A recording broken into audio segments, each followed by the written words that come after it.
I'm saying it.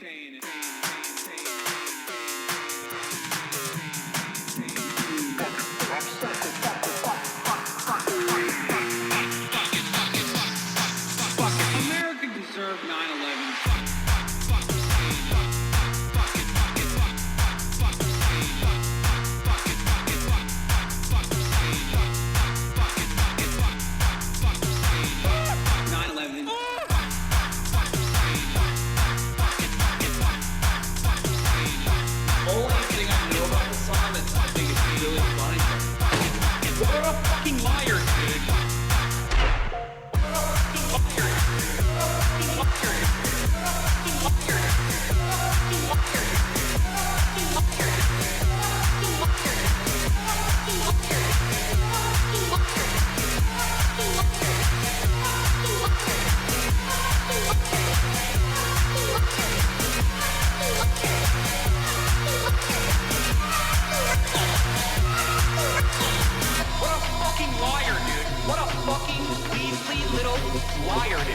What a fucking weaselly little liar, dude.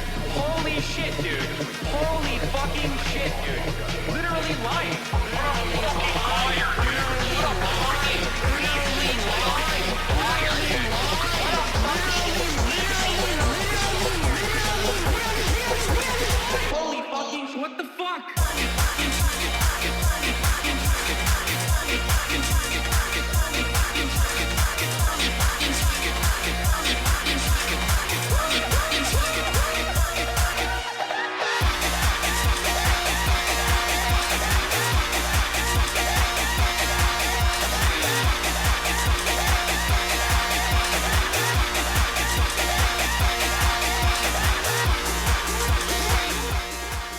What's going on, everybody? I hope everyone's having a fantastic evening, fantastic afternoon, fantastic pre-noon, no matter where you are in the world. I'm Hasan Piker, and this is the HasanAbi broadcast coming to you live from hazy California, Los Angeles, folks. We're live and alive, and I hope all the boys, I hope all the girls, and I hope all the Andes are having a fantastic moment, because today's a beautiful day. Today's a wonderful day. Today is a very special day. That's right, ladies and gentlemen. Today's a very special day, and I hope everyone's having a great one. This is the part of the broadcast where I tell you a little bit about my personal news. Okay? About my personal news, about what's going on in the world of HasanAbi Piker. And let me tell you, there's a lot going on in the world of HasanAbi Piker. But before I get there, why is it such a special day, you might ask? Well, it's a special day every time this... Every week, here, right? This day is a special day. It's Friday then. That's right, because it is Friday, ladies and gentlemen, boys, girls, and MBs. It's Fuck a Fan's Mom Friday. It's Fucked Up Friday. It's Flat Fuck Friday. It's Mufasa's Day.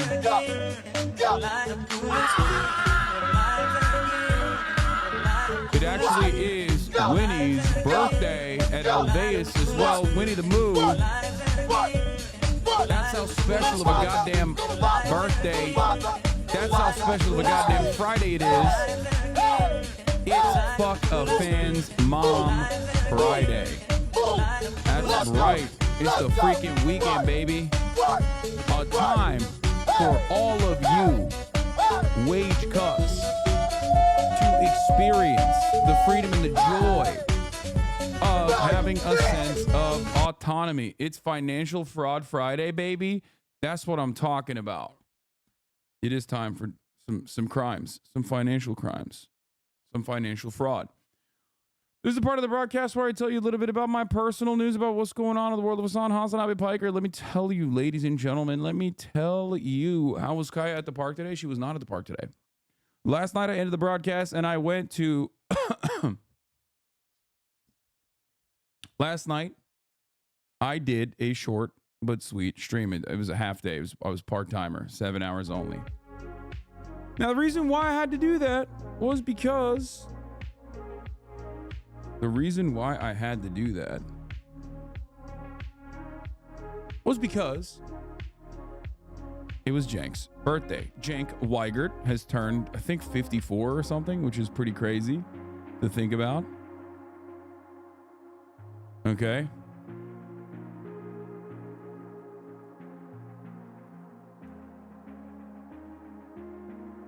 It's like wild that this dude that I grew up with, knowing, you know, as I came to my senses, as I became a conscious human being, is old. Is just old. Anyway, but yeah. He's an old man. We went for his birthday. We went to his favorite steakhouse, which is kind of funny because I always am like, let me pick the steakhouse. Like, I got you. I got you on a good steakhouse, right? And he's like, no, I want to only go to this particular steakhouse.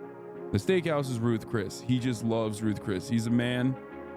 He is a man who likes the things that he likes. Very particular. Okay? The fuck is Kai eating? It looks like tissues. No, it's a bone. That she has completely eviscerated, actually. The bone has perished entirely. That's why it looks like tissues. Anyway, we went to Ruth Chris Steakhouse, and I gotta say something. I'm kind of proud of myself, even though it didn't correspond to the scale in the morning. But at Root Chris Steakhouse, they apparently have this policy of putting the calories on the fucking menu, which I think if I was president, I would make the law, and I would punish restaurants that don't do it by force. Seeing the calories on the menu for all of my favorite things that I normally eat, because I'm a big ribeye boy, as you guys know, made me immediately reconsider my choices and go with a filet instead. Now, as you guys know, the filet mignon is sold as like the best cut, but it's not actually the best cut. The ribeye is the best cut, especially a good marbled ribeye. That's where all the taste comes from in a steak. But a ribeye was 500 calories, a ribeye was 1,100 calories, and a filet mignon was only 500 calories. So I went with that. Another thing I realized, I do log it into my MyFitnessPal. Another thing I realized was the side delicacies that we have. Like, guys, I know Kate Middleton has cancer. Please shut the fuck up about Kate Middleton having cancer. We will get there. Okay? I feel like I have when I start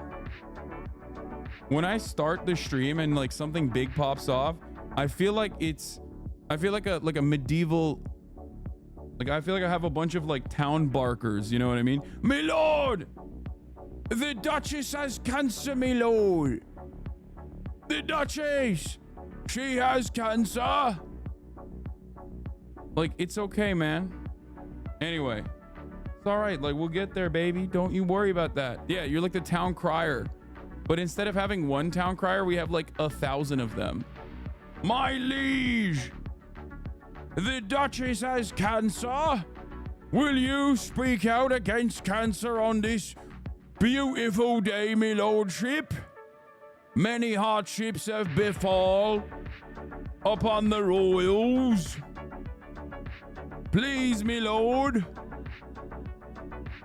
Anyway, the calorie thing is super triggering for people with EDs. No, Sheltered Rosebud, always the #1 person that you can rely on. The #1 person you can rely on to come in with a fucking spicy take. You know what I mean? I don't even think she's trying to be the most woke person. I think she legitimately is the most woke person. I think this is genuine. Anyway, that person is 100% trolling. No, fuck no. There are real people that are exactly like that, and I think she is like that. Anyway, as I was stating, where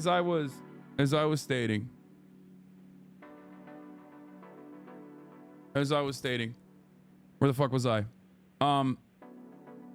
Yeah, so I got the filet and I got the asparagus because guess what, dude? That fucking bacon-filled, beautiful, fried Brussels sprouts that you get, 500 calories, 560 calories. That shit's more calorically dense than the filet itself, which is kind of crazy. How's your pee smell? Awful. Oh my God, I was pissing toxic. Hey, man.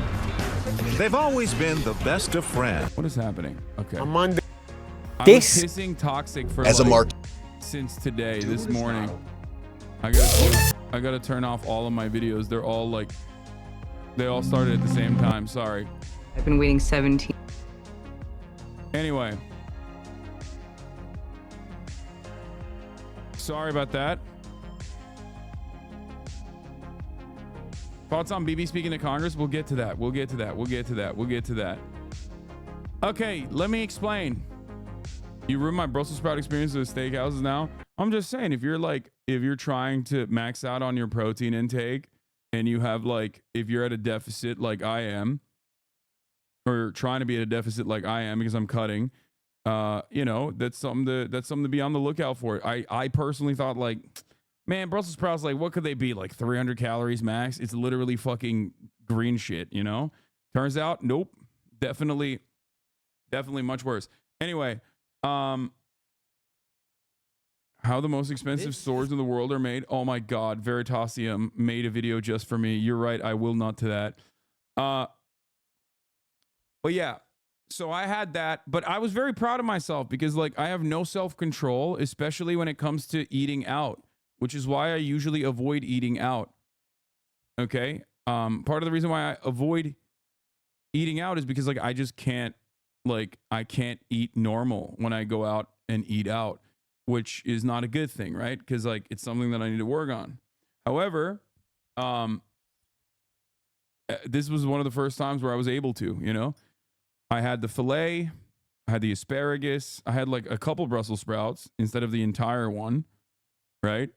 I had a little bit of the apple pie crumble as a dessert at the end of it.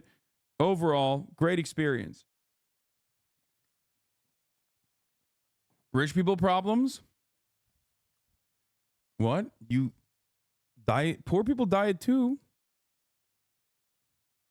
I'm a Ruth Chris and Del Frisco's veteran server. If you have questions, they deep fry the sprouts.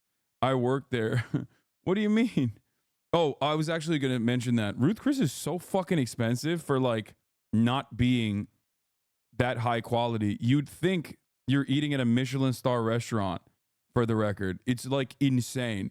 It was, I mean, we had a very big party. It was like 9 people, but it was one of the more expensive meals that I've paid for in like the last couple of years, which was shocking to me because like you wouldn't expect it because like they're one step above, like it's worth it for what it is. They do it right.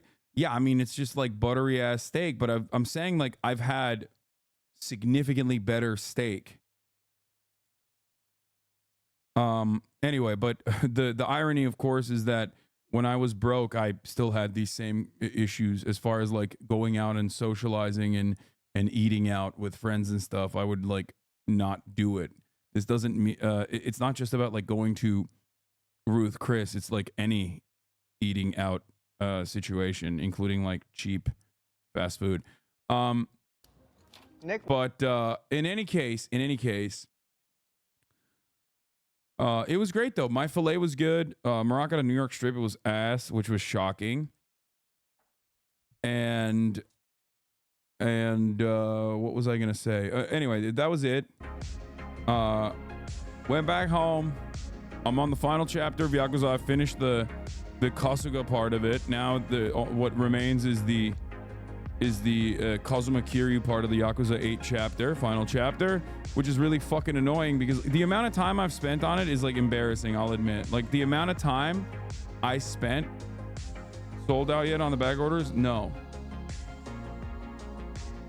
The amount of time I've spent on these final chapters trying to get like the best weapons that are available in the game, especially with these like insanely difficult to obtain items, is really frustrating.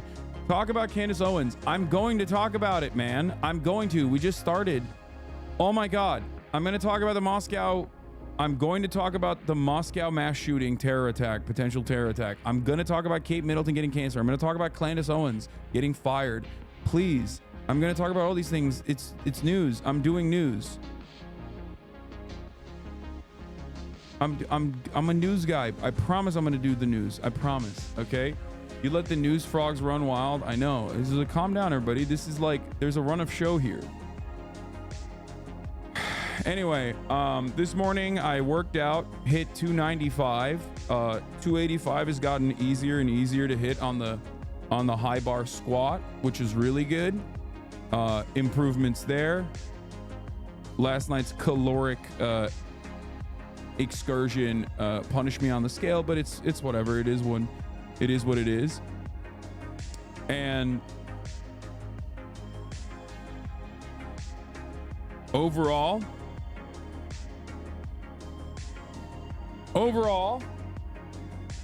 good morning. Kaya played for hours and hours and hours, and I feel pretty good. So one thing I want to say is that this week we have a massive lineup. Okay, content galore. Today I have Dave1, David Maklovich, A-Track's older brother from Chromeo, coming in to my house so that we can have a conversation about Israel, Palestine, and many other things, which is a conversation that we've had, unfortunately, for almost a decade. Okay. How much progress have you made in your cut? Incredible amounts of progress. Like, I'm sub 20% body fat, which is really good. Like, that was a massive hurdle to clear for me.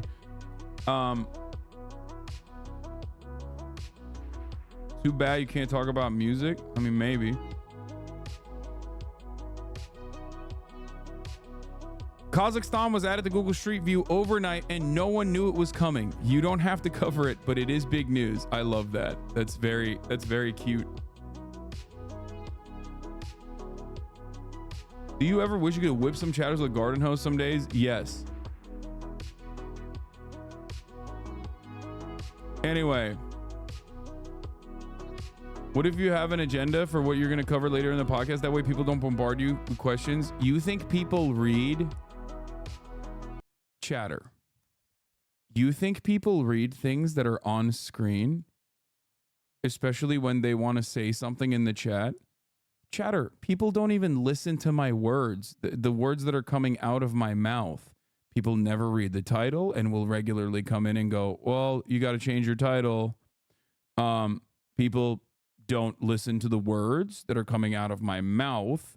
In the process of me saying certain things, they will literally be like, why aren't you addressing this certain thing that you're currently addressing? No, none of those things will work. Anyway, did I somehow miss Mr. Lamont yesterday? Sorry if that was already asked. No, he didn't show up. He ditched me. So yeah. Notice how I did not mention the news and I got yelled at? Yes, because you were still doing the same thing that you do, which is like in the same vein as like constantly asking for news. Anyway.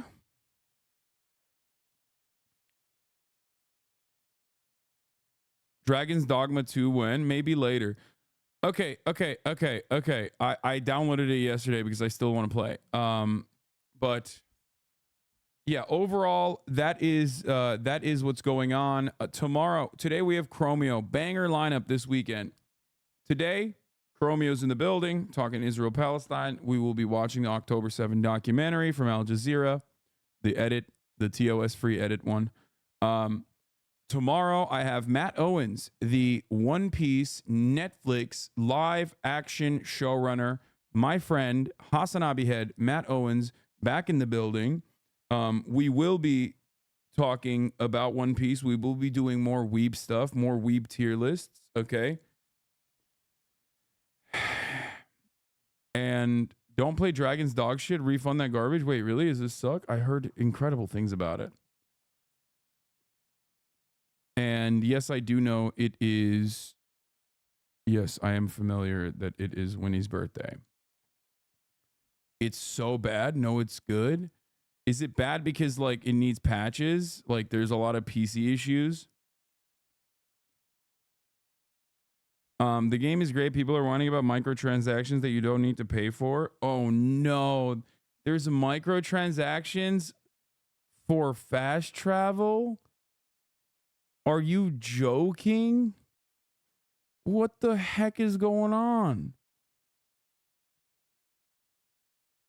People are mad because it doesn't run well and has microtransactions. Okay, I will test it out and we will see what happens.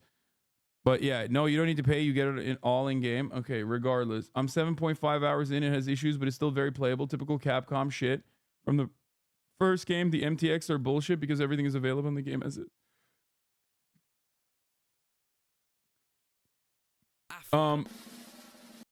Geopol did an Africa video. Swagged out white boy. We'll look at that. You literally need to pay to change your character. That's crazy. Here's nmplol talking about politics. What do you have to say about politics? My opinion is that whatever Hasan says, I will follow blindly with no questioning. He's not even joking about this. Hasan. Okay. And on that note, this was like one of the hardest streams I've ever done. And my social battery is really drained, guys, so please don't talk to me is. after this. No eye contact either. Okay.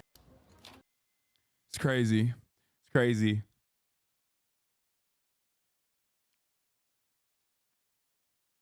That's how I am.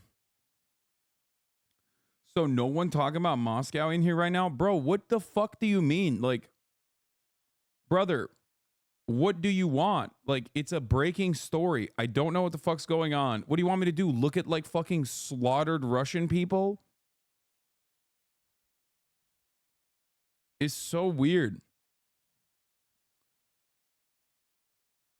Just think, just came here now, bro. Chill. Okay, but if you just came here now, then why are you like this? I literally talked about it in the first 4 minutes and said, watch which videos you click today. I know. We're going to cover all of that, okay? We're going to cover all of that. We're going to get to all of that. I can't believe he told me to chill. It's like, bro, how about you take your own advice? Yeah, anyway. God damn. Kaya is snoring so loud right now. It's crazy. Just so you know, there's a lot of misinformation being spread about this game right now. The only legitimate complaint is the performance issues. Well, I sound like an old man. I appreciate the sacrifice you're making to do this hard work that we call creating media. It is extremely hard, and I saw that there was a lot of gossiping. There's a lot of gossip and a lot of hoopla going on right now because Hasan complained about how he has no social energy after his streams, and then Osmongold backed him up. So I'm in the same boat with them. I'm on his side. Yeah, I have the hardest job in the fucking world. I don't think people understand. Hell like yeah. they did a study actually of like Vietnam War veterans, and they compared it. That's what I'm talking about, dude. Yes, say it. Say the truth. Say the truth. We have a harder job. We are braver than the Marine Corps. Okay? We have a harder job. We get PTSD like Vietnam War veterans. That's what I'm talking about, baby. To the average YouTuber. And the average content creator actually experiences 3 times the PTSD of a Vietnam War veteran. So That's true. don't know if people really get that. I don't even need to fact check that because it just sounds so solid. I know, right? Like it just like when you say that, it's like, well, duh. Yeah. Yeah, I salute you in public. Dude, no, actually though, unironically, how come we don't get fucking 20% off on Streamers Day? You know, oh, Veterans Day, like, cool. Oh, I'm sorry. Did your shit get blown off? Did your shit get blown off while you were defending a fucking poppy field in Afghanistan? Oh, my bad, bro. Yeah, 20% off for chicken nuggets for you, sir, on Wednesdays. Where is the streamer version of that? Nobody is thanking me for my motherfucking service. Okay? People will think you're serious. Come on, dude. I mean, people are lost, dude. That's it. I can't. This is a new year and a new me. Okay? What do I mean by this? What do I mean by this? Ever since I got off Twitter, ever since I don't have Twitter on my phone, I don't care anymore. I literally, I used to joke about the whole like Tyler the Creator meme about like how the fuck is like cyber stalking and online harassment real? Just get off the computer. And honestly, that's what I did. And now it just basically doesn't exist at all. And it's so fucking good. It's so goddamn good. It's not even funny. Second most of landlords in sheer backbreaking, holy traumatic labor. Remember to tip your landlords. Thank you. Finally, dude. Finally. Anyway. Yeah, we got breaking news. Princess of Wales receiving cancer treatment, right? We're going to fucking talk about that, yeah? And so much more. That's why you've been tweeting less. Makes sense. Yeah. Like, dude, let me tell you something, okay? Let me explain something to you. If you want to understand the stupidity of Twitter as an institution, as a platform, as the people that are like power users of it, look no further than this thing that happened, okay? This guy going, make sure to buy your Hasan Piker Capitalism and Decay merchandise now, laughing, crying, 21,000 likes. I quote retweeted it. I said, made in the U.S. with union labor as always. Thanks for the promo. 14,000 likes. People are so fucking stupid. Like, this tweet in and of itself is literally just saying, hello, socialist, still selling merchandise? And it's so fucking stupid. He's just, you know, thank you for the free promo. But that's just how it is. Like, you can't win. Okay? You literally cannot win. There's no winning. There's nothing you can do about it. People are just too stupid. Your stream starts earlier now, or are you tripping? Yeah, every time I do a merch drop, there's so much fucking, all my haters come crawling out of the woodwork looking desperately at any angle they can.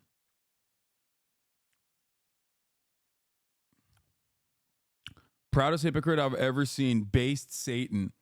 He's so based. Hasan, if you're a real progressive, you would make profit. You would make your profit making businesses real co-op so the workers share in the profit and the work that they produce. Yeah, dude, I should buy a factory.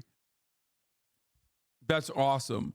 First of all, I do have cooperatives, but like, it's pretty funny that his argument is like, oh, dude, if you're a real one, you should buy a factory and turn it into a cooperative.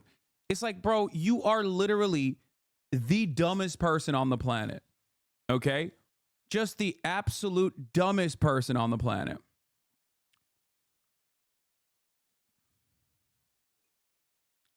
If he was a real progressive, he wouldn't have closets worth of Gucci and maybe give it to some homeless dudes who don't have any clothes that aren't full of holes and stuff.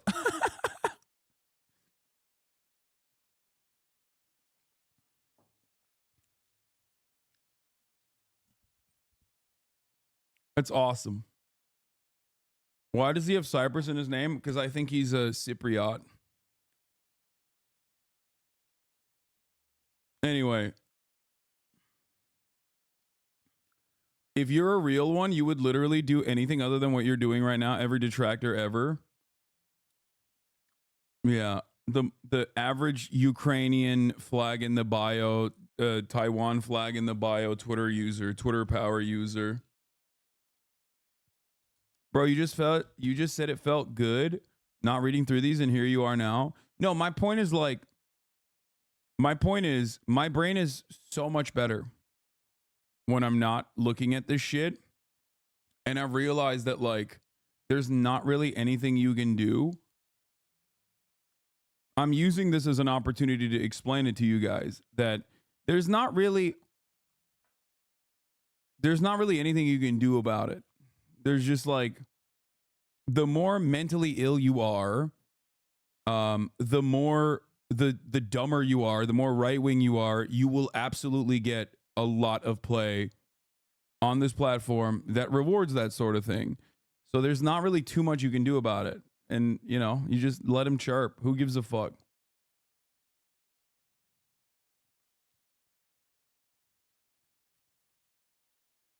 It legitimately helped my mood a lot. And yeah, instead of getting mad at this shit, like, you know, I just laugh it off. What are you supposed to do? Just rewatched your Flagrant episode and you're painfully consistent on this socialist take. A lot of people have credited you. Yeah.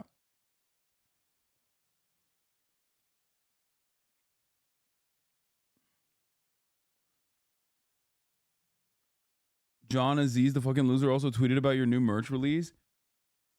Who the fuck is John Aziz? Bro, there are people in the replies tracking custom shipments to Warren James to try to get you as if you own Warren James. Wait, what? Tracking custom shipments to Warren James.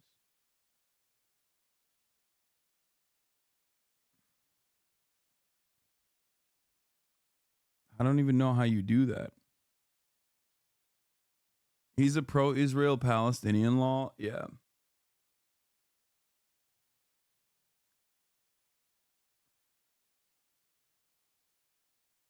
Did you see David Pacman's comment on your merch on Insta? No.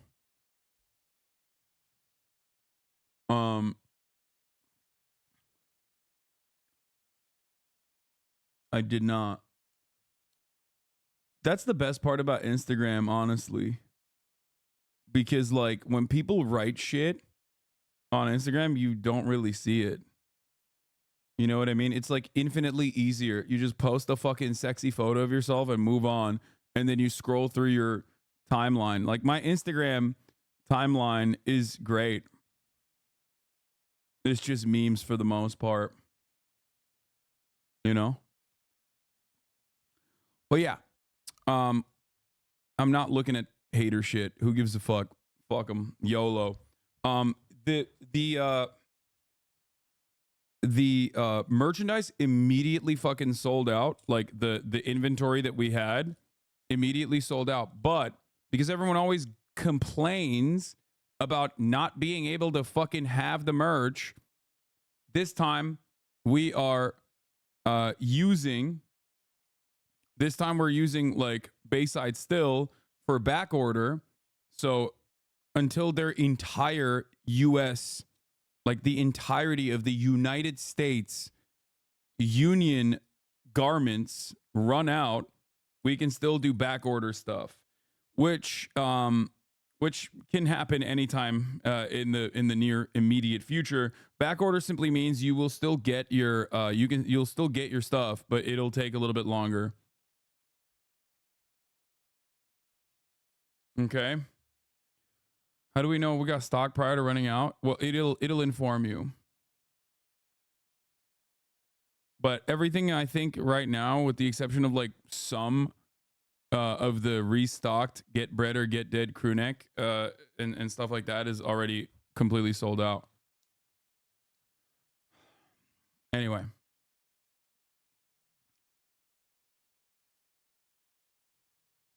But yeah.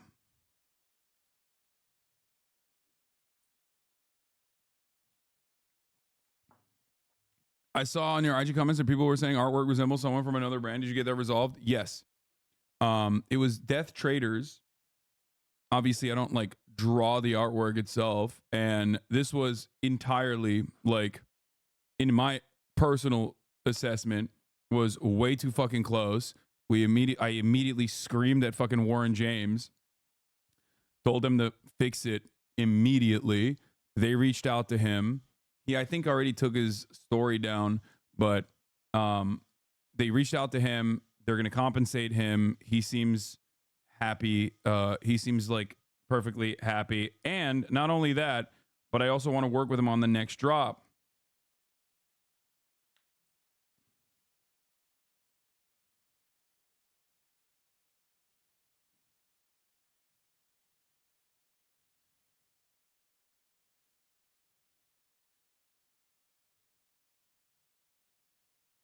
So yeah.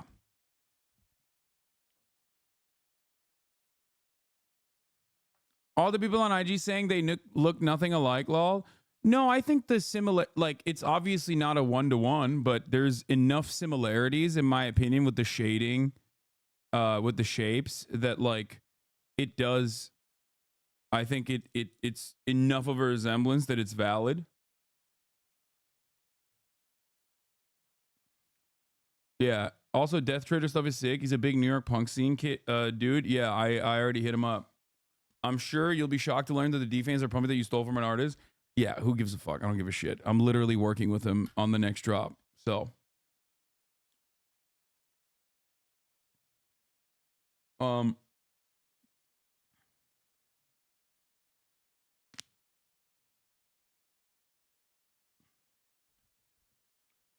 yeah. What was I gonna say? Your merch is never femme friendly. Why not? I don't know. I think. What do you mean? I think this is like fine.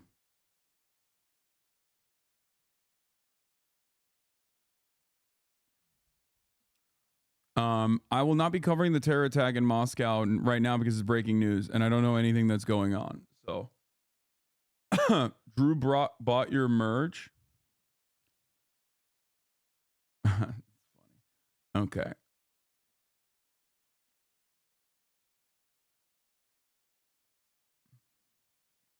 That shirt is banned. Lotion is fucking sick and one of the most violent shows I've ever seen. And coolest shirt I own, lol.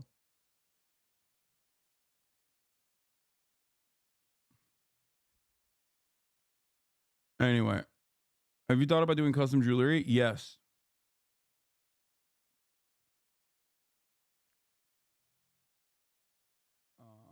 Did you see this video? What? I did not. Okay, you should make crop top versions.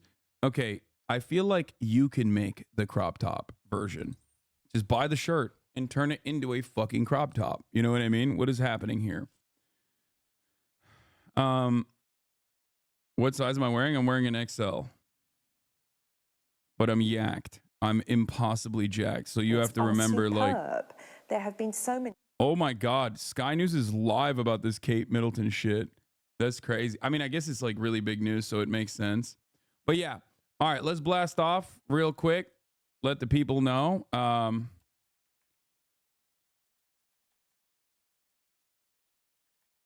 Diagnosed with cancer. I'm a medium, large in women's. What size should I get? How the fuck would I know that? Princess Mumukachu. I'm sorry, but like, how would I be able to answer that question for you? I love you guys, but like, do you think I know the intricacies of women's sizing? Am I a help desk? Do I look like I have a measuring tape? You want me to just stop the stream, come over to your house and measure your body? I'm begging you to tell me if these designs are permanent. What do you mean? What do you mean permanent? The website has a fucking sizing. They do, yes. Don't say that, lol. I just don't understand it. I don't understand why people are like this. Kate Middleton, diagnosed with cancer. Candace Owens, out at Daily Wire. Okay.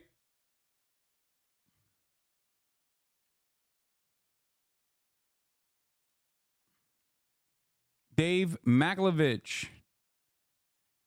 Wait, what is Dave's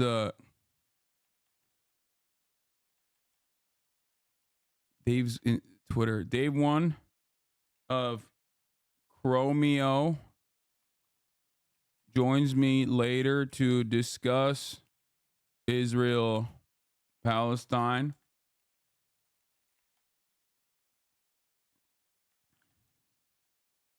And more. Get in now. Candace Owens did a really mask-off JQ tweet about 3 weeks ago referring to the porn industry and no one talked about it. Yes, bro. Candace Owens is like, I think it's really silly to have this conversation. Like, Candace Owens is an anti-Semite. But worse than being an anti-Semite in the eyes of Daily Wire, Candace Owens is also not only anti-Semitic, but also anti-Israel. Okay? When you combine both of these factors, if you're an anti-Semite but you're pro-Israel, I know for a fact that Daily Wire doesn't care. Right? We know that. We know that Ben Shapiro personally has defended Ann Coulter's anti-Semitism while, oh my God, I'm already doing news before I blast it off. Okay, hold on. Here's the fucking blast off. Okay, first and foremost, I need to blast off real quick. Okay? I need to blast it. Yeah, she was anti-Semitic when they hired her. Okay? But you know what she wasn't? Pro-Palestine when they hired her. So we'll be talking about that quite a bit today. Okay? It's not about the anti-Semitism because she was anti-Semitic when they hired her. It's about the pro-Palestinian takes. And I will make this distinction that is later. interested in the monarchy will be. And do you think it'll I'm going to pee real quick. I'll be back. Those trolls, to that never-ending speculation and running commentary? Well, I think it might, temporarily at least.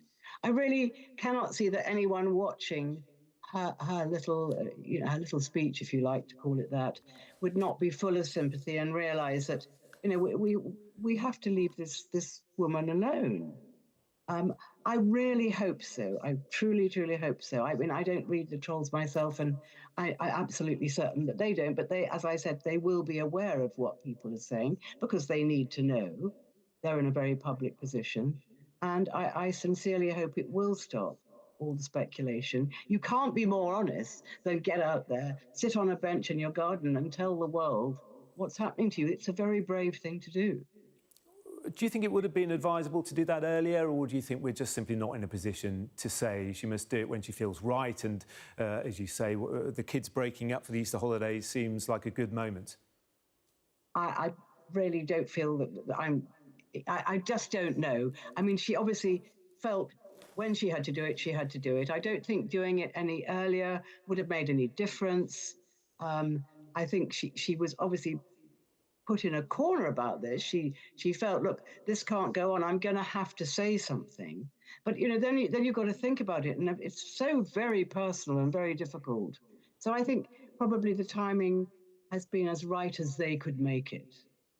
She said in her statement, didn't she, that having William by her side has been a great source of comfort and reassurance, she said as well. From what you know of him, how do you think he will have taken this news, and how well will he have reacted and coped with the ramifications, especially with those 3 small children? Well, I think that the Prince of Wales, William, is a very kind person.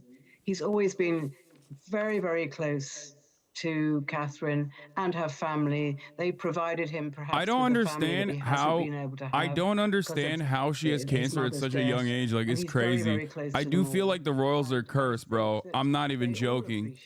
It makes no sense. I mean, Carol Middleton certainly has said that William has been. Like, how did this happen? How did this personally happen? That her daughter has done, and I think that he also has been. It happens all the time, dude. He's the man I of the guess. family. He's the one that has to sort of be truly there for her. And now we understand why William hasn't been out and about as much as perhaps we would have liked to see him, because he's been dealing with this in the background. And there are people that have said that perhaps he's work shy, which of course is very unfair. But you know, he tagged you in a few posts on Twitter. Interesting look. Thanks, man. I'll get right on that. And he is, and his father is very, very supportive of him saying, it's my family first, because he's got the rest of his life to put his country first. And for the moment, his father is doing that job. Yeah, I was going to ask you about the king. Do you have any insight into how his treatment is going? And of course, they will both be taking comfort from each other. I don't have any insight into this very private matter of how the king's treatment is going. But I mean, his wife, the Queen, has said that he's doing very well. He's strong, he's healthy, and he has been seen. He's not hiding away. He's just following doctor's orders up to a point and trying to keep away from the bigger picture of crowds. He's seeing people individually. And he's very positive, he's very strong. He's also, the king is very... Have I heard the rumors that big, Prince big Williams faith. is abusive? He places a lot of importance on religion. You want to know and why? faith and Because I don't give a fuck about the royal family. Okay? I feel like it's just... I genuinely don't understand why people care about the royal family. Like, this sucks for Kate Middleton. My heart goes out to her and anyone and everyone who gets cancer, especially at such a young age. Okay? This is shitty. Like, it sucks. Obviously, she'll get top level, highest quality healthcare, so that's great. Something that many people do not have access to, unfortunately, because we pay all our healthcare here in the United States of America. But, like, as an American, I especially don't give a fuck about the royal family as far as, like, the dramas and the palace intrigue, right? Because why the fuck would I care? Like, they're worse than the Kardashians in many ways, right? At least the Kardashians are, like, very entertaining to a lot of basic people, okay? The royals don't even do shit.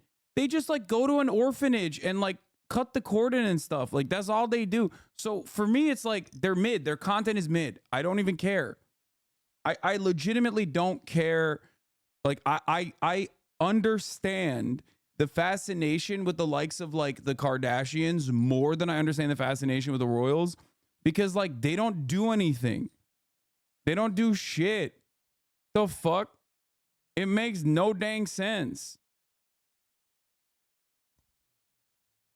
Yeah, I don't care, and I'm fortunate enough to live in a country since 1776 that doesn't have to care. You know what I mean? Oh shit. But that there are still people believed to be inside. Now, this is very much a moving picture.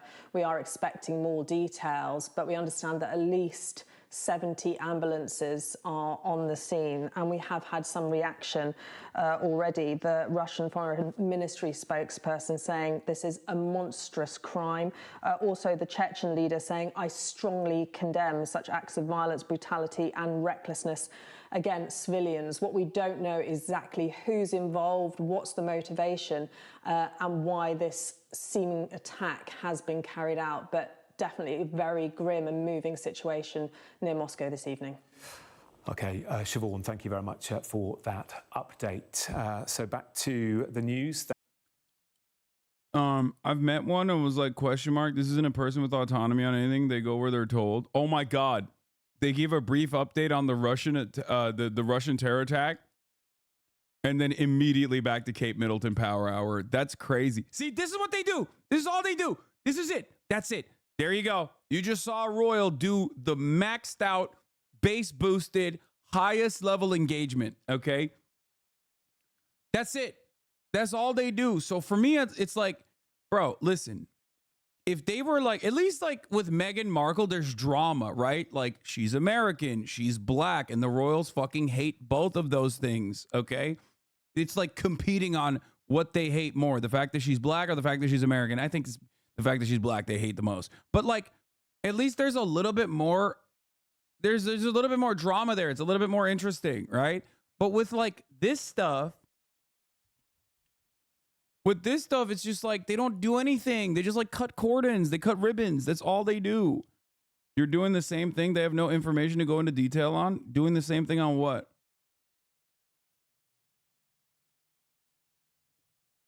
The royals don't make good content. I stand by that. Okay? I stand by that. They haven't had good content since Princess Di. Okay?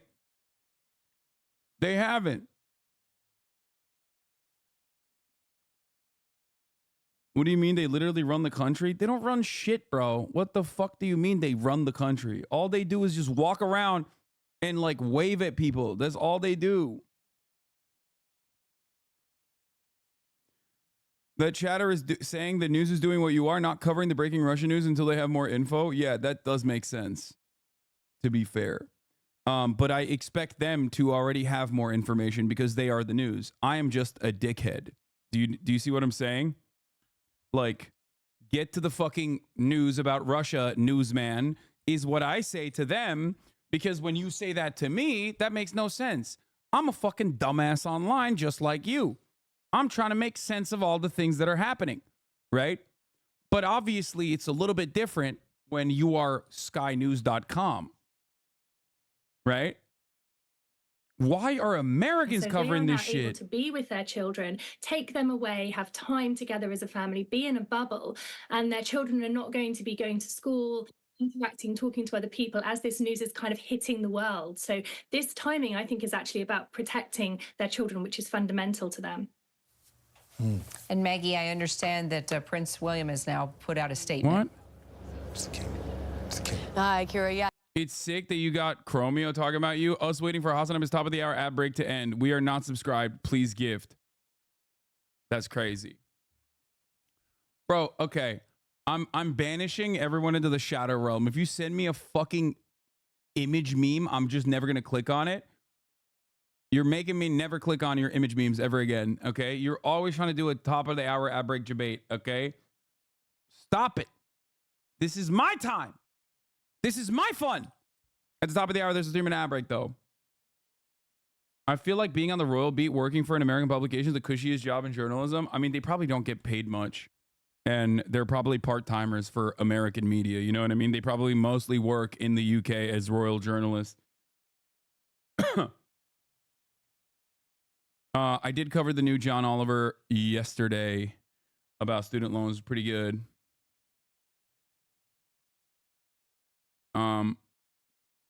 American news covers this because it's a treat to the suburban housewives, just like how jalapeno poppers are treats to men. Do American housewives actually care about the royals like this? I just don't get it. I don't get it. I don't understand it. It's just like so weird to me. There has never been a moment where, like, beyond Prince Andrew, obviously, you know, and pedophilia from Prince Andrew. Beyond that, there's never been a moment where I've ever looked at a story from the royals and did anything but go, huh, okay, moving on. Like, does that make sense? Like, unless there's actual shit popping off in the royals, like Prince Andrew is doing noncery and is like defending it by saying he's incapable of sweating in a heavily publicized worst PR disaster interview of all time. You know, talk to me when like the Queen dies, right? Talk to me when Prince Andrew is like, oh, I was wearing my not child diddling shirt on that day, as you can see. If I were to diddle a child, I would never wear this shirt when I'm diddling a child. Like, that's interesting. Why would you say that? That's weird that you have a child diddling shirt and you weren't wearing it that day, you know? I don't sweat, I will have you know. It makes sense, but we also live in a celebrity culture, so it makes sense that tens of millions will follow them intently, especially as they're a different kind of celebrity. Yeah, a boring kind of celebrity. That's my point. No, I have not watched The Crown. I just don't care. I don't care. I don't...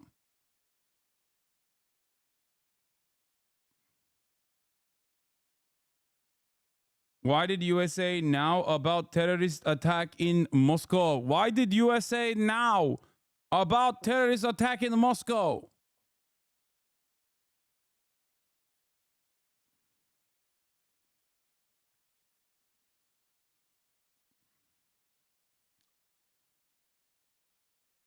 I know this isn't as incredible as a royal flag, but here's Biden betraying the Dems. Yeah, Biden agrees to ban LGBTQ pride flags at U.S. embassies. Republican leader touts ban on rainbow emblems as a GOP win. Display of banner is a flashpoint on some social conservatives. Yeah, I don't give a shit about this. Like, yeah, fuck Biden. Who cares? Like, I don't think this is like, I mean, it's dumb as fuck. It's a dumb fucking issue. It's a fake dumb issue. He should have never even addressed it and been like, shut the fuck up, and moved on and kept the flags going. You know what I mean?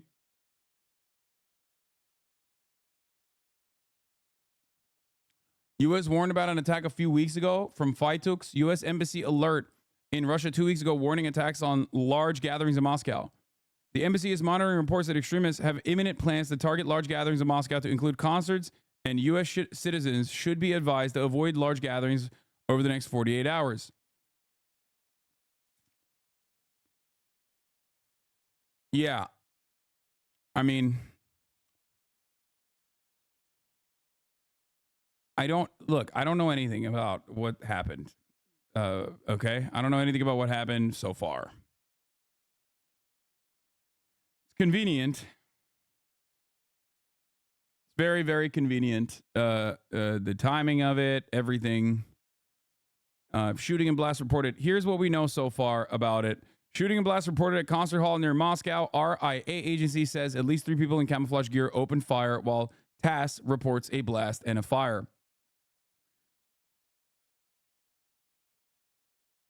Redditors are losing their minds on all these posts, calling for even more war crimes. I don't get it. Are they saying that like are they happy that Russian civilians are being slaughtered in a terror attack? Like, I don't get it. The fuck? Yeah, dude. The fucking random Russians that went to a concert are like responsible for Putin's invasion of Ukraine. It's great. I don't know. I don't know what to say about it. It's just so crazy. Photos showed the Crocus City Music Hall engulfed in flames. Videos emerged from the concert hall attack, showing at least 4 gunmen opening fire from automatic weapons as panicked Russians fled for their lives. In one video, 3-minute fatigues carrying rifles fired at point-blank range into bodies strewn about the lobby of the concert hall. The attackers also apparently detonated explosives as the sounds of blasts could be heard in other videos from the attack. Moscow Mayor Sergei Sobyanin called the attack a great tragedy. At least 50 ambulances have been dispatched to the site of the attack.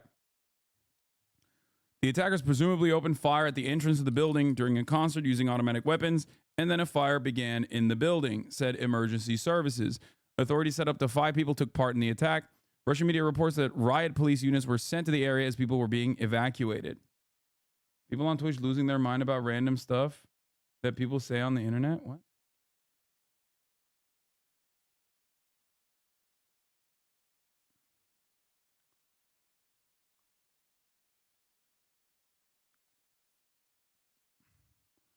Likely they had signals, intercept indications from ISIS-K of an attack similar as in Iran. They warned them just before that attack too. Dude, I'm trying so fucking hard not to do conspiracy theories on this. Like, so hard. I think ISIS-K is just like, I don't know. I feel, I'm not going to say anything. I don't know what ISIS Khorasan's backing, where it comes from. Khorasan? Is it Khorasan? What the fuck is it? ISIS-K? It's just very strange. Yeah. The Islamic State of the Khorasan province, right? That's what the K stands for.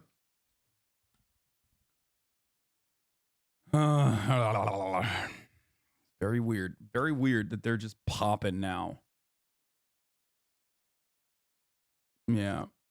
Exactly why you say you don't want to cover breaking news. The worst people take any conspiracy you even mention and blow it up as your take. Yeah, I have no takes on this. I am awaiting further information. We obviously have, unless it's like literally ongoing shit, like Israel pummeling Gaza, you know, obviously I'm not going to cover something that is like completely new. Elon just wants us on to pop off.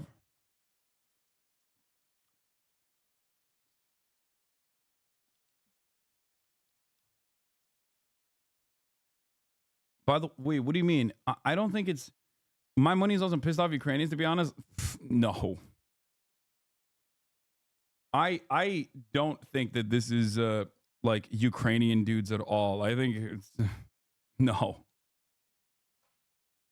I think in the grand scheme of things, like in the likelihood spectrum, it would be false flag before it would be Ukrainians that are able to like grab a hold of weapons and like facilitate such a massive operation like this. Hasan covers breaking news only when he can clearly and concisely debunk common misinformation going around about that specific news story. Hasan is based. Thank you.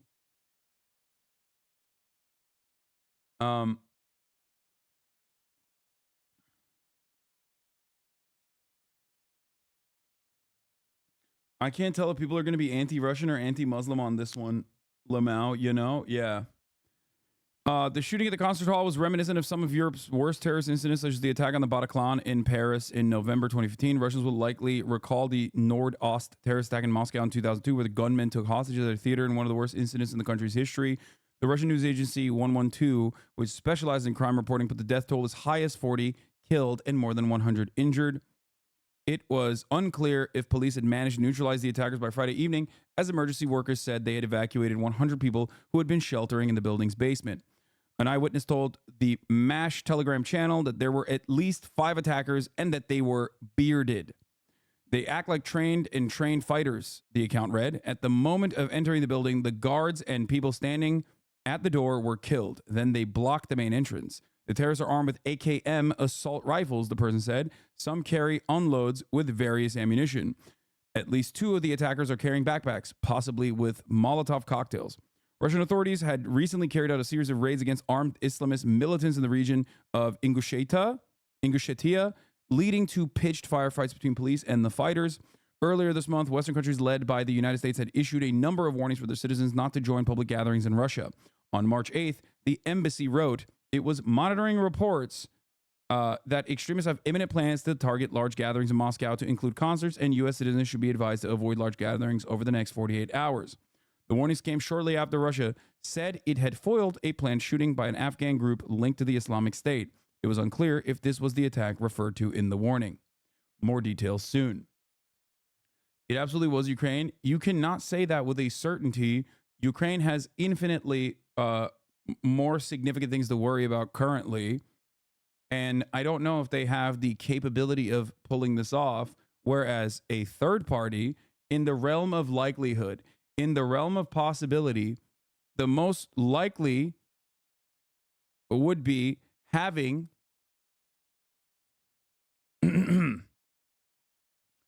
the realm of possibility, okay, in the realm of possibility, the most likely scenario would be an outside that isn't like an outside group that isn't directly dealing with being Ukrainian and being blown to bits by the Russian forces, and more so, you know, like a third party that has genuine interest in opening up pressure to Russia, just like Iran.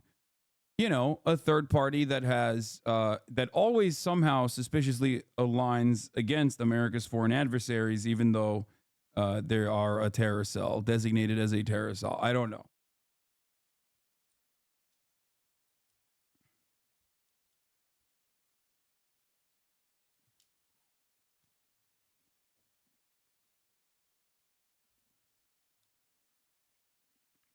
The reason why I don't think it's Ukraine is because this is very different than taking pot shots with drones. And this actually creates more sympathy and gives Putin more of an opportunity to, like, it gives Putin an opportunity to be even more restrictive than he has been thus far, be even more violent than he has thus far. That's why I'm saying that, like, that's why I don't think it would be something that Ukraine would do, unless it's like a direct target, like Dugin's daughter. You know what I mean? Like that's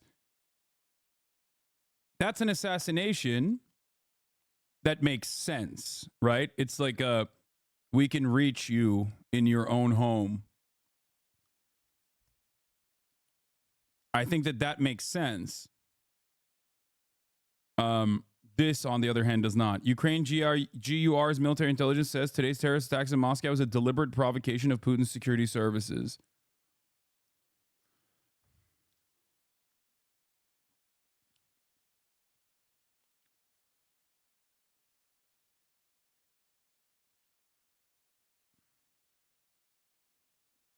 We don't talk about it a lot, but since the invasion of Ukraine, many previously invaded regions of Russia have been more difficult for Russians to manage.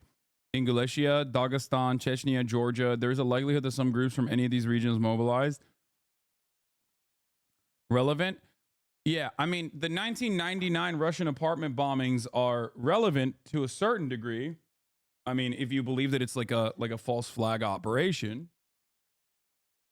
as that one was. But you have to look at what the goals are here. You have to look at what, like, Putin's potential goals might be. I'm not discounting that. But when a situation like this occurs, you just have to look at who's the party that benefits. You know what I mean?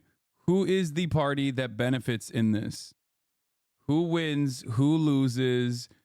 What are the mechanisms of control? This is how I analyze. This is how I look at things when they happen immediately. Like, my first instinct is to immediately go, these are rational actors at play, rational actors involved. So what is the reason? Russia has not been able to focus on the shit in Caucasus in general, like losing control of the Armenia-Azerbaijan situation. I don't even know if they lost control of it, quote unquote, and instead just said to Israel and to Azerbaijan, go off kings. I think they just more so were like, yeah, fuck it, YOLO mode. Like, they just didn't give a shit. Rational actors are a dubious assumption these days, I think. No. even if like the overall goals of any terror cell comes across as irrational, there is a rationale behind it. You might not agree with it.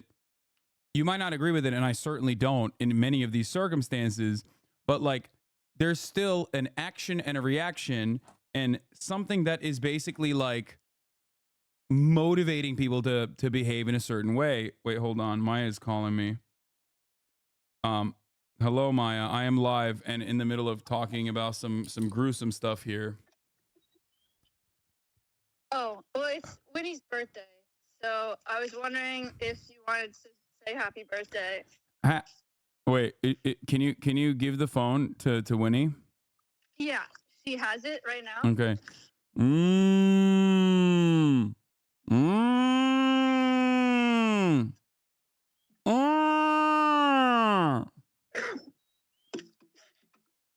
There you go. She hated it. She did not hate it. She loved it. Why are you lying? Okay. All right. Bye. Okay, bye. Thank you. She did not hate it. She loved it. Why are you lying? Okay. Oh my God, bye. she's so pretty. Look at her. It's probably really bad timing. She found her. She found her second cake. Oh. Okay. What the fuck?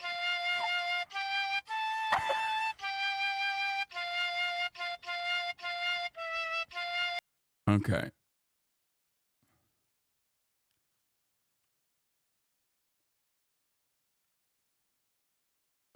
Part of me thought this could be like the 2004 Beslan school siege where Putin uses to seize more power, but like, what is there to left to seize? Yeah, that's what I mean. It's like, if it's a false flag, full mobilization of Russia in 3, 2, 1, it's like a 1999 scenario. I think the most likely outcome, the most likely scenario is probably what Warger was saying as well, which is like losing control over a lot of the territories where there is a lot of dissent. ISIS had longstanding aims to attack Russia since it intervened in Syria and bombed them alongside Assad. ISIS-K is now their most capable force in Afghanistan. They are able to train and act more efficiently without large outside pressure and actively recruit among Central Asian vulnerable groups. I mean, there is motivation. I'm just saying, there's definitely motivation. There's motivation from vulnerable Central Asian groups. And dissatisfaction for living under Russian rule. There is certainly motivation for ISIS-K. I think like Putin saying that this is, if Putin were to turn around and be like, this is definitely Ukraine, then you know it's probably not Ukraine. That's all I'm saying. I don't think it's likely that Ukraine would do something like this, considering that like I don't see a real motivation for it, because like they already do pot shots from drones often. Like that's the, I think that's like the maximum allotment that they have that they can give to like offensive campaigns inside of Russian boundaries. State Department says it's not Ukraine, so it was definitely Ukraine. No, I think that well, look, it's not always that the State Department is going to lie. Sometimes they will tell you the truth.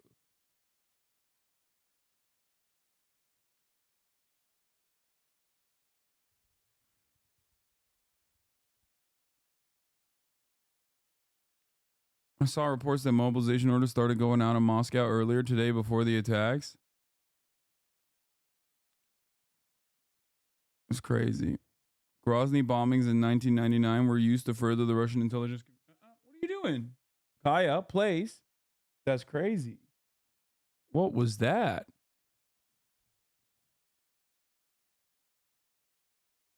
Anyway. This is CNN breaking news. It doesn't benefit Ukraine and only hurts their global reputation that they rely on heavily for international support. Exactly. Good afternoon. Why would the U.S. alert Russia if it was Ukraine?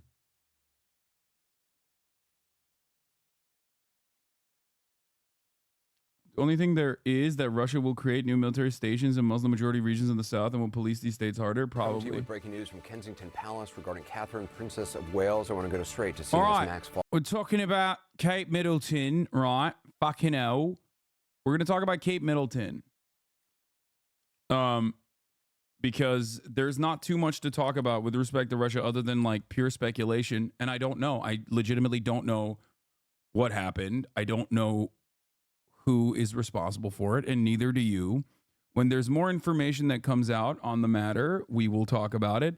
I'm going to skip the Kate Middleton thing because I already covered it as well, actually, as a matter of fact. So yeah, we'll talk about the UN resolution, the UN ceasefire resolution that the United States wrote that was like bullshit, which even American news media did not cover as though it was like a valid one, which was shocking. I was listening to NPR, and on their like news updates,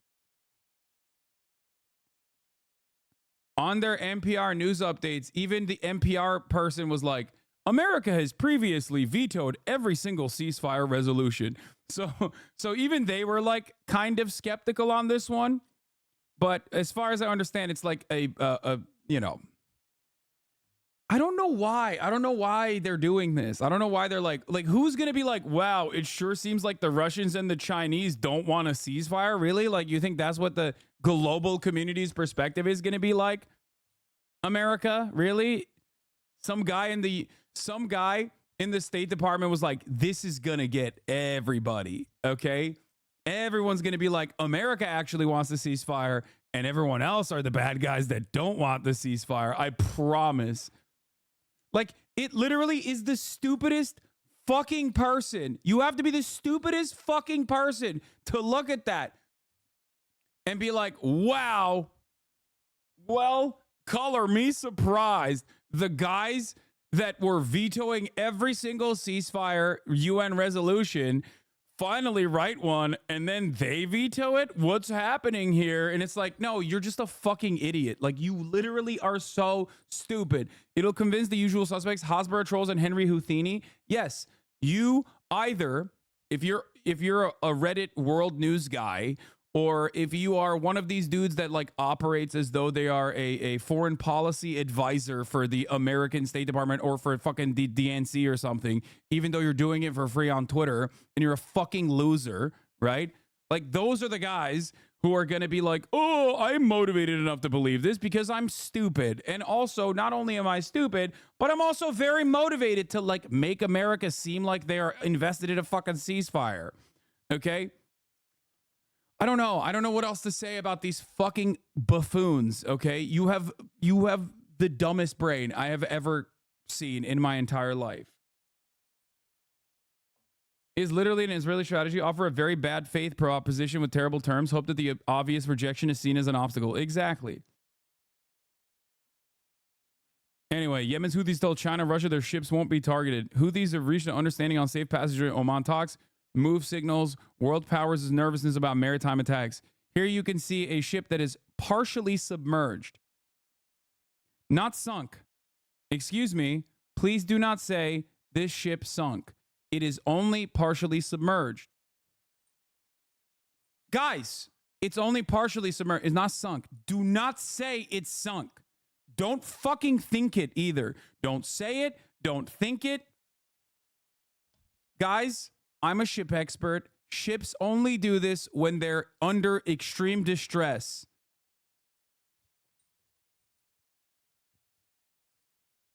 Not sunk, though.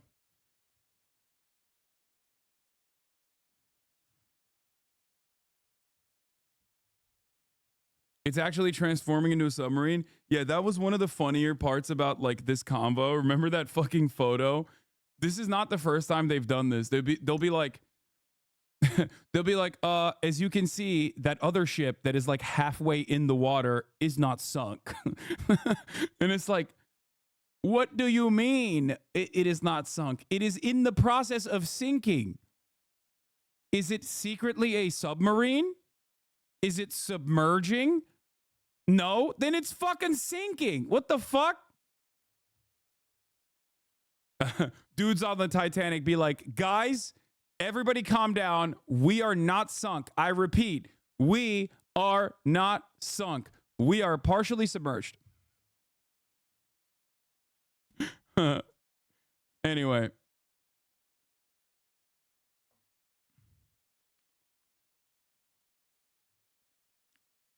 Cargo ship cleans itself in its natural habitat off the coast of Yemen.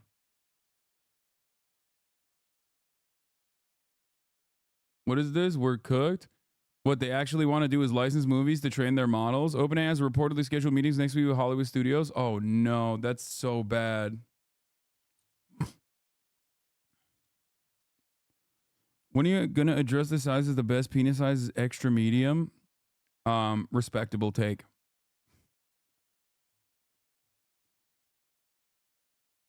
Anyway,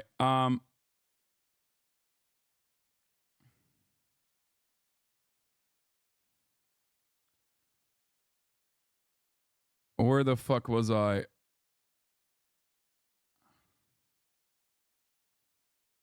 Is this a stream where you say all royals deserve cancer and then do a Fortnite dance for the kids? Dude, even when I accidentally fucking see a Twitter comment, it's just like, yeah. What this guy is doing is what a lot of people do, which is I'm getting mad at something I made up in my mind. Okay. I don't know what to tell you, man. I hope you get that shit checked out. Okay? Like, I don't really know what to tell you when you're getting mad at not what I have said, but what you think I have said. It, like, under other circumstances, people used to look at that sort of thing and be like, are you okay? AOC calls what Israel's doing a genocide on the floor today. Okay. Okay. 1.1 million innocents in Gaza are at famine's door. A famine that is being intentionally precipitated through the blocking of food and global humanitarian assistance by leaders in the Israeli government. This is a mass starvation of people, engineered and orchestrated, following the killing of another 30,000, 70% of whom were women and children killed. If you want to know what an unfolding genocide looks like, open your eyes. It looks like the forced famine of 1.1 million innocents. It looks like thousands of children eating grass as their bodies consume themselves while trucks of food are slowed and halted just miles away. It looks like good and decent people who do nothing, or too little, too late. It is against United States law to provide weapons to forces who block United States humanitarian assistance. And that is exactly what is happening right now. So much so that the president himself stated during the State of the Union that the United States must and will be building its own port to let aid through. It will be too late. The time is now to force compliance with U.S. law and the standards of humanity and fulfill our obligations to the American people to suspend the transfer of U.S. weapons to the Israeli government in order to stop and prevent further atrocity.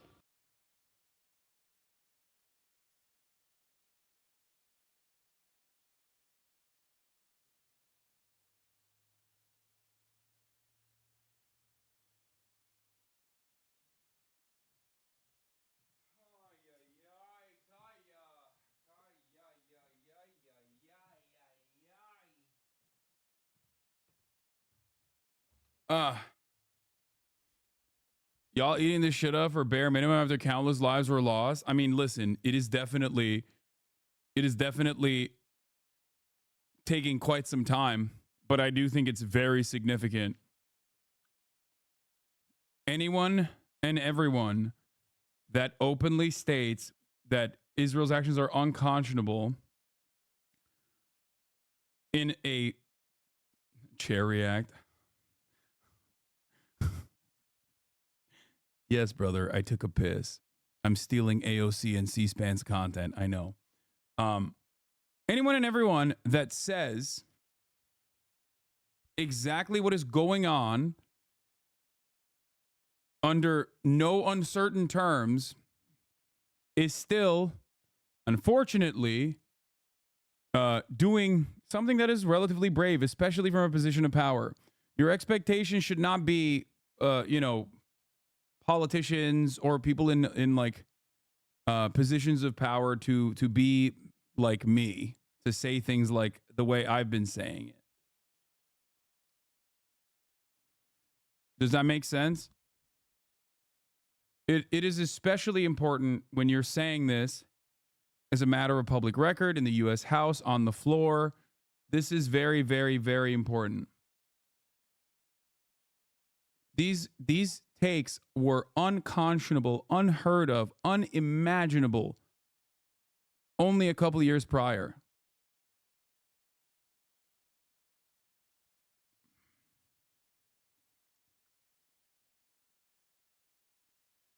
She got mad after she got yelled at. Oh, she doesn't give a fuck. I don't care. I don't care if it's cynical.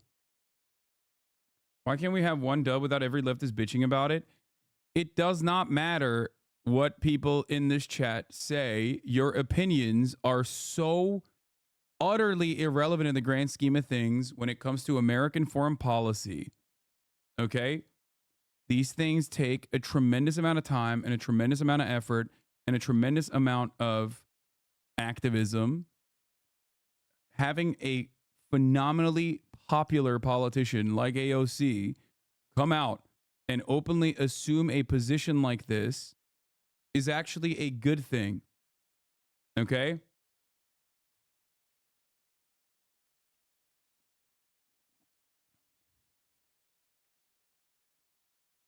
It is.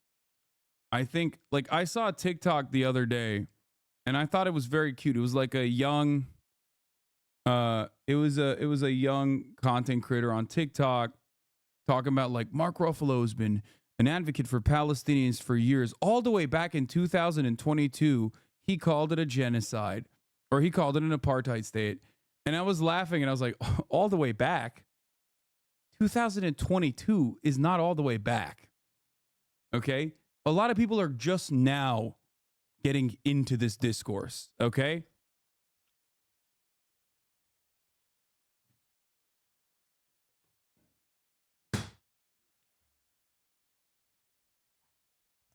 It's just like,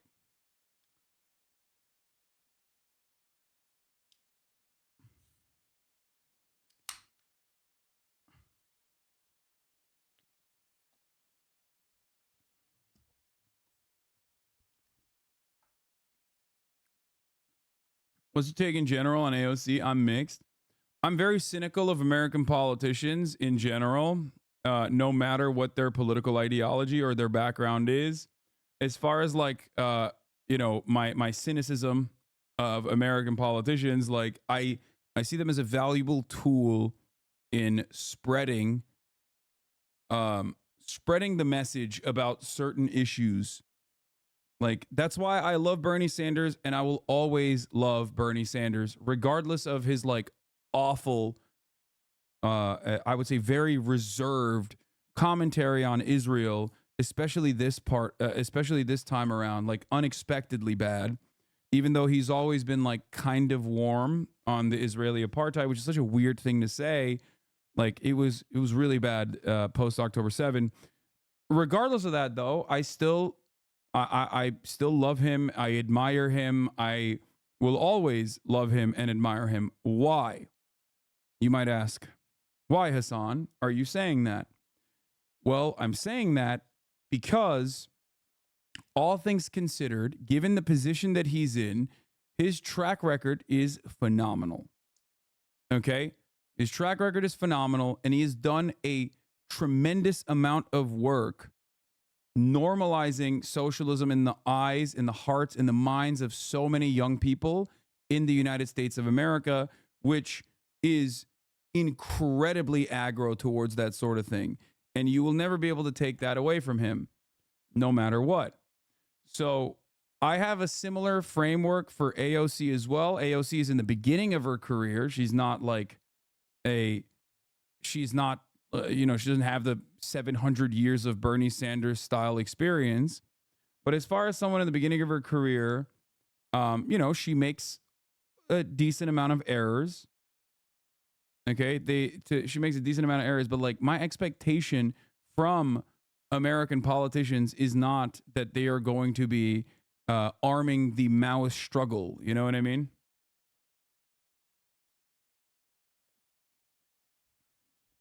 Errors, come on, man. No, she is definitely a careerist in many respects, as every politician is.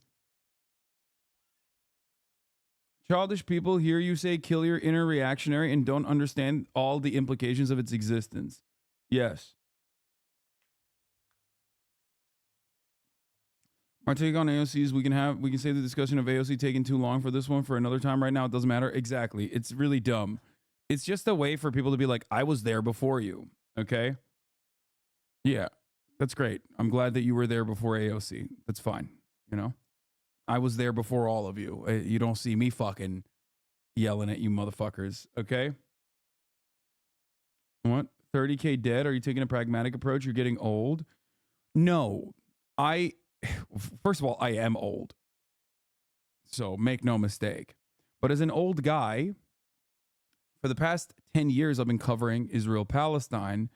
And as an old guy who covers foreign policy quite frequently, I know that our statements moving in the direction of peace is very unique. Like the broader American sentiment being in support of a ceasefire is a relatively new phenomenon here.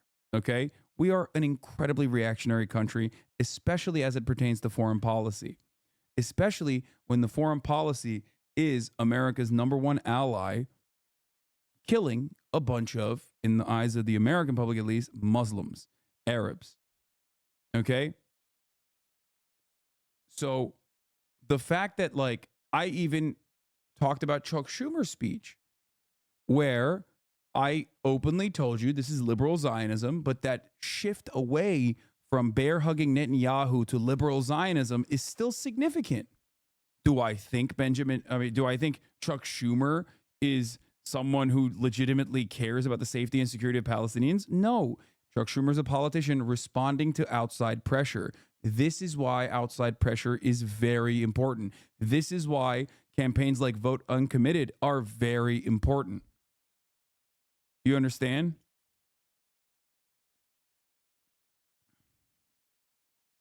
And even Chuck Schumer, who is the number one dick rider of Israel, like, oh my God, get the fuck out of here. Even he got called fucking anti-Semite and shit. Like, it's unimaginable. It's insane. You don't have to be like an actual anti-Zionist to be called that. Okay? Or to get like punished. Definitely not number one. Biden's number one. Fair. Okay, you're right. Biden is, in the most American way possible, of course, the fucking Christian dude is the number one dick rider of Israel. You are absolutely correct on that, actually. Yes. Which is very American. I think it's wild that it's a Catholic dude, though.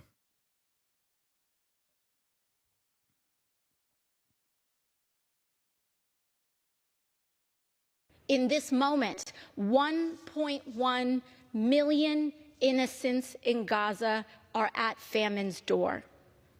A famine that is being intentionally precipitated through the blocking of food and global humanitarian assistance by leaders in the Israeli. All right. I mean, it was a 4-minute. There is no world in which a forced famine of 1.1 million people cannot be considered a genocide. And that is exactly what we are watching unfold in Gaza now. So for the chatters who are saying, like, too little, too late, I don't think you understand how massive of a statement this is from an elected representative in the fucking hallways of Congress. Okay? This is the floor of the motherfucking U.S. House, dude. Are you kidding me? Are you fucking kidding me? To me, if someone came to me and said, Hasan, 5 years ago, 6 years ago, Hasan, there is going to be a congressperson from New York, okay, from motherfucking New York, which remember, New York City literally has a larger Jewish population than Tel Aviv, okay? Remember this. And of course, not all of the New York Jewish population are Zionists, but the ones that yell at the politicians in most circumstances, the ones that actually do go to the closed door meetings and the fucking $5,000 a plate dinners, and the ones that do mobilize are ultra Zionist, like the Orthodox community in New York. Okay? I think many New York Jews are anti-Zionist. Yes. But many New York Jews that are anti-Zionist, unfortunately, are like us, okay? Voiceless for the most part and just doing activism and ritualistically bullied or ignored by the Democratic Party. That's the problem. But anyway, anyone fucking telling me 5 years ago, that there's going to be an American congressperson that sits from New York that fucking gets up at the House of Representatives on the floor, says that Israel's doing a genocide, I'd laugh at you. I'd be like, fucking get out of here. Nah, no shot. Yeah, AOC didn't move people. People moved AOC and Bernie. American Muslims and people of Middle East origin, anti-Zionist Jewish people, leftists moved them. You're absolutely right about that.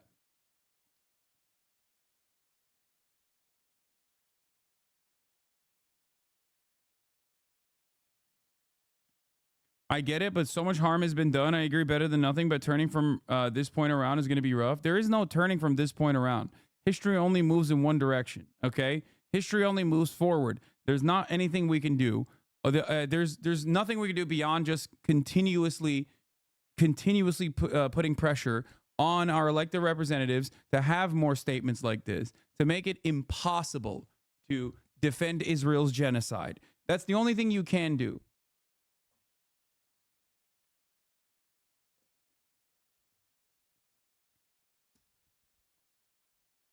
By the way,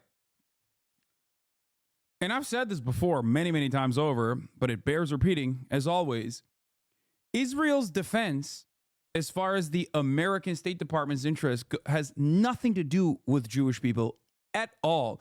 If 99.9% of Jews tomorrow were anti-Zionist, okay, America was still offered this level of support to Israel. If you think that that is not the case, you are delusional, okay?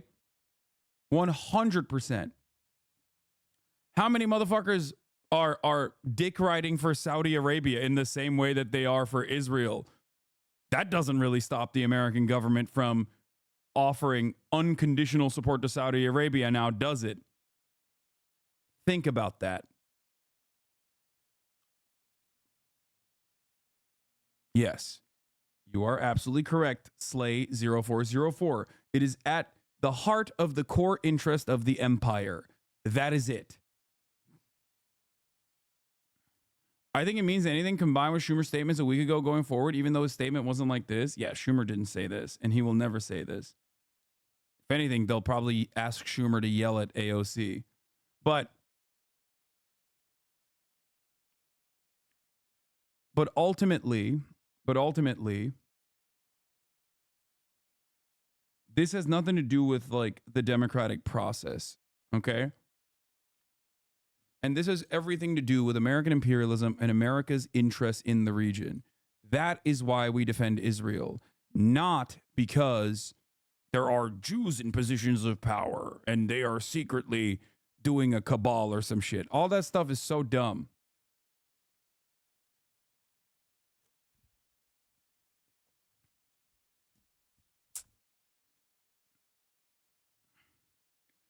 Israel is a fascist state. Israel is a fascist, Judeo-supremacist, ethno state that is maintaining an apartheid in times when we're not paying attention and doing actively a genocide in this moment when we are paying attention, it cannot continue the way it has.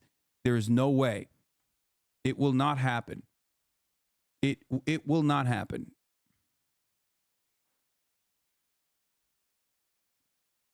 I agree with Sam Cedar. No matter how pessimistic I am, given what I know about how the situation has changed in our outlook over Israel over the course of the past 10 years of my coverage, lending coverage to Palestine, to the Palestinian plight, I have never seen this level, this groundswell of support for the Palestinians. I've never seen people recognize Palestinians as human beings, okay? I come from a background of like, if you say Palestinians are human, you're a fucking anti-Semite. And now people still try that and they're laughed at. Do you understand? People still try that.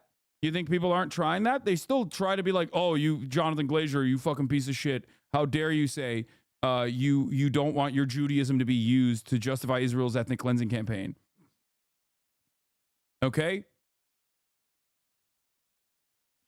It's because the evidence is gruesome? No. The evidence was always gruesome. It's just the evidence now is unavoidable. Do you understand? That's the major difference. It is in front of our fucking eyes. Impossible to look away from. You see the drone footage of the Israeli drone two-tapping 4 Palestinian civilians that are walking. You see it all over your social media. And then you go, well, that's really fucked up. I can't fucking, this is insane.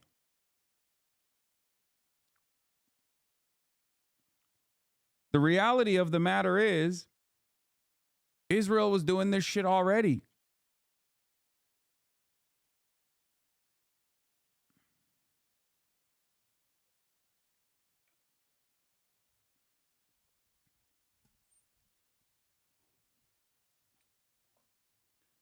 Mark Ruffalo is also in support of Palestine and a ceasefire and just got fired from a panel for environmental law and activism specifically because of his position. He's not even a politician, but just another example. Yes. It does not matter. Okay? It doesn't matter.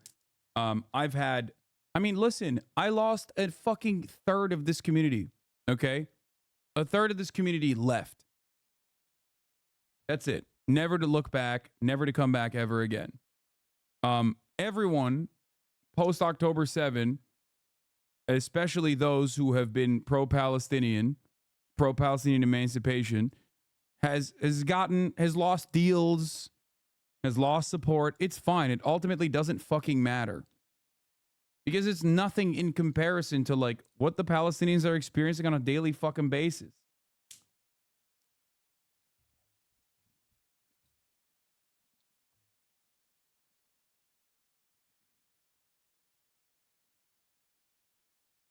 Instagram has a new feature that limits political content by default. Yes. It's really lame. It nuked my story visibility. My stories used to get like 120 to 140K views.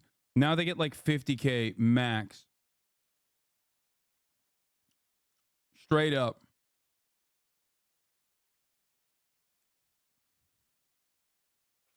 I mean, Meta has always been...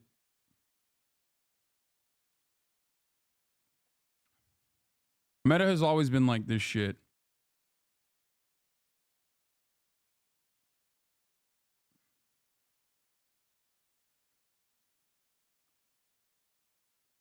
The world will be forced to eventually come to its senses. This being an apartheid state compared to a war like Iraq this will continue for the next 40 years. People can't ignore it for that long.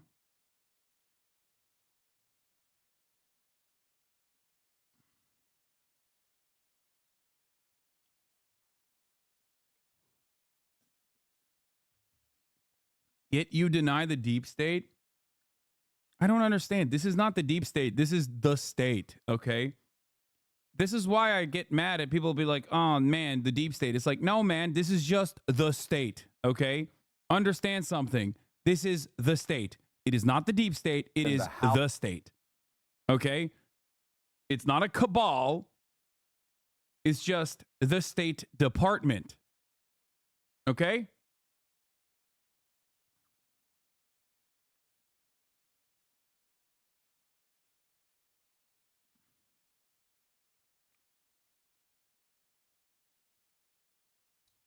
Anyway. Meta is ultra-Zionist law. Also, this feature will not hide the truth of the world. People will see the truth in one way or another, and people love politics. Even the biggest normies know what's up. Yeah. Jonathan Greenblatt calling anti-Zionist Jews fake.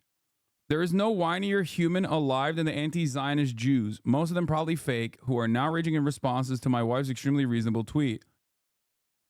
A weird number of them are anonymous or actually entirely foreign people taking insult in the name of Jews. I'm guessing there aren't this many anti-Zionist Jews in the world. I'm guessing she tripped the bot army. No, dude. No, you're just, your head is stuck inside of your fucking asshole. And you're surrounded by other like-minded dipshits. So you're shocked whenever you do actually encounter a Jewish person that's anti-Zionist. Like, what? And then you call them fake Jews. So obviously, because you say stuff like that, many anti-Zionist Jews probably don't want to be around you. That, and also because you're, I assume, a defender of fascism. It's so stupid. Dude, this is an identical analog.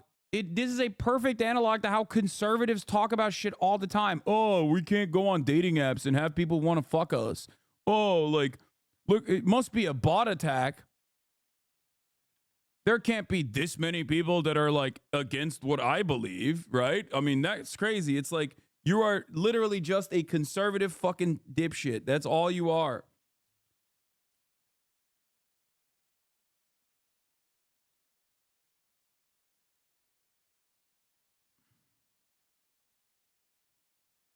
I haven't watched you for a while because life, but what have you done with your voice outside of your stream for Palestinian people? Any activist stuff? Interviews? If so, I can find it somewhere. YouTube. I don't mean to sound rude. Don't take it that way. Love your stream. Thanks. Yes, go to my YouTube page.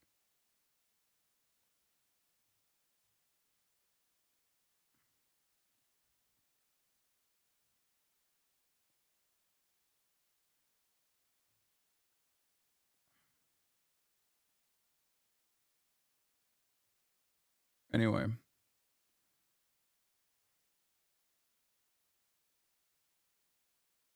Could we have uncommitted organizers on stream? Maybe another fundraiser for Palestine? Yeah.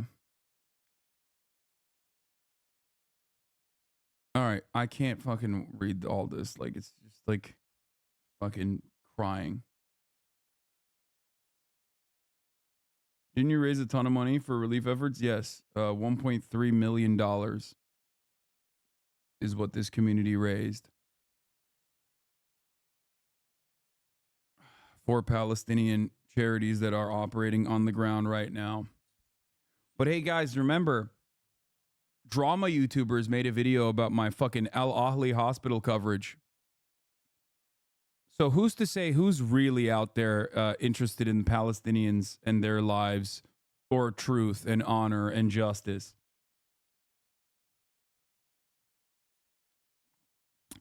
Anyway, let's get to MTG. Yeah, I remember in 2021, Mark Ruffalo apologized for a post about Israel-Hamas fighting because I ratioed him. I yelled at him on Twitter. Old heads know this.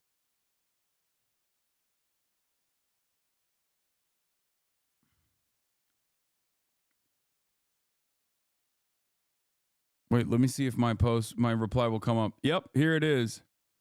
I have reflected and wanted to apologize for posts during the recent Israel-Hamas fighting that suggested Israel is committing genocide. It's not accurate. It's inflammatory, disrespectful, and being to justify anti-Semitism here and abroad.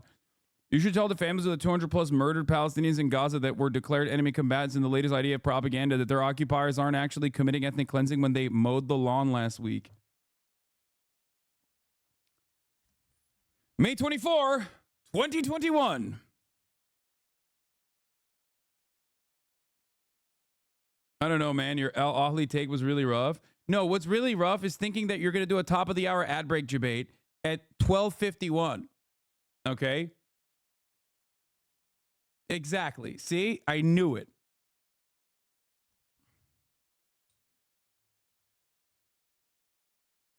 Damn, bro. Hasan was base back then.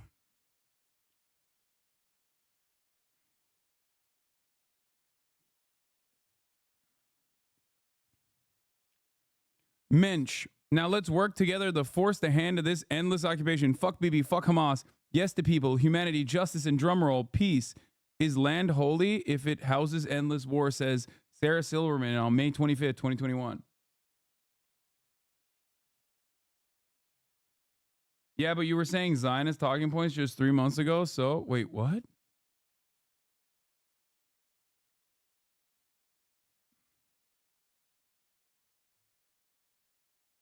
Debated? Oh my God. Okay, I don't understand what the fuck is happening here.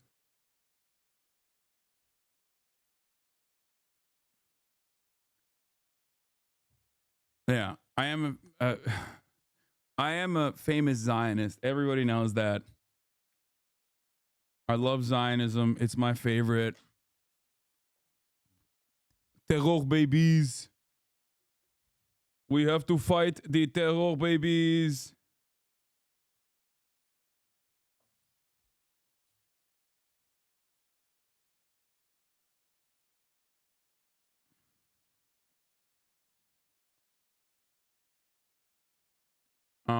Anyway.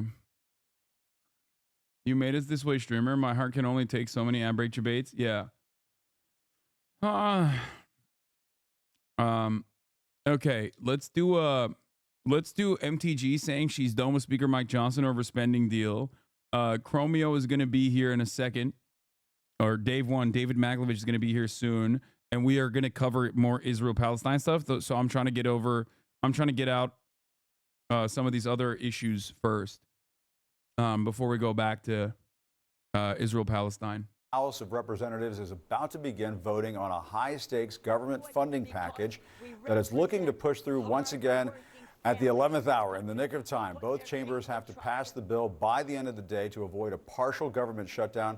It's not clear if Speaker Mike Johnson has the votes just yet. He's facing backlash, not just from... Will there be more merch since it's sold out?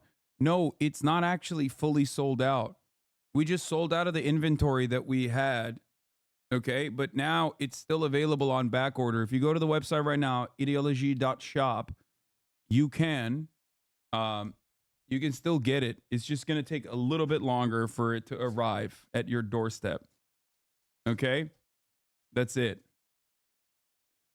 You need to drop these sales on Fridays when people get paid, lol. I know, which is why we extended it. It's sold out. We cleared all of the fucking all of the inventory yesterday. But you still have it, like, on the back order.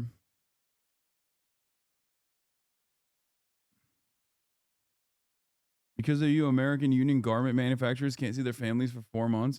That's what I'm saying, bro. They need to work harder, okay? They need to work harder and make more.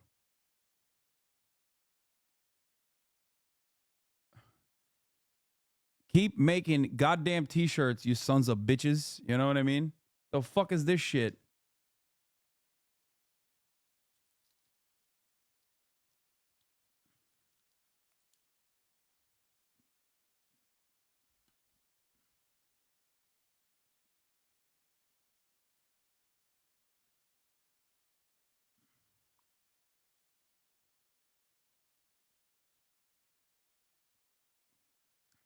Gray Zone talk to the Israelis that are doing the blockade. That's crazy.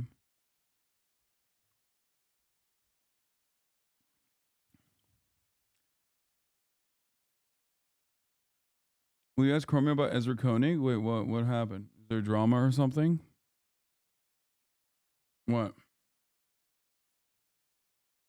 Anyway, also, if you don't have enough money for a t-shirt, you know, you can still subscribe at the top of the hour for $5 or for free to avoid the top of the hour ad break. Here's a streaming ad break now before I forget.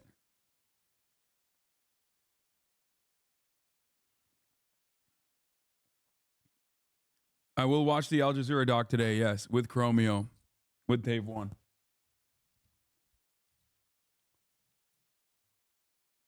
Called us broke boys. Wow. If you're a broke boy, just say so.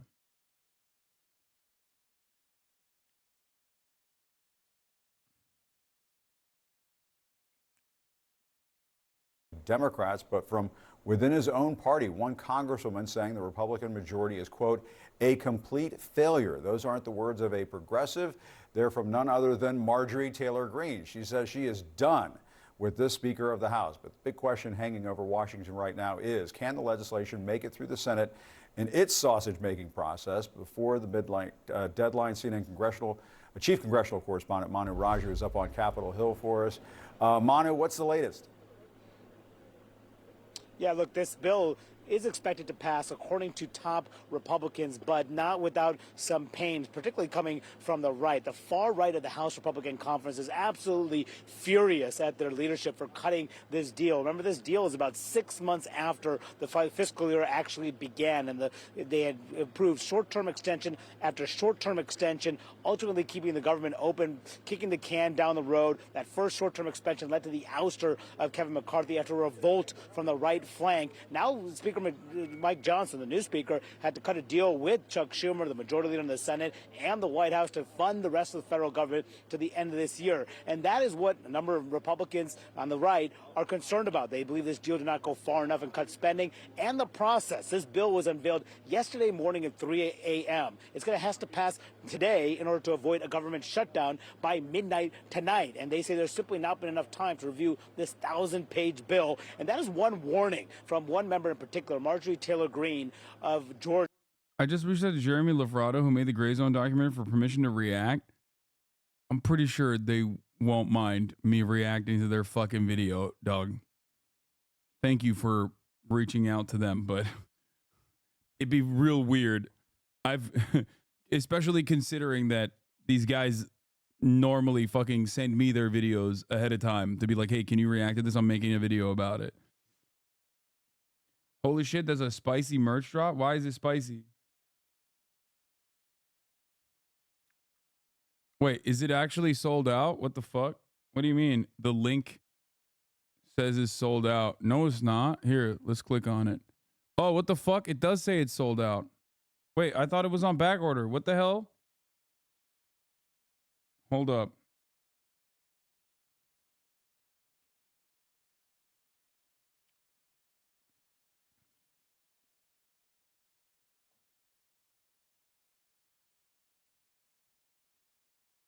I don't get it.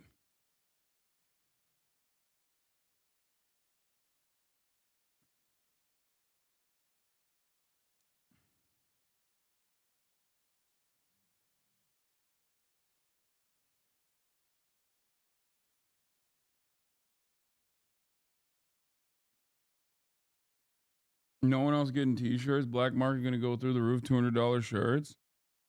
Yeah. I don't know why. Bro, what are these guys doing? I don't understand. Like, you just... It says sold out. There's a fucking line over all of it. What the hell?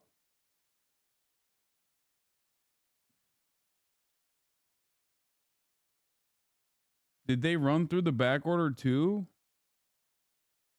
I want to preemptively apologize for the editing I did for the Al Jazeera video. For scenes that have blood, dead bodies, I fully blurred those areas. Sometimes subtitles are not seen. That being said, in general, those subtitles were crying, swearing at dead bodies. I'm a boomer, so editing is my area.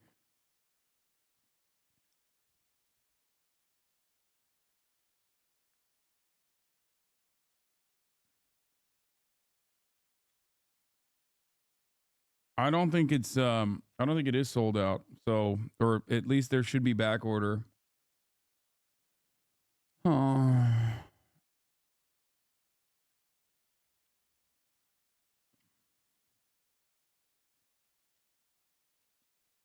It's probably a glitch or some shit.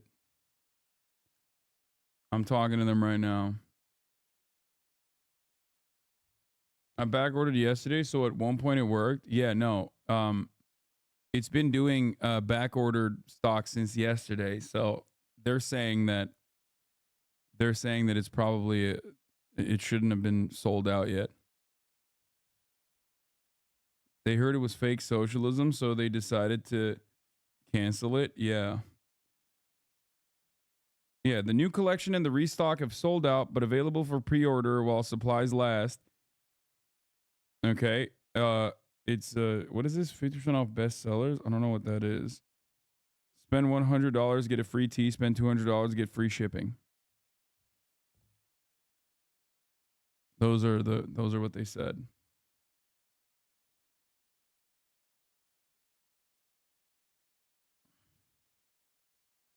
Oh, here are the Vault collection. These are 50% off.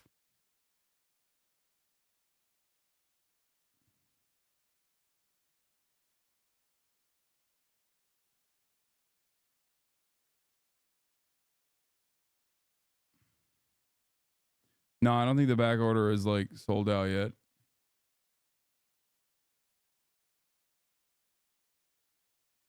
Hey, Hasan, genuine question. Is there something preventing you from making merch at a worker co-op? Yes. It's called literally no worker co-ops that make enough fucking garment manufacturing. Yeah, there is. Dude, I swear to God, you literally see a fucking tweet from a dumbass who gets paid by a literal Australian fascist, and you are immediately duped into being like, well, unconditionally, I'm going to now repeat this. Like, just think about it a little bit, man. You're smarter than this, I hope. Unless you want me to literally run a fucking factory, obviously, I have made this mental calculation before you have. Okay? Like, Hasan, chill. It's just like, it's so fucking stupid. You know what really pisses me off about this? Is that some of you are incredibly easily duped. Okay? That's what makes me so mad. You're so duped by like a very obviously cynical dickhead. It blows my fucking mind. Like, it's just like, what? Oh, it feels like I don't do anything that is like worth anything. You know what I mean?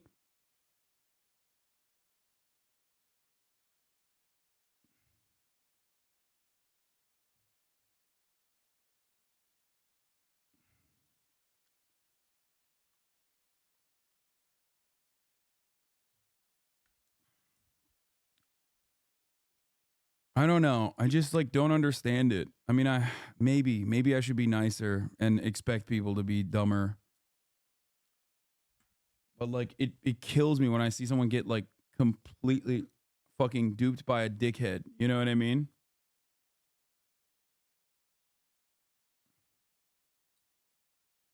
Okay, now I know I didn't just hear you say that. You do way more worthy shit than others.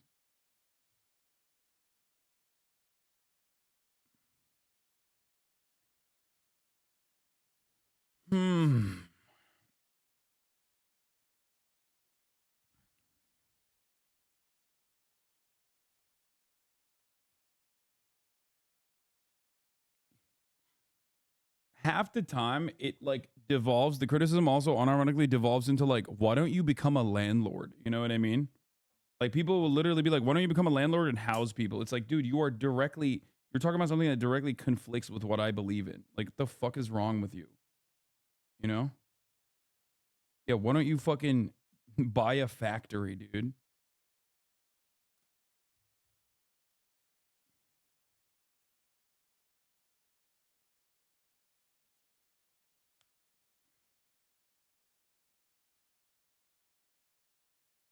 Anyway.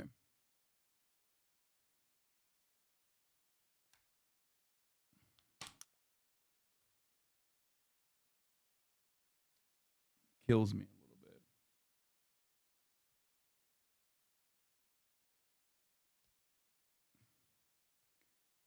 I think it's insidious a lot of times. The chatters do come in and just asking frame themselves as reasonable, making others feel like they're being reasonable when in reality they're just trying to clip chimp you. I know, which is why I shouldn't get duped. Maybe that guy was legitimately asking. It's just sad to see if they are legitimately asking. It makes me sad that they got duped by some fucking dumbass who's not even smart. Oh.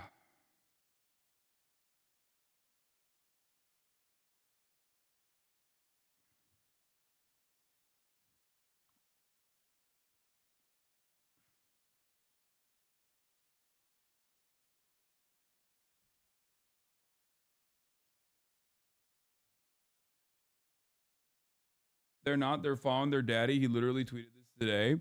Funny idea to make Hasan Piker's life more inconvenient. Respond to every post hounding him to turn his merchandise business into a workers' own co-op. Get inside of his OODA loop. Just make it marginally more annoying him to do business and make money. I think we can do this. What if we turned every business into a workers' co-op? Now that would own Hasan. Maybe we should send some product reviews to China headquarters of Warren James Inc., the company behind the IDEOLOGIE.SHOP. Lol. What are they? Do they think that like... What is... Do they think like I own Warren James or something? Like, this kind of unhinged shit. By the way, they're just mad that these guys have like a Chinese shop as well. Like, what the fuck? Are they okay?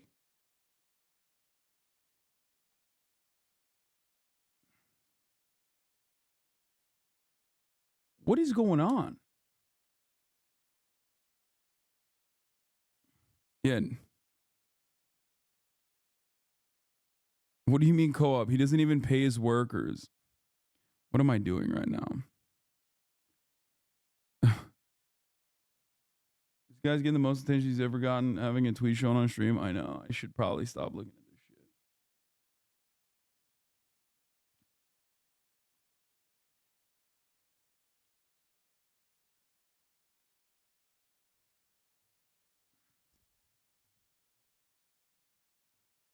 Why do Ukrainian Twitter users hate you so much? I'm not going to get into it. And also, they're not Ukrainian. They just have a Ukrainian flag in their bios. Come on.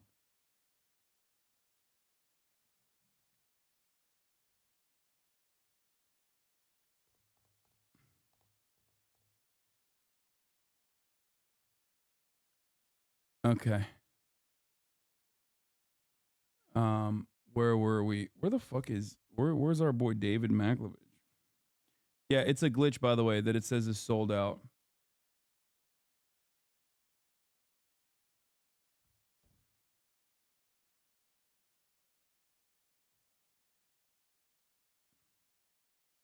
Ironic for Drew to live off of a billionaire. Drew Pavlou is paid to post right-wing propaganda by far-right millionaire Simon Fenwick, who also funds the fascist One Nation Party.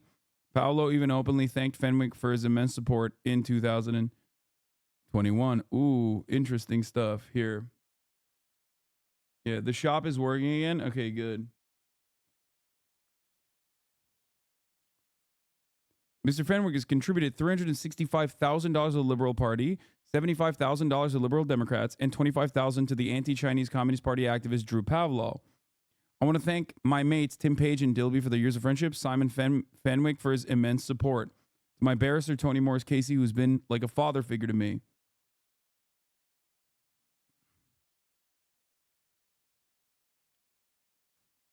He's affordable. 25 bills is not cheap, bro. Come on.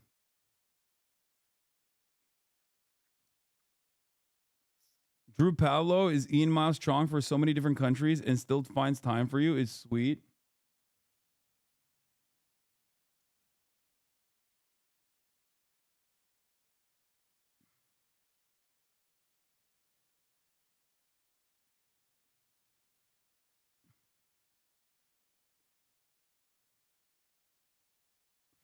Anyway.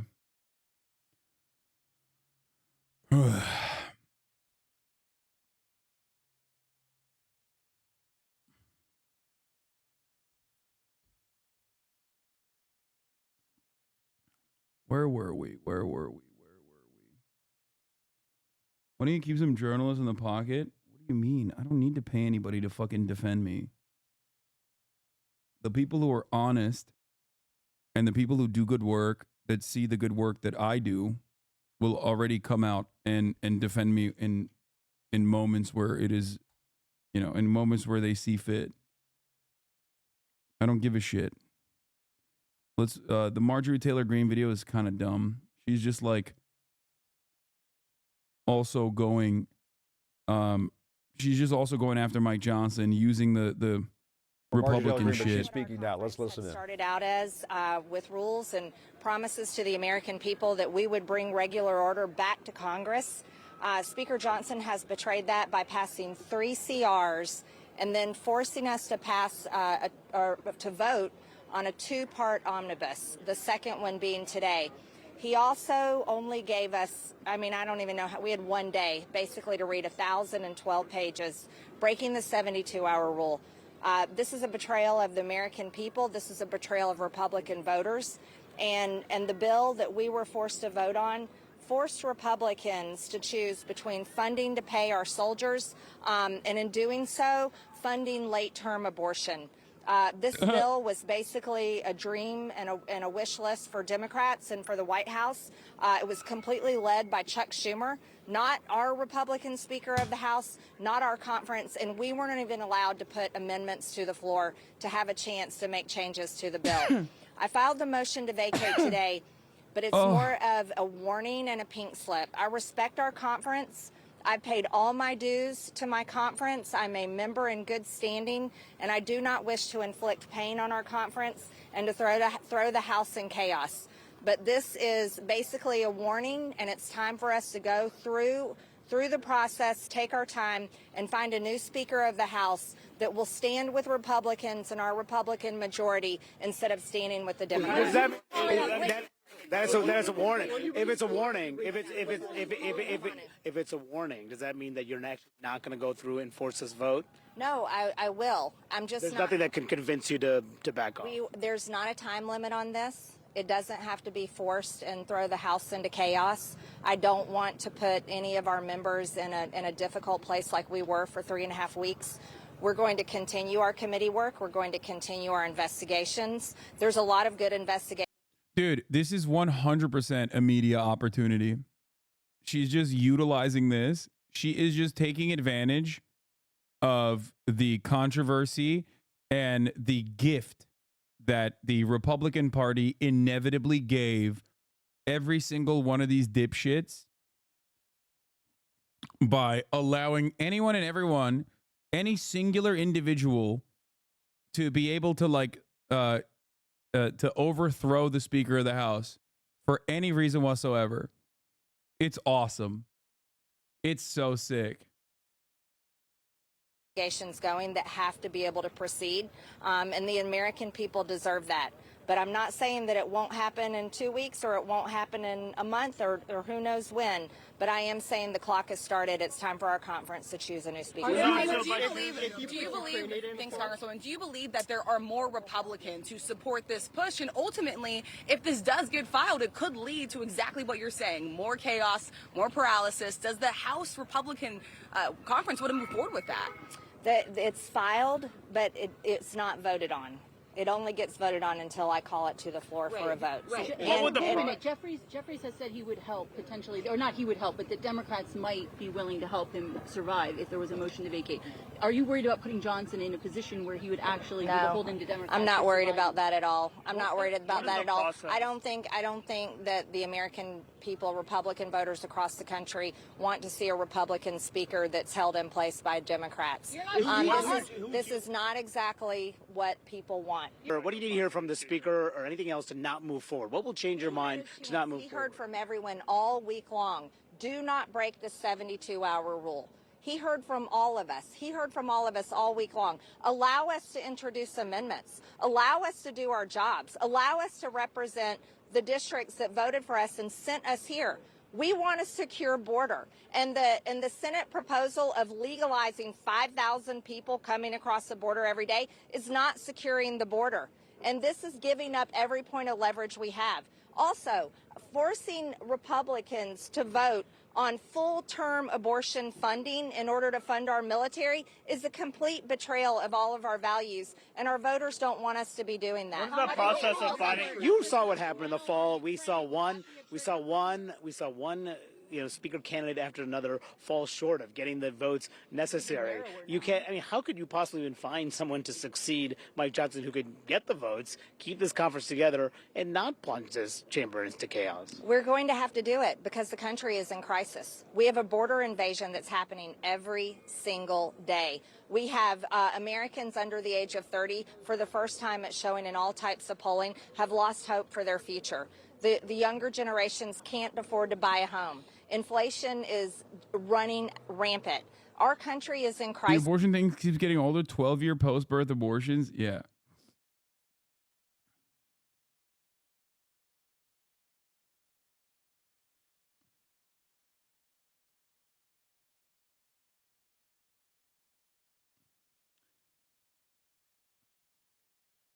Another prime example of why it's so incredibly dumb for Dems to try catering to the right. It will never be right enough in their eyes.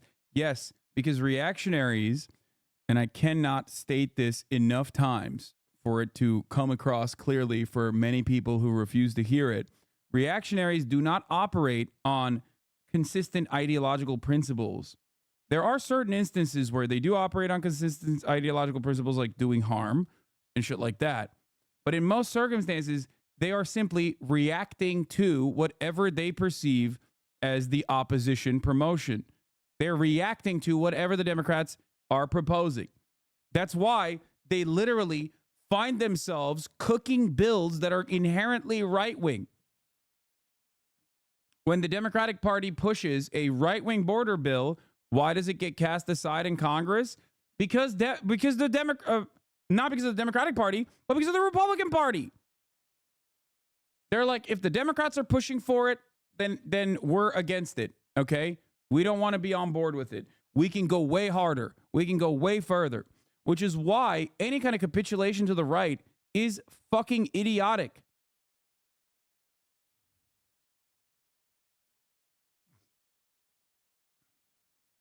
And we need real leaders that know how to fight, that know how to walk in a room and don't get rolled by the deep state and don't get rolled by the Democrats and don't get rolled into doing whatever it takes to maintain that power and position. We need a Speaker of the House that actually represents the people. This is the people's house. This is not Washington, D.C.'s house. This is the people's house in that manner. Do you really think that there's someone who can get 218 votes to become Speaker of the House? I certainly hope so. I mean, it was so hard to go the last time. You're going to go through. It was hard to go the last time, but look at where we are now. They just passed a funding bill that doesn't secure our border. Damn, I tried to take a clip of what you said to show my normie friend, but I understand why you have turned it off. You can clip my shit as long as you're a subscriber. Does nothing to stop the clips aren't turned off. They're just turned off to non-subscribed people. Another benefit, one of the many benefits that you get for being a subscriber. Daily invasion. This budget funds full-term abortion. It funds DEI. It funds trans ideology on our youth as young as 12 years old. We're already in crisis. So it's time for real leadership. Is this the fight you want to have in an election year? Absolutely. It's the fight I want to have in an election year because, damn it, I want to win that House. I want to win the White House. I want to win the Senate. And I want to restore this country back to greatness again, back to safety, back to security for every single American, because right now we don't have it, and that's the fault of Democrats and the Biden administration. Congressman, you were against this when it was Kevin McCarthy. Congressman, after he cut a deal with Democrats for the budget, why is it going to take the whole thing? Okay, deep breath, America. Here we go again. Yep, you just saw Marjorie Taylor Greene making very clear in many different ways that she is done with Mike Johnson, that she has, as any member does, still has the ability to vacate the chair, which means that they can hold a vote to get rid of Mike Johnson. And she said she's filed a motion to do that. I want to go to Manu Raju, who you were seeing there for a while in that scrum with Marjorie Taylor Greene. The first question I have for you, Manu, is what I'm hearing from members of the House Republican leadership, and this is all complicated stuff, so we'll try to walk our viewers through it as we try to process what's happening, is that, yes, she filed a motion to vacate, to kick Mike Johnson out of the Speaker's chair, but she hasn't. So now I need to sub to clip you out of context. Damn, great strategy, ass man. It is a great strategy because if you get banned, you can't subscribe. So even if you are subscribed one time to clip me out of context, you will never be able to do it again unless you subscribe again in yet another with another sock account.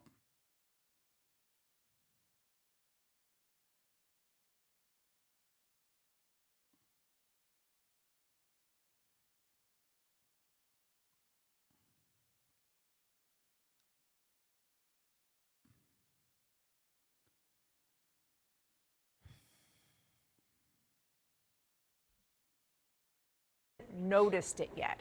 Can you explain what the significance is of that? I will. Yes, I will. She needs to actually be called, address the House floor, and announce that she's moving ahead with this. That starts the clock. There'd be 2 legislative days after that happens on the floor where the vote must take place. And they're going on a 2-week recess, so this is not going to happen for a couple weeks. The question will be how the votes come down if she does go forward with this. And I want to bring you one very key development. I'm talking to Congressman Tom Suozzi here because they're going to have votes. The Democrats will have to choose if they're going to have to vote to oust Mike Johnson or if they're going to vote to keep him in there. Congressman Suozzi, Democrat of New York, will you vote to keep Mike Johnson in as Speaker? Yes, I will. Why is that? Because it's absurd. He's getting kicked out for doing the right thing, keeping the government open. It has 2/3 support of the Congress, and the idea that he would be kicked out by these jokers is absurd. Will there be other Democrats who join you think? I hope so. Okay, thanks for your time. Thank you. So that is an important development that I wanted to bring to you, just, there, Dana. A Democrat here, Tom Suozzi, says that he will vote to keep in Mike Johnson. That's different than what we saw in the fall when Kevin McCarthy became the first speaker ever to be ousted by his own colleagues. All Democrats in that situation, along with 8 Republicans, voted to oust McCarthy. Here we have at least one Democrat saying, yes, I will vote to keep Johnson in. That will make it harder for Marjorie Taylor Greene to succeed in kicking out Mike Johnson. The question is how many other Democrats like Tom Suozzi are there that will keep him in, and what price will they exact for that? Because there are so many huge issues that are pending. Yes, they just barely passed this bill to keep the government open.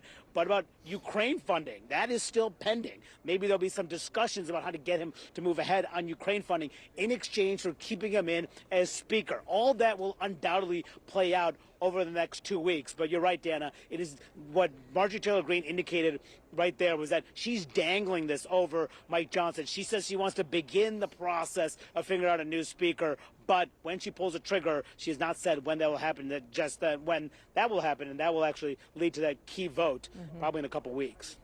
Dana. I mean, wow. Absolutely. Wow. Manu, thank you. Don't go too far. I want to bring in our colleague, Melanie Zanona. Mel, I know you've been talking to members of the current Republican leadership in the House of Representatives. What are you hearing? Yeah, well, this move is not going over well. Remember, the conference is still reeling from Kevin McCarthy's ouster, which was not that long ago. There's been a lot of raw emotions and sore feelings in the conference. So now the prospect of yet another chaos, weeks without a speaker, something that roiled the conference last time, is really upsetting to a lot of members. I talked to one member, Lisa McLean. She was just off the House floor when this is all going down. She said, this is crazy. I can't believe we're doing this again. I was just talking to another leadership source who said this is so stupid. He pointed out that moderate Republicans are probably not going to try to back another conservative speaker if they get into another speaker's race. Like, they're probably going to team up with Democrats and say, we've had enough. So a lot of concern right now about what this means, although for Johnson's part, he's been pretty dismissive. I caught up with him just outside the chamber as well. I tried to ask him about this, and he basically dismissed it with a wave, suggesting he doesn't care. Yesterday, he also said that he wasn't concerned about a motion to vacate, that he does not want to operate in fear. And remember, as of this point, we have only heard Marjorie Taylor Greene saying that she supports this. She did tell Manu, you heard in that gaggle, that there are other colleagues who are with her, but those numbers really matter here, especially if you have Democrats like Tom Suozzi who are willing to support the speaker. So it takes 218 people in order for this to succeed, if there isn't even a floor vote that goes into motion. But at this point, it really is a headache for Johnson. They are going on a 2-week recess. When they come back, they're going to have to deal with the topic of Ukraine funding, which is another issue that has really divided the GOP conference. So a lot of headaches.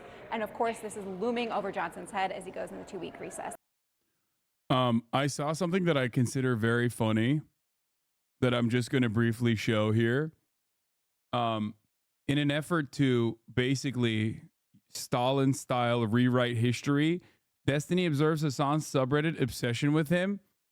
And I just want to show you guys a video really quickly, okay? Because I think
placement. And then we got you little Funk Yourself hat. Okay. Little. We got merch. We got merch. We got you a duo of Funk Yourself t-shirts. Okay. We got your picture disc. And then that's all we had in your size.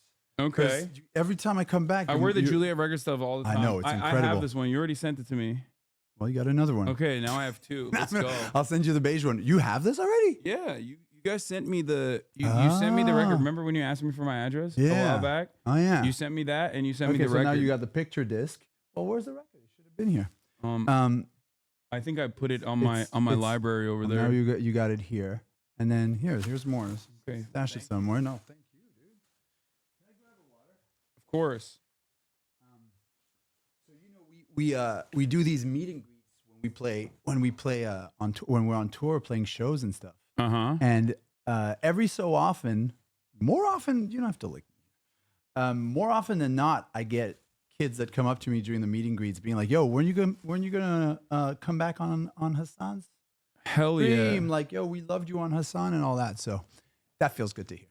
Of course. Yeah. So I guess I got a lot of there's like an overlap with some Chromeo fans and the community, the chat. Well, we have.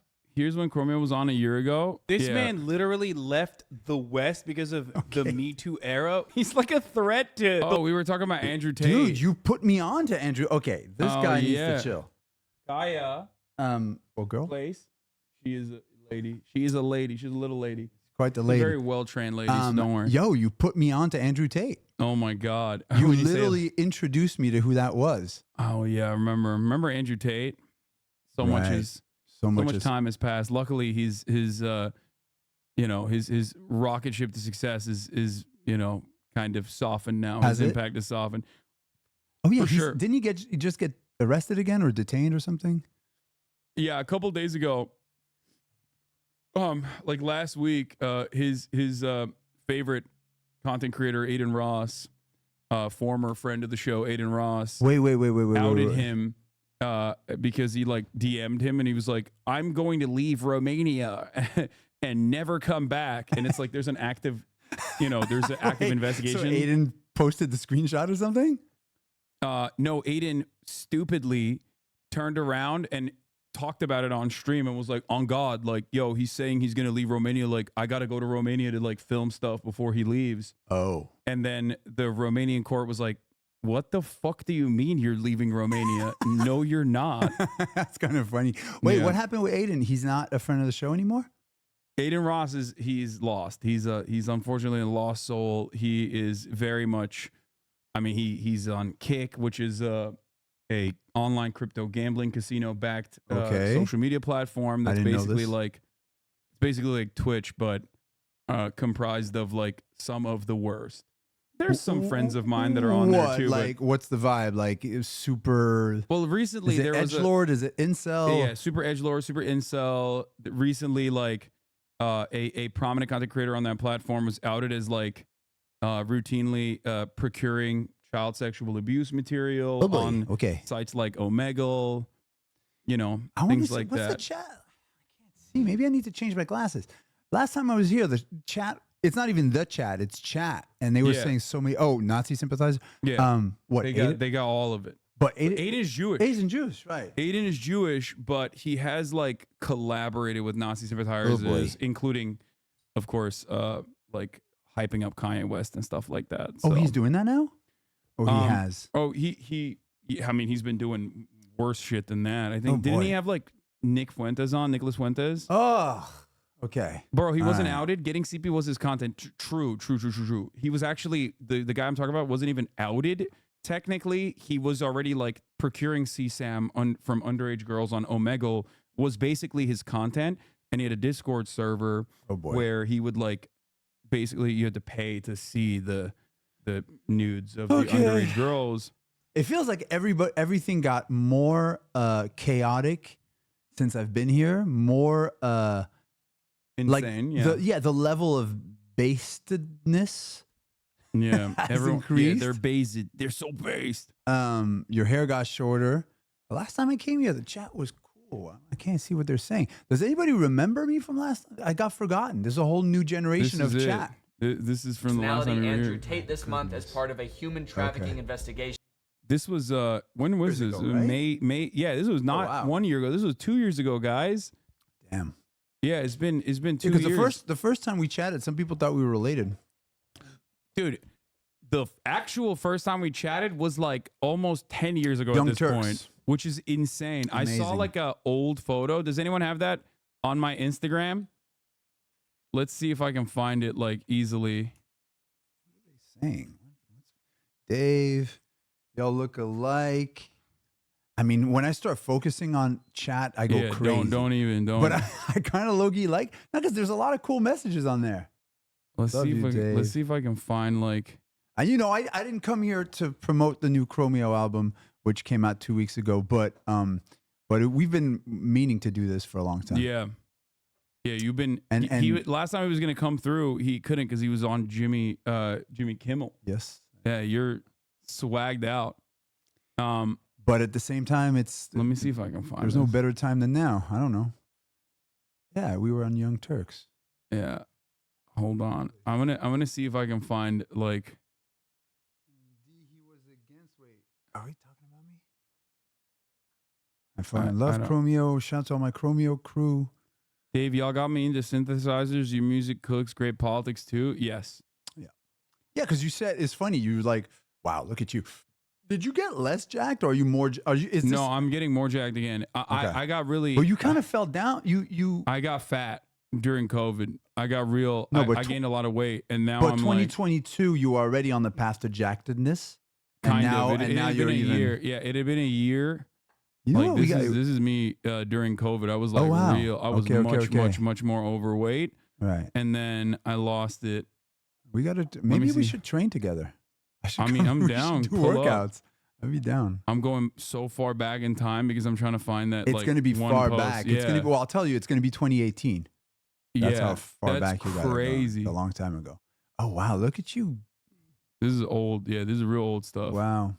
Wait, is this it? Oh, there it There is. it is. This is the first time we linked up. Yeah.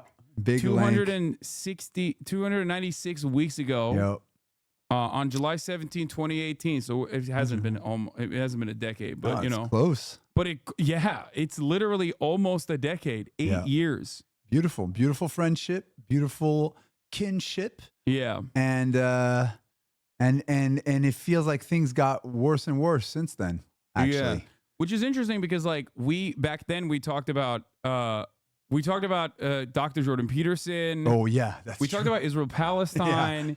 And I often say this. Oh wait, not 8 years ago, 6 years ago. Sorry, bad math, leftist math. Dave is not aged yet. I know he never ages. He's a vampire. I often say this, but oh yeah, there's always stuff about my age on chat. Yeah. The classics are going to be, are you guys related? Yes. You Isn't look he related. 87? You guys, Dave is the same age consistently. It's kind of cool though, because like even your aesthetic has not really like changed. It's improved a little bit. Thank you. Now you tuck the shirt in. That's right. Wow. That's what I was going to say. Which is a big improvement. I think. Yeah, it is. And I think so too. Are those boot cut? Like, or they're are like those slight. There's a flared? slight flare, like a slight. You guys have always been bringing it with the style though. Looks permanently 27. I'm 45 years old. Yeah. Okay, so let's. So we talked about our politics back then. Yes. Yeah. Which, this is what I was saying. Like you can always go back to like all the way back to like 2016, 2014, 2015, like, and find things that I have written or things that I have said back then that are unfortunately still prescient and still, you know, I have the exact same take. You want to give yourself props. No, it's not. Oh. What I was more than giving ourselves props here, it's more so about like how little things change. As far as like the cruelty, it only increases. Like we talked about Jordan Peterson back then and we clowned on him at a time when liberals were like, Jordan Peterson is great though. Like I don't understand. Liberals were saying that? Yeah, there were a lot of liberals that thought Jordan Peterson was like apolitical, right? And now everyone understands that he's like a right-wing shithead. Yes. So people have arrived at that conclusion. Yeah. It only took, many, many years. Yeah.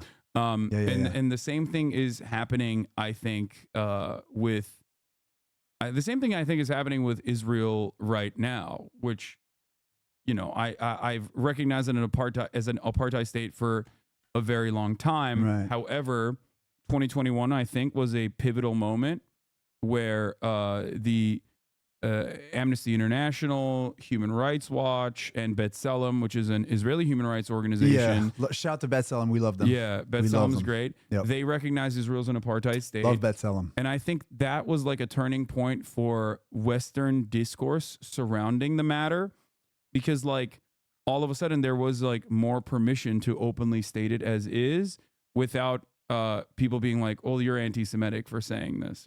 Yeah. Yeah, I have a lot to say about this, but yes. All right, let's start the discussion. I wanted to go through. Yeah, well, you probably have stuff to talk about, right? Because we got we got a bunch of stuff. We got the UN Ceasefire Resolution that America like came up with a fake ceasefire. My friend, shout out to my boy Sajad. He sent me that this morning. I read the whole thing, or I read part of it. Right, but is it? Yeah, okay, I get it. Yeah, it was a strategic ceasefire to control the ceasefire narrative, from what I can understand. Which is really silly because the other ones were probably bullshit too. I would have to go. We'd have to compare and contrast.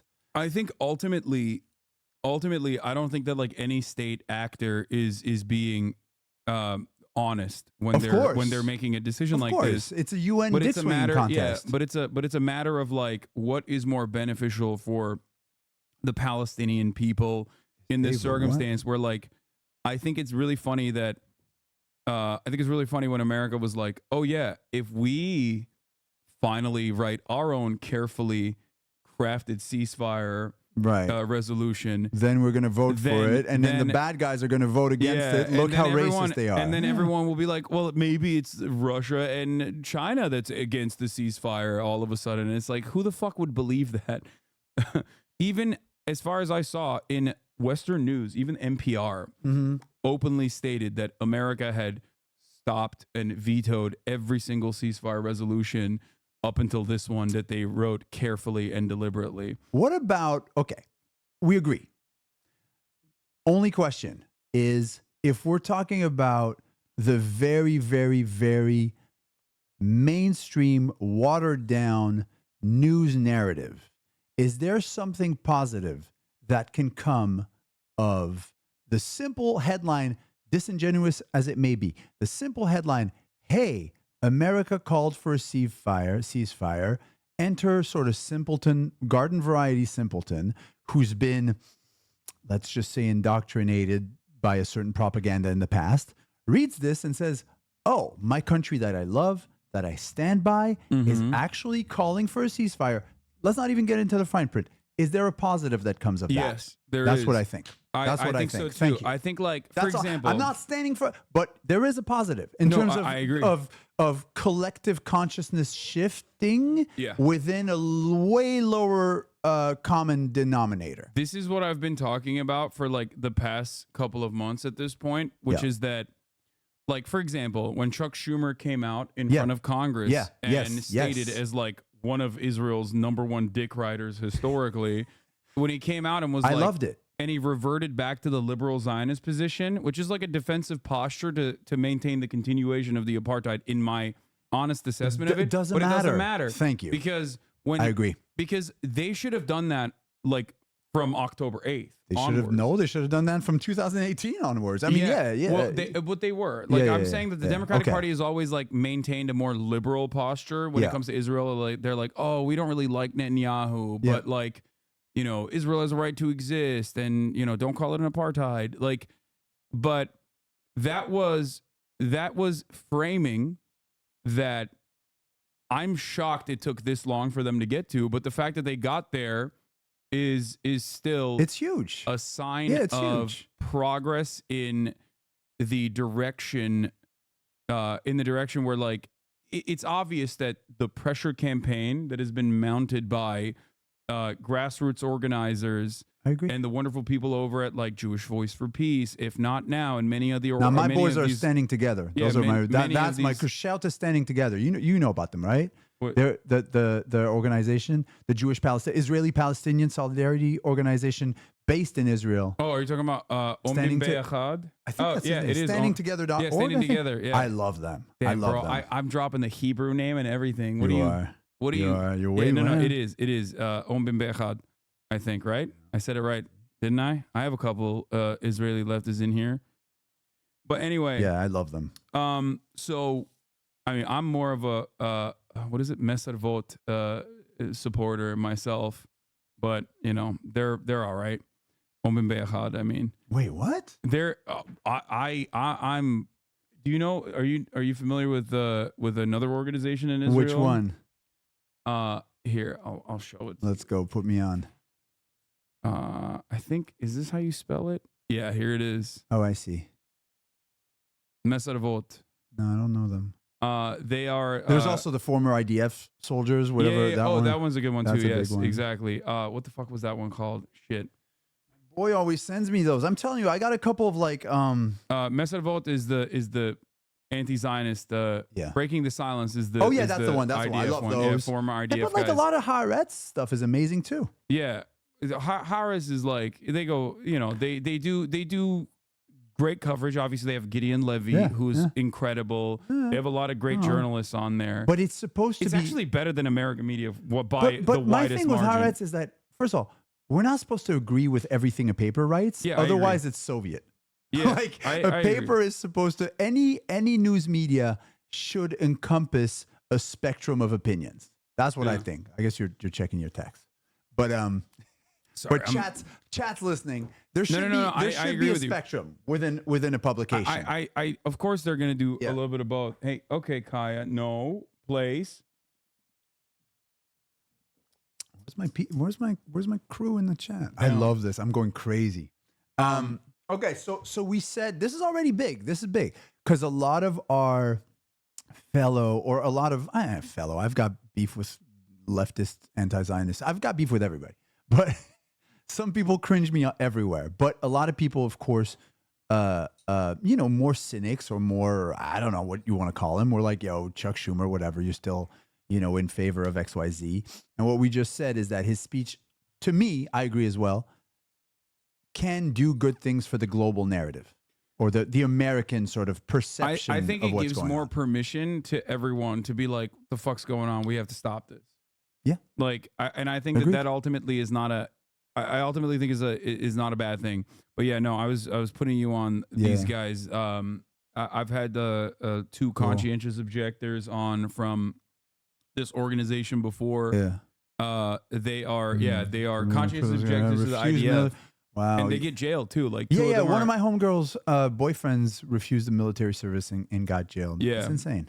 Yeah, I think that it's like very brave for them to do such a thing. Of course. By the way, infinitely braver than us. Yeah, absolutely. Anything we could ever strive, it's like I'm a musician, DJ guy. Absolutely. Whatever. Like there's obviously like a lot of social capital that you leave out when you do take a stance against Israel.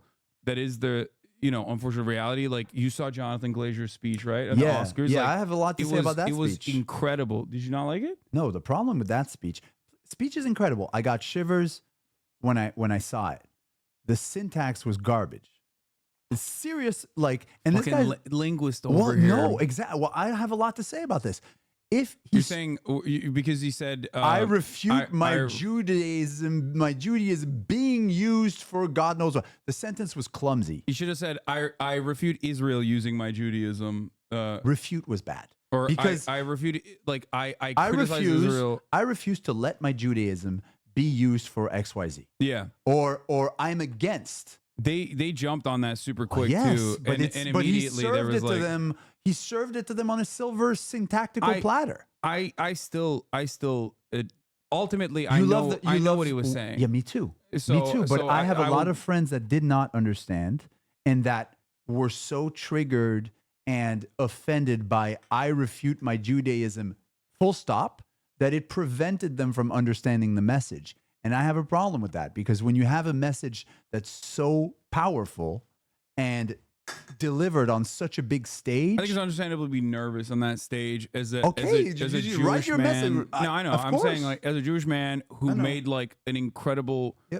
an incredible movie that has like very obvious parallels to what is currently going on. Like in that moment, he stood next to, and I think his like producer, one of his producers that was on stage, literally was like, "I don't fuck with what he said." After the fact, which is also okay. And then there was also the speech from the two German guys, the Israeli guy that was in beautiful. Berlin. Yeah. And then the Jewish guy got persecuted and outed as an anti-Semite. I mean, world upside down. Yeah. But you know, on this, wait, so English wasn't great. Glazer's German. Great point, but bro, you should have written your speech better. Like I think the syntax was so clumsy. I know, but it's still, bro. It's still like it's bad faith. Like people are gonna attack him in bad faith. Yeah, it's bad faith. It's bad faith. Should he have planned ahead of time? Maybe, but like I'm still going to ride or die for a person who. If you don't fuck with anti-Semitism, you're not okay. Of course, no. I fuck with all those statements. The point is, I understand how people could take it and run with it. And also, when I first heard it, cold turkey, I was like, this is formulated strangely. And of course, then the emotions got me. His emotions got me, and of course, the content of the message was incredible. The film is incredible. We all agree. I think, but the point was, I think it was a moment where, and this has happened to Melissa Barrera as well. Like Melissa Barrera was on Scream. I saw that. Yeah, and she posted Ross Segal, who is a famous Holocaust historian, a famous genocide scholar. Yep. Who wrote for Jewish Currents. Yeah. Formerly I think it was editor-in-chief was Noah Colwin, as you guys know Noah.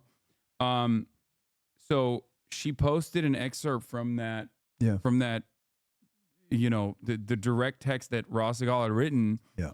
And she got fired from the movie for it. And I feel like in an environment like that, when there are you know, not insignificant repercussions for being on the right side of history.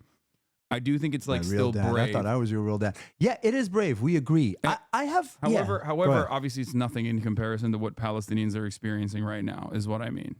Yeah, it's also nothing in comparison to these Israeli, you know, soldiers who are refusing to do their military service. It's also. I mean, it's. I've also become a little more Gandhi Kumbaya in all of this and trying to see the spectrum of different kind of pains that people experience in different communities and refusing to let my point of view flatten that. Because, and this is where I actually want to ask the chat something.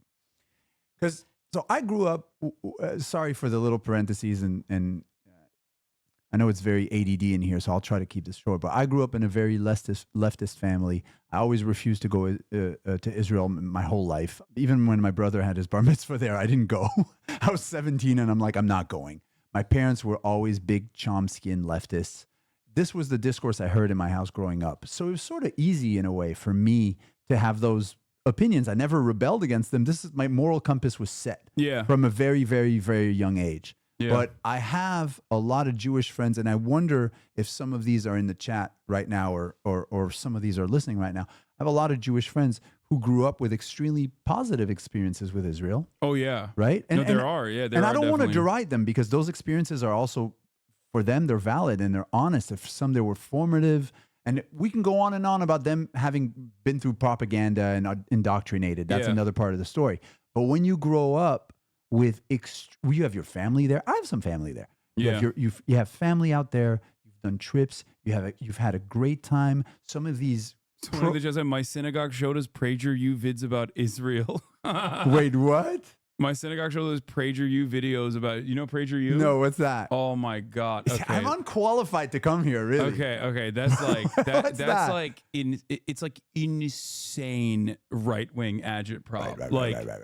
Right. But also not all Israels are right-wing. Not all synagogues are right-wing, sorry. By the way, not all of Israel is right-wing either. Not all synagogues. There's degrees of it. And there might be people who were Reform, but still, did birthright or went to Israel, had amazing experiences there. And I think for them, there's a lot of very conflicting emotions and a lot of pain. And it's easy for us to be like, hey, you got to unlearn all of that. And of course, I would love them to. But I'm telling you, knowing a lot of these people and some of them being close friends of mine, the watermelon emoji is not what's going to do it. It's going to take a lot more than a watermelon emoji. What do you mean? For them, if they see a watermelon emoji or a Palestinian flag or whatever, this is not the way we are going to make these people see our way of analyzing and of experiencing the situation. I think you are a much better person to, like, I've done this already. Like, no, finish your sentence. I like the way you started it. I'm a better person too.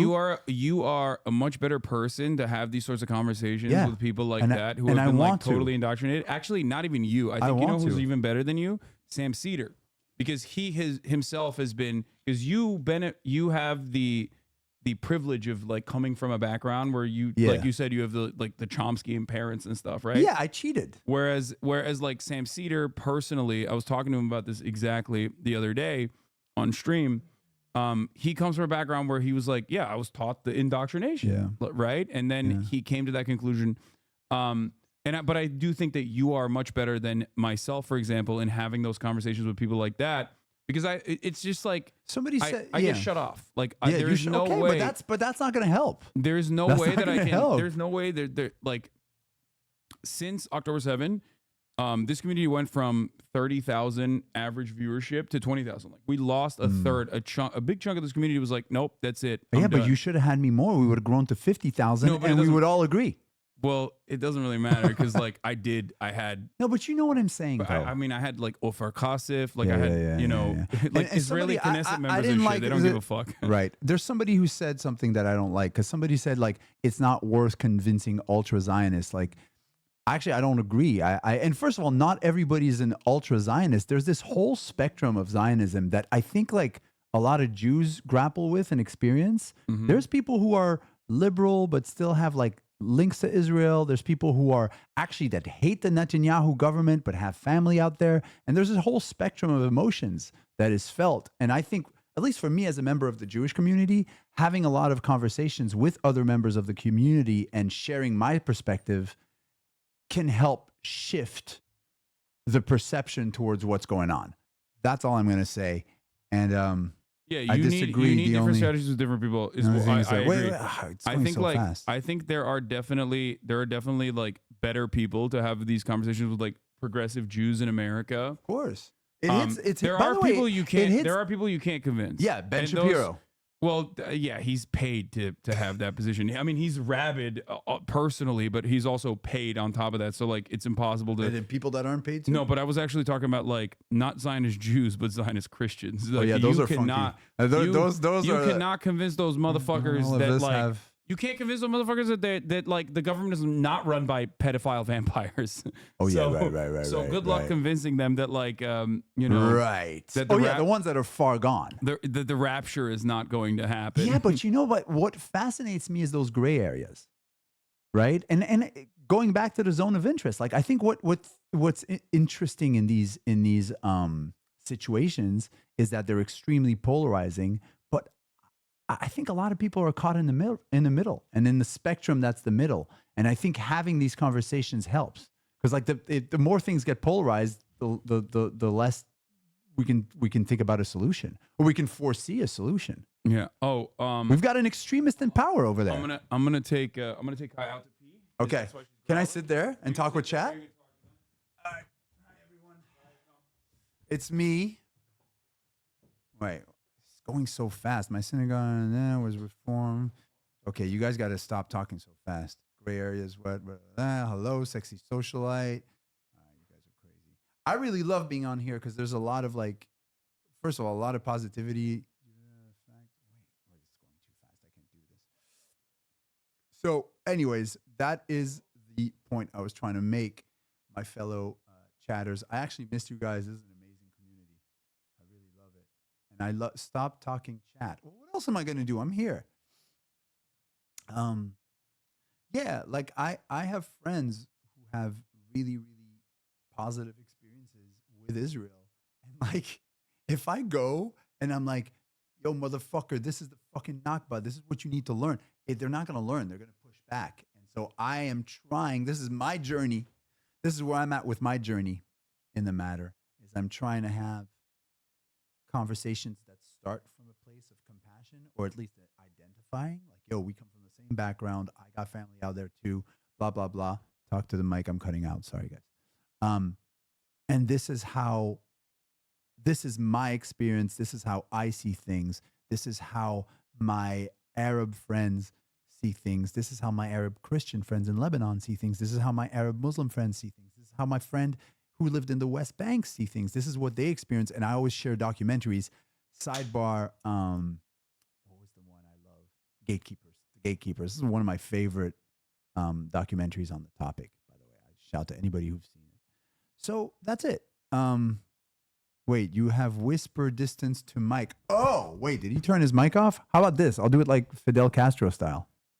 Hasan looks different. I used to like that when it's time for, oh my God, it's going something so fast. How many dead kids? Yeah, I'm with all that. I'm with all that. No, I'm good. I'm good.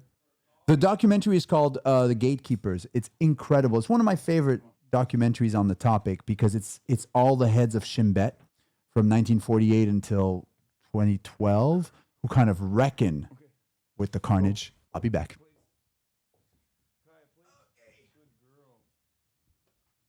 Oh, I think so much. I don't know how you not get anxiety. It's like there's so many good points that are circulating. I wish I could like freeze frame and engage. But anyway, you just scroll up and it pauses. Oh well, thanks for telling me this now. I'm an Israeli Jew, and there's so much propaganda; it's inescapable. But he's also 100% right. Yeah. Even when you're a lefty, there's a broader political horror, and there's family and friends and all. That's a paradox you have to deal with personally. Yeah. The empathy is welcome, but I wouldn't expect people to extend it to Israelis when there's a genocide going on. That's deep. That's super deep. No, there's a. But that's incredible. You see what I'm saying? This is what I hear from a lot of Israeli leftists is like and if those the understanding of and if those opinions were disseminated more, I think we would be in a better place. I mean, I think those guys get like, well, they get hit from every side. Yeah, they get destroyed by the Israeli society, which is like, I think very much at this stage. I think that like there's a radicalization. Oh yeah, no, yeah, I think like so. Here's what I think, and I'm gonna be very honest. I think Israel is now at the final throes of like fascism, in the sense that there's a fascist in power. But it's not even just that; it's a fascist in power that has come back into power over and over again. Yeah, and also he Vladimir'd himself, and also he has. Well, even with Russia, like there is not really an option outside of Vladimir Putin, right? Whereas like. In Israel, there's supposed to be an option. There's a Knesset. You can build coalitions. Well, but the coalitions have cock-blocked anything positive in the Knesset. And my point is, like, there's an appetite for more and more of this kind of thing, which is why when you see, like, we got Hadash and Ahmed Tibi, I guess.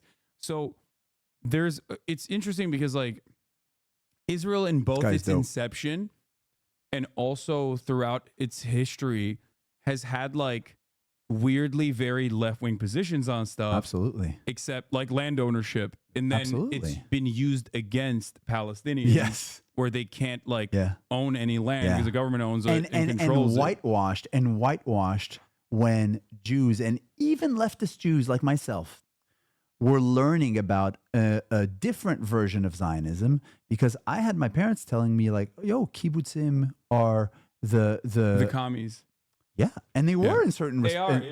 And then you're like, yeah, okay, but that didn't apply to everybody, did it? Right? So.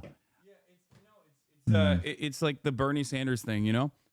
But wait, what Daniel Bernie Sanders? Levy, Okay, well, Bernie Sanders is he went to the kibbutzim as well. Like he was, you know. Yeah, and I don't think he went there in bad faith. I think he went there in extremely good faith. Yeah, no, I think so too. And he was blinded. Yeah. Edward Said. But here is the thing. Chomsky lived in a kibbutz. Well, Chomsky is like way more aggro in Israel than Bernie Sanders, though. Like, oh man, yeah. I would say Chomsky. I've been digging into the Chomsky-Edward Said relationship in the 80s. Fun fact: when I was at Columbia University, my office, my TA office was right next to Edward Said's. Oh, really? That's so sick. And I mean, I follow Rashid Khalidi as well. Great. He's good. Edward Said is peak. Edward Said is amazing, especially when he's like a literary critic. Chromeo is what? Chomsky is aggro almost permanently. Yeah. Bro, yeah, he wrote the book. Yeah, he is great. Really and political protection and cover up. No, I think that's a good point. This is what I was gonna say, is that like we are a tech podcast. This guy wrote, I look like if you were a tech podcaster. I'm sorry. Okay, go on. Sorry. My bad. No, he's way more swag than me. Come on. I love this. I love this whole crew. It's like here's the thing. Israel is what happens when you don't have enough, like when the counter to fascist tendencies and reactionary ideology can be very captivating and sedating, and it can be it can accept you into his like comfortable bosom real quick if you don't check it. And it's Israel, and what we're seeing in Israel now, in my opinion, is a product of the Israeli left being cast aside, being neutered, all the way from like the Labor Party, from all the way from like what has happened to the Labor Party in general, to where we stand now. My only beef, I don't want anybody in the chat, like my only beef, and I don't know if we have Israeli leftists here or people from Mizrahi backgrounds. My only beef is if we talk about Israel as a homogenous society. I take huge issue with that. I don't think Israel's a homogenous society. It's the least homogenous society. I actually criticize that stuff all the time. Thank you. However, when we're talking about like the consistent polling that's conducted inside of Israel, I saw that. And like having obviously the Israeli Jewish, which is, you know, the Israeli demographics, not mine.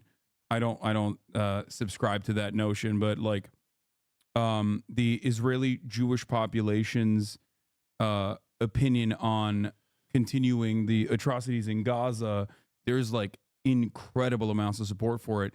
So I'm trying to address where that comes from, and I think it's like a permanent rehashing and recycling of like the dehumanizing narratives that you see.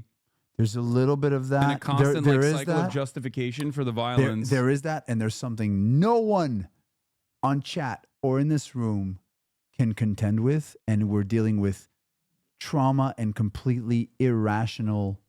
And if somebody in your family got October 7th, or if somebody got blown up in a bus in the 70s, like we just don't. I cannot imagine what that does to the rationality that you and I. It's post 9/11 America all the time. It's worse. No, it's post 9/11 America. Right? No, that's what I'm saying. It's post 9/11 America, which completely shuts off people in Israel from like many people in Israel from even seeing that like these actions are a byproduct of like maintaining an apartheid regime over the course of 75 years. Different degrees of apartheid regime and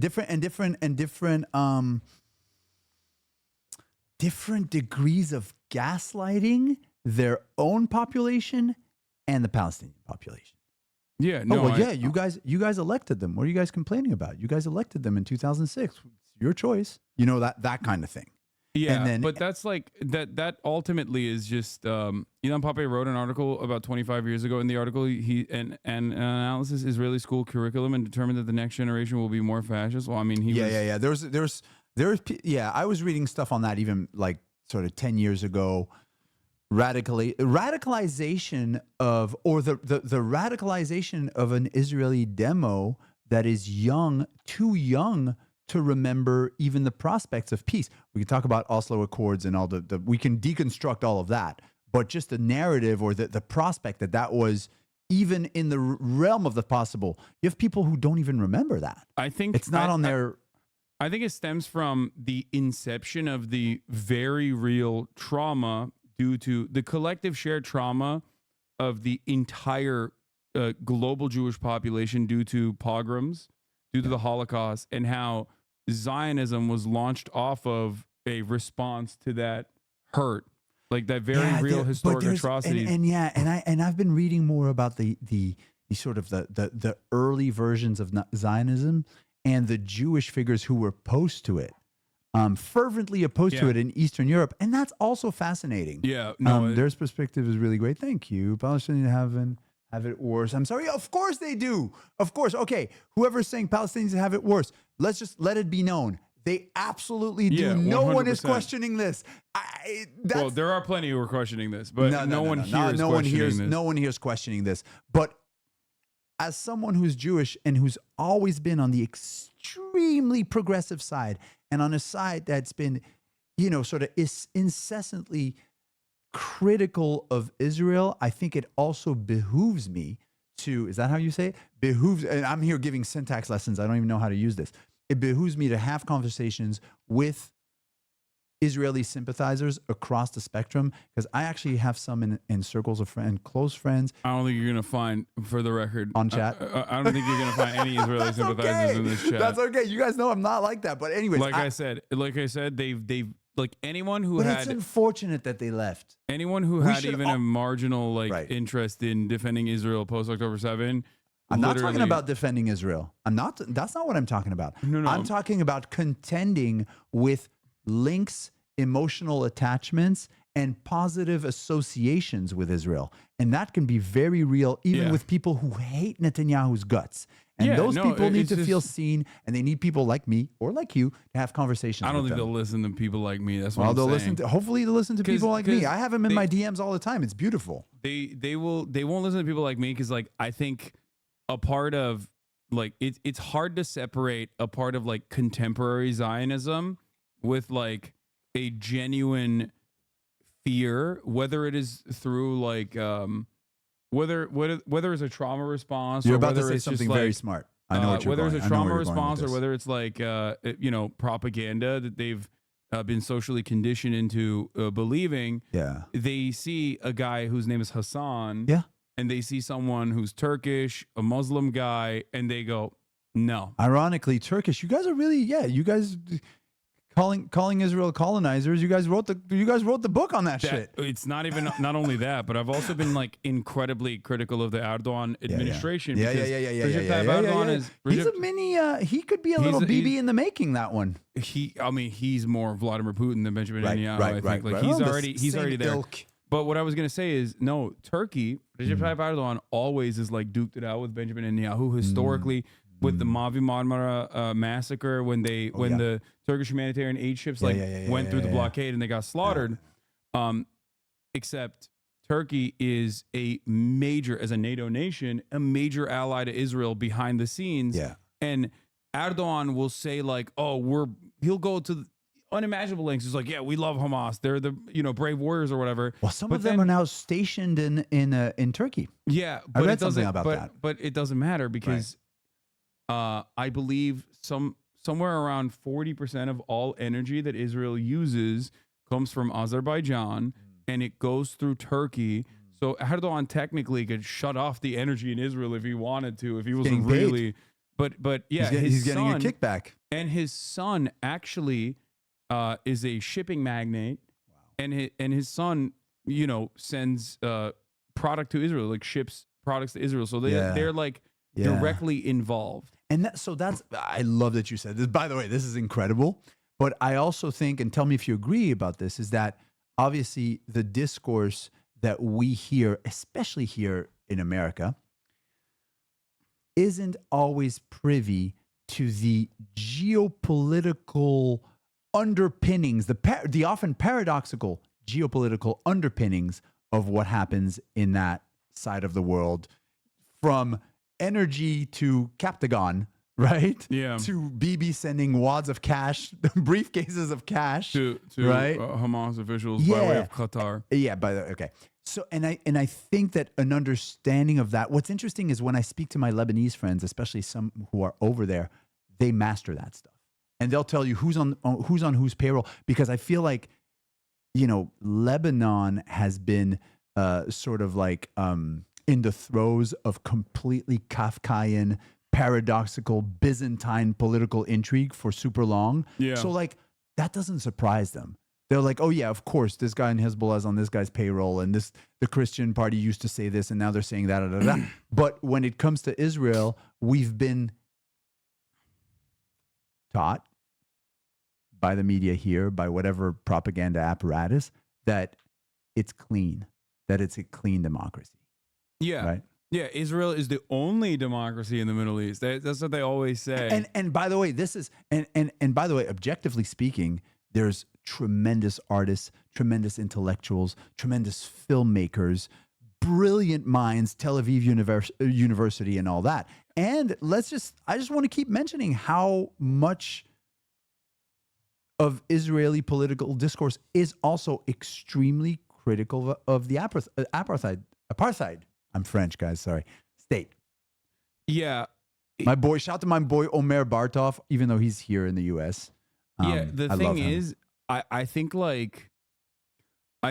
in many ways, like I do feel like, too, and you can speak on this a little bit better than me, maybe, because like, I saw two dramatic shifts post October 7. I do think that like October 7 completely shed the notion that like you could maintain this process where, you know, millions of Palestinians either in Gaza or in the West Bank are existing under military occupation. For all intents and purposes. In Gaza, sure, there is like an interior ministry, but it's still under a blockade. West Bank is the one that's always gotten me. It's like that's the one that's from day one drives me insane. West Bank is like completely unacceptable. Apartheid, Bantustans being formed, no contiguity for a state. Checkpoints, forget about it. Yeah, no, it's so that's the aberration for me. Yeah, exactly. So it's a completely unsustainable process that like Benjamin Netanyahu, by way of the Trump administration, was able to basically completely write out and overlook Palestinians as even like participants in this conversation. Of course, October 7th was a tragedy. Somebody said that. Yeah, and I think like October 7 is a culmination of that hubris, that arrogance, I would even say, where it's like, no, we're done. Like the Palestinians are an afterthought. Like we're going to continue normalizing relations on in very public ways with like the Gulf states and Israel did that? Yeah. The Gulf states are in cahoots. Exactly. The Gulf states love Israel. I know the Gulf states have always been in cahoots, but Egypt especially too? Egypt exactly.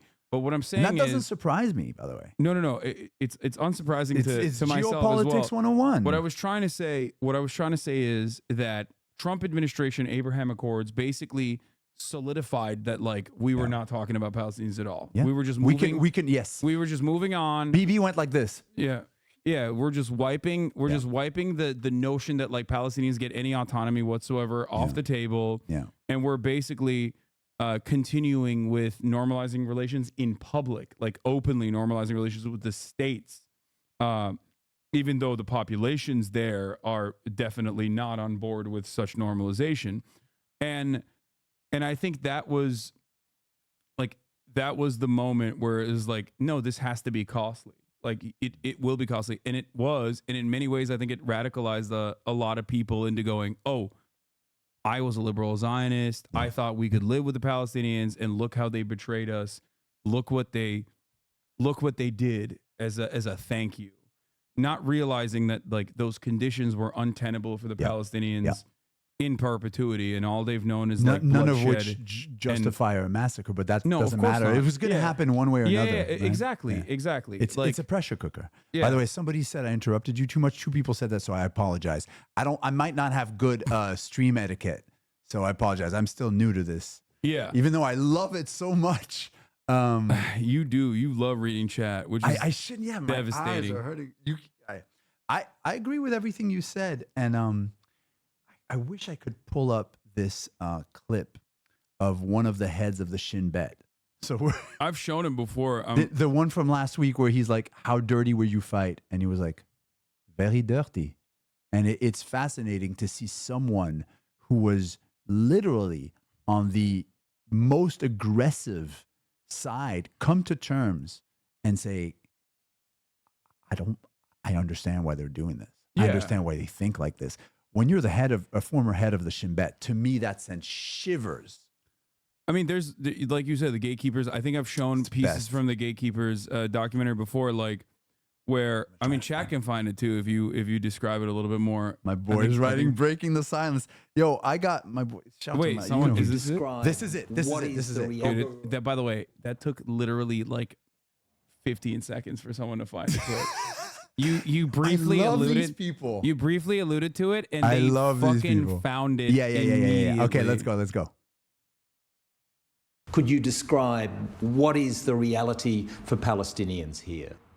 A life of people who dream about freedom and don't see it. Whether we like it or not, we control the life of millions. If you were a Palestinian living in the West Bank or Gaza, what would your view be of Israel? I would fight against Israel in order to achieve my liberty. How would you fight? How dirty? This is crazy. I would do everything in order to achieve my liberty, and that's it. You cannot deter a person or a group of people if they believe that they have nothing to lose. We Israelis, we shall have security only when they will have hope. Woo! It's true. I mean, Yo, it's this gives me 100% true. shivers. I don't know. The chat might be too cynical. Sorry to interrupt. No, because look, I think part of the reason why chat has an immediate reaction that's negative to a statement like that is because in many ways, sentiments like that, or sentiment like that that is expressed from maybe well-intentioned sometimes, but oftentimes not so well-intentioned liberal Zionists, for example, still go back to the old days of continued settler expansion and continued struggle in the two-state process, in the framework of the peace process. Right. So that's the reason why people go like, oh, well, this is, this is just like someone saying this specifically so they can go back to business as usual. Who is it? Who is it saying it? And what does it show? But I do think it's he's right. He's 100% right. Which was, and who was he? Like I'm not a fan of Yitzhak Rabin, but I recognize that he was one of the only people in Israeli politics that genuinely understood and fucking paid the ultimate price for it. Yes. By the way, there was no way that this situation could go on without negotiating with the Palestinian population and seeing them as human beings and offering them at least like something to work towards. Yeah, I agree. Like absolutely it's agree. something to work towards, like a goal. Now, who knows what would have happened if he wasn't executed? I think that he was probably going to get elected out, by the way, because Benjamin, have you ever seen the Benjamin Netanyahu interview after he died? No. He literally goes, I wish they hadn't killed him because I was going to beat him. Like, Right. Like, I mean, he was like Right. polling at the time showed that like, Likud was gaining a lot of momentum off of that specifically. So, the assassination of Yitzhak was the point at which dramatic radicalism was sparked because of the dream that had died. Yeah. Yeah, I think that. Sorry. Wait, go ahead. You say. No, What I'm were you so gonna say? self-conscious. And then there's an amazing piece that I read about from Rashid Khalidi, where he pokes all these holes in the Oslo Accords. The Oslo Accords wasn't even a genuine path towards autonomous Palestinian statehood. Yeah, It's still the reference, right? Of course. And everyone always is like collectively, either willingly or without recognizing, like it feels like a collective gaslighting where people are like, no, you don't understand.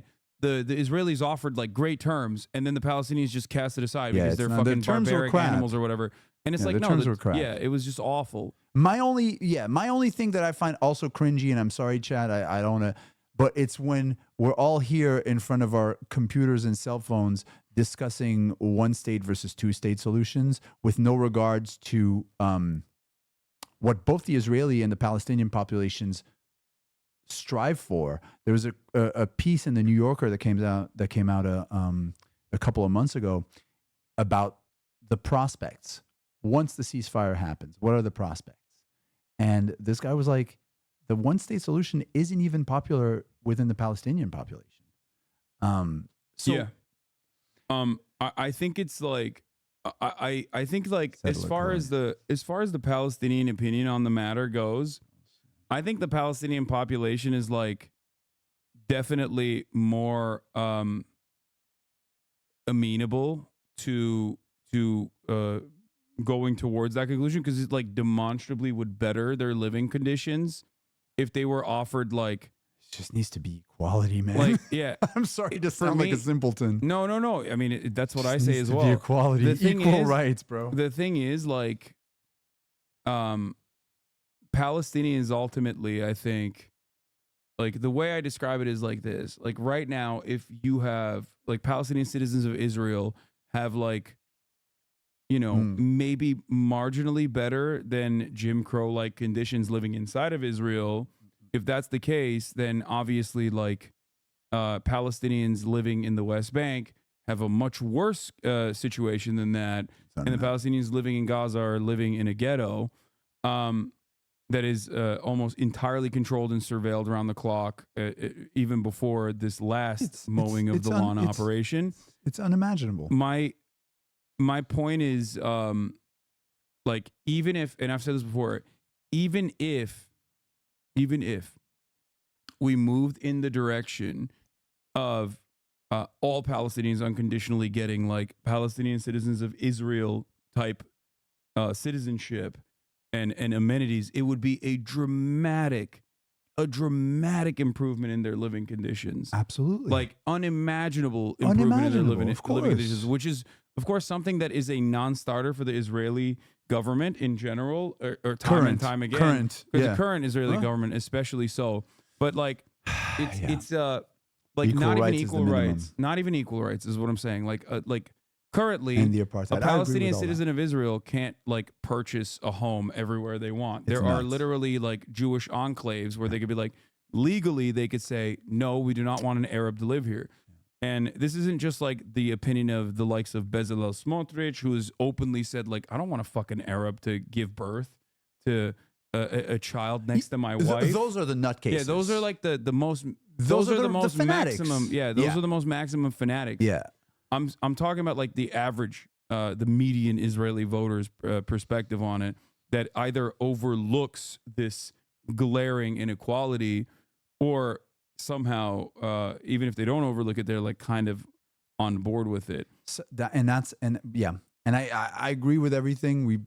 But like I was saying, even if that was the case, even if they moved in that direction, it would be dramatic improvement in the lives of Palestinians because of how bad the situation is. So like, I'm happy with like moving in that direction regardless. And I do think that the Palestinians would be open to it as well, even if currently 33%. Yeah. The settlers is what, for me, I think, when we started this conversation by you saying, you had a degree of outrage even when we first met 6 years ago. And this is only, it's sort of, you feel validated, it's not even that. It's not an ego validation. Yeah. No. It's not, yes, I was right all along. But you started by saying like everything's not only been the same, it got worse. To me, the sort of like aberration was always the settlements. I don't know if it's because I'm Jewish. I don't know if it's because I've got crazy family anecdotes about that. The settlements, to me, there's something of a root cause. It's the sin. It's like, it's the aberration. Yeah. And every time I see images of that or footage of that, it just like, that's what makes my blood boil the most. It's a visceral thing. Anyway. Yeah. It is. It is gay. It is These genuinely. guys are too slick. I can't keep up. Yeah, I don't know. I would like, if I stayed here longer, I would just like, my eyes would burn. The whole country is a settlement, dude.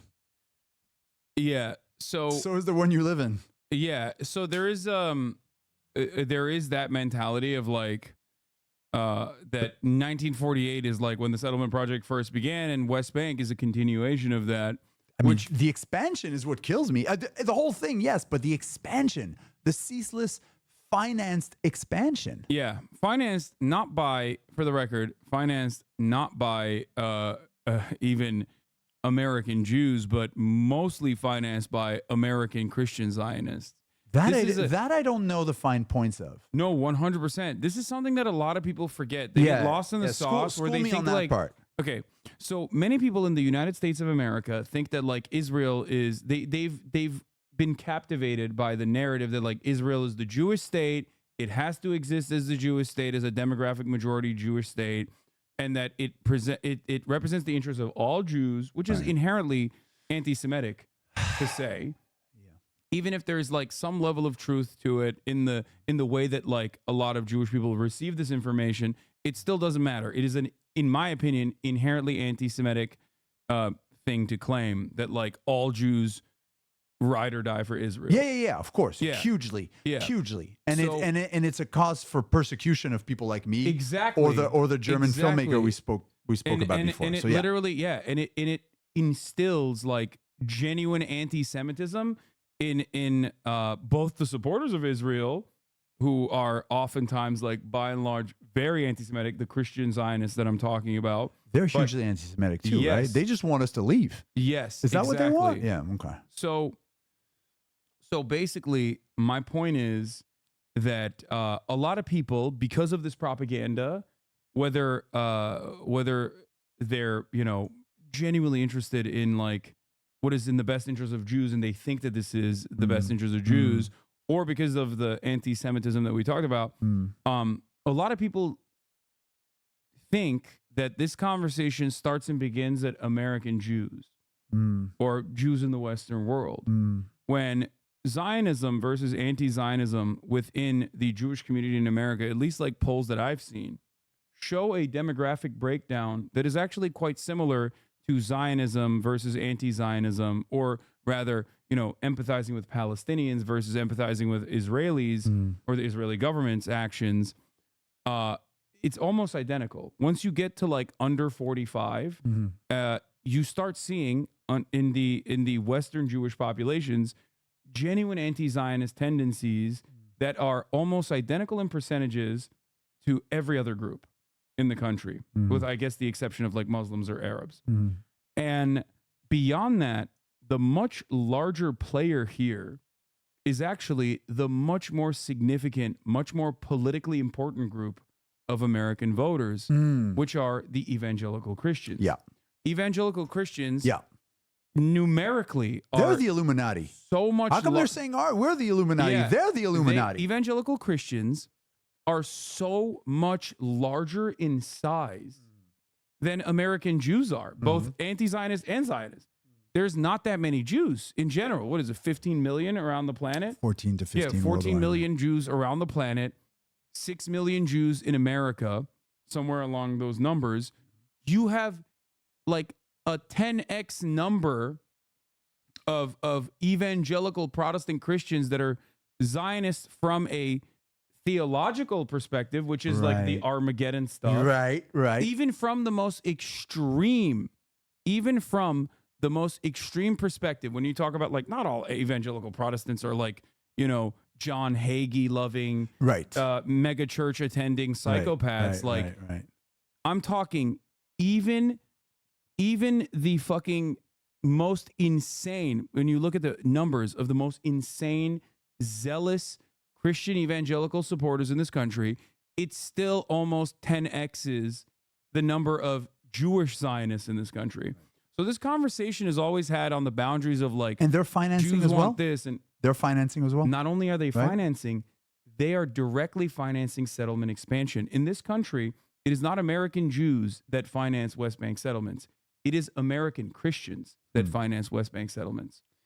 Yeah, I got to read up on that. I got to read up more on that. Through a network of massive mega churches, the number one funders and facilitators of not only even birthright in some instances, which is very interesting, insane, but specifically settlement expansion in the West Bank, these operations are almost not entirely conducted, but almost entirely conducted by American Christian Zionists. So that example a couple of weeks ago of this dude in New Jersey at the synagogue being like, whoa, whoa, whoa, whoa, whoa, we're not selling any real estate out there. That's an outlier compared to, wow. Yeah, I mean, well, because those guys are the actual settlers that come to America. Yeah, and they're like, to buy a literally, plot. yeah, to talk to the evangelicals that are funding and facilitating this stuff.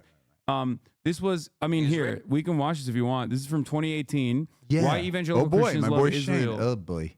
Yeah, that's a whole other conversation, right? He sucks. But like, you guys know, yeah, okay. We're not going to get into my history there's a newer with Vice. one. Why evangelical Christians influence U.S. policy in the Middle East. But thank you to you and to everybody sending links, because, you know, I guess because of my background, how I was raised, who I am, what I worry about, obviously, sorry to use the term the Jewish question, but I tend to focus on that. Yeah. And I have a lot to learn. This is a whole that's what's really interesting, because you're well read on this matter, but even you're shocked by this. And this is something that I bring up all the time. And it's very confusing to a lot of people because they're so conditioned into having this conversation on the boundaries of Judaism, on the boundaries of like what Jews want. Right. And this has nothing to do, like they know or care. This has nothing to do with what Jews want at all. Right. In the words, so what do they want? Of Joseph Robinette Biden. I'm going to tell you in a second. In the words of Joseph Robinette Biden, there's two different components at play here. One, America's imperialist endeavors in the region, a resource-rich region that it wants to control. Yeah, but that's geopolitics. Yes. And that doesn't faze me. I know, but that's a very important part of this modus conversation. Operandi. It's post-Cold War, whatever. Okay. And then the other thing is the theological justifications for it. That's what I don't know about. Which is the rapture, which I'm going to explain in a second. But as far as the American State Department interest, the American capitalist interest, the American imperialist interest in the region, Joe Biden once famously said, I think it was in the 80s, I love Israel. If Israel didn't exist, we would make it. I saw that. Yeah. We would make an Israel. Yeah. So they wanted a Puerto Rico out there. They wanted an enclave. They wanted a forward operating base. But that doesn't. But if you know the Cold War or even the aftermath of World War II, all the stuff that and Chad is talking about it. That doesn't surprise. I'm not saying I don't condone it, but it doesn't surprise us. It's geopolitics 101. Iran thinks like this. Russia thinks like this. I'm not saying it's good. It's horrific, but doesn't surprise me. Yeah. So it's 1,000% true that Zionism was a settler colonial project, and that's crucial to know. What worries me is people who call Tel Aviv a settlement when there's an active expanding settler colonial project in the West Bank and e.g. East Jerusalem. Well, that's not really the reality within the green line. Not drawing that distinction worries me because it could hinder tackling the latter. Just today, Israel did the largest land expropriation in over 30 years. Yeah.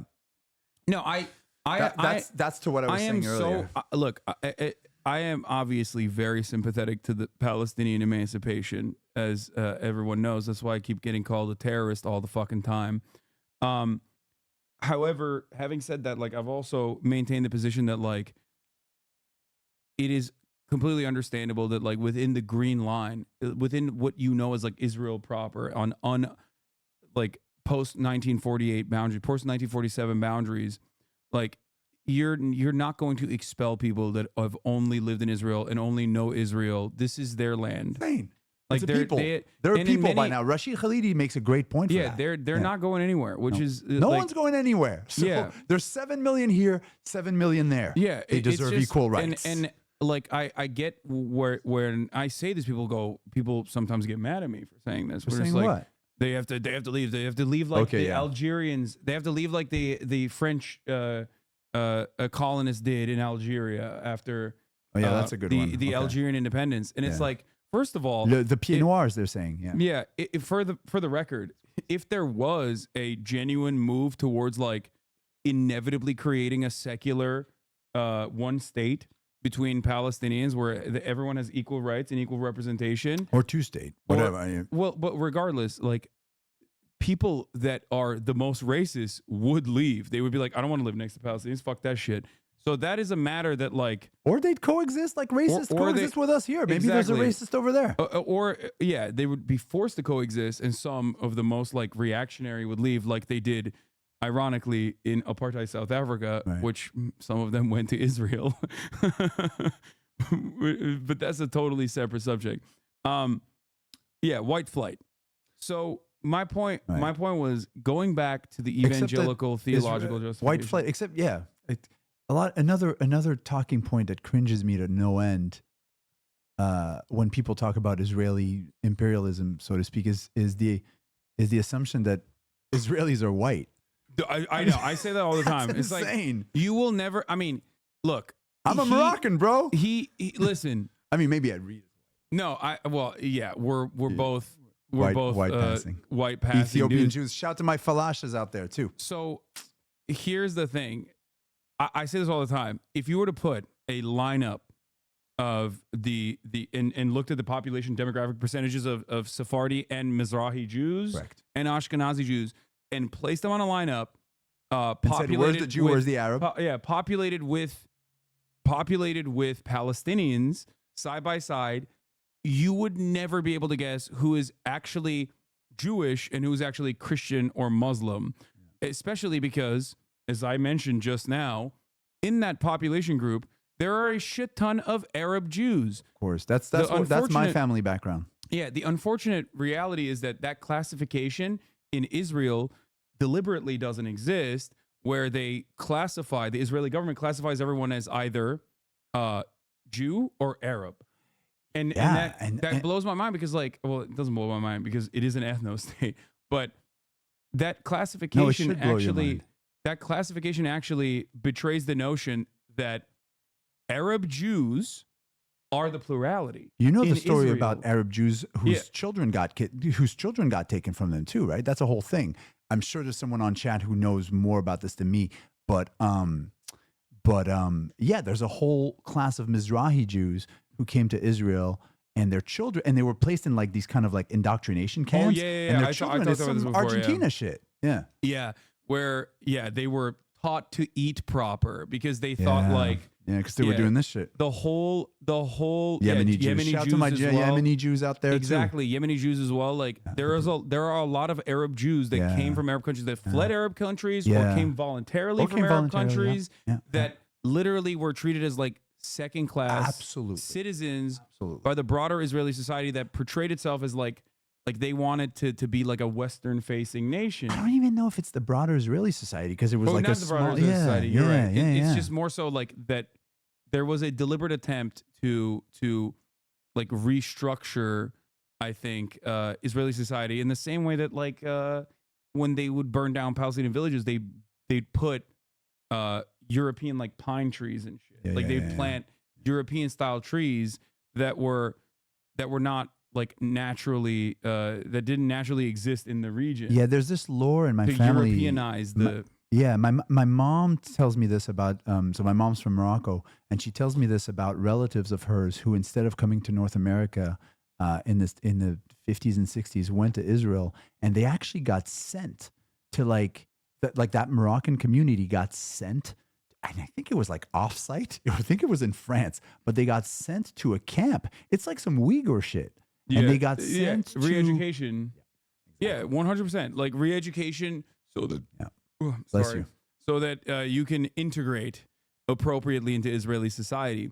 But that has, in my opinion, that has played a role in the likes of like having now this weird phenomena where a lot of the Mizrahi Jews are like some of the most reactionary motherfuckers in Israel. Now you got the Ashkenazi Jews that are like, we should do two-state. Come on, please chill. And then some of the Mizrahi Jews are like, fuck that. I'm here to kill every fucking Arab. And it's like, bro, you're Arab. Yeah. Like, Itamar Ben-Gvir. He's Iraqi. No, but he's American. Itamar Ben-Gvir? Yeah. I think he's. I'm almost. No. He's not. He's Iraqi Kurd. He's Arab. He's an Arab Jew. Yeah, but isn't he from Brooklyn or something? No, that's not him. That's the other guy. That's his. What you mean? What's the name of? Unless you're talking about Bibi, who is from Philly. No. Smotrich? Is Smotrich from? I don't think Smotrich is American. Wait. No, it's not him. What's the name? My boy. I've got a boy here. He's born in Israel. What is the name of? Yeah. Okay. The group is the Kach political party. Oh, Meir Kahan. He's a New York, yeah. right? So without Yeah, him, no okay. Ben-Gvir. He's a New Yorker. Exactly. No. Yeah. Sorry for not knowing. So for those of you who don't know, Dave was talking about the Kahanist movement and Meir Kahan specifically.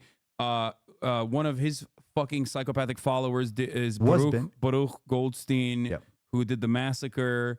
But yeah, he's Kahan was Ben-Gvir's ideologue. Yes, it is. Of course, Ben-Gvir was a little zealot under Kahan. Ben-Gvir was too much of a fucking right-wing extremist for the Israeli Defense Force. Yes, like they were like, "Oh, dude, you're a terrorist. Like you can't join the IDF." Yes, like that's how fucking insane he was. Insane. But that's how I use that as like, I use that as a way to, I use it as a way to describe like how much further right Israel as a society has moved as far as like at least like accepting people. Well, like I was going to this. say because it incorporated Ben-Gvir into the political that spectrum, is whereas he was a pariah. And that is 1,000% Benjamin Netanyahu's doing.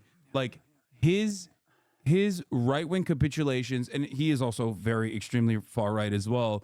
But like that Benjamin Netanyahu, you think? Yeah, yeah. But I think that his deliberate attempts at like, moving further and further to the right, moving Israeli society further and further to the right, is what created like these dudes that were originally outcasted in the fucking 90s that were like very much welcomed in a way. And we are seeing an identical parallel here in America as well. And I try to describe this to people where like fascism is very universal. Oh, yeah. Mizrahi Jews being right-wing is a fascinating development because if you look up Black Panther Israel, you'll see how this country developed differently. There was a massive police brutality and discrimination against Mizrahis, my fam included, by the Mapai Labor government, and Harut grabbed that voter base. Interesting. And then I remember watching that that HBO series, which is actually on point, the Our Boys one, and you're seeing these sort of settler families, and some of them are Mizrahi or Sephardi, and then they kind of rebrand themselves as Ashkenazi radical, and they erase. I mean, they erase their lineage of like, because like that is the nationalistic mythos that needs to exist. I think like a socially cohesive, constructed nationalist identity. Yeah, that's why like you had fucking Hitler. Who did not want to go back to like the Teutonic mud huts. So he was like fantasizing about like finding esoteric ways in which like going to Nordic ruins and be like, these are our guys. And it's like, no, not really. Like, no, you're absolutely right. Because like you have to craft an identity. Yeah. And what I was reading about the early sort of people who were dissenting Zionism, they were actually European Orthodox and really religious Jews. And what they didn't buy was the secular nationalist identity. And they're like, yo, we hate this idea. You guys are all going to think that you're Israelis. You're going to forget to pray. You're going to forget to go to the synagogue. Well, you're going to identify as a nation and lose your identity. Orthodox Jews are fascinating. They are. Because there's so many different like subsects where you have like the Neterai Karta who believe that like there is no theological justification for the state of Israel to exist until the Messiah comes. Yeah. Oh yeah, and like, And Jews Those are like, funny. Jews are like a nationless people. They're supposed to be nationless until the Messiah comes, and then they can have a nation. But ultimately, what is he saying? Absolutely, Iraqi Jews weren't Zionists. Avi Shlaim talks about this. Israel national myth and historic. Yeah, exactly. Historiography developed in sync. Those are the voices I want to amplify too, to sort of like have a further understanding of the mosaic and the spectrum within Israeli society, within Israeli history, and within the Jewish population here. Because anyways, that's like sort of my, conversations I try to have. You guys know what my opinions are, but anyway, this is fun. So wow, here, but let's talk about these fucking American. This is something I know very little these about. American pigs here. The Israeli-Palestinian conflict has been the focal point of geopolitical instability in the Middle East since the establishment of Israel in 1948. Although the vast majority of the international I was one of the editors of Vice for 9 years. I did not know that. What the fuck? Yo, this motherfucker's done everything, bro. He was a Columbia professor. I did not know that you were an editor for Vice. Music only. Rap music only. They're from Montreal. I grew up with those guys. That's for another chat. That's for post-ceasefire chat. Yeah, Let's watch this. And the United States publicly support a two-state solution to try and end this conflict. After decades of negotiation, the final settlement has never been reached. And tensions between the Jewish state and the Arab world continue to fester. Throughout this process, America has remained firmly behind Israel as its greatest supporter. In fact, Israel receives more U.S. foreign aid than any other country in the world. Right, we know that. Now, much of this support has been attributed to a strong, wealthy, and very pro-Israeli lobby in America, which is true, but you'd think that the majority of the strength behind this lobby would be the Jewish community in the U.S. Yeah, we think it's AIPAC. Which is only partially correct, Okay. because as it turns out, in terms of sheer numbers, the evangelical Christians from America's Bible Belt make up the majority of this lobby's power base. So he sent Thomas Morton to find out why a bunch of born-again Thomas Morton Christians used to from be my Texas intern. Go on. are so in That's crazy. What a flex, bro. Okay. Okay, That's go. dope. One thing that I have to mention here is what's that fucking guy, the dude that wore the yellow Star of David at the UN ambassador, the UN envoy to Israel. Wait, sorry. What was his name, Chad? Fuck, I can't believe I'm forgetting him now. No, not Yoav Galan. Yoav Galan is the defense minister. Yeah. No, he's human animal. Gilad Erdan. You're right. No, not Concreas. You're right. I think it was Gilad Erdan. Okay, so Gilad did something that was really interesting. No, it's not Eran Morad. That's funny. You know who Eran Morad is? Look at you with your little Sacha Baron Cohen. Sacha Baron Cohen's character. The one who was like able to infiltrate all of the spaces in DC by portraying himself as like a Mossad guy. Yeah. He's incredible. Again, like so easy to get access to congresspersons by being like, oh, I am Israeli and all right. Stop with your accent is anti-Semitic. Just kidding. You actually do it really well. Go on. So yeah, because I watch a lot. I watch a lot of this stuff, but so Gilad Erdan, in between the whole like wearing the Star of David, the yellow Star of David, to be like, we have to keep killing Palestinians or else this is literally the Holocaust, which is so disrespectful. In between that process, he flew to America. Okay. He flew to America and he delivered a speech. I remember this was early on. Does this connect with the Christian? Yes. Okay. The speech that he delivered was in front of a Dallas, Texas audience at a mega church, which was very interesting. I tweeted about it at the time. It was John Hagee's mega church. John Hagee, we saw him at the rally. Who also was at the rally, who once famously said that Hitler was half Jewish, and actually it's a good thing that the Holocaust happened so that like Israel could be created. Okay, you're triggering me. You're triggering me. Absolute fucking monstrous psychopath. Yeah, nut job. Yeah. So why was Gilad Erdan and other Israeli diplomats on October 27th flying to Texas to hold a Christian right prayer rally with this fucking psycho? Yeah. Where he cited the prophet Isaiah, a dog whistle for the end times, and calls on evangelicals to help lobby the U.S. government back Israel as a religious war. Okay, put me on. It's because of what you're about to see. Okay. Because evangelicals are the most loyal supporters of Israel. They're anti-Semitic. Yeah. And their support of Israel is anti-Semitic as well. Like Sure. they believe that the chosen sons of God, the Jews, will populate that land, and the land will belong to Israel. And then what will happen afterwards is that Jesus Christ will come back to earth and defeat Satan in a war. It's a triggering the rapture. Yeah, it's a cult. It's some cult shit. Triggering. Yeah. It's actually very cool because it's like a fucking anime. It's insane. But yeah, the rapture will happen, and all of the good evangelical Christians will be sucked into the heaven during the rapture, and everyone else that does not convert to evangelical Christianity, which of course includes Jewish people as well, will burn in hell in eternal damnation. So they get rid of us anyway. Yeah. Great. So how convenient. It's a wonderful win-win situation if you're like an evangelical who is anti-Semitic. You're like, oh, go over there, go to the desert. Sure. Sure. Go. I heard go it's far warm. away. Yeah. Go far away from me. I don't want to be around you. But also simultaneously, oh great, you're killing Muslims. That's another win. It's a win-win for everyone over there. And also, you're gonna go to hell anyway when the rapture Somebody happens. goes, put him on. He's begging for it. So Yeah. is this all? It's all in here. Yeah. In love with the nation of Israel. Thomas Morton.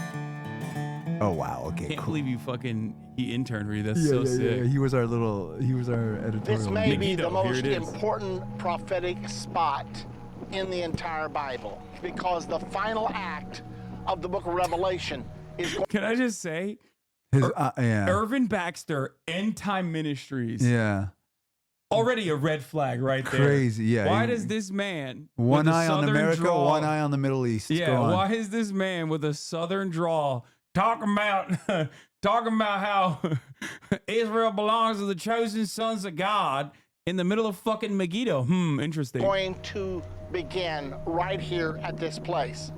The Bible teaches that Russia, Iran, Thomas Ethiopia, Libya, Turkey, and other nations will come down under a UN flag, and they will invade Israel at this particular point. Can you imagine? Thousands of tanks out here in this valley, rumbling, fighting, firing. He's hallucinating. Can you imagine jet airplanes screaming overhead? The battle is going to be fierce. The horrific multinational fighting. Okay, but just what if he's right? Okay, hear me out. What if it's correct though? He's just Preacher is something to think about. describing is the Battle of Armageddon, which is supposed to happen right here, just as soon as Israel is a fully Jewish state. Which is why a bunch of Christians in Texas have become the most fervent Zionists on God's green earth. While most Americans probably think that the pro-Israeli lobby is largely a Jewish thing, actually the most of its support comes from right here in the Bible Belt, where evangelical Christians overwhelmingly believe that Israel has a right to exist because God said so. Go to the phone right now and call that number and say, yes, I'm going to stand with Israel. Isn't that funny how all of those televangelists look like the devil incarnate too? Like, it's just, look Go at to this the guy. phone. Like, Yeah, this the- guy literally looks like the devil. Well, he's bro. got a little bit of Logan from Succession. That's what something in there, okay, too. the There's bad guy. like they There's a little always, Succession they thing. always look so fucking evil, dude. Like, yeah, like Kenneth Copeland is straight up the spawn of Satan. Have you ever heard him talk about how he had to get Tyler Perry gave us a great deal on a private jet. We had to do it. Like, he is such a fucking villain, dog. How do you not see it? Hasan just said dog. How- Go on, go on. So, okay, so Right this now is the and call gist. that number and say, yes, Yes. I'm going to stand with Israel. I'm going to bless the people of the Bible. I'm going to bless God's chosen people. Will those of you in this audience There's that's John our Hagen. boy. of Israel? Again, another demon looking like Jabba the Hutt, bro. Like, what the fuck? How does nobody see it? Am I crazy? Like, if I walk into any institution and it's see being him. led by a guy that looks like this, I'm like, nope, not the good guys. There's no a lot way. of people who look like this. This No. is a lot No of people way. actually probably relate to him. No way. I see this. I'm like, nope, this is the bad place. Okay. Yeah, he's gonna look at you and think you're the bad place too. He's gonna Yeah, look at you and be like, "What is this Turk doing on my lawn?" Yeah. Well, it's Stand just to like your it's. feet and give a It shout looks of so support. scary. While a lot of Israel's financial support does come from Jewish wallets, there are close to 70 million evangelicals in America versus less than 14 million Jews worldwide. And given that roughly 80% of these Christians support Israel, that makes American Christians the largest pro-Israeli voting bloc in the world, about 4 times the size of the Jewish community on Earth. There's a lot of money behind the Christian Zionist movement. Also, make sure you This don't church show, behind me, Cornerstone, your is one of phone the biggest to the- supporters of Israel, to not just among Christians, but in the world. The pastor here, John Hagee, has raised an estimated $70 million over the course of his ministry. Pastor Hagee also founded Christians United for Israel, Did you or hear that? CUFI, Hagee raised $70 million by 2018. which is the largest pro-Israel lobbying organization in America. Even bigger than AIPAC, the organization most people assume dominates the American Israel lobby because it's the biggest Jewish one. What's dicey about CUFI is that a good deal of their money for Israel is spent on It's buildings called and Kufi? organizations. That's also funny, by the way. Yeah, Kufi, yeah, Christians United for Israel. That's Why funny. does that mean it? Was that You know what a kufi is? It's a dashiki. Oh, I did not. Yeah, no. You know the thing that they wore during BLM when they knelt? Yeah, yeah. When they kneeled? I thought it was a kente. The kente cloth. Kente is the pattern. Yeah. Kufi or dashiki. Anyways. In the Israeli settlements. These are massive Jewish communities. Did you hear that, by the way? Most of their spending goes directly to funding and facilitating Israeli settlements. Built well within Palestinian territory in violation of international law. The settlements are run by some of the most fanatical Zionists who believe the Bible entitles them to their land, and that ceding any of it back to the Palestinians would be a violation of God's law. God gave them that land. They own that land. The vibrato is crazy. Well, there's nothing wrong with Christians supporting Israel. The way these Christians have chosen to do so puts them firmly on one side of the Israeli-Palestinian conflict, one that's directly opposed to the U.S. government's official policy, and are using their massive political power and money to oppose the peace plan John Kerry is currently trying to push through. That's the two-state solution that would give the Palestinians the West Bank and Gaza Strip, and the Israelis would get the rest, hopefully ending all the violence. The evangelicals not only lobby Washington and send money to Israel to fight the two-state solution, they also make up over 40% of American tourists in Israel every year with popular Holy Land pilgrimage tours. 40%? Many of these... Yes, bro. People... This is why they go. Bro, they're this not is going why I for think the it's falafel. So funny. This is why I think it's so fucking funny that people are always like, "Oh, dude, this is like anti-Semites who are fixated with AIPAC. Anti-Semites who are with not just like being fixated with AIPAC is understandable, but like a lot of people don't understand. Depends under which pretext, but yes. But a lot of people don't understand. It is just like the NRA. AIPAC only exists as a viable political entity, not because of some like outsized influence that Jewish people have, but because it corresponds to a legitimately, and I mean popular, when I say popular, I don't mean like it's a good thing, but a very popular sentiment expressed by the voters. Guns are very popular in America. The NRA is not there to make guns popular. The NRA is only there to make politicians vote in the direction that they were already going to vote in normal times when times are tumultuous. And AIPAC does the exact same thing. Right. Their entire goal is to... fear mongering to make you kind of like have this defensive voting mechanism. Yeah, or fear mongering to say like, oh yeah, you're going to fucking speak out against Israel? We're dumping $5 million to your like local race. Sure. And they've done that before. Yeah. But ultimately, they're not creating the pro-Israeli sentiment or pro-Israel sentiment, rather. The pro-Israel sentiment exists in America for multiple different reasons. A myriad of reasons, which we talked about before, even that whole spectrum that we talked about. And the reality is that this is what causes so many people to just point it at the Jews. Like to be like, oh no, like, oh, it's the Jews that are doing this. It's the Jews that are doing that. It's like, no, man, it's the fucking Christians, okay?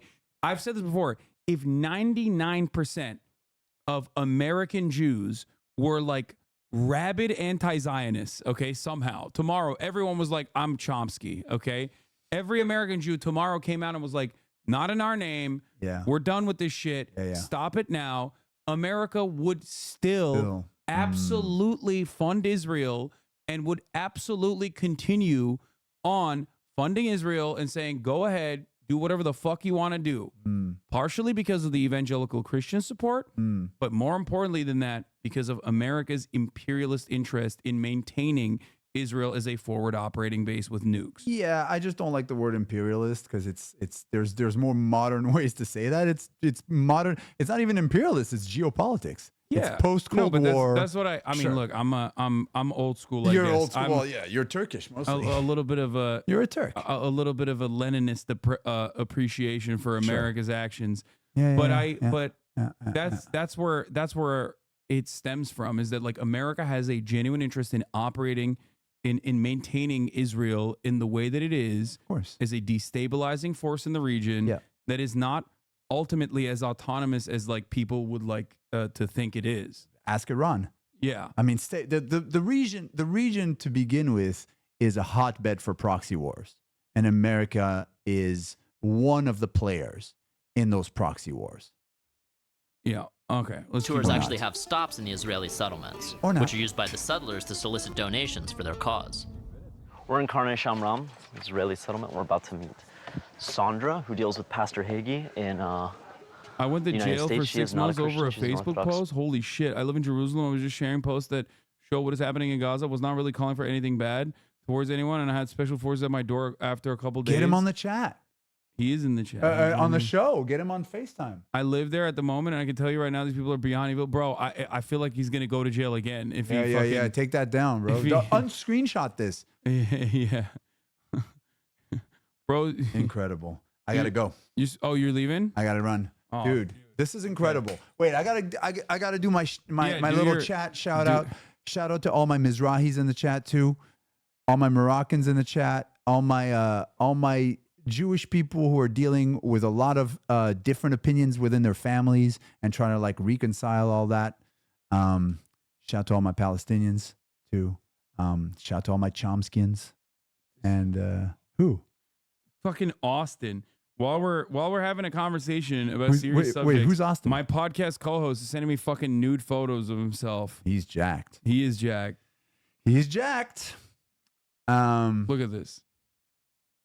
Yeah, I love chat. I missed you guys, but my eyes are hurting. Enjoy the merch. Thank you for putting me on to this like sort of Christian fundamentalist narrative. Like I said, hit up your former intern. He knows he's got the sauce. All right, bro. Dave1, thank you so much for coming. Thank you. Thanks for Don't having get your me. water.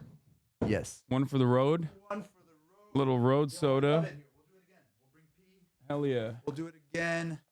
Peace out, chat. My man. Thank you so much. Thank you. All right. Later.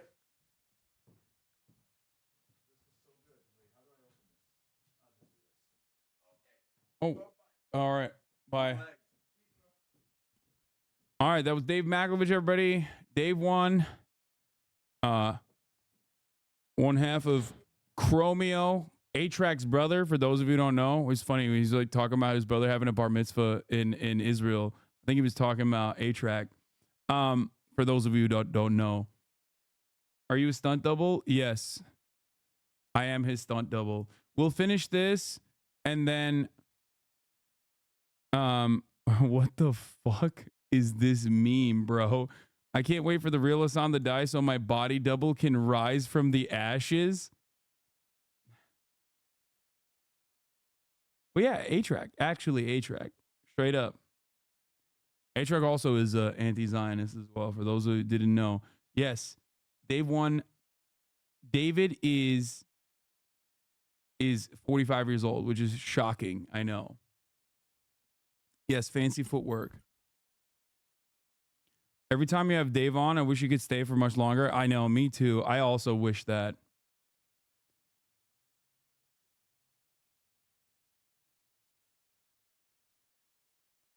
Can we tell chat to chill out when we have guests? Yes. It's so funny because, like, I am noticing something here. Like, listen, there is some legitimacy here. Make no mistake.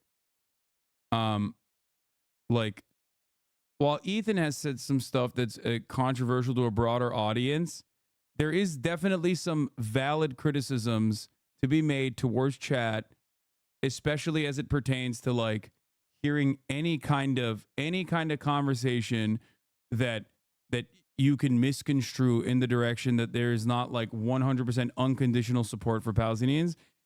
David has been an anti-Zionist before you motherfuckers knew where Israel was. Okay? Like, it's crazy. You please, you have to fucking calm down. Hoscord, chat, like, it is crazy. Like, you guys sometimes get a little too rabid.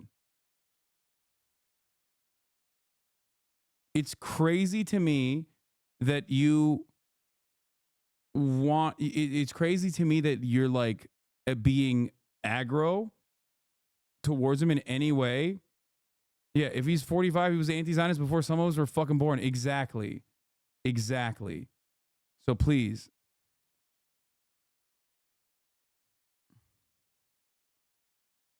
Okay, dog, but most chat doesn't know his fucking name and he comes out here with the I have beef with anti-Zionist leftist Lamau. Okay, it doesn't matter. It like I'm bringing him on board. Okay? there are definitely a lot of chatters in here that are straight up.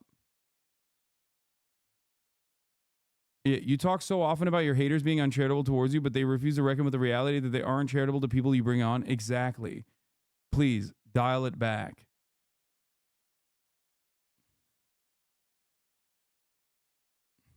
You need to be careful around a guy like that. Dave hasn't aged in 20 years. Must be a vampire. I know. He is. He's so... I love Dave.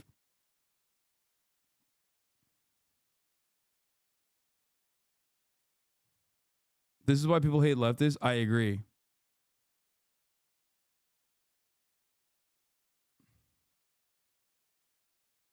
That's what you took from that whole compo chatter? No, there's a shit ton more good chatters in here. But I just wanted to address the very vocal minority in the chat because that kind of attitude needs to be fucking stomped out. Okay? We have to put our best foot forward and like, come on. His entire general point, in my opinion, is that leftists turn off people when we act holier than thou. Just because we're right, we have to communicate our ideas effectively. Yeah. Like,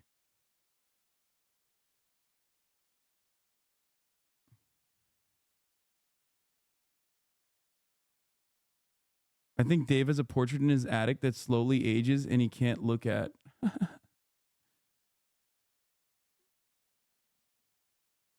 Like, that's crazy. P-Thug is also Lebanese, like, has family in Lebanon, is his best friend. Like, he couldn't make it today, but come on. Like, that's crazy.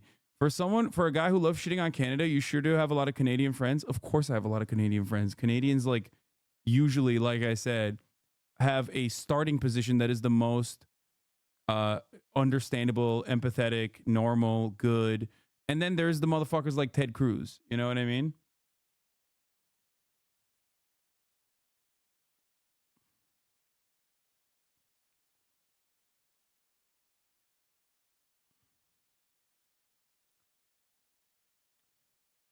We have a very, like, there are some in leftist spaces that I call baby leftists that definitely they haven't been through the ringer.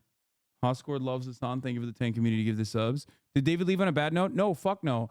No. He didn't. Not at all. Not at all. Especially because he avoided the top of the hour ad break, which is coming now.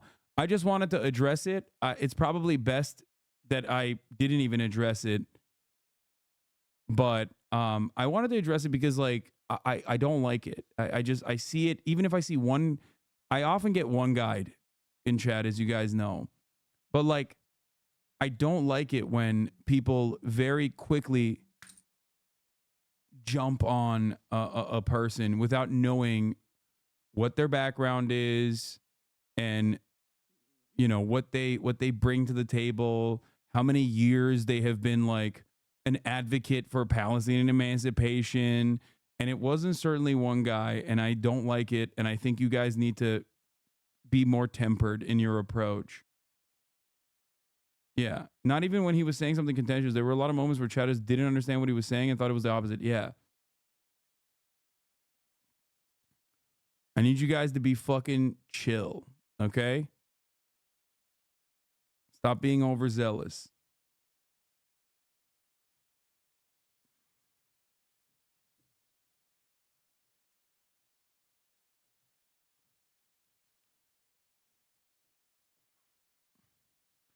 Some of your leftist viewers really want an echo chamber and hate this idea of moving people to the left. Yeah, for sure.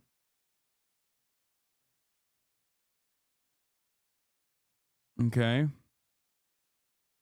I'm confused what Hasan is bothered by. I think that it's something that I see a lot in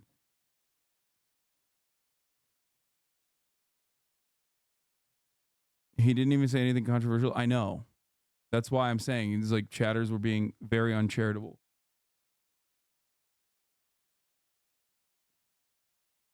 You finished the bone. There is no more bone left.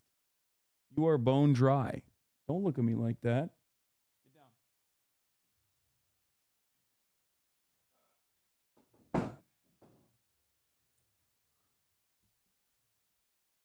Yes, David is the man. I love him. He's awesome.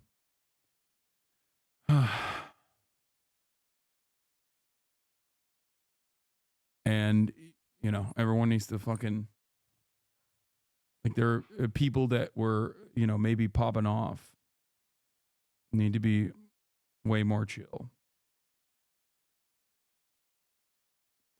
All right, let's finish this. Jew, and right now she's hosting a bunch of Christian Australians who are touring the settlement and hopefully coughing up the bills. To make the settlements more relatable to their Christian friends, Sandra and her organization used the Come on. Don't even fucking troll right now. Don't even troll. You're so stupid. Take a day off. You can't move someone to the left who doesn't want to be moved. Respectability politics is a myth. People come to their own conclusion. Being nice to them doesn't actually change anything. It's a ridiculous outlook. There's no proof to indicate that it works. People only say that when they want you to shut up. Yeah, you're a fucking idiot, dude. This community didn't become the largest. This community did not become the largest fucking leftist community online out of mere accident. It's because when I had 35 people in here, there were still plenty of people who fucking behaved like you do. Okay? And I told them to shut the fuck up. And I banned them. Okay? Regularly. You're so wrong. You're so silly and wrong. Okay? There are plenty of people in the margins. There are plenty of people who do not have access to the same information that you have access to. Okay? And there are a shit ton of people. There are a shit ton of people in this chat that used to not hold these opinions, okay? There are a shit ton of people in this community that used to have many right-wing perspectives on certain issues, whether it be trans issues, whether it be racism, whether it be socialism, okay? And this community and the size of this community is a testament to how much you can move people in a certain direction, if you put your best foot forward, if you present yourself as an empathetic and kind person. And leftists are supposed to be empathetic and kind people. All right? Don't do it. Don't try to justify antisocial behavior by trying to moralize it.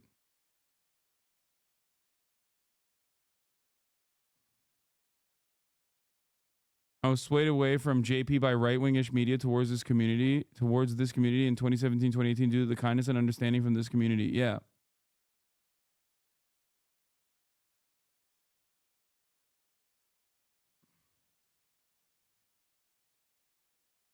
There's a reason why I'm in the driver's seat and you're watching currently. Just trust me, okay? Please. I feel like I have demonstrated time and time again that I know what I'm fucking doing.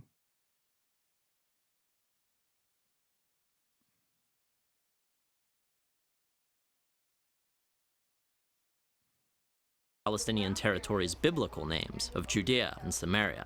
It is for us as people who believe in the Bible is to stand on the moral and spiritual right of the Jewish people to Judea and Samaria. Amen? Amen. Good. After Sandra's presentation, we reboarded the bus to see the settlement for ourselves. Come on, guys. I want you to try to punch him in the stomach. Let's give it a try.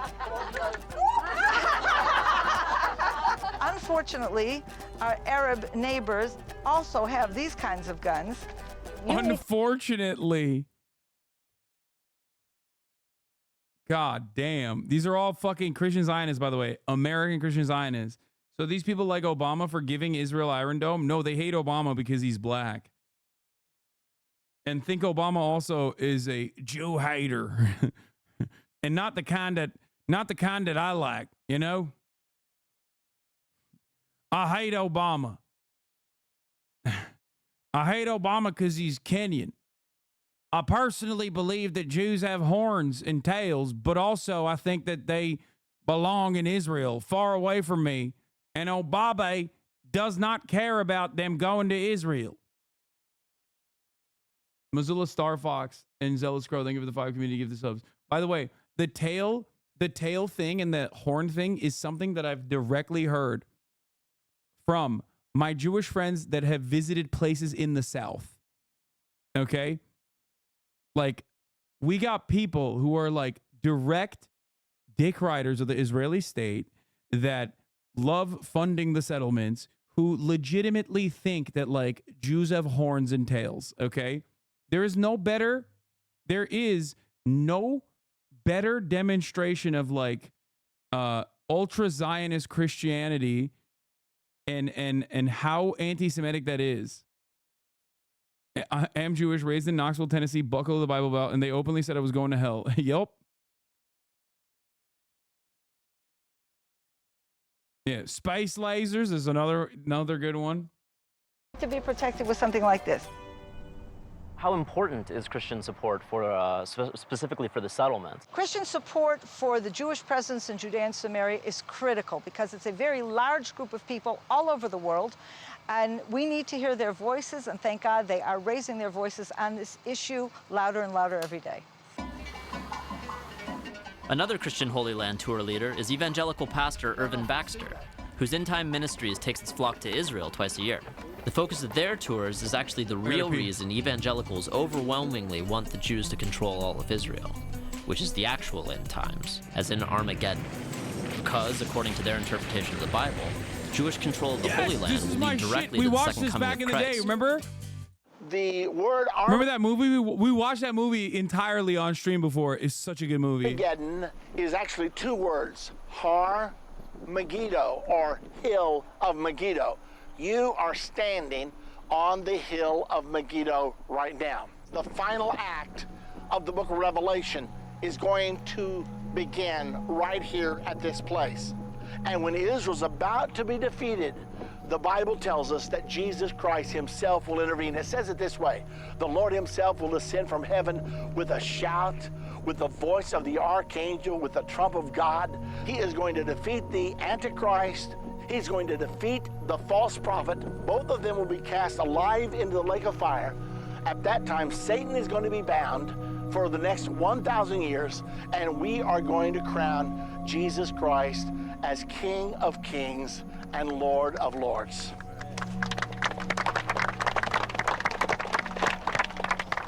Real quickly, I will take time for a few questions.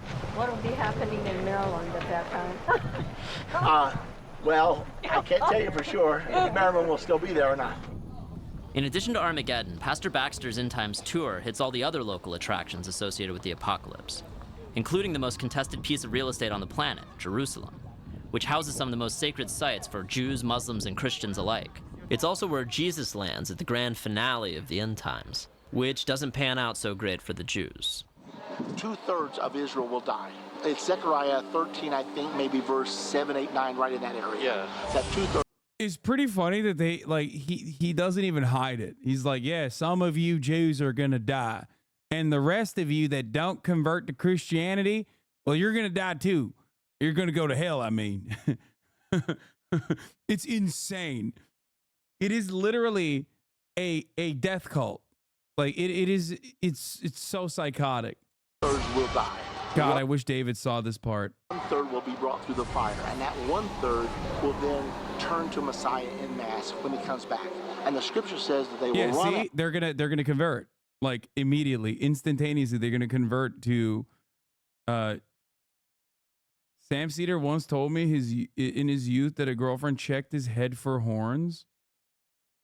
The fuck? To him, and when they bow to worship him, Zechariah 13:6 says they're going to notice he's got wounds in his feet and in his hand, and they're going to say, "You're Jesus, oh Messiah. We've been so stubborn, we've been so proud, we've been so blind. Could you ever forgive us?"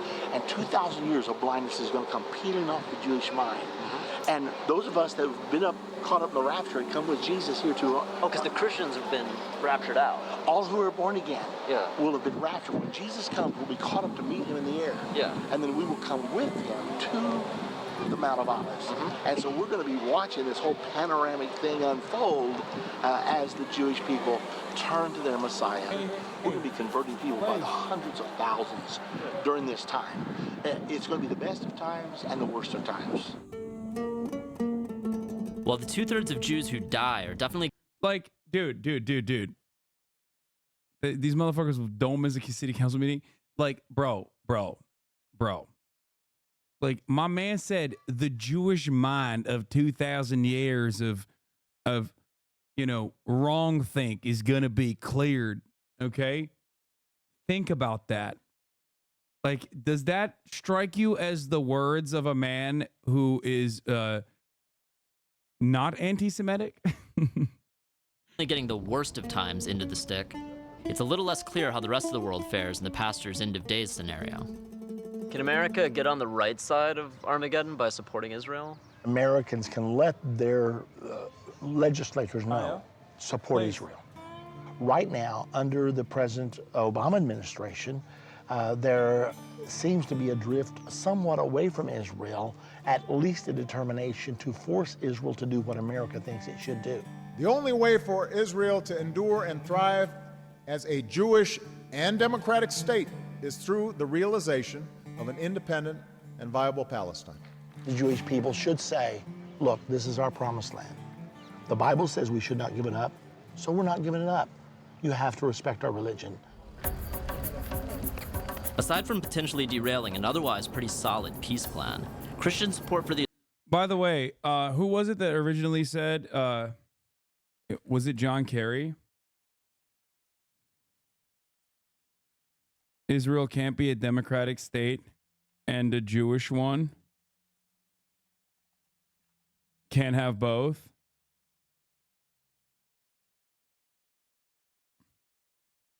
Who was it that said that? I think it was John Kerry, right?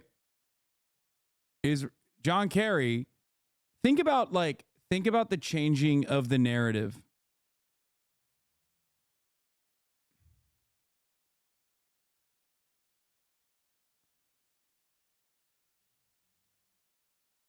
Where is it? I'm sure it's in here somewhere. I think it was John Kerry that said, Israel can either be a Jewish state or a democratic state. It cannot be both. There are a similar number of Jews and Palestinians living between the Jordan River and the Mediterranean Sea. They have a choice. They can choose to live together in one state, or they can separate into two states. But here is a fundamental reality. If the choice is one state, Israel can either be Jewish or democratic. It cannot be both. He was so right, by the way. It's not an incredibly rare John Kerry W. John Kerry has some decent... No, he's not. This is not genocidal rhetoric. The fuck are you talking? Oh, you mean like anti-Semitic, you mean? Like as a joke. No, John Kerry is right. John Kerry is absolutely correct. I'm showing this as a moment for you guys to understand. This is a moment of clarity. Think about how far right we have moved from this position.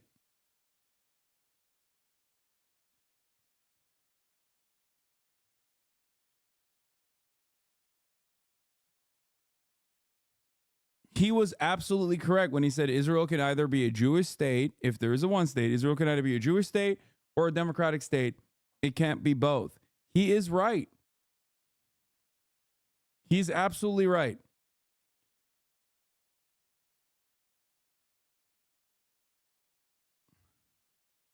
He's saying, exactly, thank you for clarifying. He's saying you can't have a Jewish ethno-state and be democratic at the same time. Okay? And the reality is,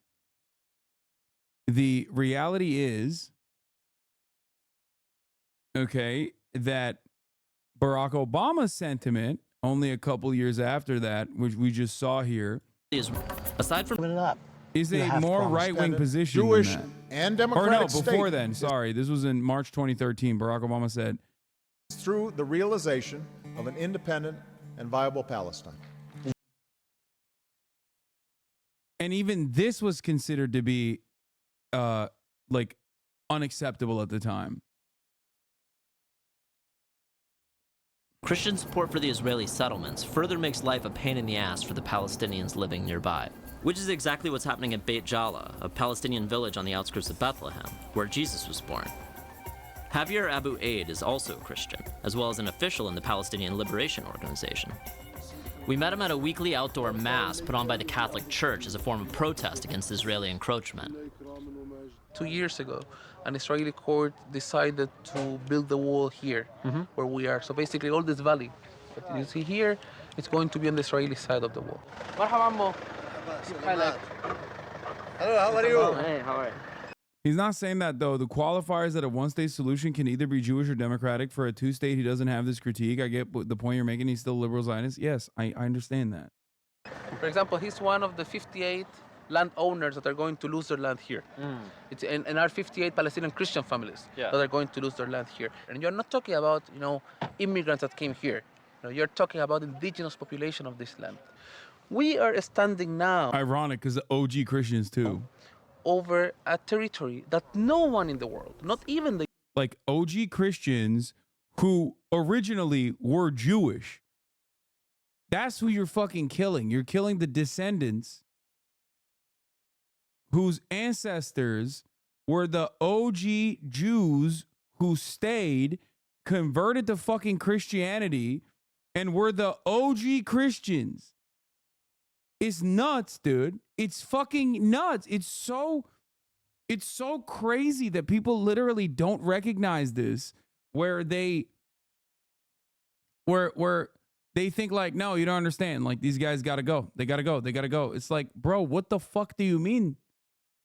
Like, whenever people say like, oh, this land belonged to us 3,000 years ago, I'm like, bro, you're trying to kill people that have been there, that didn't leave. Like, you're trying to kill your own ancestors. The descendants of your own ancestors. It makes no fucking sense.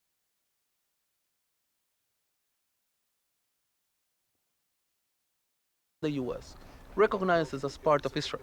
I know a lot of evangelicals, it's really big in America right now to support Israel because they say, well, the Bible says Israel belongs to the Jews. And a lot of them also believe that once the Jews take over all of Israel, then they get to have Armageddon. I read the Bible, and I never saw that the Bible says that God is a real estate agent. Those Christian Zionist organizations, they are not giving money actually to the state of Israel. They are giving money to the most ideological settlers. Okay. And of course, I don't think that's a very Christian act. If I were a Palestinian Christian, I wouldn't involve myself in this conflict. I'd stay out of it and say, look, I know what's coming. What? I'm going to serve Jesus Christ. When he gets here, he'll straighten all this out. He's going to straighten all this out. Baxter's advice for out. Christians on the ground is basically just to bunker down and get ready for the inevitable. He and his fellow Christian Zionists in America are working full tilt to make the end of days a reality, and are using the voting strength of their followers to try and get Washington on their side.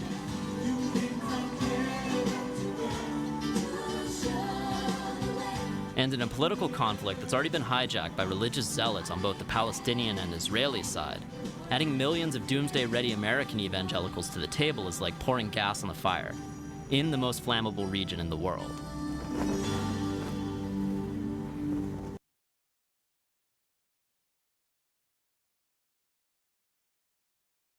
Evangelicals deserve re-education camps. I said it. Oh.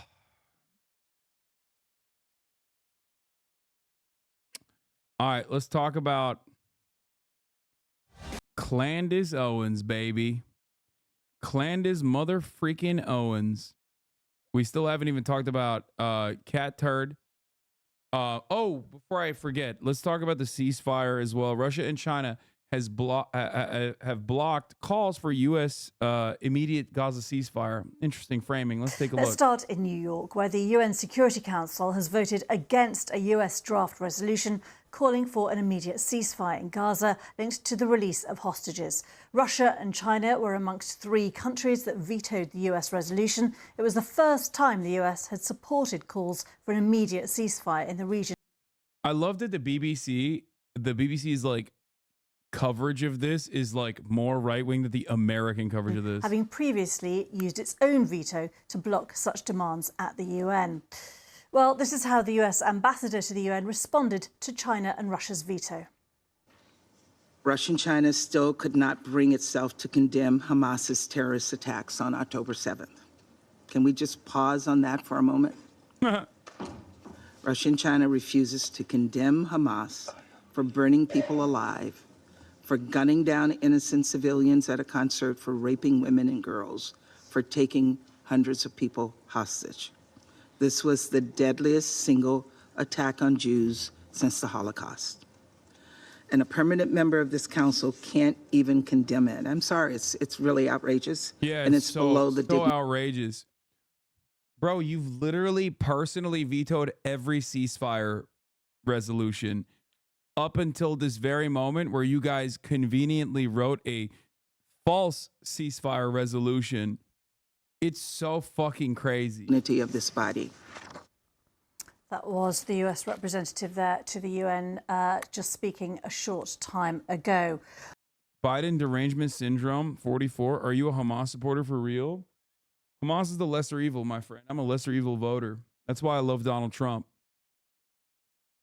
Well, we know that Mr. Netanyahu has been having talks with Antony Blinken, and he has said in a statement to after those talks, which has only recently broken up, we think. Hamas have killed far fewer children than Israel.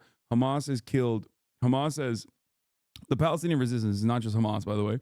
The entirety of the Palestinian resistance movement, a broad coalition that featured members from every organization on October 7th, did atrocious things, make no mistake, right? Targeted civilians, did atrocities, did what amounts to acts of terror, certainly.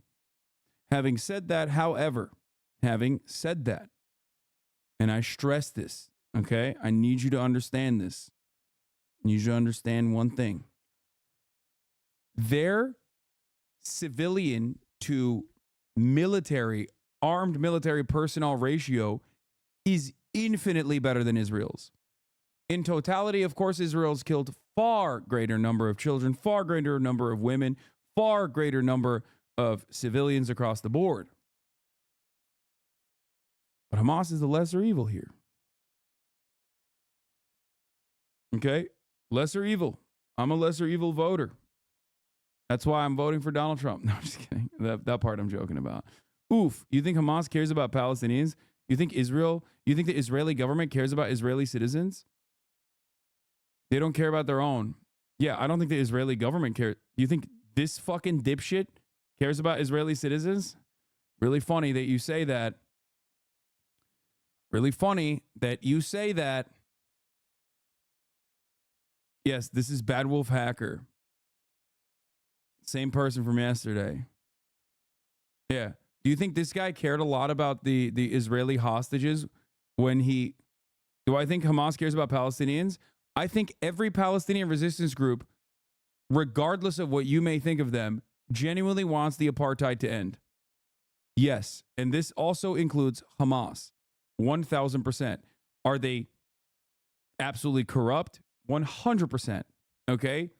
Do they funnel money and purchase a bunch of real estate for themselves? Certainly. Okay? They are not moral arbiters, but it does not matter because there is a much larger power player here. Okay? There's a much larger power player here, and that is the state of Israel. And they are an even greater evil. This is my point.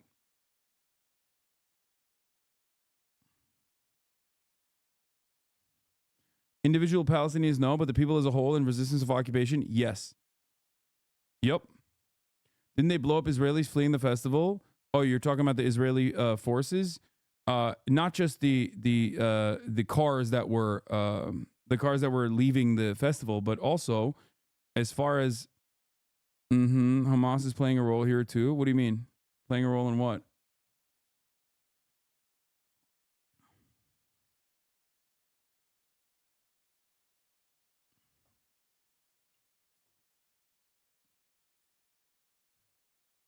It's all covered in that Al Jazeera documentary as well. Hamas is playing a role here too. The war. Yeah, they are. They are. Their goals are to make the occupation costly. Their goal is to destabilize and cause chaos within Israel.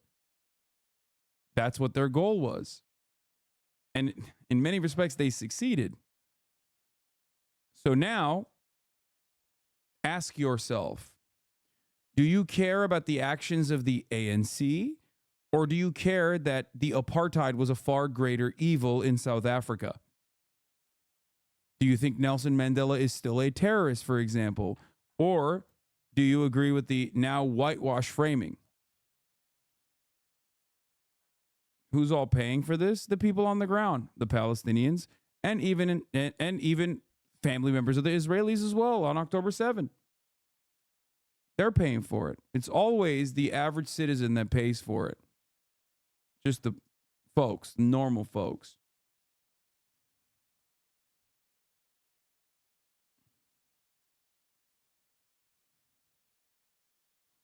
Exactly. Okay. So as someone who is a defender of Israel, and we've seen your arguments in the chat yesterday and even your TikToks, it should be your imperative to pressure the Israeli government. I don't know if you live in Israel or not. I don't know if you're an Israeli citizen or not, but it should be your goal to stop the apartheid, the far greater evil.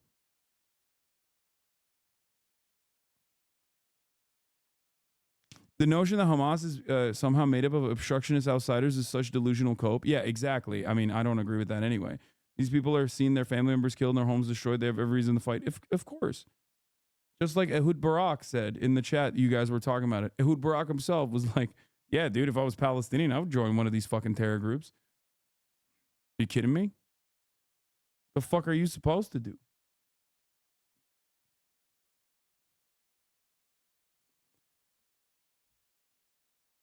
Mr. Netanyahu said he told we talk. Why is Hamas called a terrorist group then? Why was Nelson Mandela on the terrorist watch list until 2008 when he got fucking cancer and was like about to die? Because if you are fighting against state power, especially state power that is aligned with the United States, the terrorism designation will be slapped on top of you. The IRA was considered terrorists by the British government.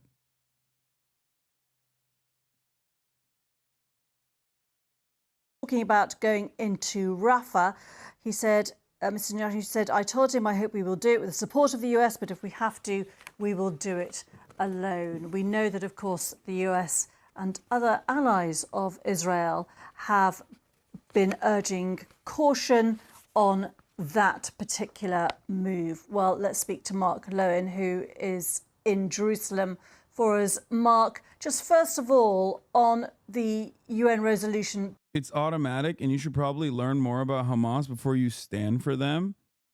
Are you talking to me? 24-month chatter? Did you say I stand for Hamas? I said they're the lesser evil. Oh, not you, the chatter. Being vetoed initially. What is the impact of that, if any? And we also know that there is another draft resolution that's doing the rounds at the moment. Israel and Hamas are bad actors. Why pick a side? Because there's a genocide going on, and I'm not going to sit here and act like there isn't a genocide going on. There is no both sides are bad in a genocide.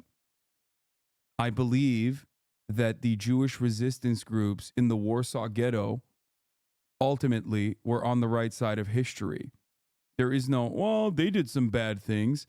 I believe that the Nat Turner slave rebellion, albeit violent, was on the right side. I believe that the Haitian Revolution, the Haitians that were liberating themselves were on the right side. I believe that the ANC was on the right side. I believe the IRA was on the right side. Okay? And yeah, the Haitians killed a lot of French civilians. They did. They did. Time and time again throughout history, we oftentimes overlook the many, like, chaotic, incredibly violent, atrocious actions that were committed by those who were liberating themselves. We do that because we want to create a perfect narrative that you can only resist colonial occupation, you can only resist imperialism through nonviolent means. This is not true, okay? Because no matter what, if there is one universal principle here, the standard of violence is set by the occupying force. The standard of violence is set by the colonial force. The standard of violence was always set originally by the oppressive state apparatus. And Israel's apartheid state, which is a genocidal one, is incredibly violent. It is inherently violent because there is no non-violent means of maintaining an apartheid.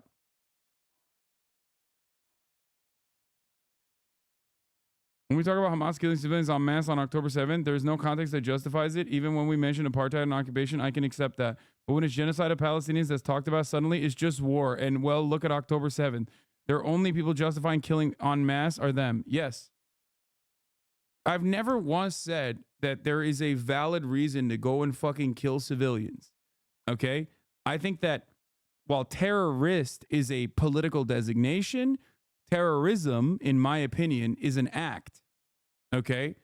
And that act is done, in my opinion, when you are broadly targeting civilians. That's it. Same goes for every group, every non-state actor. That's it. And ultimately, if justice is served, when we look back at this moment in history, if justice is served, when we look back in this time in history, we will never talk about, you know, October 7 or any number of different things. That is, of course, if justice is served, which I don't think it will, but, you know, or maybe it inevitably will, but it'll take a long time. Well, it means that the resolution, of course, was not passed at the UN Security Council, Gita, because Russia and China have veto-wielding power. Now, Russia's UN ambassador said that it was a false declaration of a ceasefire, false call for a ceasefire, because the text that was supported by the US linked a ceasefire to the immediate release of hostages. So in effect was supporting Israel's negotiating position in these talks in Doha, which are still ongoing, ceasefire talks, because Israel's position is that there can only be any ceasefire if the hostages, if Israeli hostages held by Hamas are immediately released. Now, even though the US basically was sort of in line with Israel's negotiating position, it was a harder tone than the US has used before. As you noted in your introduction, previously the US had vetoed 3 previous calls for an immediate ceasefire, and they'd never used those words, immediate cessation of hostilities. So, you know, the US was going further than they ever had, but still it was blocked by Russia, China, and Algeria. So it doesn't pass. There is a second ceasefire that draft that is going to be circulated. We don't know exactly how hard that will go. But all through this conflict, really, the UN Security Council has been paralyzed by differing positions on the war and on Israel's position in the war and Israel's offensive. You know, we've seen the US hardened position growing increasingly exasperated with Israel, but even that, it seems, has not been enough to pass the deadlock of the UN Security Council. And Mark, in terms of the talks that happened on the ground today, we've seen the Israeli Prime Minister, Mr. Netanyahu, coming out of those talks and saying that he still feels that they will have to go into Rafah in order to defeat Hamas, and if they have to do that without the support of the US, they would still go ahead. Nonviolence has its place for sure, but violent action in an effort to attain emancipation is going to be an inevitable occurrence if the state refuses to acknowledge the inalienable rights of human beings. Exactly. What is the fucking quote? It's those who resist nonviolent means of emancipation ultimately make way for violent resistance, something along those lines.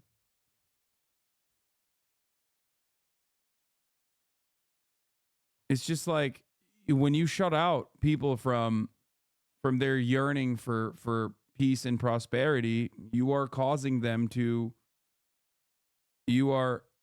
causing them to take up violent means. You're doing that. Those who make peaceful protest impossible make violent protests inevitable. Yeah, JFK. I wonder what kind of peaceful change he tried to do that they violently resisted his dome. Do we have any more information as to how those talks went? All we know is that they lasted about 40 minutes, that they discussed Rafah, as you say, which is in the south of Gaza, where more than 1 million people are now sheltering, and where the Israelis are determined to send in the military in defiance of international warnings about the atrocities that could ensue. They also talked about the urgent need to deliver, or from Blinken's point of view, an urgent need to ramp up humanitarian aid into Gaza amidst those dire warnings that we had earlier in the week about famine and catastrophic food insecurity facing the vast majority of people in Gaza. The US has summoned an Israeli delegation to Washington next week to discuss. Dude, your name is Biden Derangement Syndrome 44. Like, I'm sorry. I don't think you give a fuck about anti-Semitism, dog. I'm going to be honest with you. As someone who is like a designated Trump supporter in the chat, like, be for fucking real, dude. Like, I love this guy. You do know that Hamas has used innocent Palestinians as shields. Israeli prime minister is evil, but Hamas isn't a resistance group. They are terrorists. Nelson didn't target innocent civilians. You leftists sounding like Nazis. First of all, the fuck do you mean? Nelson Mandela couldn't target anybody. He was fucking in jail, dumb fuck. We're not talking about Nelson himself. We're talking about the groups that he represented.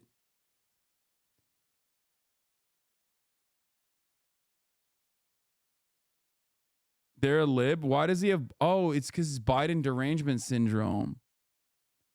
Oh, he's not a Trump supporter. He's a liberal. I'm a liberal, not a commie. I agree. The IDF are evil, but Hamas ain't innocent. You don't need to be innocent to still be victimized by an atrocious genocidal apartheid state. Okay? I feel like everything is coming in through one ear and getting out of the other, you know?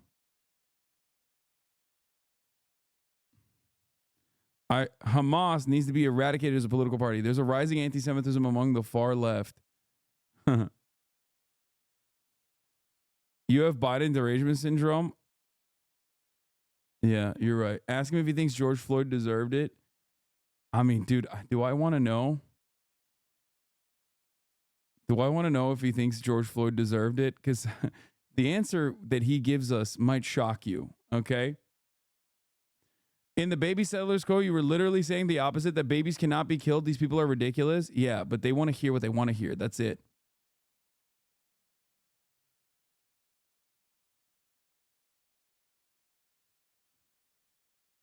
Saying something is the lesser evil isn't saying that they're innocent. I mean, they are victims of their circumstances. I do not believe that any singular human being, whether they are born inside of the Israeli boundaries or born in the Gaza Strip or West Bank, wakes up one morning or since birth is like, oh, I can't wait to kill whoever. Okay? People learn that kind of hatred. You can have a understandable anger, or you can have a hatred that you've learned. And that is the purest case of projection that Israel engages in. Whenever they say George Floyd did not die by the cops, No, the cops kill him. My bad. Wait, what?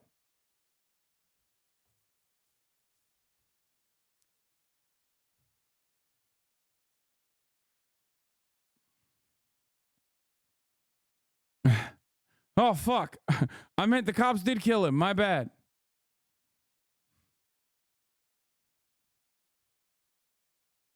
The answer shocked me. Was right. HasanAbi was right. The answer did shock me.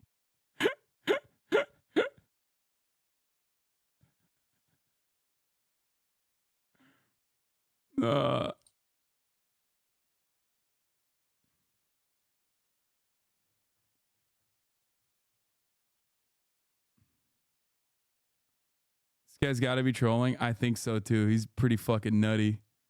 All right. Rafah. The US position is that Israel does not need to go into Rafah in order to destroy Hamas. There are alternatives, namely to cut off completely the smuggling routes coming from Egypt across the crossing into Gaza and feeding Hamas. But whether Israel buys that, we don't know. And at the same time as Israel is, Netanyahu is repeating almost every day his intention to go into Rafah, the ceasefire talks are continuing in Doha with the head of Mossad, the Israeli intelligence agency, there in Qatar, with the head of the CIA and Egyptian and Qatari negotiators. So Israel appears to be kind of keeping its I mean, also Palestinians don't just adore Hamas. In 2019, you had massive protests in Gaza against Hamas' economic policies, which were repressed pretty brutally. The latest PCPSR poll shows about 30% identification with them, if I recall correctly.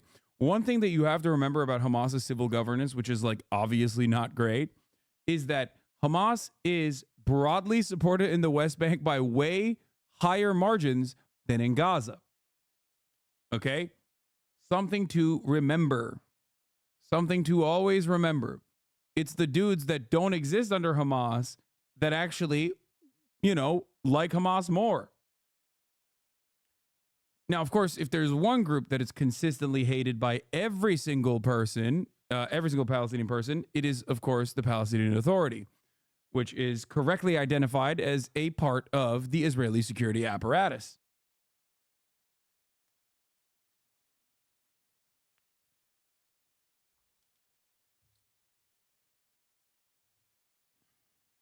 Rory V, thank you for the 50 community gifted subs.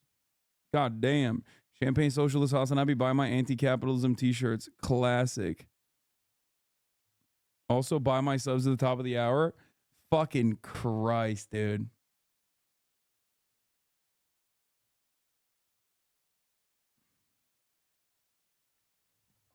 Oh my God.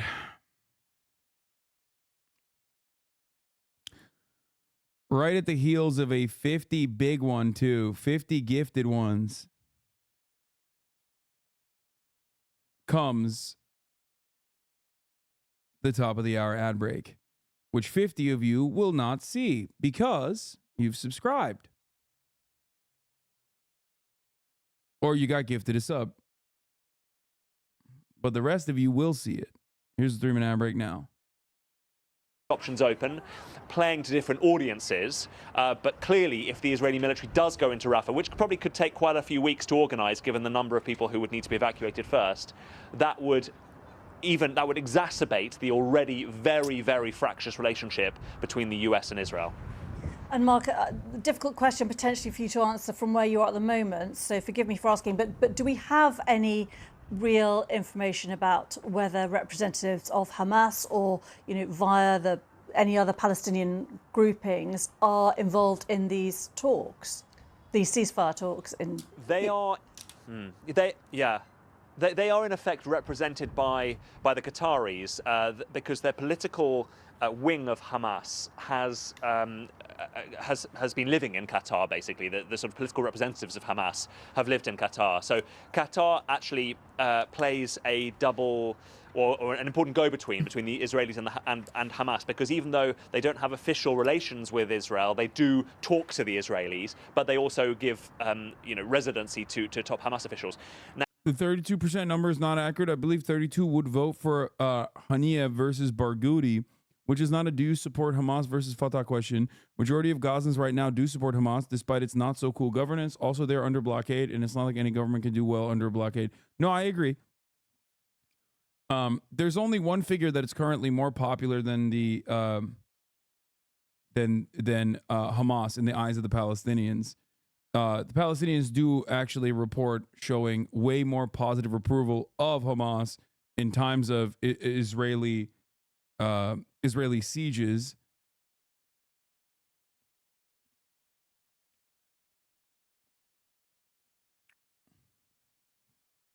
New polls are from the PCPSR that were conducted inside of Gaza Strip itself this month after almost 6 months of fighting.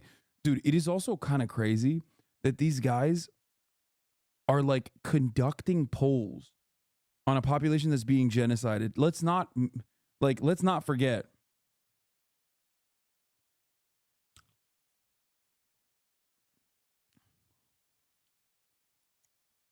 In your view, was Hamas' decision to launch its offensive against Israel on October 7 a correct one? 71% of Palestinians in the Gaza Strip said correct. 57% on December 23rd said correct. In West Bank, in comparison, 71% in March, 82% in December said correct. As far as the total, 71% think it's correct. In your opinion, in this war, who will emerge victorious, Hamas or Israel? 56% of the Gaza Strip say Hamas will emerge victorious. 69% in the West Bank say Hamas will emerge victorious. In total, 64% of Palestinians. After almost 6 months of fighting, the belief that October 7th attacks were correct has increased significantly, and the belief that Hamas will win has also increased inside of Gaza. I think these are the first real numbers showing some dissatisfaction with the current Hezbollah strategy. Satisfaction with Hezbollah's performance has declined from 63% to 52% inside of Gaza, slipping behind Qatar. Yemen's strategy, however, continues to soar in approval. Interestingly, despite the majority approving of Hamas on October 7th, support for the Palestinian Authority returning to Gaza has increased substantially, and a support for a two-state solution and peaceful resistance to Israel has also increased substantially.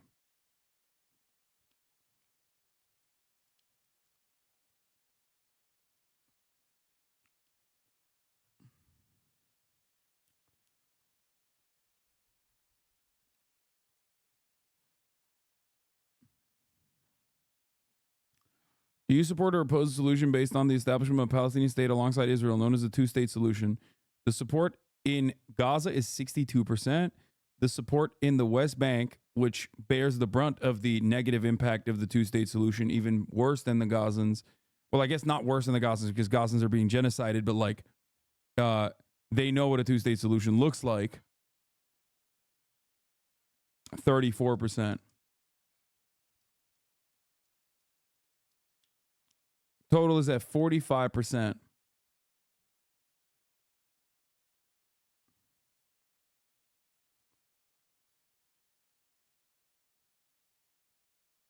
In your view, what is the best means of achieving Palestinian goals and ending the occupation and building an independent state? Negotiations, peaceful popular resistance, armed struggle. On March, inside of the Gaza Strip, armed struggle is at 39%. In December, it was at 56%. In the West Bank, 51% say armed struggle.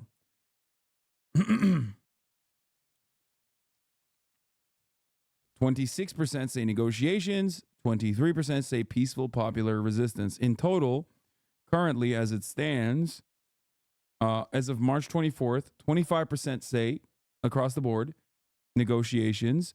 24% say peaceful popular resistance. And only 35% say armed struggle. Something to consider.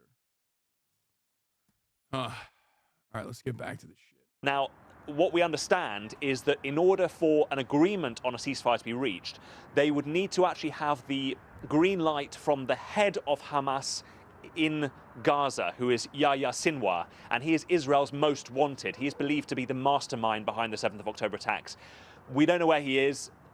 probably in a tunnel somewhere, possibly surrounded by Israeli hostages. But given the communications blackout there, given the fact that he's trying to evade Israeli firepower, it's quite difficult, of course, for the Qataris or indeed the Egyptians to try to negotiate with him, or not necessarily negotiate with him, but to actually get his, you know, the words from the horse's mouth, if you like. So that is one of the holdups in the talks. And you know, if there is to be a breakthrough in those talks, that would need to come from Hamas itself, not just from the Qataris and the Egyptians. So that is one of the reasons, Gita, why we are not expecting a breakthrough, you know, today or tomorrow. It could take days, even weeks, for this to really move. 10 members of the Security Council. Gabe, I'm sorry to interrupt you, but that UN Security Council session has begun. Let's listen in. With Rule 37 of the Council's Provisional Rules of Procedure, I invite the representative of Israel to participate in this meeting. It is so decided. The Security Council will now begin its consideration of Go back. The report is that the leader of Hamas is probably in a tunnel somewhere. I mean, he's not wrong. Chatter correcting me, conflated election polls and support polls. Here's the quote from the study. When asked which political party or political trend they support, the largest percentage selected Hamas, 34%, followed by Fatah at 17%, which has increased in popularity, by the way, while 11% selected other or third-party groups, and 37% said none of them or did not know.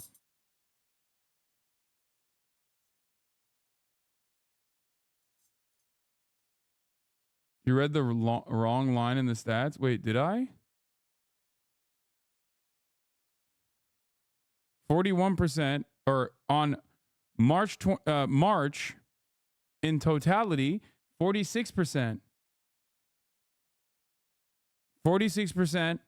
Oh, I read the wrong thing. 46% support armed struggle, 24% peaceful popular resistance, and 18% peaceful popular resistance, 25% negotiations. Sorry, my fucking eyesight.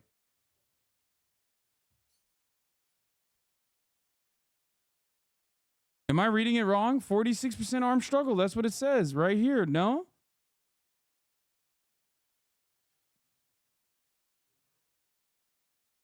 Am I actually crazy?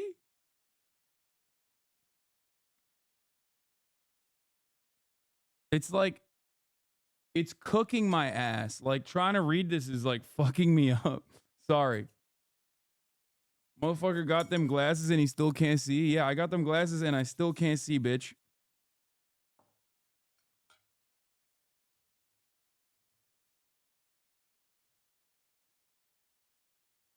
Item 2 of the agenda.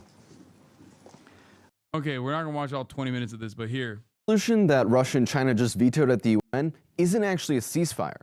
The resolution the U.S. proposed says that there's an imperative for an immediate ceasefire, but it never actually calls on Israel to stop its massacre. The corporate media is reporting that Russia and China have just vetoed a ceasefire, but don't actually tell you that Russia and China vetoed the resolution precisely because the ambiguous language would allow Israel to continue its massacre. And that's exactly what the US and Israel wanted. They proposed this resolution knowing it would be vetoed, so every headline in all the major news networks would say Russia and China vetoed a ceasefire. This is part of a clear strategy emerging within the US ruling class to flip the narrative by making it look like the US wants a ceasefire and that it's the Palestinians who are blocking it. A few weeks ago, Kamala Harris came out and announced that she wanted to see a ceasefire in Gaza, which shocked everyone.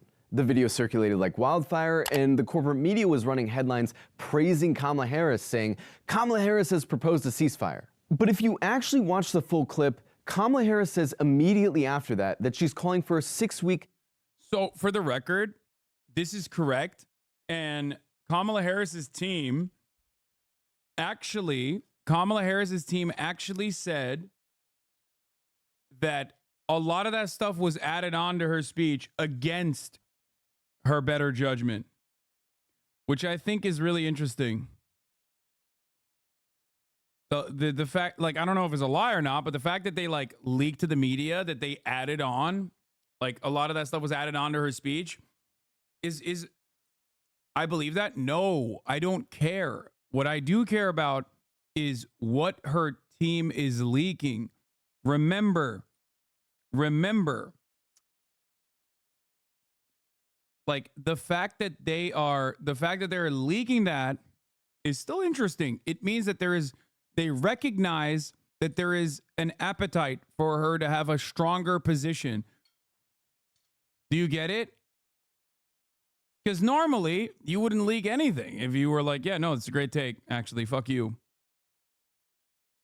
Who is this woman? Good one. Temporary ceasefire, one that's already on the table. There must be an immediate ceasefire. For at least the next 6 weeks. This part is really funny because they go, whoa, and then they go, oh. Which is what is currently on the table.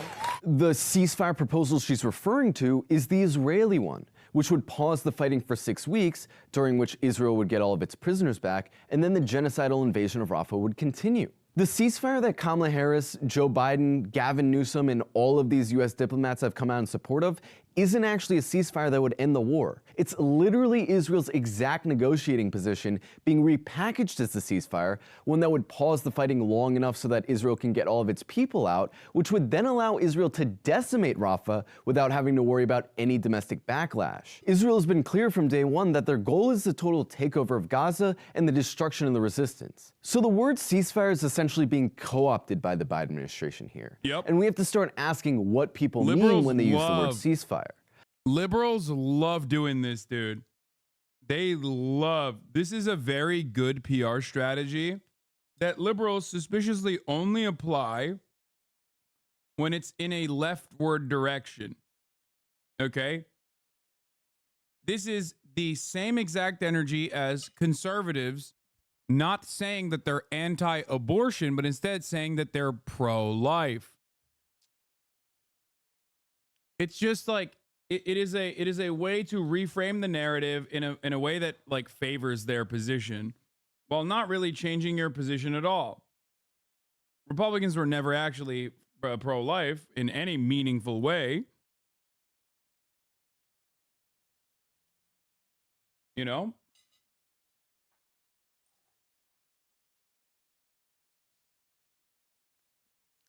I wish they would do this on other stuff, like defund the fucking police or some shit, but they don't. Anyway. The Biden administration is trying to confuse people by saying they support a ceasefire, but the ceasefire they're proposing is completely different from the ceasefire the vast majority of the world wants, which is a permanent end to the genocide.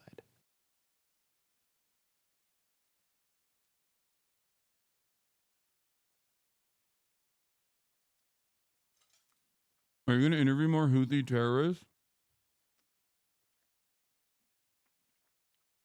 Maybe do more research on skimming Twitter threads?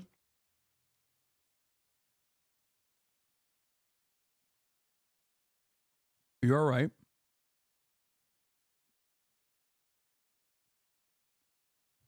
Dude, maybe one day I can read a couple Wikipedia pages after establishing that I do believe that Israel has a right to do genocide, only to get fucking absolutely eviscerated by a person who is infinitely more knowledgeable than on the subject matter and being ritualistically humiliated. In the process, I'll say things like, you know, if Israel nuked Gaza and killed all 2 million Palestinians, I still would not consider it a genocide.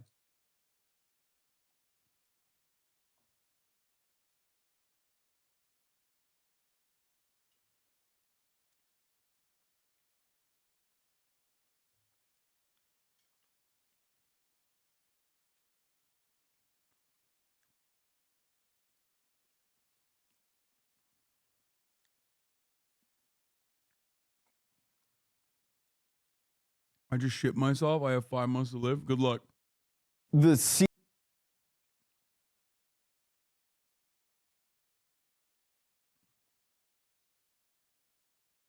Anyway.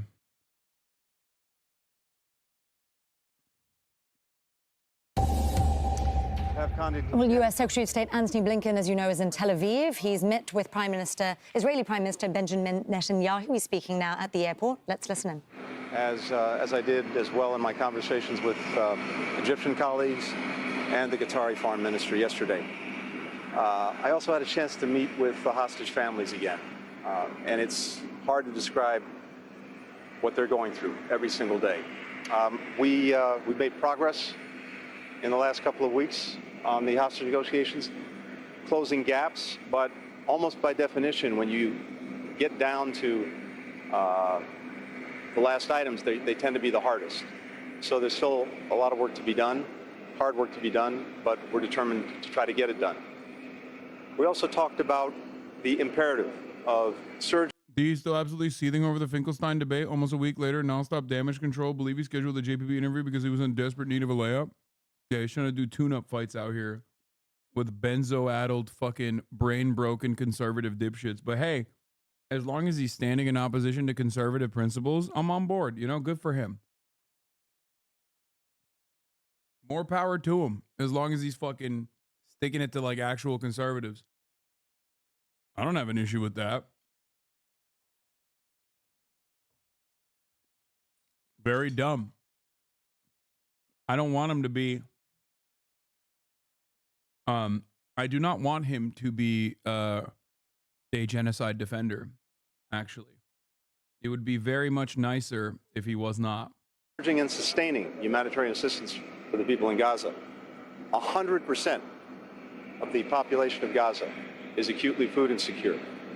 100% is in need of humanitarian assistance. There have been some positive steps taken in recent days to improve the situation, but it's not enough. And we talked about what needs to happen to get much more assistance to many more people more effectively. We also talked about Rafah. We share Israel's goal of defeating Hamas, which is responsible for the worst massacre of the Jewish people since the Holocaust. And we share the goal of ensuring Israel's long-term security. As we've said, though, a major military ground operation in Rafah is not the way to do it. It risks killing more civilians. It risks wreaking greater havoc with the provision of humanitarian assistance. It risks further isolating Israel around the world. Even with gambling shit, where XC was shitting on you and he didn't agree, you gave D credit where it was due. Yeah. Look, I can compartmentalize his fucking mania. My position on him most likely won't change until I actually see like real developments. But like, if he is making a good argument against someone who I think is genuinely wrong or genuinely evil, like Jordan Peterson or Ben Shapiro, I'll admit it. I'll recognize it. I'm more disappointed that like the intellectual giant that presented himself as a pit bull in debates is almost always like a quiet little sedated baby when facing right-wingers. He does not have a fraction of the smoke that he has for the left wing as he does with right-wingers. Genuine question, why do you bring up D a lot more nowadays? I remember not even knowing who he was until you started to talk about him more. I mean, he's had a bunch of high-profile debates where he has defended genocide, and I am very much anti-genocide. Normally, I have a principled stance of just like rarely ever bringing up people who have objectionable views unless they reach like a level of prominence that yields larger audiences that watch it and probably make it larger audiences that watch it and probably desperately need some kind of counter for it. It's too much, honestly. I bring it up way too much.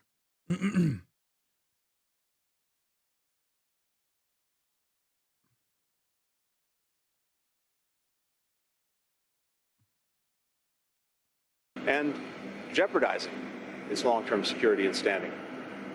So we're looking forward to having Israeli officials in Washington next week to talk about a different way of achieving these objectives that we share, of defeating Hamas and ensuring Israel's long-term security.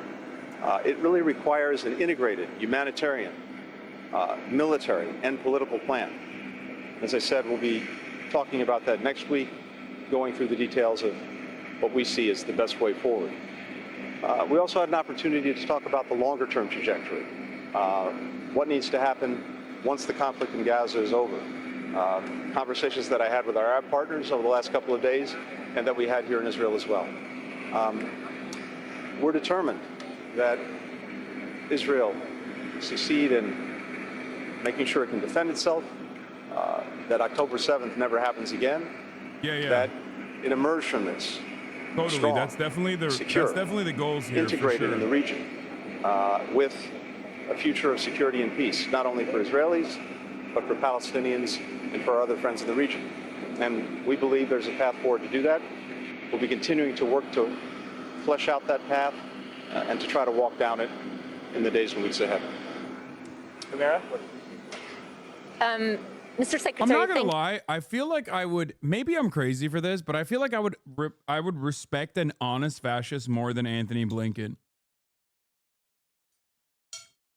because at least like I know I'm being lied to by a racist dude. You know what I mean? At least Trump is like.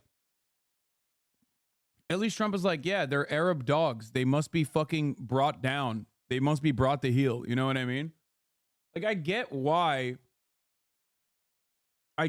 some people say the things that they say, where it's like, I would never in a million fucking years vote for Donald Trump.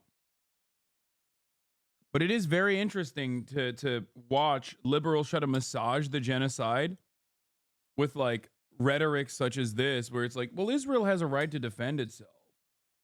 Like, nothing I'm saying comes across as objectionable. You know? Hamas must be stomped out. It's like, bro, you just repeated everything Benjamin Netanyahu says without the racist stuff. So you don't disagree with their invasion of Rafah at all.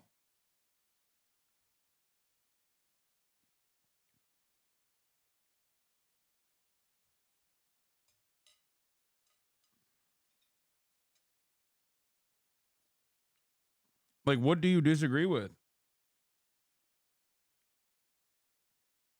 Do you believe that Israel is currently engaging in a defensive posture in Gaza? Or do you believe that they've gone above and beyond and are engaging in acts that are genocidal with demonstrable genocidal intent? I believe that that is exactly what's going on. If you also believe with exactly that, which like most of the global community is coming to this conclusion now, right? Then you can't be like, well, Israel has a right to defend itself. And because like that comes with the hidden underlying premise that you do believe that Israel's actions in Gaza are defensive in nature.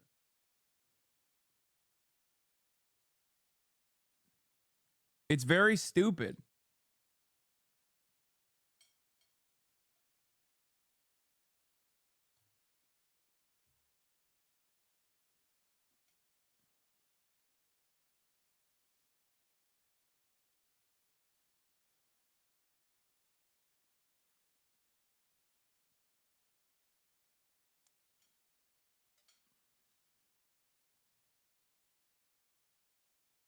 thank you.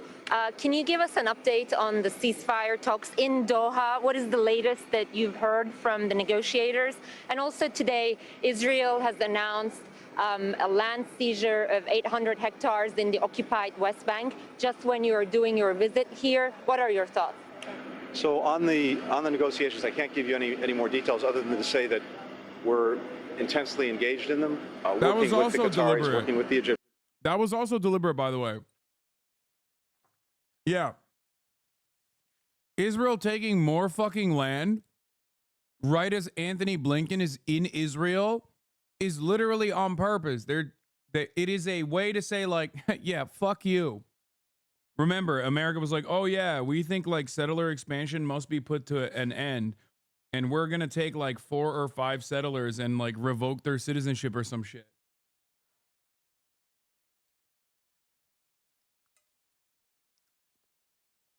And they turned around and were like, oh yeah, here's what we think of that. Egyptians working with Israel. And we have teams in Doha. And as I said, we've gotten it down to a few remaining gaps, but the closer you get to the goal line, the harder that last yard is. So there are some hard issues to work through. But we're determined to do everything we can to get there and to get people home. the negotiators will be working intensely to see if we can get that done. I hadn't seen the news you referred to, but look, you know our views on settlement expansion.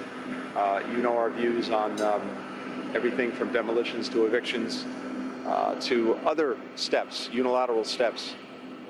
What do you think Israel is saying when they do that while you're there?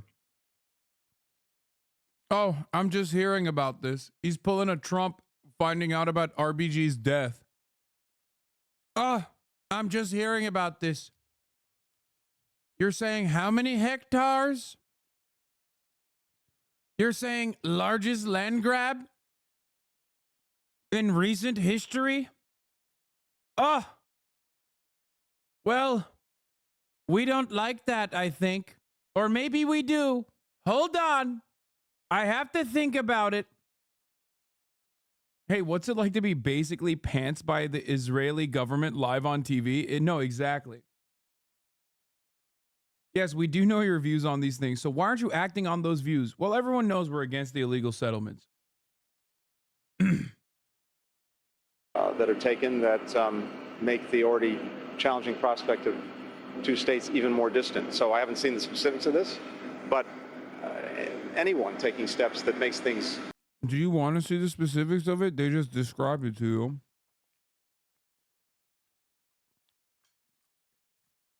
Like, what do you mean the specifics? It's like, what could they have done it for? Is there a justifiable way? Oh, the girls are fighting.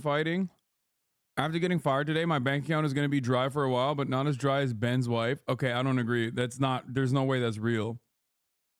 Did she actually fucking tweet that? God damn it. More difficult, more challenging this time. It's something I hate seeing we things like have that. Tiny clarification. When you say we have teams, you mean U.S. has teams on the ground in Doha today? And can you just confirm the negotiations have begun? Like they've been continuing this? I can't. It should be going forward, if not immediately now, certainly in the hours ahead. Michael, Todd? Thank you. Can you tell us in practical terms what the U.S. was trying to achieve with the resolution that was put forward at the United Nations today? And then on your conversations today, you described in broad strokes some themes that are familiar. I wonder whether you delivered or heard any messages today that are new and different from your past conversations here. So on the resolution, which got very strong support, but then was cynically vetoed by Russia and China, I think we were trying to show the international community's sense of urgency about getting a ceasefire tied to the release of hostages, something that everyone, including the countries that vetoed the resolution, should have been able to get behind. The resolution, of course, also condemned Hamas. It's unimaginable why countries wouldn't be able to do that. But I think the fact that we got such a strong vote, despite the veto by two of the permanent members of the Security Council, again, is evidence and demonstration of the commitment, the conviction of countries around the world, notably on the Security Council, to see about getting this ceasefire and getting the release of hostages now. That's what the resolution said. That's what it called for. And I think it showed that a strong commitment to that from many, many countries. With regard to I like that they're like, hey, what about the 5 months where you were vetoing every fucking ceasefire resolution? What changed? Is it that you like the wording of this fake ceasefire that you guys presented that isn't a real ceasefire at all? Is that what it is?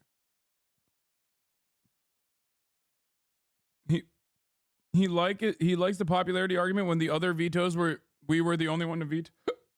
Yeah. The conversations we had. Look, this is an ongoing process. As I said, we really were focused on three things: the hostage negotiations, humanitarian assistance, and Rafah. And it was important that, again, we focus on all three things. I'm not going to get into the details of what we discussed, but this guy didn't say anything after Hassan's brain dead. I'm so sad.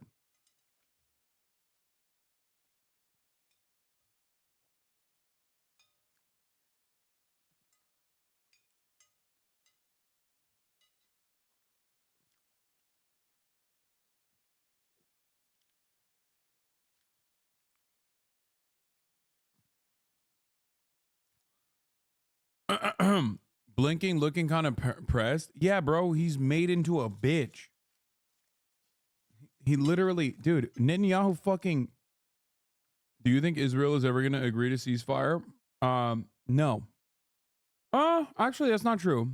I think inevitably. But like a UN ceasefire resolution is not for Israel.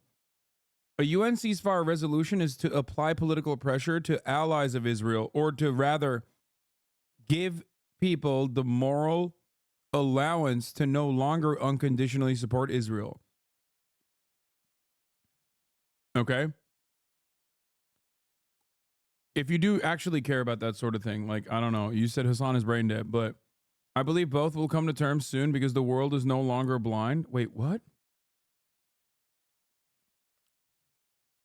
I'm so confused by what this guy is saying. Oh, his name is Fallen Soul. He might be like a weird god hallucinator. Anyway.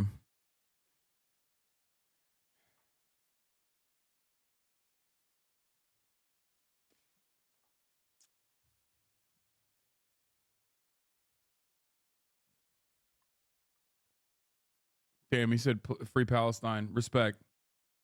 But I think from my perspective at least, these were important, candid conversations to have at a critical time on all three of those issues. Thanks. Israel that it will be isolated if it doesn't change its path? Again, what I shared, and I think what they've heard from President Biden as well, directly, is we have the same goals: the defeat of Hamas, Israel's long-term security. But a major ground operation in Rafah is not, in our judgment, the way to achieve it. And we've been very clear about that. But this is such a funny prospect because he's literally like, "Come on, bro, we let you do 75% genocide. Like, you can't do the last 25%." And the irony is that, like, America is right. They're not even worried about the Palestinians and like how immoral it is. They're just worried that, like, when you do actually clear out Gaza in its fucking entirety, especially during Ramadan, you're gonna have terrorism happen internally in Israel. You're going to destabilize the region further. The Yemeni resistance has already like fucked up an entire trade route. I used to hate watch you until October 8th, and I'm a conservative. Thanks for speaking the truth about Palestine. That's crazy. Like, America's goals here are not to like save 75%. What the fuck has already been 100% for a minute? No, I'm saying, like, I'm exaggerating. I'm saying that they're definitely doing full tilt genocide, but like, they're like, come on, leave a crumb.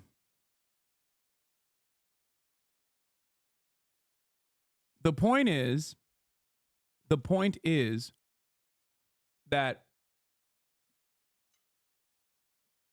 letting Israel go off in the way that Israel has gone off spells trouble for America's interest and Israel's continuation as a state.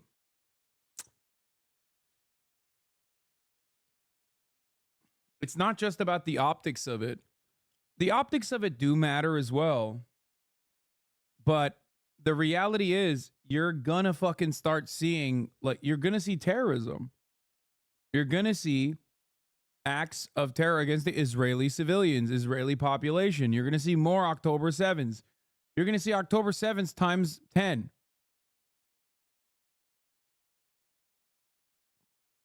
And I don't think people in Israel understand that. I think they're far too caught up in their own fervor to recognize that. Blinken warned Netanyahu and his war cabinet in a meeting on Friday that Israel's security and its place in the world are in peril over failed Gaza strategy, and you might not realize it until it's too late. Yeah, Anthony Blinken is right. He's right. He's fucking right.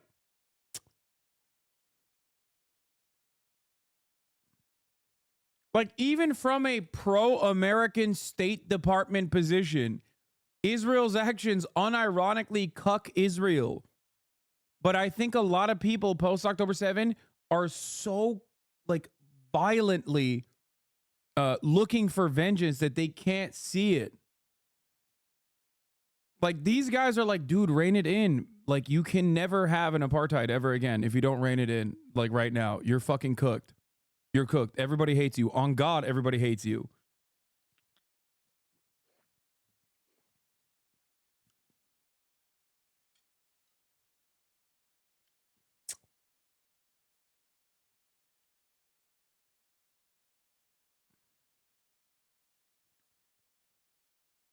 They're cheering on the causes of their 9/11 after 9/11 tragedy happened. Yeah, the problem is, this isn't like, dude, 9/11 happened to America, okay? Not fucking Israel. There's a difference between America fighting back versus Israel fighting back as America's attack dog.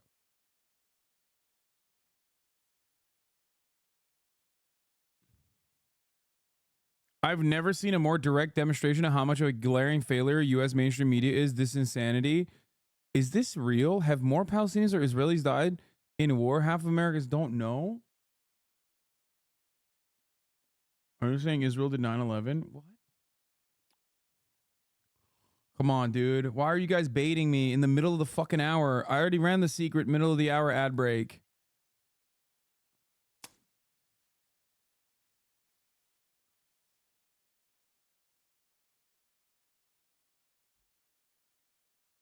Can we continue to say that Israel's a forward operating base, 51st state attack dog, as opposed to the other way around? That Israel holds power over our government officials? No, they don't fucking, no. No.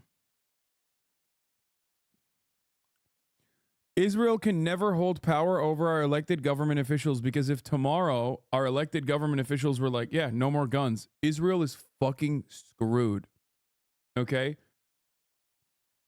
AIPAC's influence is greatly overstated. It is a profoundly influential lobby, but you forget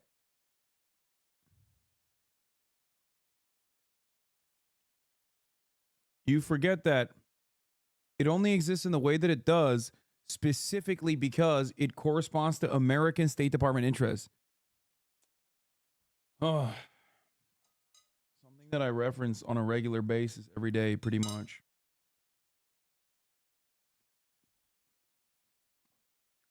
They don't have like some kind of weird secret hypnosis capability or some shit, or that like people that would personally hate Israel now actually love Israel because of AIPAC. Like, that's not how this works.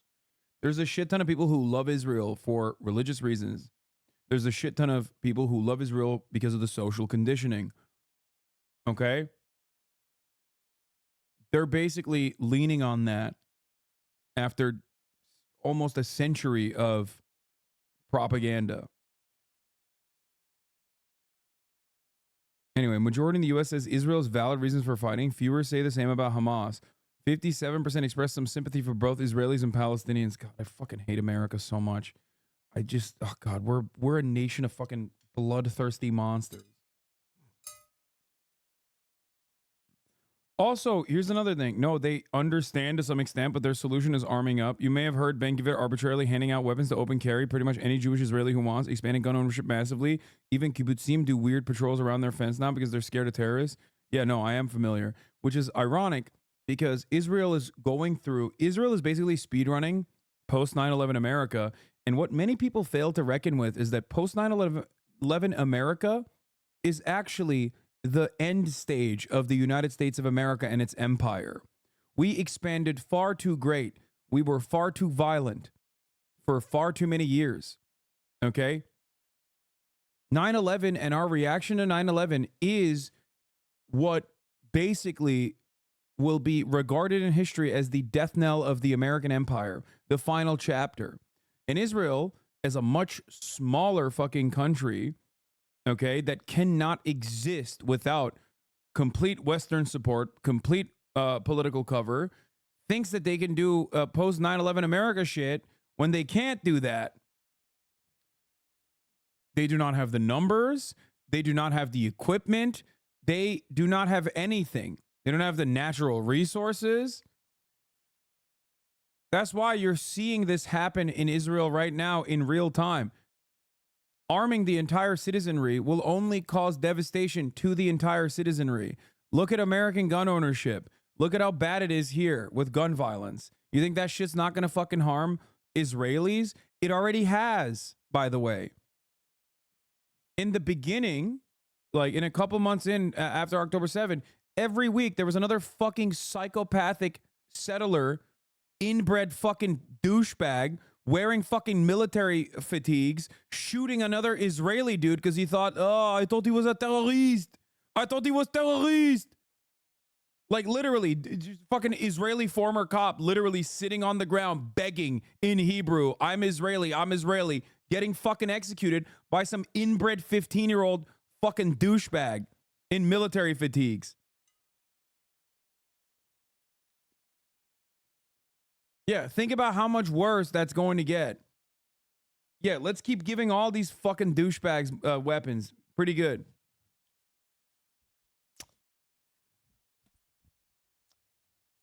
I thought he was Hamas terror. I thought he was doing Hamas terror. I am sorry.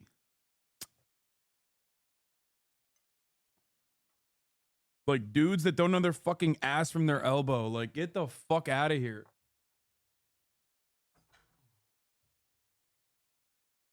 Did that kid get charged with murder? First he didn't, and then he did. By the way. Originally he didn't. That's the funniest part. And then they fucking inevitably charged him. You gotta chill with that accent? Why? Is it too good it's freaking you out? Why is he French though? He's not French, bro.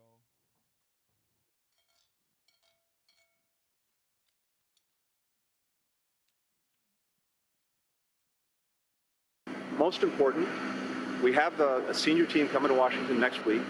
We'll all be taking part in those discussions. We'll be able to lay out for them in detail. I started to do that today, but it's important that the teams with all the expertise lay out in detail how those goals can best be accomplished with an integrated humanitarian, military, and political plan.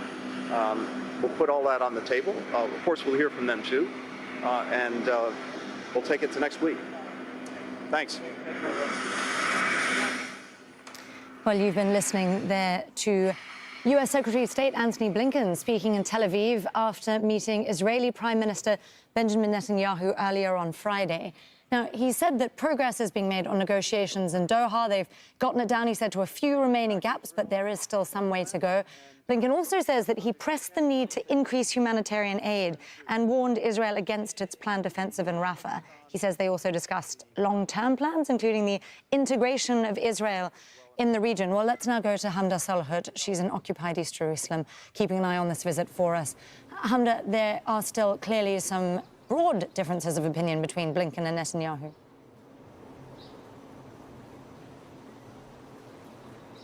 That's exactly right. There have been disagreements between American and Israeli officials for some months now, specifically when it comes to this ground invasion into Rafah. Netanyahu, in fact, speaking earlier today, saying that the ground invasion will happen with or without U.S. support, that if it doesn't come with U.S. support, Israel will be forced to do it alone. The Americans have actually asked the Israelis, at the request of U.S. President Joe Biden, to send a delegation to Washington to brief them on plans of how exactly this ground invasion is going to work, with nearly 1.5 million Palestinians seeking refuge in Gaza's southernmost city. Earlier today, you also had the U.S. Vice President. I love when he's like, oh, with or without support. It's like, no, dude, you don't have any fucking guns, okay? Suck my dick with or without. I wonder how chat feels every time HasanAbi deep throws them. You think I deep throw chat? Or do I ban chatters too hard? Which one is it? You have to be really quick. The answer to this is going to determine your destiny.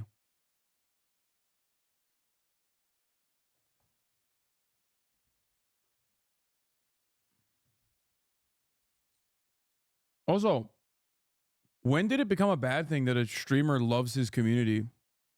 It looked like I was trying to be funny. I'm not a sub. It looked like it. I was trying to be funny. I'm not a sub.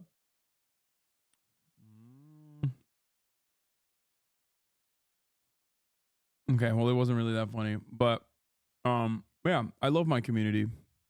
I don't think it's a bad thing to love your community.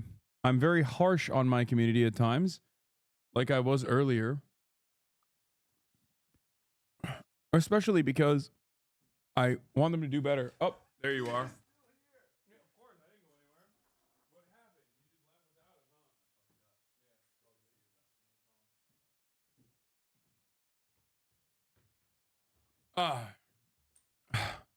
David forgot his keys.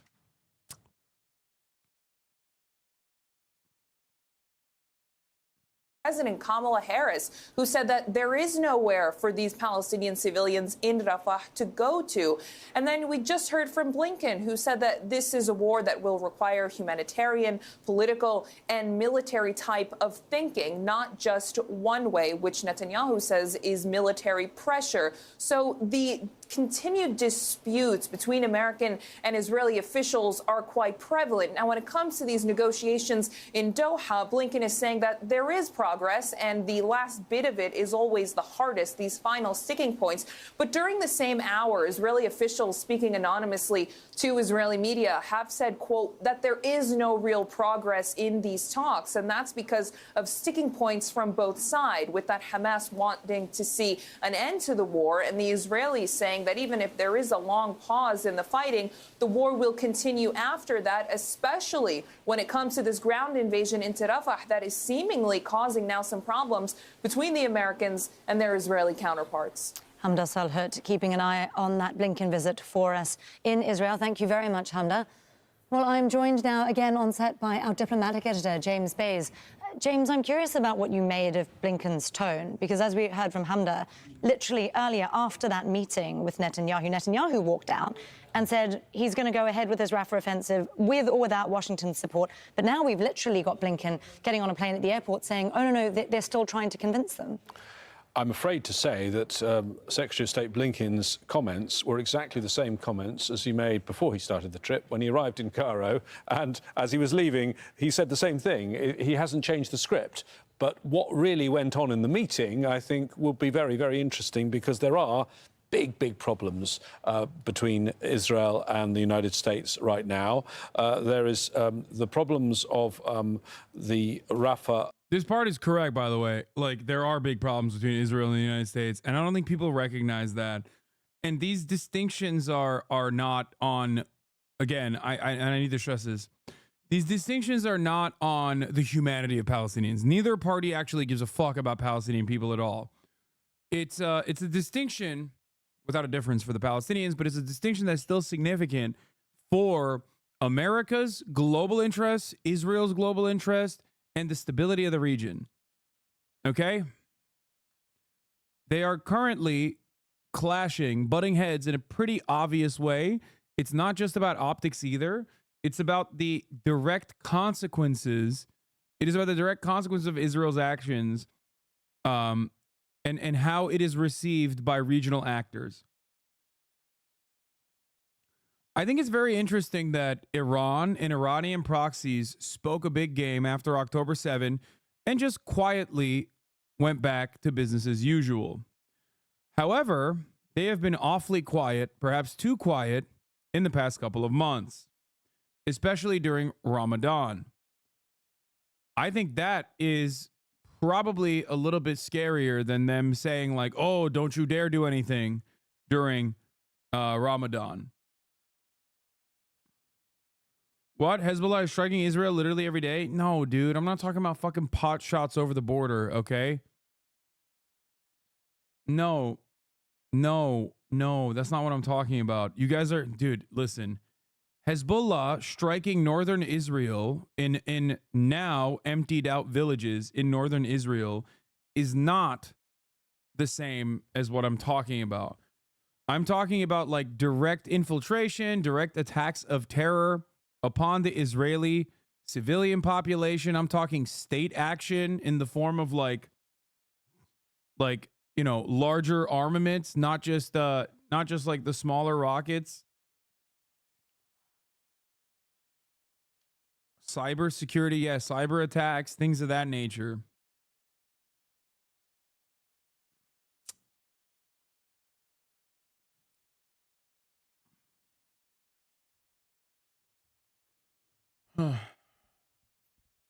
Wasn't Israel the one bombing southern Lebanon? These small Arab villages in Lebanon, and no one did shit to stop them? Yes, of course. Open carry of guns mainly helps settlers terrorize Palestinians areas C and B. Over 1,000 Palestinians expelled from the villages between January and October 19th in 2023, probably way higher after October 2. Over 280 settler attacks since October 7th, according to a cabinet committee. Yeah, no, they've gotten fucking crazy in the West Bank. They've gotten worse and worse in the West Bank. Offensive, which clearly is the number one problem. The US says that should not happen, and the Israelis say it's going to happen whatever. If you support us, fine. If not, we're going to go ahead anyway. There's the problem of humanitarian aid. If that resolution had passed today, there are sections in that resolution really very critical of Israel. They didn't name Israel, but they did say that there need to be lifting of all the barriers to international aid, many more crossing points, a maritime route into Gaza, all of things that aren't happening because Israel is not allowing them to happen. And then with regard to the way forward longer term, Israel opposes the presence of the Palestinian Authority to run Gaza. That is the US's preferred solution. Israel opposes the idea of a two-state solution. And add on to that the fact that now we're in a position where the United States is in a really difficult position at the UN Security Council. They've flagged the idea that they support the idea of a ceasefire, even though their resolution, many say, wasn't really Why hasn't Hezbollah been involved in the demand. war so far? Because they're broke. That's it. There's no other reason for it. Because they're fucking broke. Lebanon doesn't have money. And Hezbollah also has civil governance duties. They have a responsibility to basically, they have a responsibility to the Lebanese population. And they don't have, I mean, they've been involved since October 8th, but not what I'm talking about. Guys,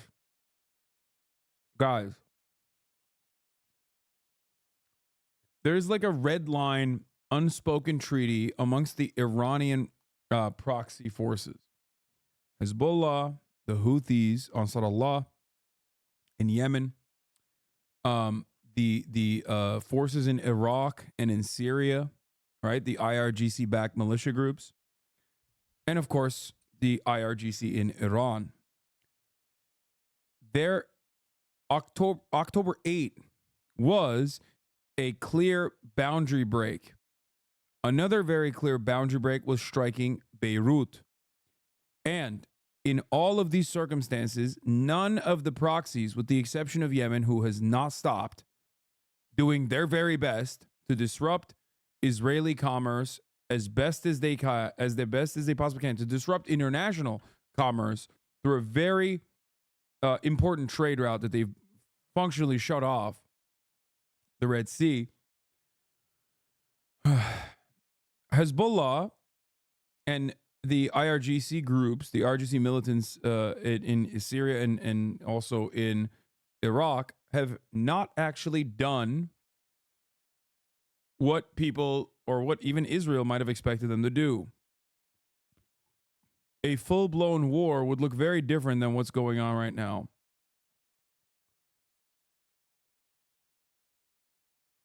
They just came out and they said, don't do anything. And then Israel went along with doing everything.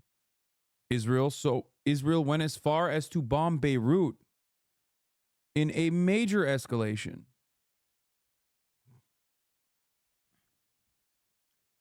And nothing has come of it so far as a counter.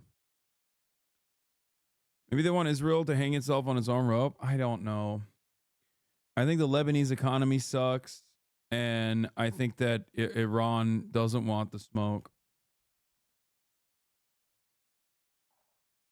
For a ceasefire. So they now... You're Turkish? Is your feud with Hezbollah something personal? Wait, what? What do you mean my feud with Hezbollah? No, the only thing I hate about Hezbollah is that they literally have fiber and I don't. That's it. Other than the fact that they literally have, fiber optic cables, I do not have a feud with them. General Secretary Hasan, Nasrallah and I share a name. I only wish that I could get fiber optic internet. Do I have to join Hezbollah to be able to get fiber optic internet? If the answer to this is yes, I am telling Hasan Nasrallah right now, I am asking him right now, how do I join Hezbollah? I am, however, Sunni and not a Shia. Okay? I am a Sunni Muslim.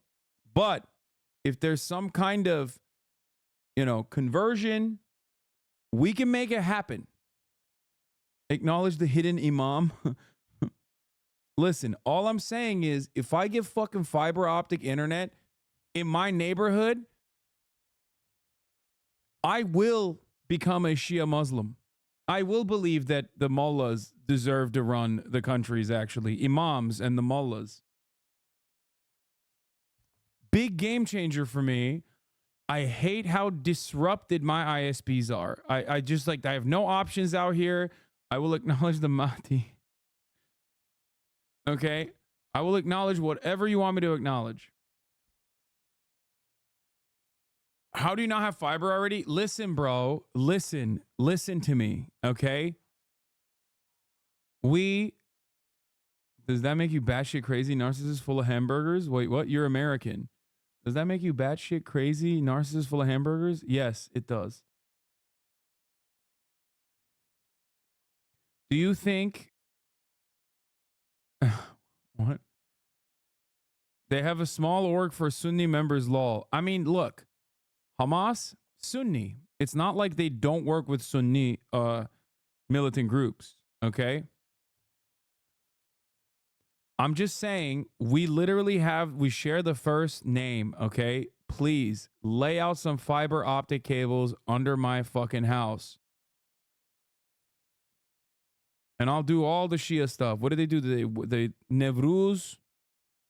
I'm with it. Happy Nevruz. It happened a couple days ago. You know what I mean? I don't really fully understand it.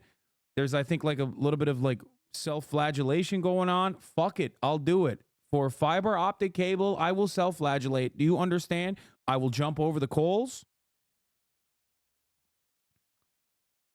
That's just Persian? Oh, I thought that was like a Shia thing across the board.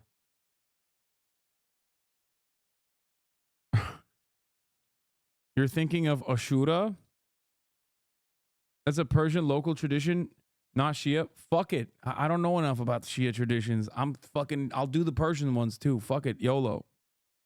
Around 90% of the Muslim world is Sunni. Yeah. This is true, which means, you're increasing your numbers. I just got to repeat once again, fiber optic cable and I'm there. Okay. Whatever it is. What is the distinction? It's like, Muhammad the Prophet, his relatives lived on, all of that. I'm on board. Finally, mask off. No sophistry anymore. Sending this clip to Fox News. Bro, you know what's really funny? Many people on this website and many people online that do not have fiber optic cable would actually join Hezbollah for fiber optic cable. They would hear what I'm saying and go, man, fuck. Hezbollah numbers go up by millions, okay? When you mass broadcast this. You gotta love Imam Ali, Prophet Muhammad's cousin. Yes.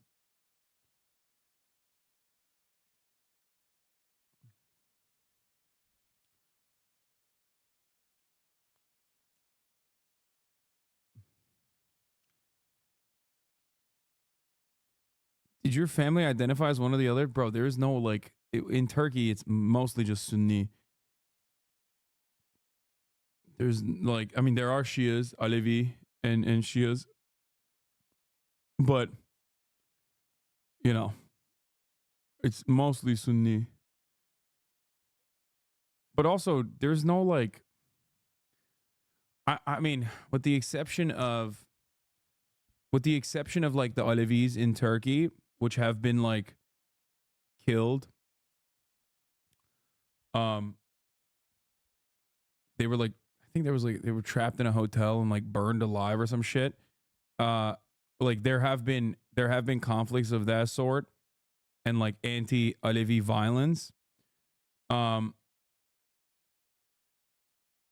Most of the Muslim world, with the exception of like Saudi Arabia and Iran, don't give a fuck.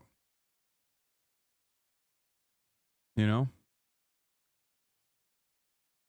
It's not that far. A lot of impoverished areas are fond of Hezeb, since Hezeb gives them electricity and basic utilities, which the Lebanese government never provided. Denir ki ne tür Müslüman olduğunu bilmiyorsan Sünnisindir. Amele yanı. What a fucking username, dude. This guy's username is like the Turkish equivalent of redneck.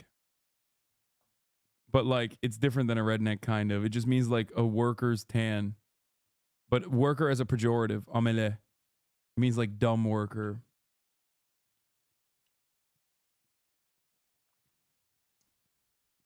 The weird, mainly white new converts in places like Germany and UK, though, care. Yeah, whatever. Those guys are not fucking... Those guys are zealots. Stop being Islamophobic. I will stop being Islamophobic when all of you subscribe at the top of the hour. How about that? Because there is a 3-minute ad break coming for you. It doesn't matter if you believe that the Prophet Muhammad's cousin Ali is the true prophet or the true continuation and the true lineage and the mullahs should run countries and stuff. Or if you believe in the Prophet Muhammad only and think that it ended there, right? Doesn't matter. Because the 3-minute ad break comes for you no matter what at the top of the hour. Now that's not a hadith, but you might treat it as such. Unless you subscribe, in which case you won't see the top of the hour ad break and you'll be happy. Here's the 3-minute ad break now. May well be in a position that they're going to have to either abstain or vote for a resolution for a ceasefire, creating yet another obstacle and problem between the Netanyahu administration and the Biden administration. Well, interesting dynamics there. I wish we had a little bit more insight into them. James Bays, our diplomatic editor. Trump is leading in electoral polls. Right. What is this? Mainstream media doesn't want you to see this. They definitely do. Okay. I'm going to skip all of this stuff and I'm going to move directly to the juice. Okay. We are talking about Candace Mother freaking Owens, who is finally free, she says, after being ousted from the Daily Wire. Ben Shapiro and Jeremy Boring's operation, The Daily Wire, has finally fired Candace Owens. Now, they fired her, according to TMZ, apparently, for anti-Semitism. Let's take a look. Candace Owens and conservative website The Daily Wire have officially broken up. Friday morning, The Daily Wire CEO Jeremy Boring posted on X, quote, "Daily Wire and Candace Owens have ended their relationship." He did not give a reason on the circumstances that led to this shift. But earlier this week, the Anti-Defamation League highlighted the fact that white supremacist Nick Fuentes applauded Owens' rhetoric on Jews. Owens has been outspoken in her commentary about Jewish people in politics, in the media, and her support for Palestine. Regardless, based on her latest episode posted just yesterday, the news may have come as a surprise to Owens. Take a look. Oh, shit. Look at that. That's Jessica Burbank, right? I thought she was a TYT. I'm not going to go away. I'm going to use my God-given voice to talk about the things that are important for me. I'm just asking to be left alone, or at least just report the truth. Ladies and gentlemen, unfortunately, that is all the time that we have for today. But don't worry, because we will see you tomorrow for a brand new episode. Sivas katliamı ve Madımak olayı olarak biliniyor. Sivas Massacre refers to an act of mob arson taking place on July 2nd, 1993 at Hotel Madımak, which resulted in the killing of 37 people, mostly Alevi intellectuals. 2 perpetrators also died during the incident. The victims who had gathered in the hotel for the Pir Sultan Abdal Festival were killed when a mob set fire to the hotel. This is what I was talking about. Like, there have been anti-Alevi lynchings in Turkey, but beyond that, there is not like a lot of distinction between like who's Shia, who's Sunni or whatever.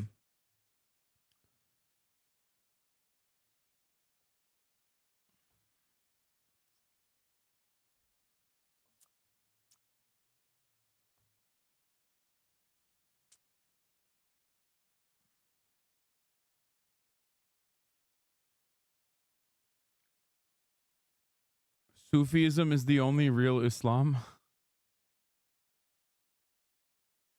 Bu mevzular bayağı geride kaldı ama hala pasif ayrımcılık var. This Turkish chatter said that while instances like of direct violence such as this one are in the past, there's still a lot of like passive segregation. But ultimately, most people don't give a shit. Like most normal people don't give a shit, if that makes sense.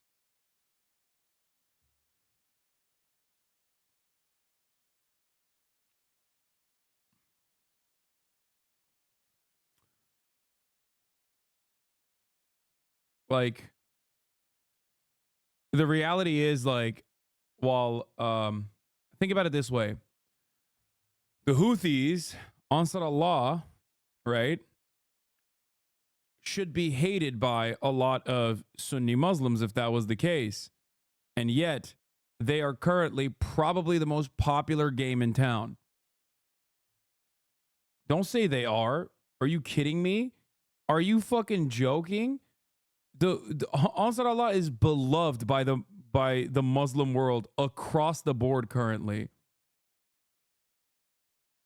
Peep Saudi Twitter, dog. You're insane if you think that like Saudi values are reflected across the board in the entire ummah. That is there's not a bro, they are the outlier. What do you mean?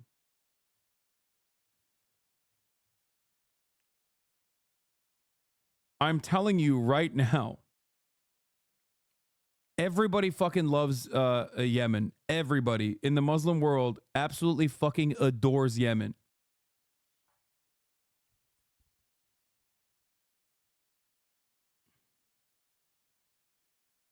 Also, yeah, literally most Arabs hate the Saudi Arabian government. Yeah, I don't even think most Saudis are all too fond.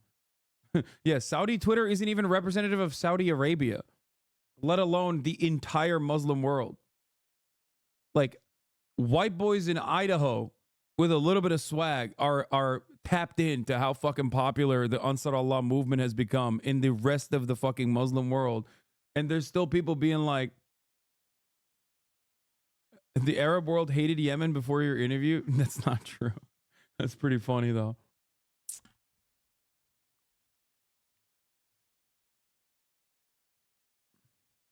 If Saudis are the outlier, does that mean every other Muslim country stands with Iran's stances? Iran's stances against Israel? Yes. Iran's stances across the board? No. The fuck? I hope I cleared it up for you.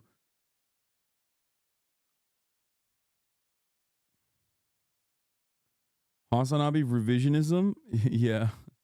I made Yemen. I put Yemen on the map.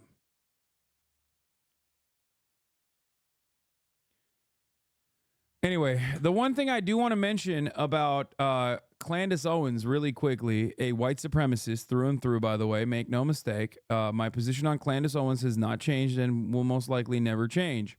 She is a grifter. She is a white supremacist. She is the blackface of white supremacy, 100%. Like, her sole purpose for many, many years specifically was to let really racist white people feel a little bit better about their racism because a black woman was saying the same things that they're saying.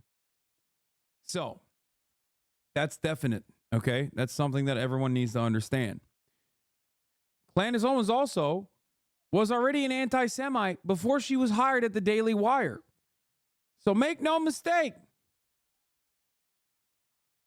she was not fired from the Daily Wire for anti-Semitism. She was fired from the Daily Wire for being pro-Palestine.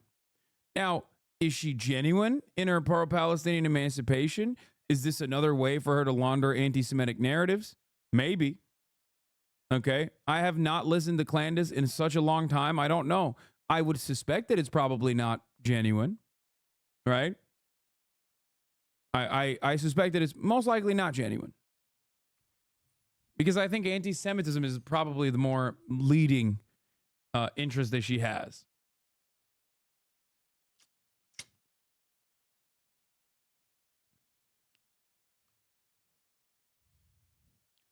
So just remember that. The controversial right-wing commentator took to her own X account, posting, quote, "The rumors are true. I'm finally free," end quote. There will be many additional quote, "There will be many announcements in the weeks to come."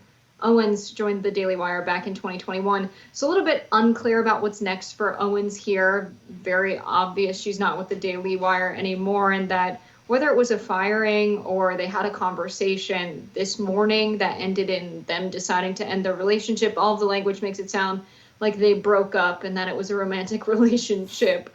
They're going their separate ways, though. I was just saying yesterday to a friend that it might be the case that Ben Shapiro's keeping Candace Owens at the Daily Wire despite his pro-Israel views, to show that even though there was reporting that was pro-Israel, hey, we had this other host at the Daily Wire that was saying something else.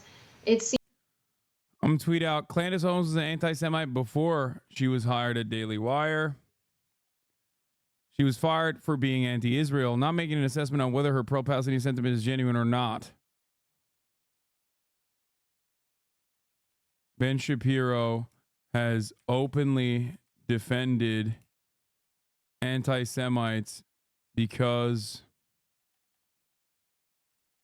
of their pro-Israeli positions. Does anyone have that famous Ann Coulter tweet?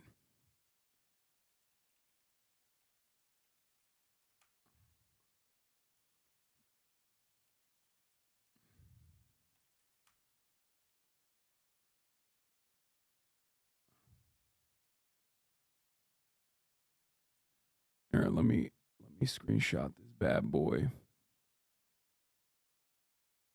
There it is.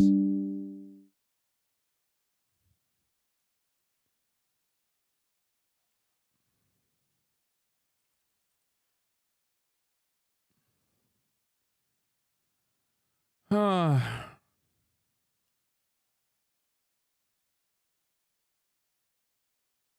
on. Let's post this. Where the fuck did it go?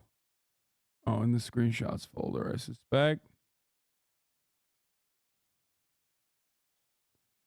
Boom. There you go. I will, however, celebrate and cherish any kind of like drama happening in right-wing circles because it's awesome.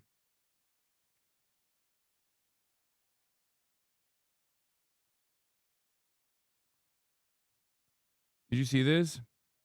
Biden and his supporters are officially further right than Alex Jones. Israel has lost the high ground. This is not war. It is robotic mass genocide. Section. Sorry. Israel has lost the high ground. This is not war. It is robotic mass genocide. Section 1091 of Title 18 United States Code prohibits genocide, whether committed in time of peace or time of war. Genocide is defined in 1091 and includes violent attacks with the specific intent to destroy in whole or in part a national, ethnic, racial, or religious group.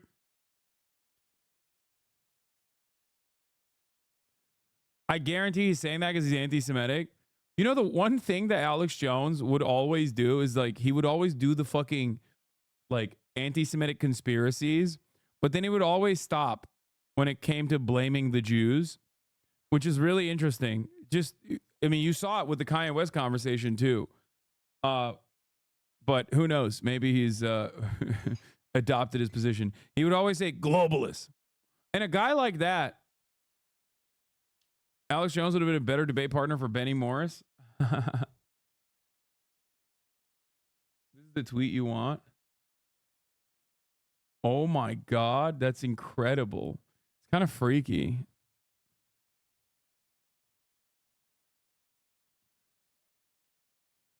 Genuinely, Alex Jones tweeting this out made my insane Zionist father say that Israel was doing a genocide. Never thought I'd hand it to Alex Jones. Wait, what?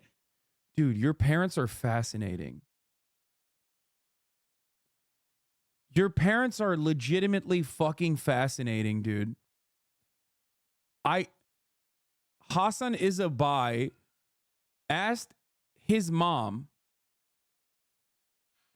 specifically the same analogy that I brought forward about, like, if you were trapped in a school with a school shooter, like, ask your mom, who's like super Zionist, ask your mom if she'd be fine with like blowing up the entire school and the entire city block, as a matter of fact, and killing you in the school. Like, would that be an appropriate way to deal with a mass shooter or a school shooter?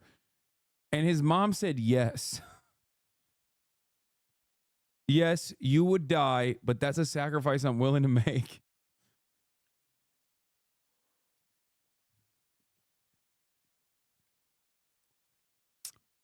Now I'm finding out. No, she said it depends. Sorry. She said it depends, which is still pretty crazy. The reason that analogy doesn't work for Zionists is because they understand that the schools in surrounding areas will be populated by Arabs. Yeah, Alex Jones, of course, make no mistake. Like I also mentioned, always close to anti-Semites, had him on the show all the time, loves them, hypes them up, hired anti-Semites who said very anti-Semitic things. I'm simply stating that despite of all of that, in spite of all of that, and in spite of all of the things that he said that you could very easily substitute for Jews, which is the classic, like all of the conspiracies that he would promote were basically all like, oh, Jews are doing this, is what most people would say if they believe that kind of conspiratorial thinking. He just would never say Jews, which is really funny because he was trying to coach Kanye West on how to do proper propaganda. It's like, come on, Kanye. You don't mean Jews, right? Not all Jews.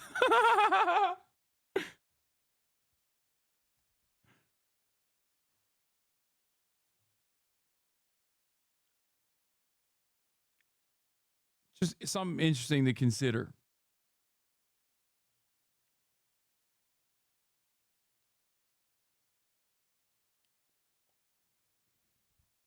Yeah. That was definitely a crazy moment. Y'all remember this? I'm tired of hearing I'm a Nazi. I'm tired of hearing I'm a Nazi. I'm really, because I'm not. But I think by them falsely accusing people, some people are going to become Nazis. I am. Now what? I am. You're now what? Now Y'all I'm a remember Nazi. this? See, Ari Emanuel. Isn't that like...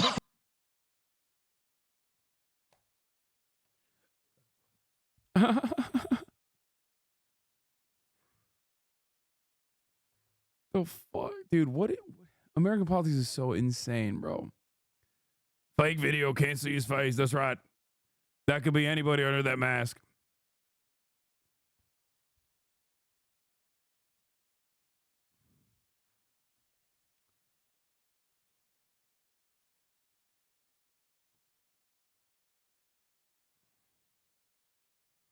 Oh, and then I told my dad to watch the Al Jazeera civilian drone strike video. Shortly thereafter, I asked him to let me know what he thought. His first words after watching the video, are we sure they aren't Hamas? Jesus Christ.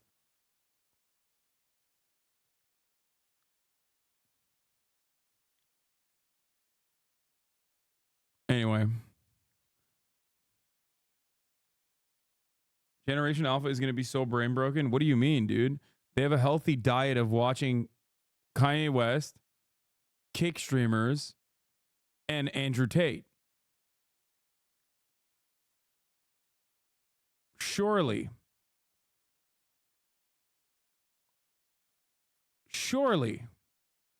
that'll be normal. Like the impact of such things will be normal. Seems that that's not a strategy at all at the Daily Wire, and who knows if it was their choice or Candace's choice, but curious to see what she does next.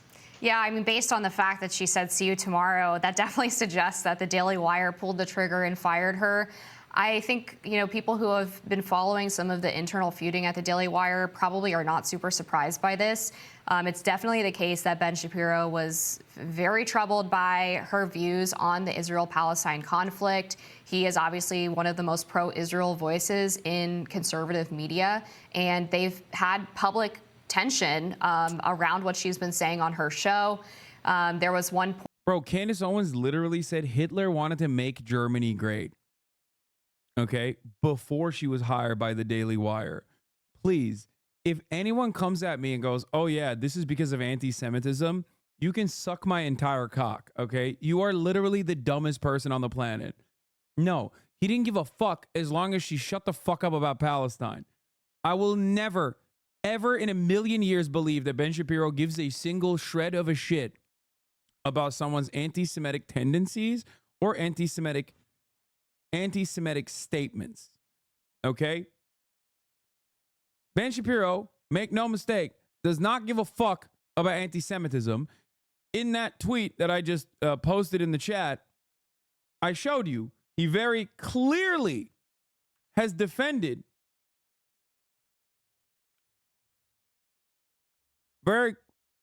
very clearly has defended anti-Semites. Ann Coulter tweets regarding Jews, awful, nonsensical. Ann Coulter is also super pro-Israel and always has been, so I won't lose sleep.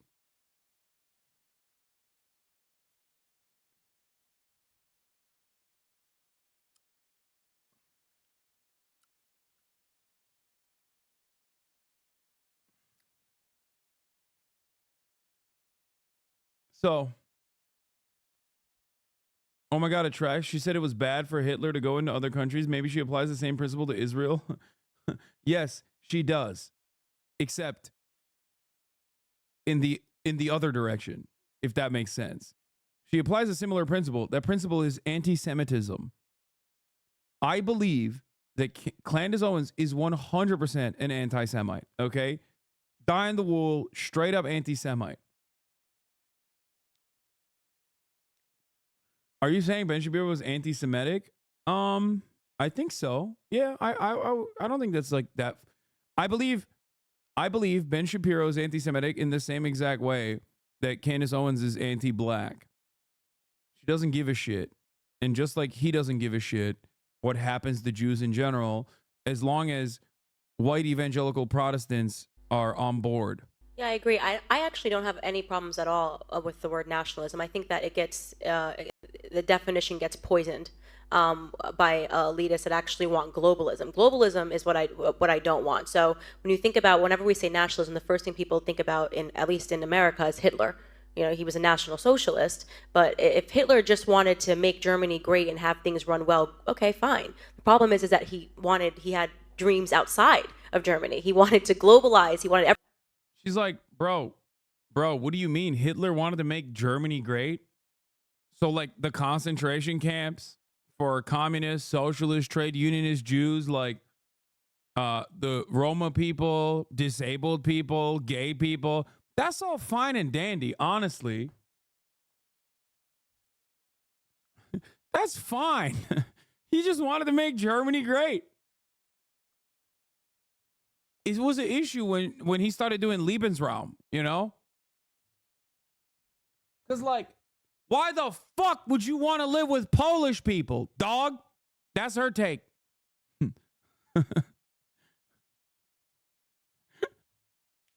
Are you kidding me? Everybody to be German, everybody to be speaking German, everybody to look a different way. That's not, to me, that's not nationalism. In thinking about how it could go bad down the line, I don't really have an issue with nationalism. I really don't. I think that it's okay. It's important to retain your. Again, I don't have an issue with nationalism while talking about Hitler's domestic policies is fucking insane.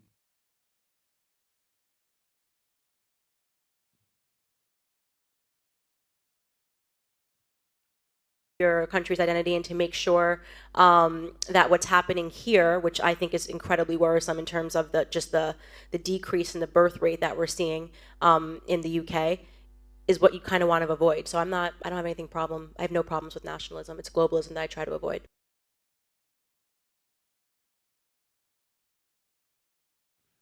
Between Ben Shapiro and Candace Owens, Ben is right. If Owens, oh God, Jank loves fucking handing it to like some of the biggest charlatans. I would be on her side, but that's not all she does. She repeatedly said over the top anti-Semitic tropes. She was trying to get fired from Daily Wire. Congrats, mission accomplished. Yeah, dude. Except she was hired by the Daily Wire after this video. So it's so weird.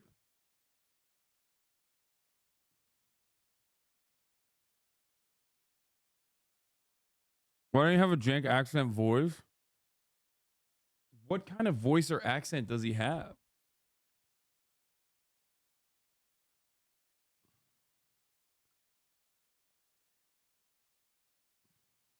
I'm strongly reconsidering voting for your uncle.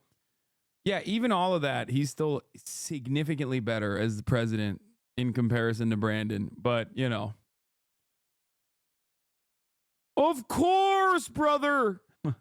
Is that good? Is that a good Jank impersonation? I don't know. Point a few months ago where I believe she was trying to get Ben Shapiro to convert to Christianity or something along those lines, and there was this huge argument over whether what she said was considered anti-Semitic, and really just things started to unravel from there. But I think Candace Owens is going to be fine. It looks like she has her own website that she's encouraging people to go to now. I wouldn't be surprised if she tries to do a show on X similar to what Tucker and Chris Cuomo are doing and Don Lemon attempted to do, and just go direct. Can we count her as anti-Israel now? No, dude. I don't give a shit, okay? I ain't count Candace Owens as anything, okay? Get the fuck out of here. Yeah, dude, Jake Shields, very prominent voice in the pro-Palestinian conversation. Like, get the fuck out of here. These guys are charlatans, dude. I show you a shit ton, thousands of great voices that are actually pro-Palestine and not why I left the right coming soon. No, she's not leaving the right. You know what I think she's going to do? And I do think that this is real. I've talked to people a long time ago about the Kanye West stuff that told me that Kanye West very much so was getting brain broken by the likes of Candace Owens into like this weird Hotep route. That's what she's going to do. She's going to be like a full-blown Hotep Jesus type. I think that's what she's going to do. She's not going to leave the right. But it's like really odd because she's done so much anti-black propaganda. So I don't even know how she can like flip back and be like a right-wing, anti-trans, anti-gay, but like pro-black. I actually don't know. Dr. Umar and Candace Owens? Fuck no. Here's the thing. Dr. Umar, for all of my disagreements with him, which there aren't that many because he's the GOAT, it has never been caught being even remotely anti-black, with the one exception. Cherry Hill, New Jersey, where Dr. Umar was pictured giving his phone to a snow bunny and potentially corresponding with said blonde white woman. Potentially. That was the only time I've seen Dr. Umar slipping. That's it.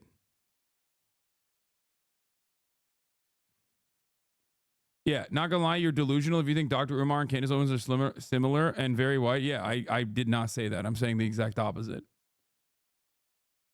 Also, Dr. Umar is very charismatic and very funny overall.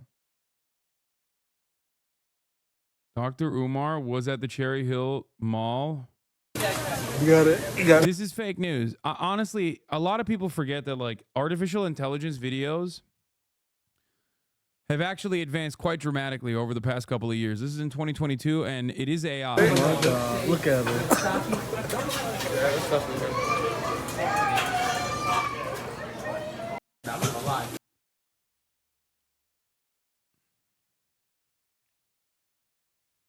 He cleared the area. This is a fake video.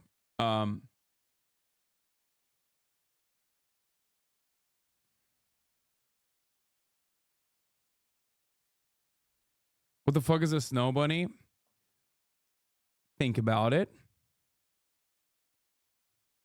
Think about what it could be. What are we looking at in this video?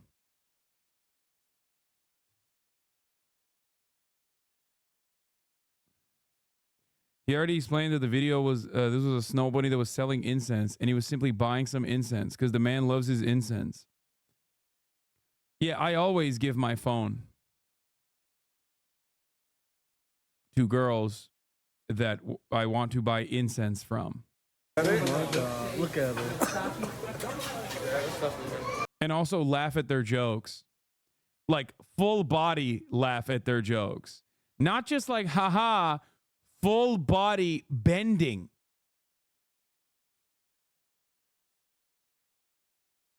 You are clip chimping.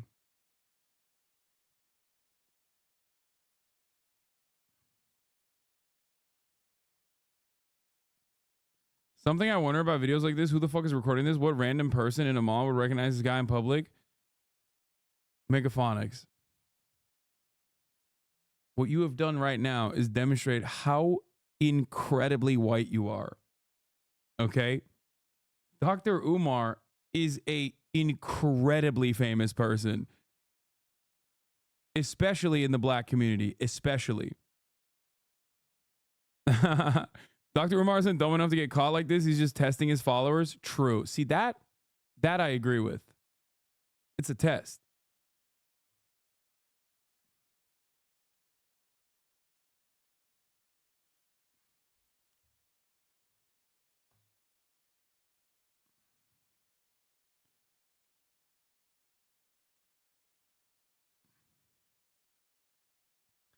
Umar laughed at her joke like she was Sydney Sweeney. Oh my God. You full body laughed at Sydney Sweeney? Yeah. He's the prince of Pan-Africanism.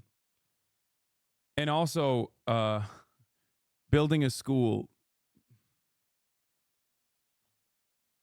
which will any moment. Actually, I don't know. Maybe he has built it since the last time I checked in, so I don't know.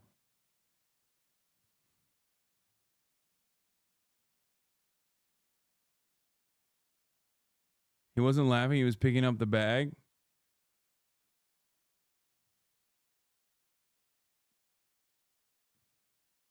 Fair. Fair. I was wrong. I was wrong because I wanted it to be debunked. You debunked it. He put out a whole response to this like he committed a crime. Yeah, because in his world, this is a little bit like, you know, this is a no-no. You can't be doing this.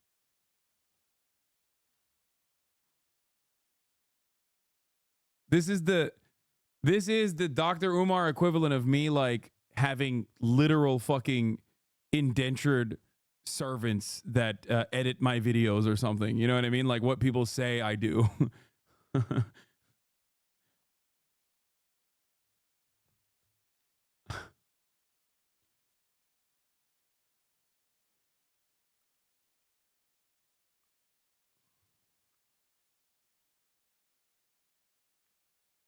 Directly to the viewers. She is one of those sort of names that can definitely draw an audience on her own without. How is bro even able to read chat? This is impossible. Does this guy really hate and condemn Nazis but loves communists and the Ottomans? Am I missing something? No, actually, you're kind of not wrong. You kind of nailed it. No, literally. I thought you were coming in here with some hater ass energy, but it turns out like you did get it. It is kind of spot on. I suspect that you and I will have disagreements on like why that is not appropriate. But like low key, you kind of cooked. This is one of the few instances where one of my haters nails it. Out the institutional backing, but it seems like it's going to come with probably a pretty significant pay cut. Based on the reporting from when she was hired, she was getting a pretty hefty salary from the Daily Wire, and she'll have to make up for that with subscriptions if that's the route that she decides to go and decides to be independent. But again, I'm not surprised by this at all. It seemed like this was brewing for quite some time. It's very sad to see the state of American media with the unfolding of what's happened since October 7th, that we've seen the expectation that the American people as a monolith support Israel because Israel is an ally. And because the Jewish people have a brutal history, that any criticism of them fighting for having a state must be anti-Semitic. But to assume that a state represents people who are not its citizens is something that we've fought against as a country. We have fought for countries to not become ethno-states and instead, be democratic states. Is something we've used as a reason to go overseas and fight for people's freedom over. And we've called people religious extremists, the State Department themselves, for folks trying to establish a caliphate, an Islamic state. But to be fine with a Jewish state, it's not anti-Semitic to point out that that is hypocritical. And Candace Owens saying that she feels she's fired, or feels that she was under fire rather before she was fired, for telling the truth, and to make a statement like, I'm going to continue to tell the truth, people want to attack us, for simply saying the truth. There are a lot of people who have reported basic facts about the situation in Gaza, things that have happened by the hands of Israel and the IDF, and they've been called anti-Semitic just for reporting what has happened. And so there's a solid point there. We've seen Mehdi Hasan. Okay, but you have to fucking recognize that Candace Owens definitely is anti-Semitic. Like, come on. MSNBC. Mehdi Hasan is not, but Candace Owens definitely is anti-Semitic. And it's a scary. I wouldn't even bring up Mehdi Hasan and Candace Owens in the same fucking conversation, really. Moment where I think a lot of people are realizing just how powerful the American media is, but it's a bit mask off to be directly firing people that are doing the most reporting on Palestine. Yeah, I agree. It is really unfortunate. That's not why she got fired. Dude, I don't think I do not think they fired Candace Owens for anti-Semitism. They hired Candace Owens when they knew she was an anti-Semite. That's crazy. It's like firing Steven Crowder for being racist. Yeah, exactly. It's like, dude, what do you mean? You want to hire him for being racist? The fuck's going on?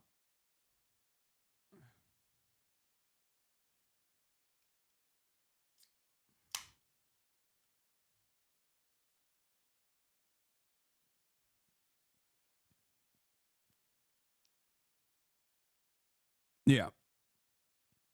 All I will say is, do you know Corey Kenshin? Yes, he's great. He's the GOAT.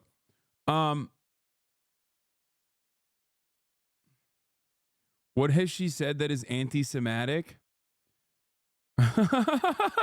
Someone said she praised Hitler's domestic policies and nationalism. Oh, yeah, that'll do it. All right, we begin with the border. Oh, oops, my bad. Yeah. Anyway, wishing Candace Owens the absolute worst luck. The amount of leftists running some level of defense for Candace in the comments of TikTok videos of her saying pro-Palestinian things is wild. It's like a crazy lack of object permanence. No, they just don't know. Guys, propaganda works very well, and even on TikTok, and especially so on social media. If most of the things you hear about a person are not like all of their objectionable views because you literally developed object permanence in the last 3 fucking years, okay? You probably didn't know that Candace Owens is like a fucking anti-black, white supremacist, anti-Semite, and all those things. You probably only saw her cooking on TikTok with like pro-Palestine shit, okay? That's it. So you don't even like think about it.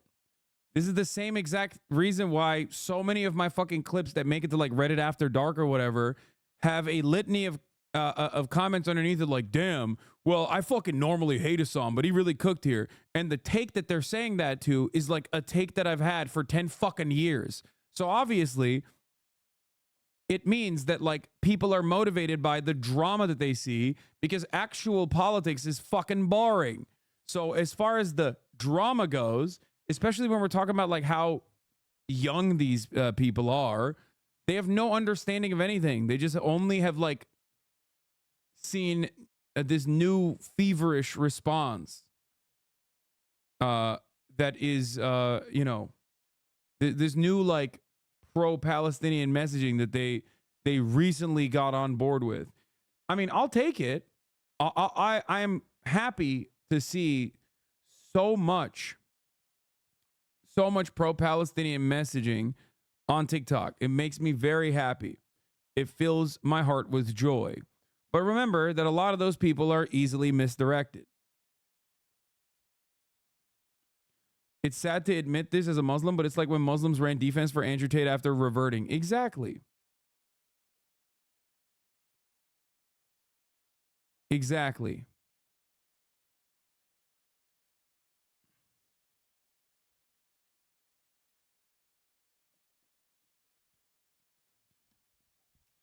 There are actual Palestinians who are aware she's problematic, but appreciate that she's been talking about this from the beginning. Beginning of what? October 8th? Or beginning since she started her political career? Because her ass, as far as I know, was never really pro-Palestine before it became like infinitely more popular to be pro-Palestine. It's still not very popular to be pro-Palestine. Make no mistake. It has, however, gotten increasingly more popular to be openly pro-Palestine.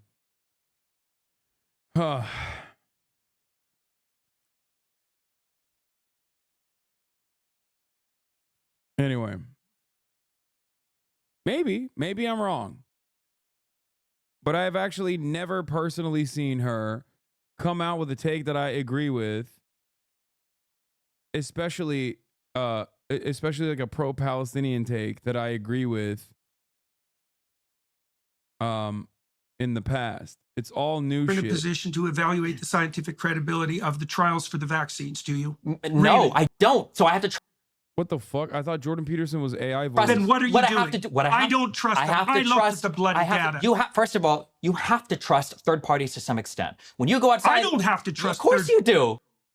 Damn, Jordan Peterson's mad, bro. You do every day when you turn the keys in your car. Nightmare blunt rotation. Is this guy doing a media tour? Yes, he is. You hope your engine doesn't explode. When you're drinking water, you hope that the public water or whatever tap or bottled water you got it out of isn't contaminated or poisoned with cholera. I don't do that as a consequence of consensus. No, you of course you do. No, I don't. I do that as a consequence of observing multiple times that when I put the goddamn key in the ignition, the truck started. Why do you know it's going to start the 50th or the 100th time? How many times do you wear the... with me. I'm you know not perfectly playing well Hume. why. You don't know if the denim in those jeans isn't leaking into your bloodstream. To some extent, we have to trust third party. This is good. He should do this more instead of all the other dumb shit that he does. I want you to debate these people. Did he really make JP look good? No, I think he's right. He's absolutely right here. And I will openly state that he is cooking. Bro's using the Andrew Tate defense? No, he's right. He's talking about how much we take for granted scientific consensus. He's absolutely correct. He's still pro genocide in the Palestinian population, but he's correct here.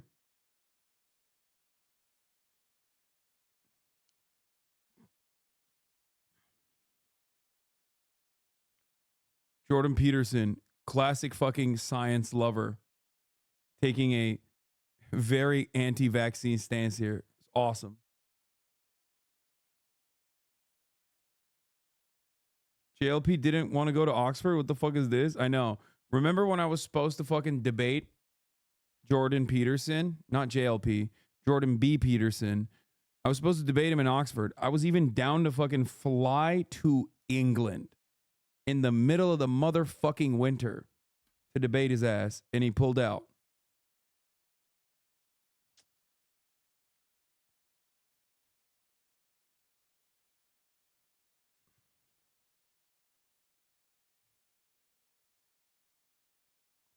Make no mistake. I am willing to duke it out with these guys in the marketplace of ideas. It's just that, you know, they're the ones who don't want to do it. Same with Ben Shabibo. Same with Steven Crowder. Well, I guess Steven Crowder's kind of mid now. He's definitely irrelevant. I don't have an issue with debating these guys. Seems like they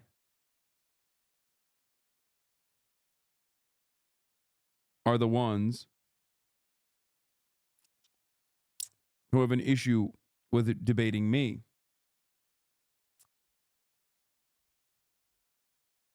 You were gonna have a debate with Ben Shapiro? No, never. Ben Shapiro has never actually tried to debate me. Jordan B. Peterson, on the other hand, definitely did.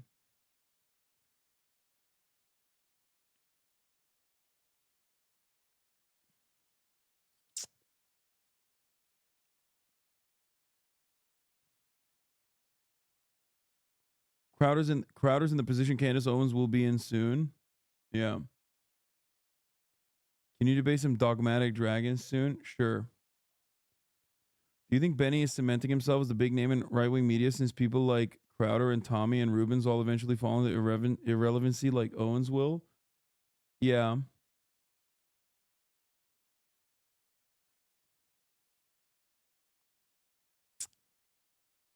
I've debated Charlie Kirk twice.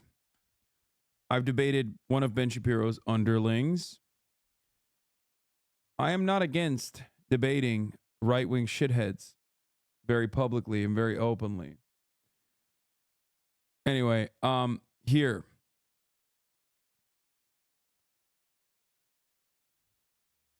Here is Catturd, who killed his dog. I've been meaning to talk about this.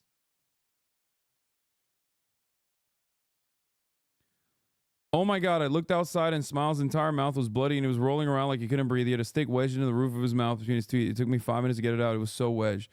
Thought I was going to lose him. He's okay now. His mouth was bleeding so badly he was choking on the blood. Never saw anything so damn wedged in my life. My heart's beating 1,000,000 miles per hour. Nothing worse than seeing your pet like that. A squirrel was up in a tree and he had grabbed a low-hanging limb and broke it off. Just got back from the vet. PD's snout is really swollen from the snake bites. Sweetie and Pedro bites aren't as swollen as his, but they're still pretty bad. This isn't it, though. Update. I'll be picking up Pedro this morning.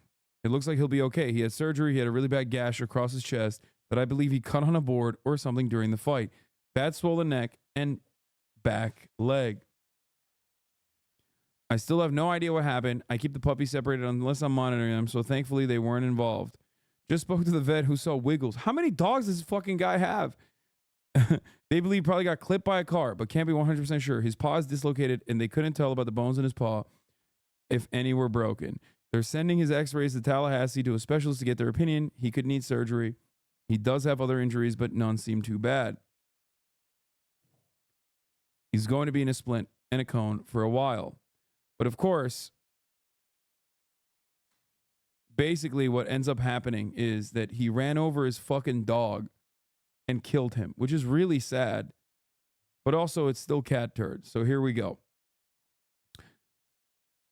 Missed my podcast today. Had to rush Stevie to the vet. She's getting an infection in her boobs. She's anemic and she's basically plain exhausted. Bottom line, she did great nursing for 18 days, but she's done. I'm going to have to feed the pups from here. Had to rush Kitty to the vet yesterday. Over a week, she got deathly ill. She was diagnosed with pyometra, horrible infection, and 105 fever. She has surgery to remove infected uterus, etc. Back home now. She has to wear this ugly pink thing for 7 days and take meds. Crash now. Wiggles at the emergency clinic, which has no vet for another hour. His left paw is injured and swollen about 3 times the size. What the fuck is going on? The reason why this is popping off right now is because of his recent thread where Catturd, does anyone have the big one? The recent thread?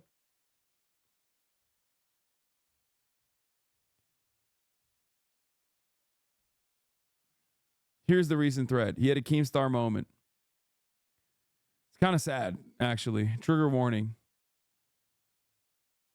I don't even know how I'm going to post this. Here's a good idea. Don't post it. Okay? I lost Smiles a few hours ago. I've been doing some yard work, hauling limbs around the ranch. Pedro and Smiles always ride in the truck with me when I do chores. I need to get fuel, so both dogs went with me to get gas, their favorite thing. When I came back through the gate, I got out and closed the gate. Then both dogs jumped out and ran to the back gate and was barking at someone walking by. I got in the truck and started driving to the house. I saw both dogs in my review. And when wait, hold on. I got to turn on the fucking AC again. God damn it. It's like automatically going into eco mode again. Fucking goddamn California. Goddamn California bastards. I don't want economy mode. I know he's trying to say rear view mirror. I just thought it was weird that he said review. I took off and they were still at the back gate. I always drive extremely slow around my property. After I'd gone only about 100 feet, I checked my left rear view and noticed Pedro was running up behind the truck really fast. And just as I did, I felt something hit the right rear back side of my truck. I actually thought a limb had fell from this big tree beside my driveway and hit the side of my truck. Still don't know what happened. I was only going like 2 miles an hour.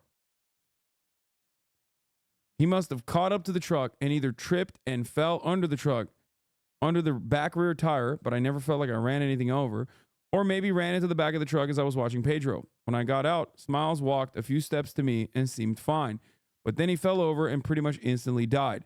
There was no blood coming out of his mouth, and I never could find any signs of an injury. I frantically tried to revive him for 15 minutes, but I couldn't. I still have no idea what happened. I could use your prayers right now. I'm simply gutted and my heart is shattered into a million pieces. He was my best friend that I've ever had. I'm so numb and heartbroken right now. I had him 5 wonderful years and he was a blessing every day, and I tried my best to spoil him every day. He was probably around 15 years old. He had been on his deathbed many times over the past few years, but somehow always recovered. He was the toughest, sweetest dog I've ever known. He was simply my best buddy. 93,000 likes.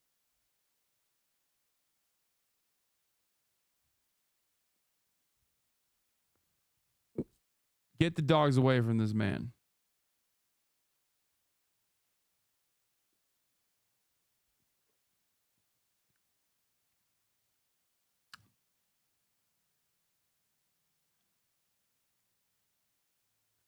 I do not understand how so many pets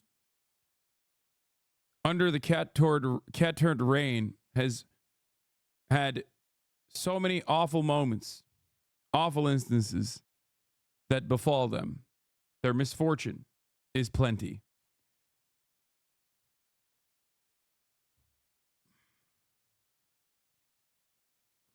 You got to go out of town and Catturd is the only person available to watch Kaya. I'm not going out of town. I'm staying the fuck home.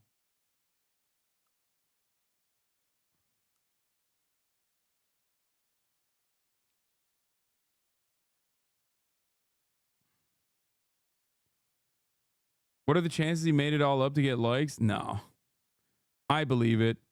It's also pretty fucking sad in general. Like, I do feel like it's sad. If Alvez is an animal sanctuary, Catturd's house a fucking animal thunderdome.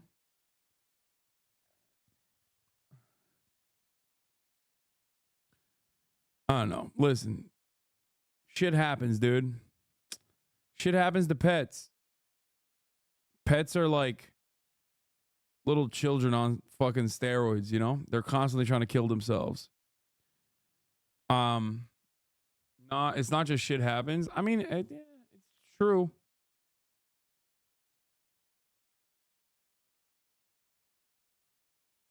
But to be fair, he probably shouldn't have this many pets because clearly he can't take care of them.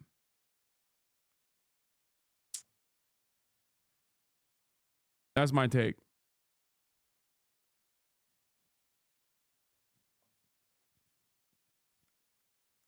You also shouldn't leave your dogs outside unless they're like naturally outside dogs. And even then, you're going to run into issues no matter what. You know what I mean?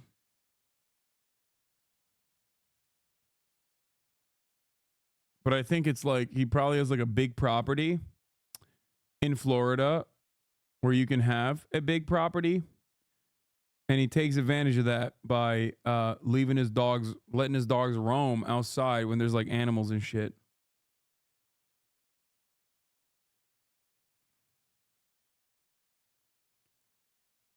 Did you call the dog an issue right now? What? That doesn't even make sense. Like, if you're gonna try to bait me, do a better job. Why Ireland is divided? I'm not gonna do that. I want to do fun shit. Let's move on to some fun shit before Dragon's Dogma. Here's a video about how Japanese swords are made. Swords that are strong enough and sharp sharp enough to slice a bullet in half. The access we got for this video is incredible. We were able to film everything from gathering the iron sand, to smelting the iron, forging the sword, to sharpening and polishing it. They even let us use it. Oh, dude. The method of making these swords has remained virtually unchanged for Dude, I've done all that. I'm just saying. hundreds of years, with everything done by hand. They are still considered to be among the best in the world. The Japanese made a weapon that was the absolute pinnacle for their style of warfare and the materials they had at hand. These swords are held in such high regard that one from the 16th century has been appraised at $105 million, making it the most expensive sword ever built. That's so sick. God, I love Japan so In the much. Oh my Shimane God. province of Japan, there is a smelter that is lit for only one night each year, where steel is made in the same way it was 1,300 years ago. It's known as the Tatara method, and Bro, it's $150 million because it automatically gives you plus 10 intelligence, plus 20 dexterity, plus 40 strength. It's literally maxed out. It's actually taken out of the rotation because it's so OP. It's broken. They had to literally nerf it. and only steel made in this way ends up in the very best Japanese swords. And we were invited to come film it. Just after 9 a.m., the ceremonial prayers are said and the fire is lit by a Shinto priest. Everyone that will be working the smelter will be here for at least the next 24 hours. That includes Veritasium producer Peter. I'm committed. We're gonna do this. You hate to see other people live your dreams like this, though. Like, actually. But, you know, that's my fault, I guess, for having such ridiculous dreams rather than dreaming about the top of the hour ad break coming and going without me recognizing it. Now, of course, if you are subscribed for $5 or for free, then let me tell you, it won't be a dream. It'll be a reality. Because at the top of the hour, there is a 3-minute ad break. And I dream of a future where everyone is subscribed for $5 or for free or by getting gifted a sub so they no longer have to see the top of the hour ad break. Here's the 3-minute ad break now. It's gonna be fun. Sword making in Japan goes back about 3,000 years, but in those days, swords were made out of bronze. We're not sure how people first learned to smelt metal, but it was likely related to pottery. In that you were using these rocky ores to make glazes and such for pottery under very controlled atmospheres, and then maybe the potters found metallic beads in the bottom of the furnaces that they were firing at. This possibly gave them the idea. Bronze was discovered before steel because it's an alloy of copper and usually tin, both metals with low enough melting points that they can be smelted in regular pottery kilns. The problem with bronze is that although it can be sharpened, it's too soft to hold an edge for long. So Japanese sword makers shifted to steel 1,200 years ago in the Heian period. Your katana posture was dope as fuck, though. Literal samurai. Come on, dude. I did not do 9/11. Okay? Please stop.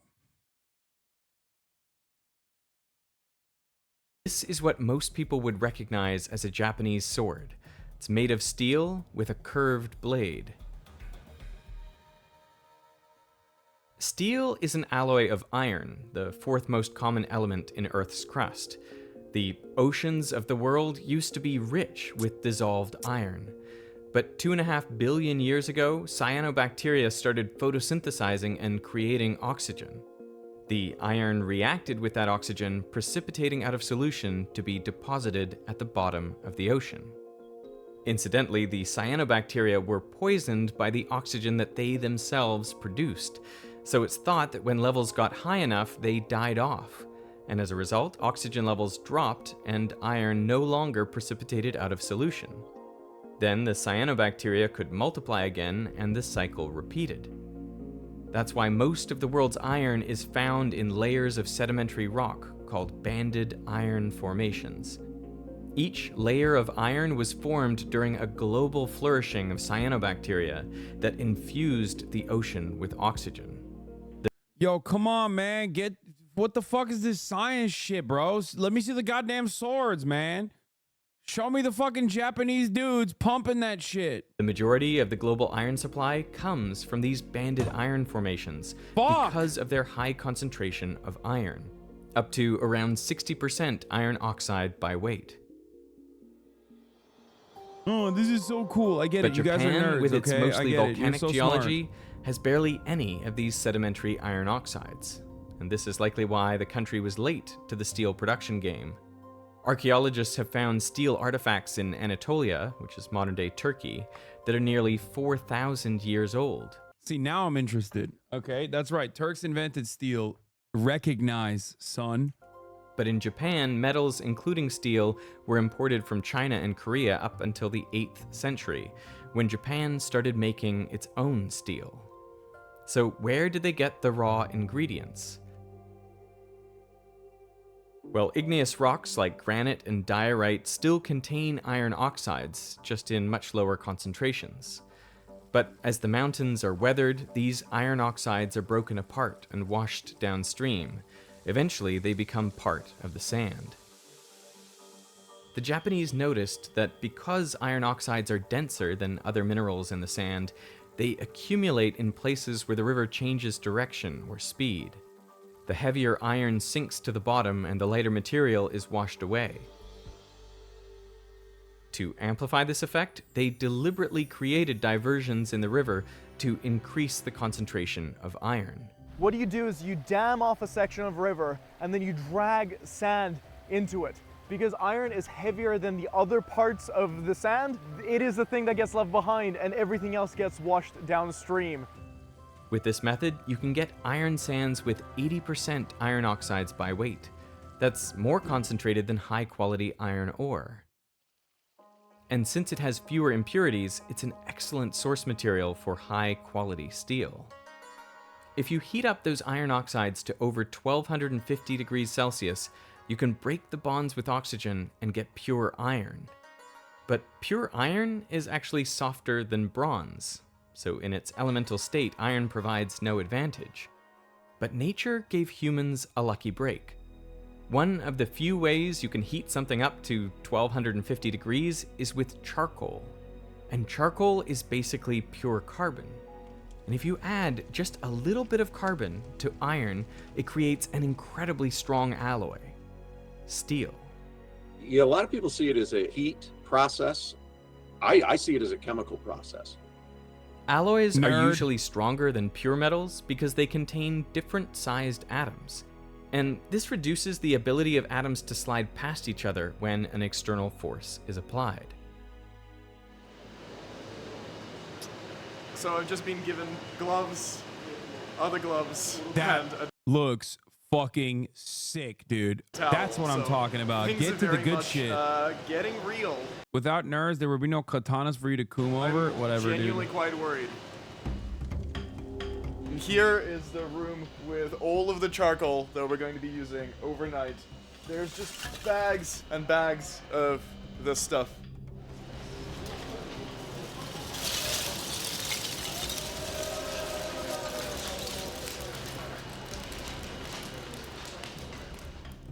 There's a Buddha saying, before enlightenment, chop wood, carry water.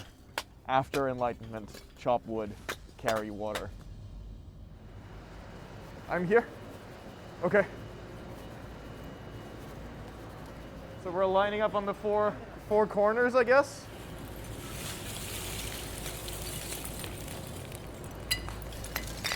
Whoa. Oh boy, didn't do a great job of that. So the rain is coming, so we're quickly getting all of the charcoal out and then measuring it. So each bag of these is 10 kilos. Okay. So with the iron sand, it is mixed together with water, because if you don't mix it with water and you put it on the flame, it just flies straight up. But if you mix it with too much water, then there is water that's going to heat up, it's going to become water vapor, and the whole kiln could explode. Terrifyingly enough, they do this by field. They mix in enough water until the iron sand is clumpy, but again, if it's too much, the whole thing could explode.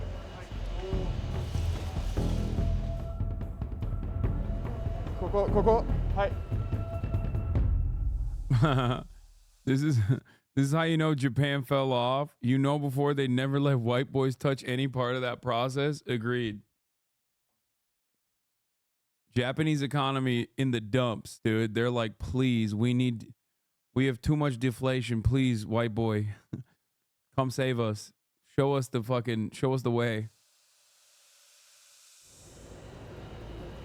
Okay, put some iron in.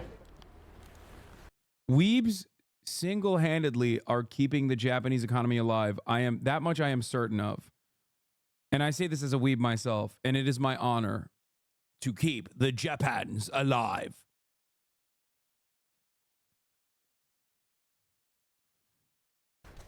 It is just past 4 in the afternoon, and over the last couple of hours we have added 250 kilograms of charcoal and nearly 60 kilograms of iron sand. So yeah, it's a slow process, but I think we're starting to get somewhere. I have no idea, because obviously the thing is hidden, but it should be growing.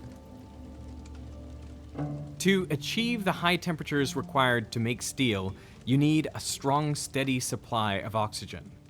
For hundreds of years, this was provided by huge foot-operated bellows. It would have taken an around-the-clock, full-body effort by many men to maintain the furnace's temperature. When I came here, I was a little bit sad that the bellows were electric. I really wanted to, you know, have this proper experience, have this proper workout of stepping on these bellows for 24 hours. The temperature inside the smelter gets up to 1500 degrees Celsius, just below the melting point of iron, which is 1538 Celsius. So the iron being smelted isn't liquid, but it's soft and malleable enough to clump together into a big block of iron. No matter how high quality the iron sand is, there will always be some impurities, like sulfur, phosphorus, and silicon oxides. They combine with carbon from the charcoal and melt at a lower temperature than iron, so they become liquid and flow to the bottom. This is known as slag. After many more hours of adding charcoal and iron sand, it is time for the first removal of the slag. Before the first removal of slag, another prayer is said. Oh, that's insane. You bloody slag. Work, you fucking slags!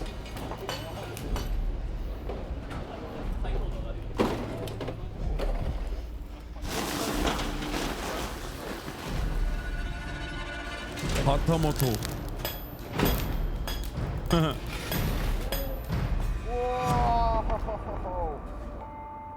So for the last 3 hours, there's been 3 processes that we've been doing. 1 is adding the charcoal, 2 is adding the iron sand, and 3 is opening up the smelter from the bottom to break apart the impurities so they can flow out. I just know that feels good as fuck for the forge. Oh, you know it. Getting all that out of your system.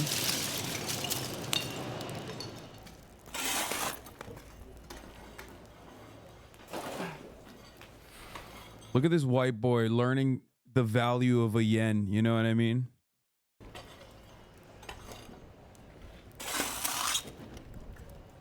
Just want you guys to know that it's 3:16 in the morning and I'm still here and I'm really sleepy.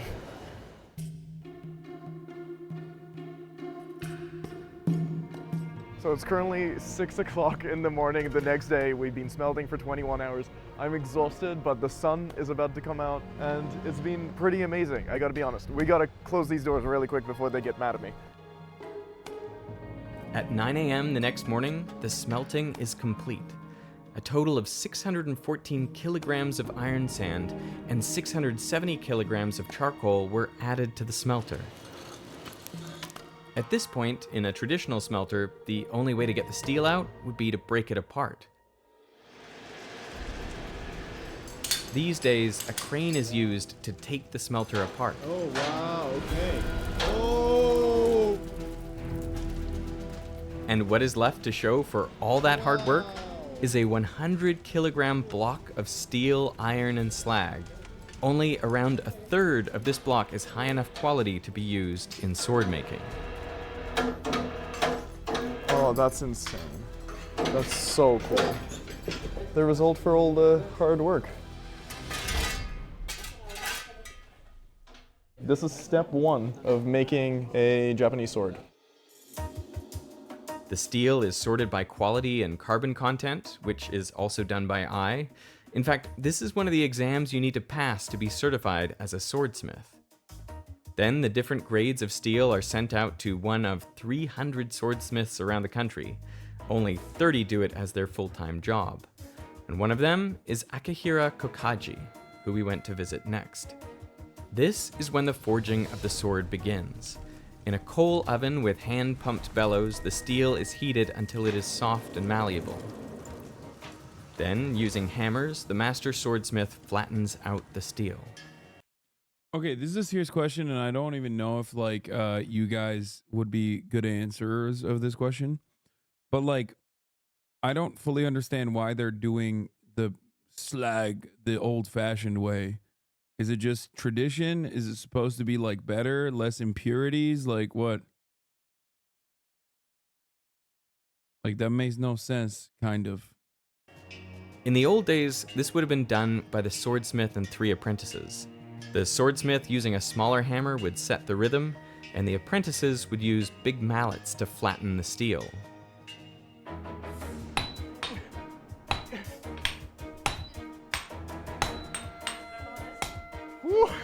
That was terrifying. These days, electric hammers are used.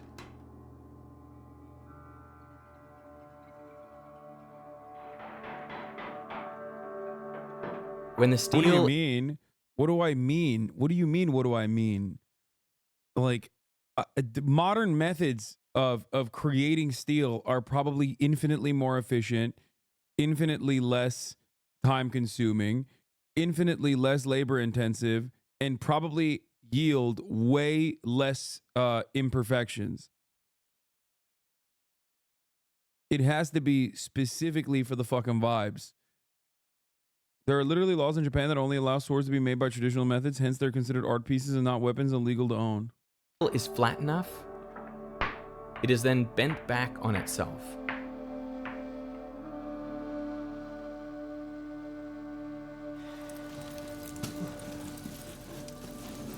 And it is then hammered again to press the steel back together into a solid block. So why go to all this effort, flattening the steel only to fold it back on itself and end up with a chunk of steel the same size as before? Well, because folding does 2 very important things. First, it spreads out the impurities like silicon, sulfur, and phosphorus. It spreads them out throughout the steel. This ensures a uniform consistency without any weak points. Second, it gives the steel a grain. After folding the 1,000 folded 1,000 times. Nihon steel sword, it is now reinforced in the direction that it will be hit in combat. And as a bonus, the steel is exposed to the air, so there is a small amount of oxidation, creating a darker colored steel, which when folded makes beautiful patterns.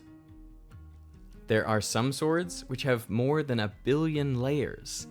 Now this doesn't mean the sword has been folded 1 billion times, since every fold doubles the number of layers, so you only need about 30 folds to get 1 billion layers.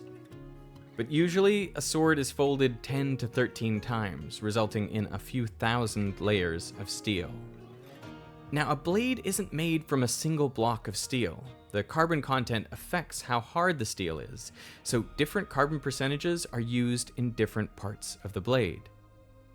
Because carbon atoms are much smaller than iron atoms, they can fit inside the crystal lattice of iron. These trapped carbon atoms then apply an outward force to the lattice, putting the steel under stress. The higher the carbon percentage, the harder and more rigid the steel. But this hardness comes at a cost. The steel becomes brittle, making it more likely to chip and shatter rather than bend. So what swordsmiths do is they use steel with different carbon contents for different parts of the blade. The edge is always high carbon steel to make it hard and rigid so it can maintain a sharp edge for a long time. But the spine is usually made of lower carbon steel, which allows the sword to flex without breaking. This is done by welding together pieces of steel with different carbon contents. So we have about a 15-minute break because, you know, it takes a while for the iron to heat up and then meld together, and then we're back in there.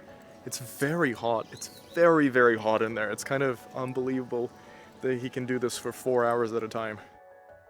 After the sword is hammered into shape, which is a straight... Yeah, we don't know how to make Damascus steel, I think, right? It's been lost. I mean, there's like copycats, but it's not real Damascus steel, right? I think. Blade, it is covered in a layer of clay, a thick layer for the spine and a thin layer for the blade itself. It's then heated in the furnace and then rapidly cooled in water, a process known as quenching. Now, because the layers of clay have different thicknesses, the rate of cooling is faster for the edge than the spine. When the steel is heated, carbon enters the iron lattice, and since the spine of the sword is covered in thick clay, it will cool slowly, giving time for the carbon atoms to leave the iron matrix. This will lead to a very low carbon steel called ferrite, but the carbon atoms which have left the matrix will be caught by other iron atoms and create a type of steel known as cementite. The combination of ferrite and cementite is known as pearlite, and it's a mostly soft and ductile form of steel, though parts of it are hard due to the cementite. So pearlite forms... I don't know what it is about the male brain, but I don't know what it is, but I legitimately, like, I have a yearning for more swords. Like, I love swords. And I feel like I need to have more of them. Like, it kind of makes me understand gun guys. You know what I mean? The spine of the sword. In contrast, the very thin layer of clay on the blade means that it cools very rapidly, so more of the carbon is trapped in the lattice. This forces the lattice structure to change from cubic to tetragonal, making a form of steel known as martensite. Since the trapped carbon puts stress on the lattice, martensite is incredibly hard, exactly what you'd want for the edge of a sword. The tetragonal lattice structure of martensite also takes... Chatters, no. Don't join the dark side. My friend, not only do I own multiple swords, I literally made my own sword. Except more space, so the edge of the blade expands relative to the spine, curving the sword like I backwards. blacksmithed my own sword. The iconic curve of a samurai sword comes from the formation of martensite. You can actually see the boundary between different types of steel in a finished sword by the difference in color. This is known as hamon, which literally means edge pattern. At the Victoria Albert Museum in London, there is a Japanese sword that has a very detailed little dragon in the hamon, and I've looked at it many times and I don't know how he did that. About 1/3 of all blades shatter during the quenching process. You quench it once and you thank...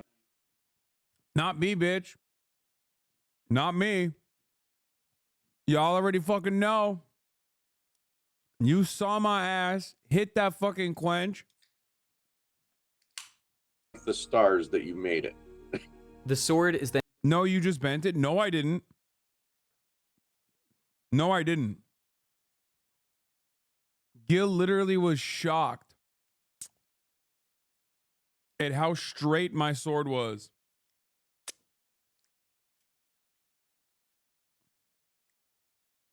You literally did? No, dude, you're misremembering. I think you're confusing me with what Will did.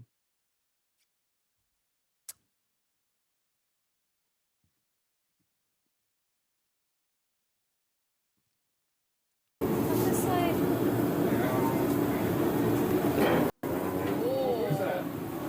hands are on fire. That's awesome. It's clanking. What is happening? Okay, I got the coolest video of all time. There's a lot of fire going on. Should I pull it out? Whoa, it's sick. What the fuck? Is that supposed to be like that? Is it supposed to be on fire? What's wrong? What's wrong? Oh god, we used the wrong oil. That's cooking oil. It's on fire. All right, that looks pretty straight. Oh gosh. Wait a minute. Damn, you want me to let go? No, yeah, you're good. Okay. Hasan, I got the coolest video. Oh shit, that is so perfect. Oh, wow. Let's go! Take a look. Oh gosh.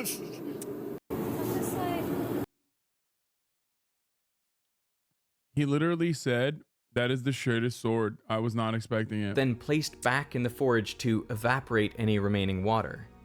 This also provides a little bit of energy to loosen some of the crystal structures, making the sword less brittle.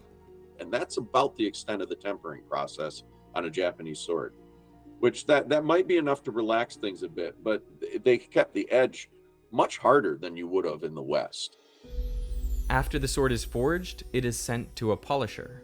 The polishing and sharpening of a sword is also done by hand, with whetstones of different coarsenesses.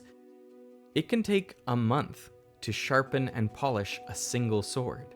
One of the things that I love is that this table is sloping down and the entire floor over there is sloping down. So when you add the water, all of the residue and all the water, flows downhill. So it's not perfectly flat.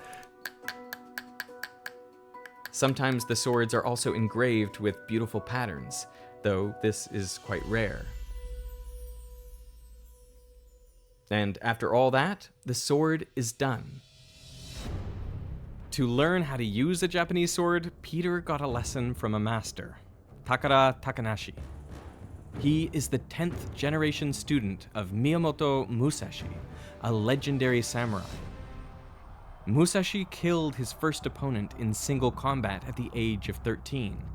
Awesome. He spent the rest of his life perfecting his sword fighting, inventing That's so a new sick. technique with 2 swords. Yo! Musashi- This is the guy that came before Zoro, bro. Dude, he invented dual wielding. He fought in more than 60 duels to the death, and he won every last one of them. There is a story about a duel that took place during a snowstorm.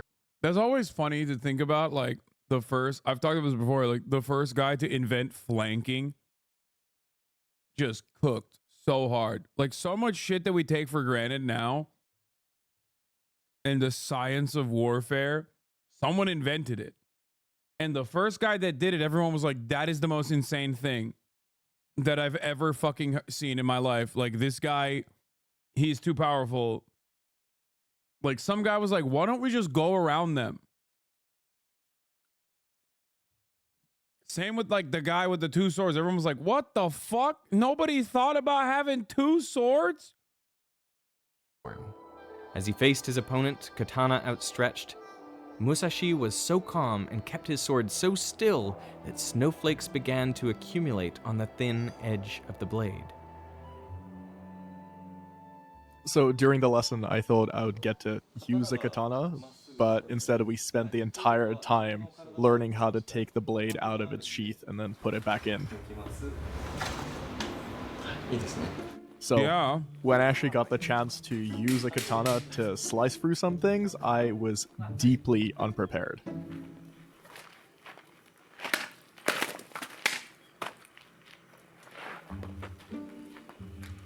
Well, looks like it's your turn. I'm so scared. Okay, so this has been an amazing day. We've looked at some beautiful katanas, and now these wonderful people are letting me use one of their just unbelievably beautiful pieces of art to chop some things.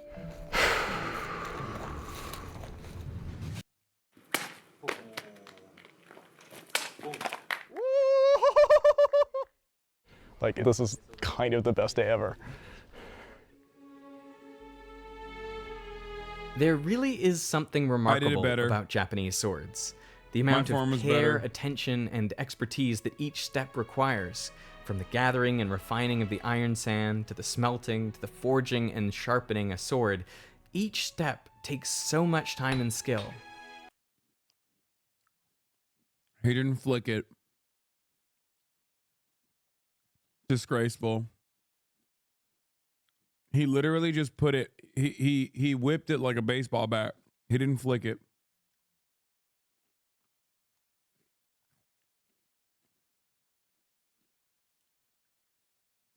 That's all I'm going to say.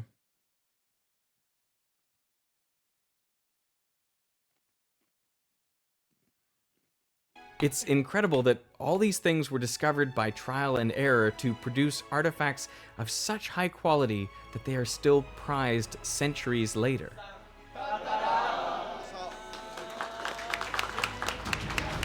Before I made this video, I didn't really appreciate that swords can be art. To me, it's a good reminder that whatever you do, you should do it with deep care, attention to detail, and love for the craft. Do that enough times, and you might just make something beautiful.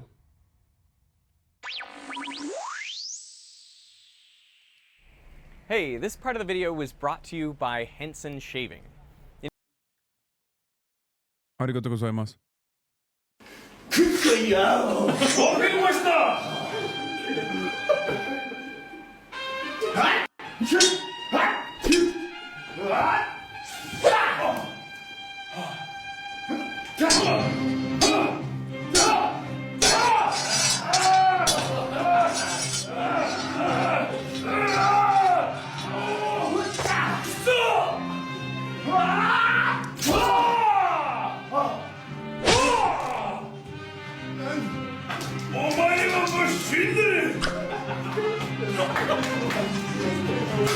Look at the way, dude, look at how natural that is, though. Look. Look at that. That's natural. You have to admit that that's natty. Okay?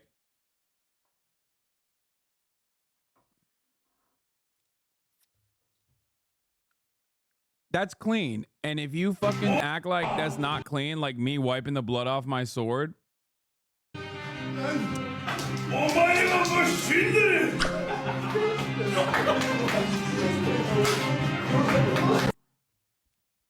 You're not a hot tomato, little bro. Yes, I am. Yes, I am. I am Anjin.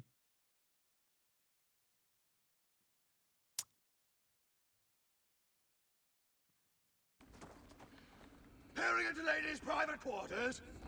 It's not proper! Manjin wa nani o moushiyoru? Worse than that, it's vulgar! Unholy perversion! 腹を立てているのでございましょう。お国では女の顔を覗くことが不重宝な振る舞いなのだと。ここは日の本じゃ! Am I the only man present who treasures the purity of a woman? ご容赦くださいませ。日の本の風習に慣れていないのです。I will set fires the Edo for Lady Mariko. Oh, woman's virtue is our glory! Buntaro splitting that arrow, blackout drunk. What a badass, a douchebag. Oh my god, dude. Every character in this fucking show is so sick. Right on us all! My god, the shame of it! I do love Uncle though. Like Uncle is the GOAT for me. I've told you guys this already. Everyone is so sick, but Fuji keeps the blapper ready. You, sir, are a silly little man, and your hair looks like the tail of a pony.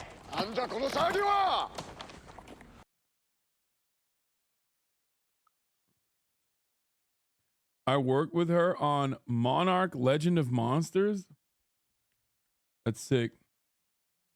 Hasan, have you ever watched the original? No, but my dad has watched the original.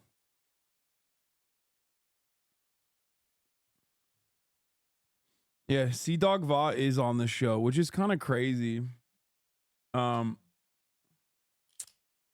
Buntaro lost his coolness as soon as he beat up Mariko. I mean, he's been bad. What is this?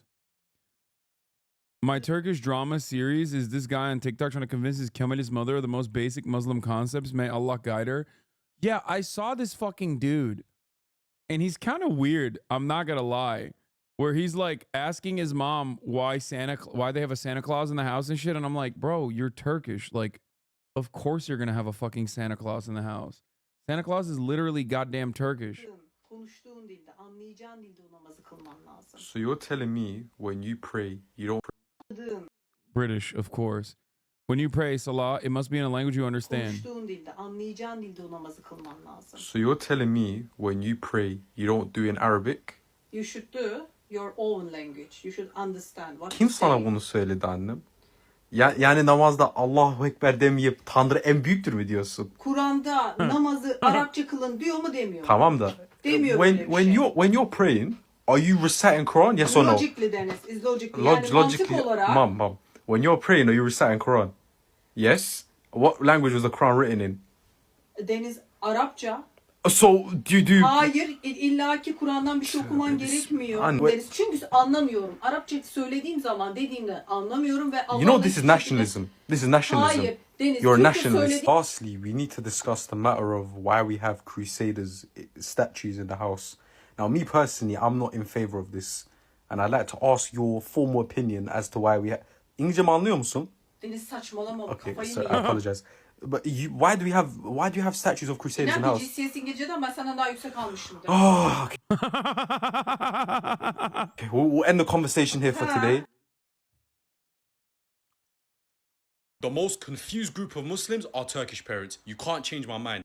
Yeah, I saw this one. I replied to this too. It's like, bro, chill. Okay. No one in this household is Christian. Bear that in mind. In fact, there are people in this household fasting. Everyone claims to be Muslim. And in Ramadan, we have Santa Claus in the middle of the living room. Crusader number 1, Jesus again. Crusader number 2. I wouldn't have this issue if they were Christian. That's their religion. But how can you claim to be Muslim and do... Bro, this dude is so not Turkish, bro. The British have fucking broken this child's brain. Okay, let me tell you something. Number 1, calling out your fucking parents like this is Caucasian activities, okay? This is the most Western shit you can do. That's number 1. Number 2, mom is going to correctly point out Esau is a prophet. Totally normal. Number 3, the Crusader stuff. Yeah, I don't have anything for that one. I feel like it's just very normal. It's weird, but it's like normal to have. And last but not least, Santa Claus is a cutie pie and also Turkish. Do this. Are you going Juma on Friday and then church on Sunday? Anne, biz Hristiyan mıyız, Müslüman mıyız? Müslümanız, ne oldu ya? Niye İsa'nın fotoğrafları var?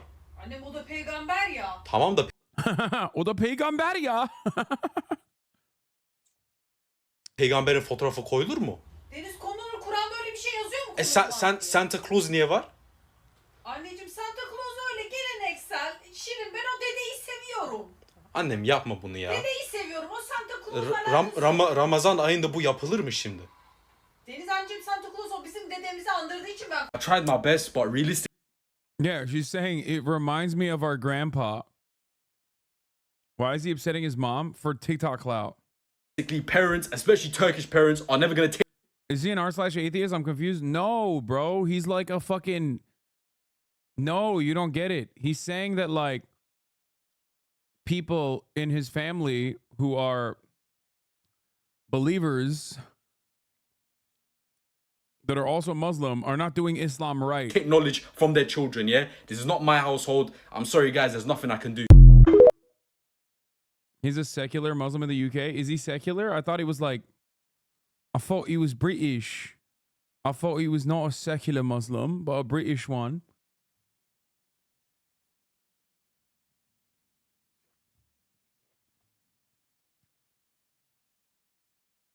Nothing. I think he's joking, mate. Bu salak bu tartışmalarını dindarlara gösterince asıl dindarlar bu salaktan nefret eder en önce. İşiyle gidecek tip var bu salakta. Aman sen de iyi abarttın lan. İşiyle gidecek falan diyorsun. Yok artık, yok deve. Tabii bunlar Almancı bile değil. Bunlar Almancı bile değil. Bunlar bir de İngiliz. İngiltere'de bunların hepsi kafayı yemişler yani. Neden böyleler bilmiyorum. İngiliz Müslümanları vallahi farklı. Yemin ediyorum farklılar. Neden bilmiyorum. Ne oldu bunlara bilmiyorum.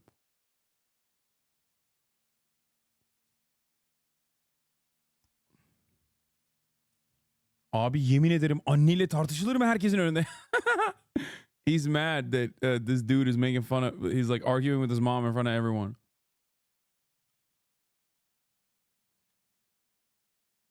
I don't understand you but I disagree. Rabbim kimseyi böyle evlatla sığınamasın demiş millet Türkiye Twitter'da.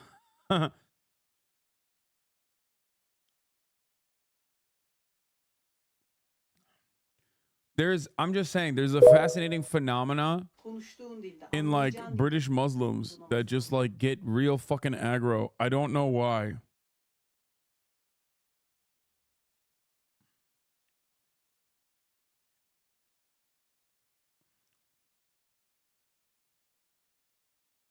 Best explanation I'd have is small, dense population with similar beliefs concentrated in areas.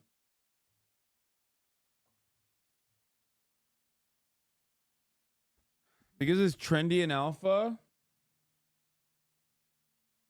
Ortama uyum sağlayan Müslümanlar. Abi Amerika'da ortama uyum sağlayan Müslümanlar radikal değil ama burada bayağı LGBT'ciler yani.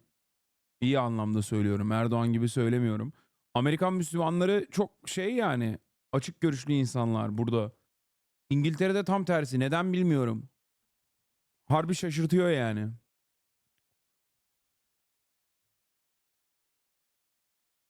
LGBT'ci.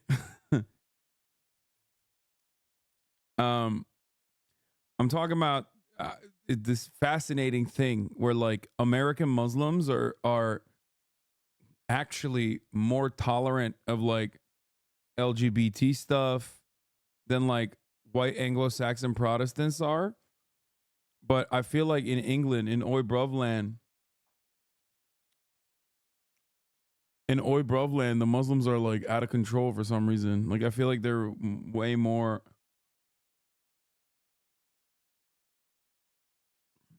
Like it's like a weird, way more fundamentalist slant that I've noticed. I don't know what it is.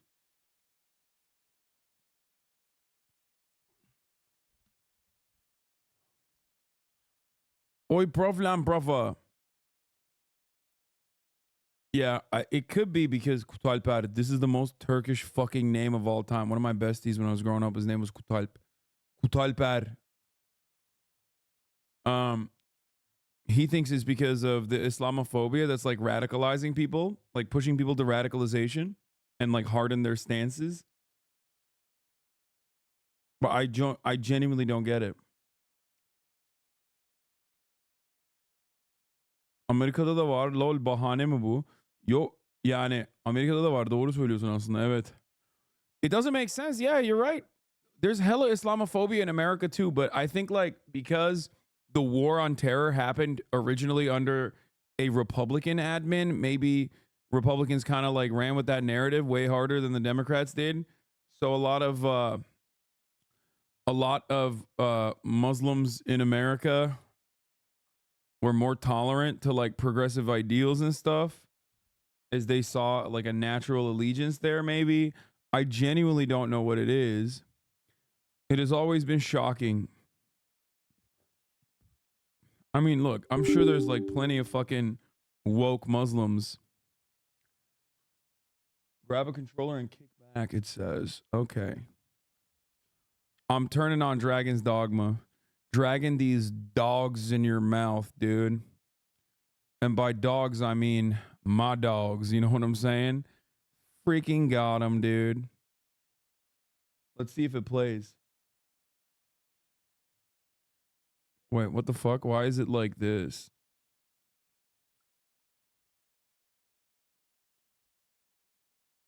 Ain't it busted? We're about to find out if it is or not.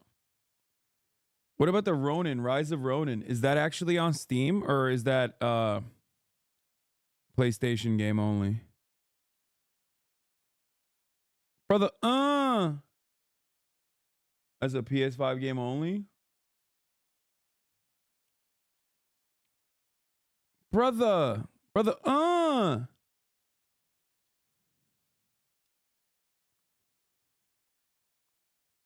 Dude, I don't know what the fuck happened to this game,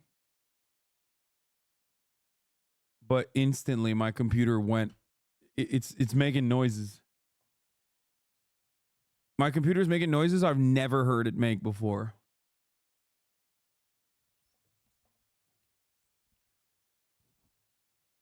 It's compiling shaders. Enjoy your 40 FPS. It's been compiling shaders for 30 minutes now, brother. Trying to save you from playing.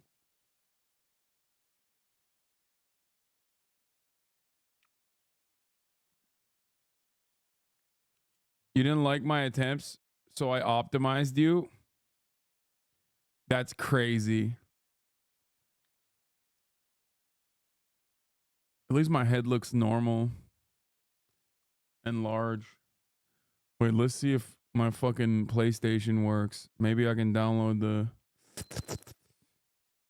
Oh, God. PlayStation I haven't fired up in so long. The first time I fire up the PlayStation is always just not fucking working. But I'll see if I can download the Ronin game too. You are doing 350 FPS. See in the corner, you need to limit it. 362 FPS it says on the corner, which is crazy.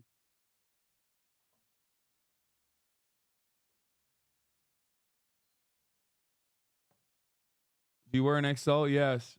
Oh, by the way, Ideology Collection is back. It's up again. The glitch is gone. And it works again. For those of you who were wondering. Oh, shit. No.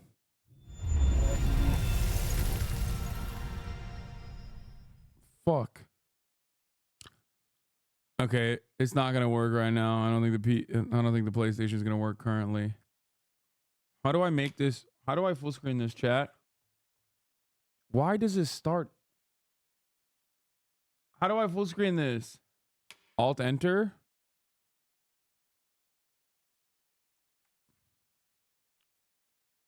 Uh-oh. Whoa, what the fuck?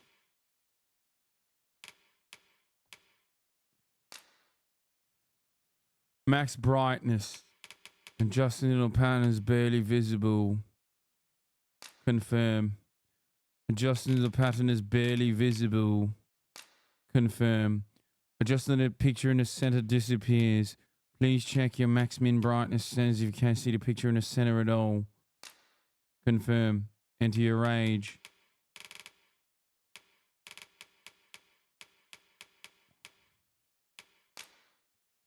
Confirm. What? Bro, that's crazy. Just scroll down faster. Absolutely zero people read this part. What is happening?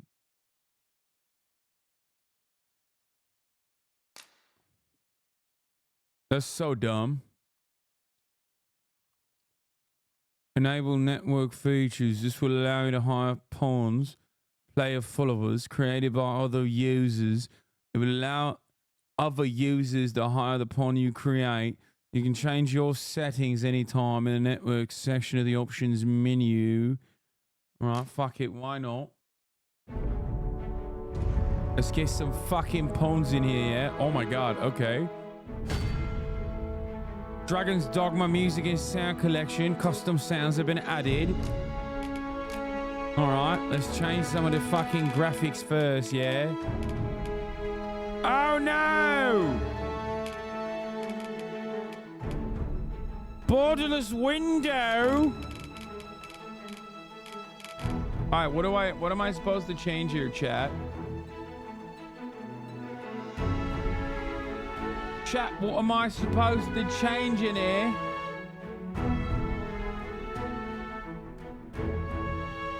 Resolution. Why is the resolution low?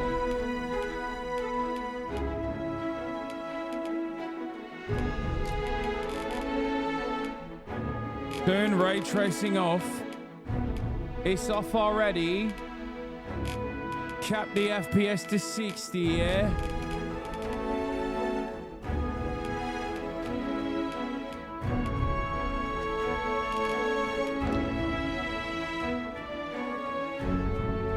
Motion blur off, yeah? Motion blur off, yeah? Where the fuck is motion blur? Why is it on always, right? Fucking no bloom. Alright, you know what? I'll keep the fucking bloom.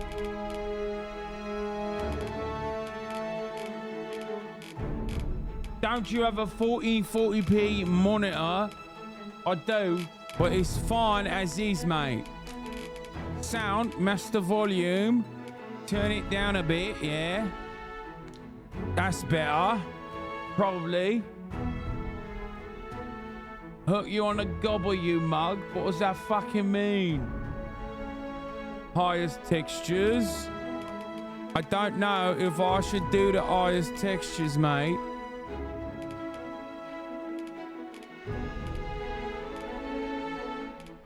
Don't lock FPS to 60 if doing 144 hertz, yeah?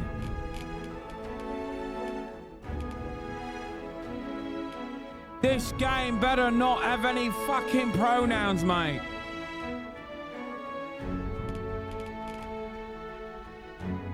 Turn off depth of field.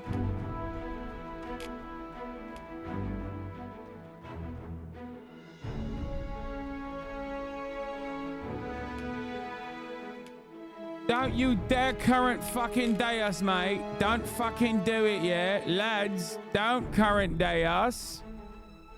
We don't want none of those fucking things. All right then, start the fucking show. Not even at character creator. La convicción est la vendetta humoror. Arrivederci, plia grande ruminescence.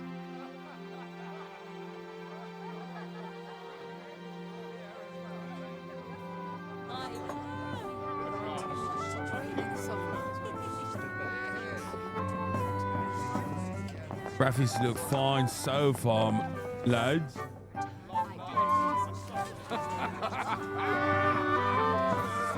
She honoring my Balzac.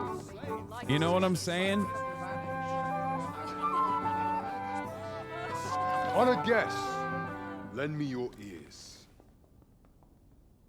Long has our Fevreman suffered without a true monarch to guide her and her people.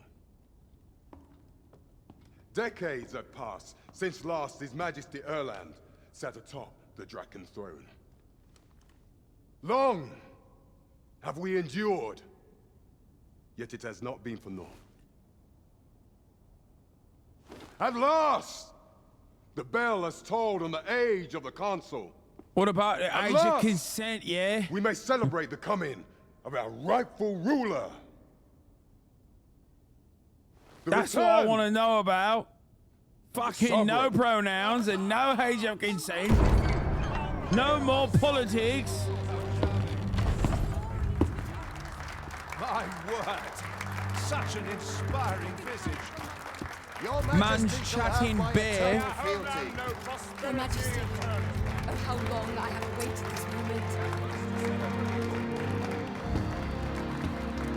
Start with a fucking current day in us.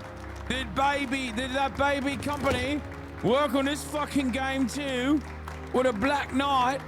It's political.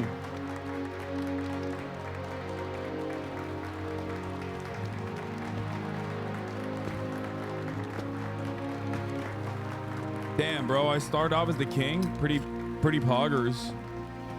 If I do say so myself. Behold, before you sits the rightful inheritor of the Draken throne, chosen by the dragon as its enemy. Behold and rejoice! Fortune has delivered us our savior at last! At last! Praise be For only the Sovereign's guidance can lead us true. All hail the Sovereign! All hail! Let all present. Do we have sliders Pledge for their something allegiance funny? to the I would rather sovereign. recreate something Let us be stupid like united Trump in or the hope something. that our allegiance reign will ne'er end. Or Xi Long Jinping. live the Sovereign of Vermont! Arisen, thou who wouldst slay the dragon. Bro, I should have never smoked that shit. Now I'm in Vermont. This world in its true aspect. Abandon thy reason. Cast aside thine heart and thy life both. I ask thee to demonstrate thy will.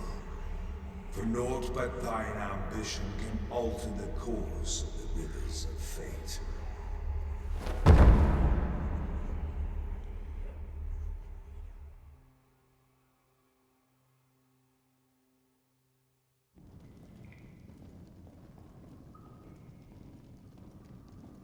I smoked that gnarly kush, dude. That OG loud. Now I'm in fucking the prisons of Vermont. They put me in prison for gender crimes.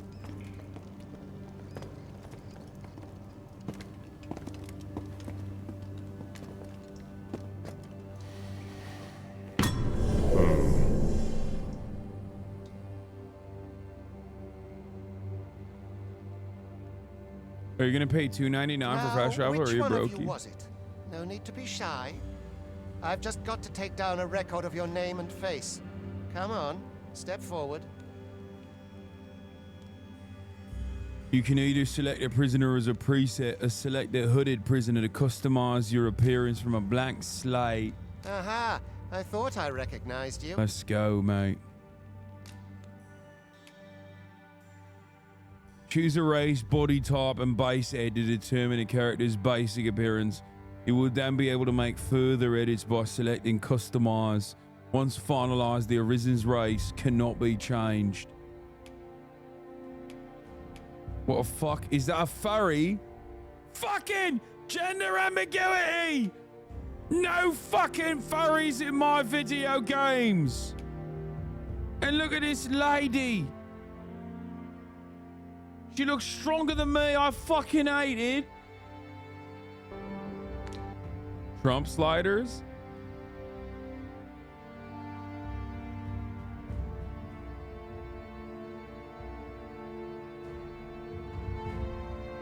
What would be the funniest character, Chad? I have to pee as well. Let's think about what character I could be using. Orin, the Dude Divides, the Honor X-Men 97, Kate Beckinsale,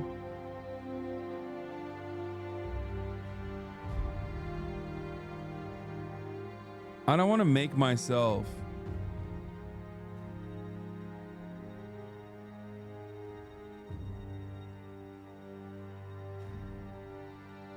I will do the accent as well. And play the vibes of the character. So think about it while I go pee.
Oh my God.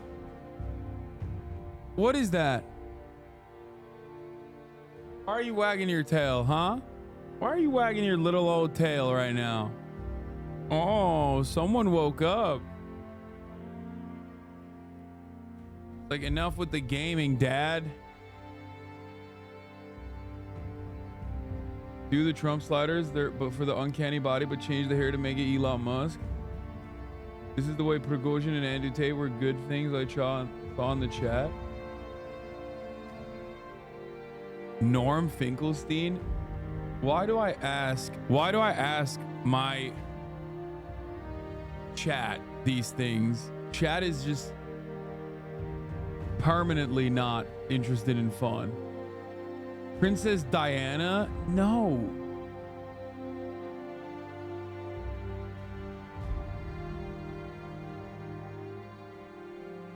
Kaya as a cat. Kaya, place. Place. You silly Billy. Good girl.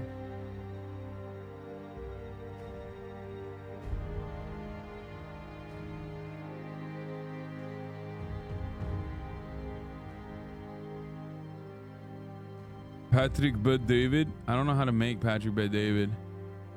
I think I'm just gonna freestyle it.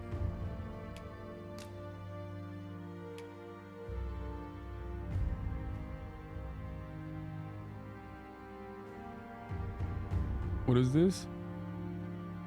Fade Rautha? Okay, that one is sick, but I'm not gonna do that.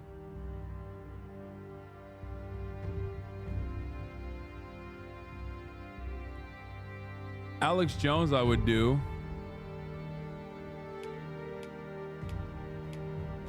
Damn.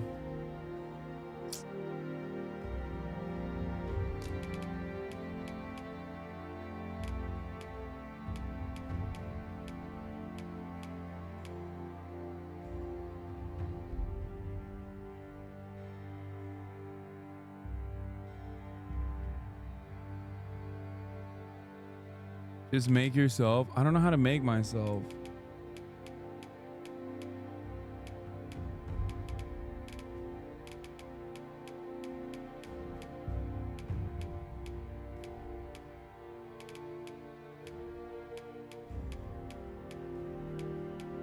This is pretty fucking crazy.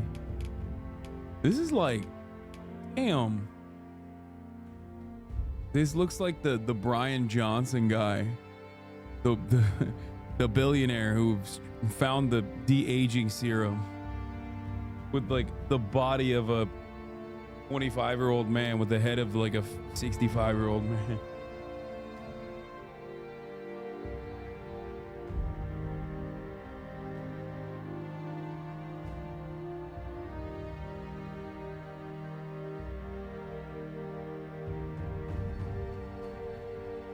Clint Eastwood, Zorro. Okay, dude. What the fuck? This looks like burnt Weinstein or whatever. Looks like a podcaster that fell out of grace.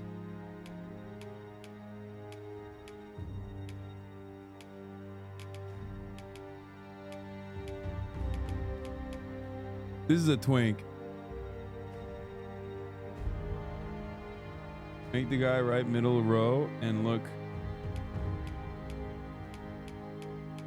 Which guy right middle row? Xi Jinping off this guy?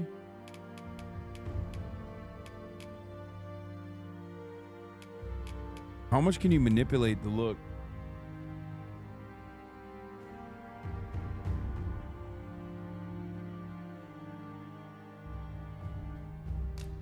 A lot? Yo, this is fucking sick, dude. I mean, this guy just looks cool.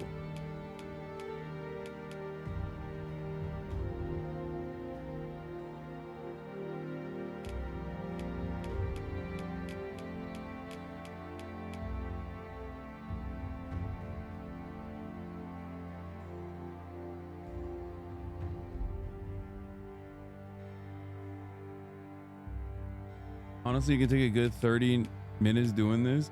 Bro, first of all, it's more than that.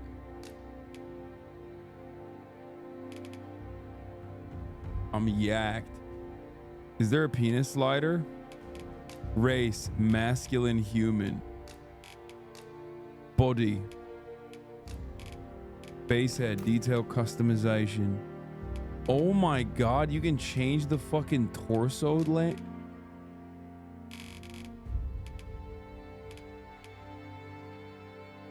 What the fuck?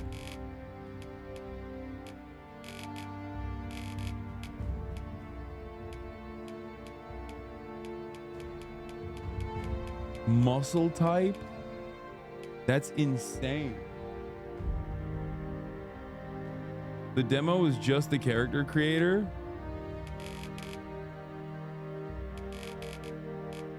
Muscle strength maxed out.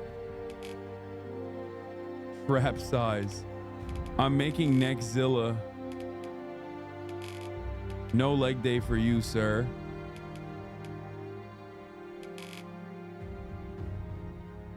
Joe Rogan bubble gut. This is so stupid.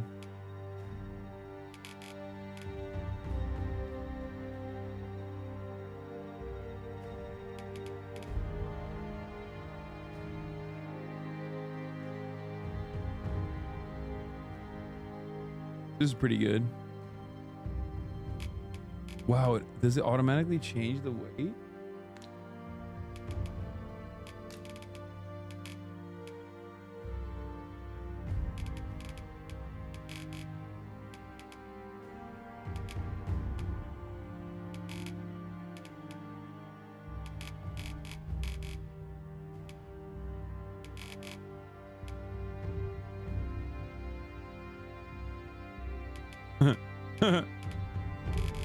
Neck thickness maxed out.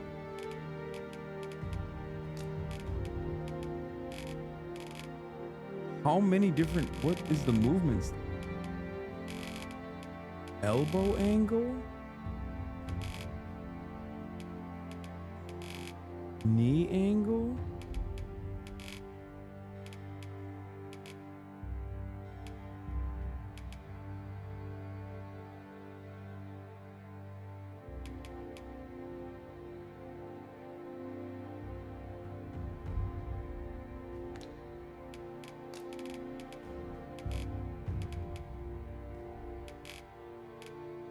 We got to give him an hourglass figure.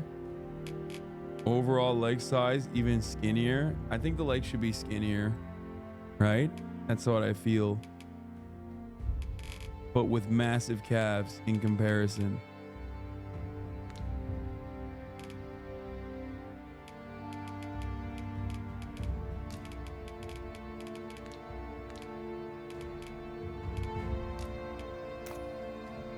Oh, here it is. This is the head.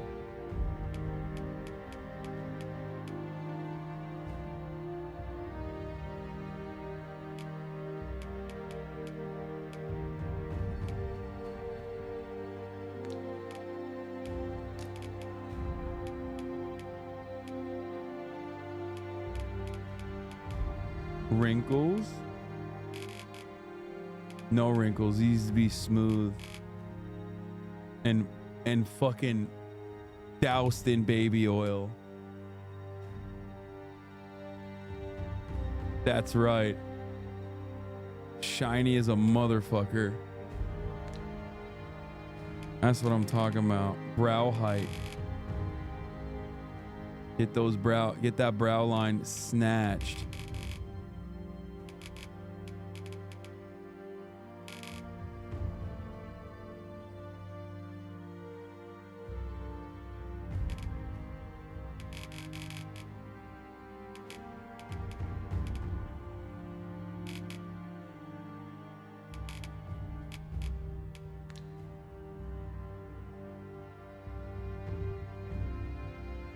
Jake Raid. Oh my god. What's up? What's up, Jake heads? I'm not JKing when I tell you that we're currently doing character creation for Dragon's Dogma. This is what I have so far. What do you guys think?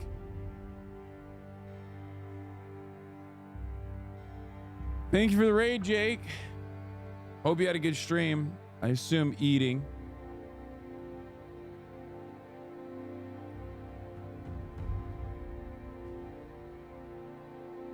Make the arms longer if you can. I don't think I can.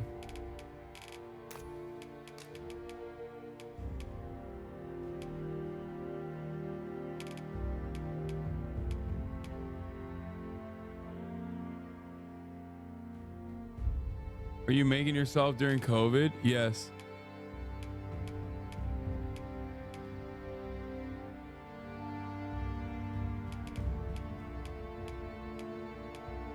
Damn, there's like a lot of sick hair. Oh my God, this is literally Kasuga, dude. What the fuck? He's got the Kasuga hair and everything.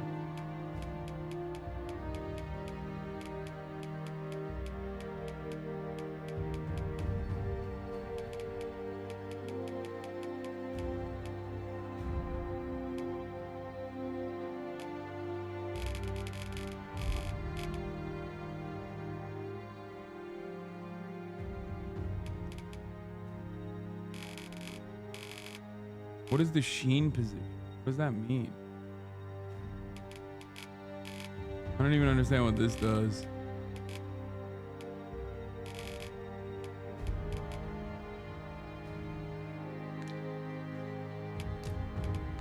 Dude, he looks so sick.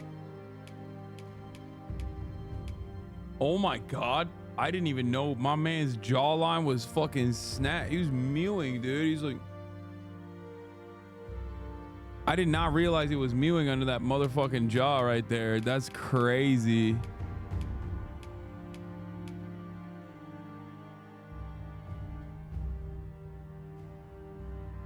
Bye-bye. My man is looks maxing, dude. Okay, we can't hide that jaw with a big ass with a big old beard. With a big old beard.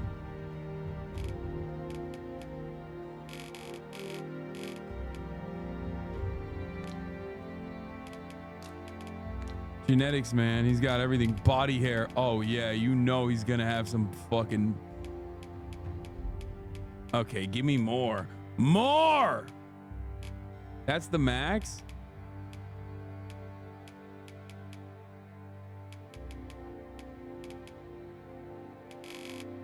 That's what I'm talking about.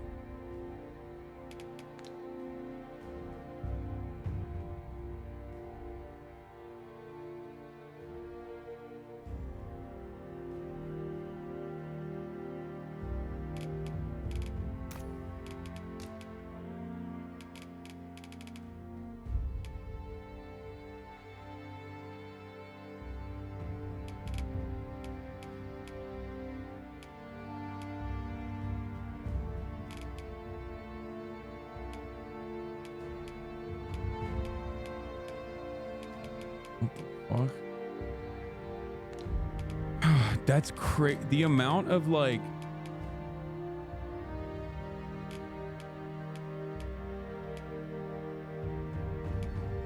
We got to make him a little bit more appealing. You know what I mean? A little bit more palatable. Not like crazy amount of freckles, but like a little bit of sun damage.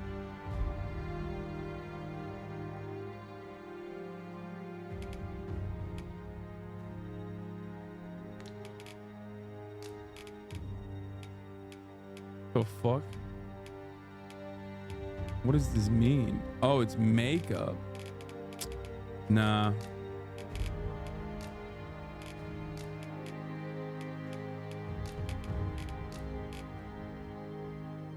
Arr.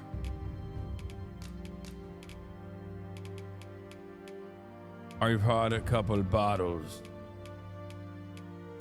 and I've lost some of my teeth. In the oh god, in the process.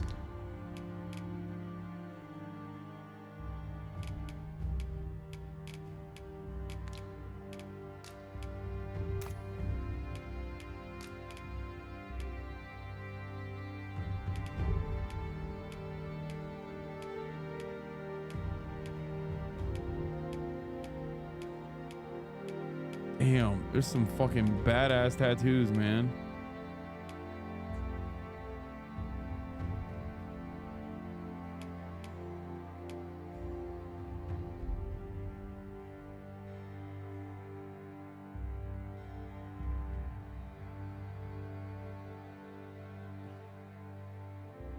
One ugly motherfucker. How dare you? He looks awesome. Oh my god. Okay, they went wild with the character customization. Like, this is too much. Like, look at the amount. Look at the...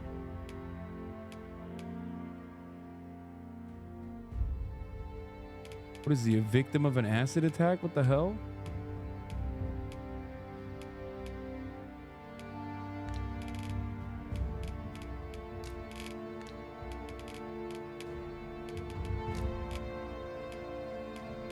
You can put dirt on him? Where's the dirt? Oh, on his legs?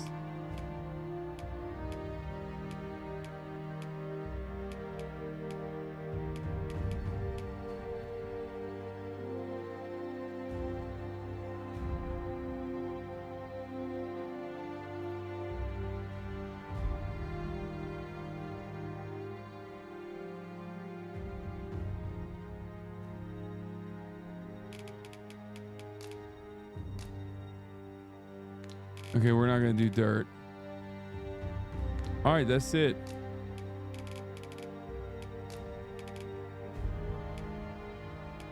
Fighter, archer, thief, mage, fighter,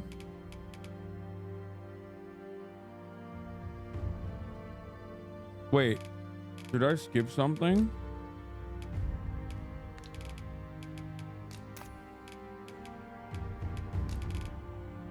Oh, I did. That's crazy. I can't believe I skipped such an essential part of customization. Where's the cock slider, bro? This is kind of whack that they don't have this.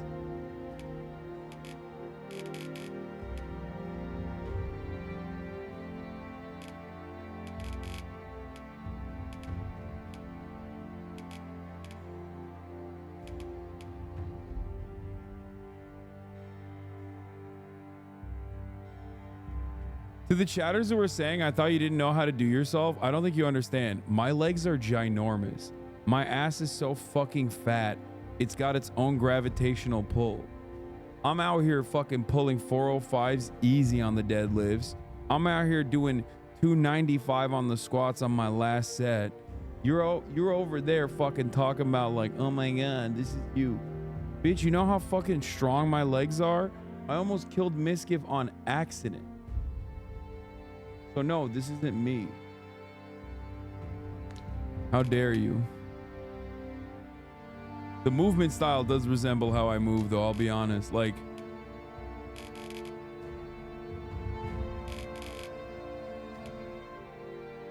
it definitely does move like me. I will admit that.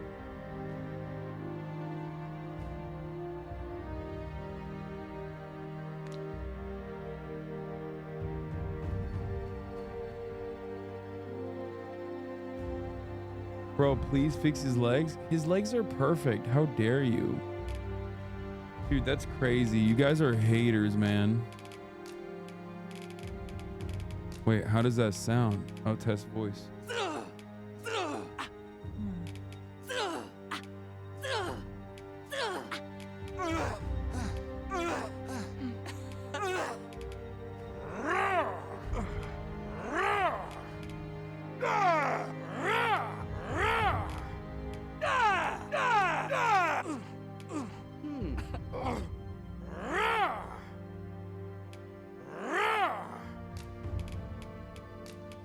That's it, baby.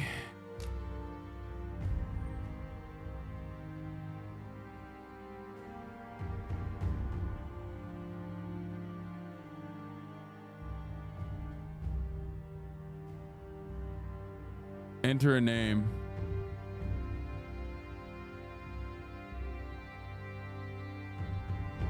Hank Barrel.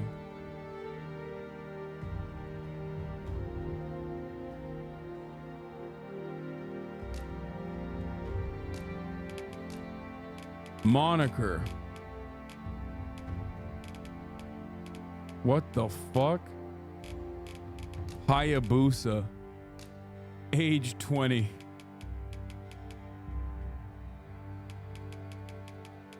Let's do 42.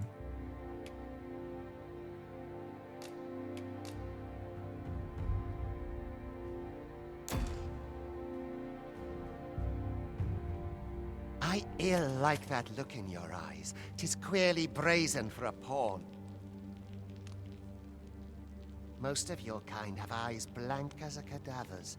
Mayhap 'tis only natural, seeing as how you rise from the dead. There's aught different about you, though. Could it be that you feared... Worry not, vessel. 3 days here. Come along, you feckless dullards. 1 or more add-ons added. You will gain access to them as you progress through the game. But it's not my duty. Oh my god, I'm so much taller than everyone. Got any alms for a man down on his luck? It's not. Alms for the less fortunate.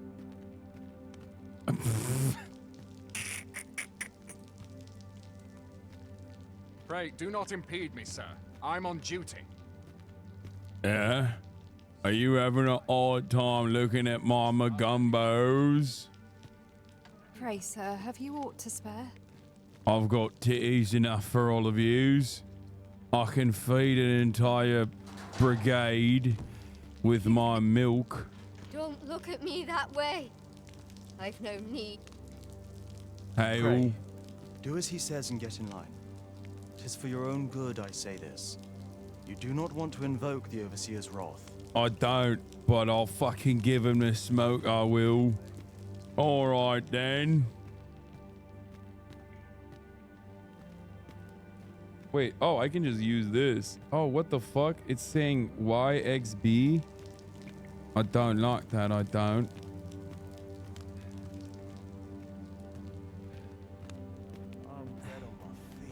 Oh my god, I can't even fit through this area. Ought to go sideways. What do you want?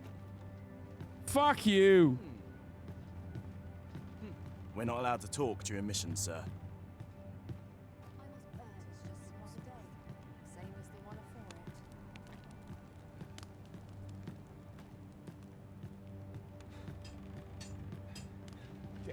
Fuck off.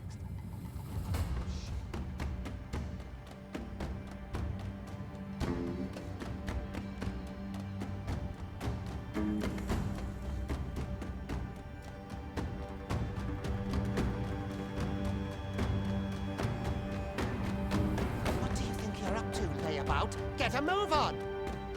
Don't fucking talk to me like that. Don't you notice my gait? I very clearly... I'm of an higher stock, I am. Show me the hole. See? Do your injuries pain you? Pray, this is no place for one of your ilk. 'Tis harsh beyond measure. You ought not anger the Overseer. Let it... Oh no. Oh no, my jog is so bad. Oh no, it's so bad. 'Twould be unwise to disobey. The Overseer will show you no mercy. Am I going in the wrong direction? Well, fuck it. Is this the right place? Show me the hole.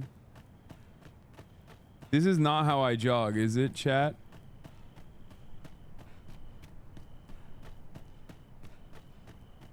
Oh, it's beautiful.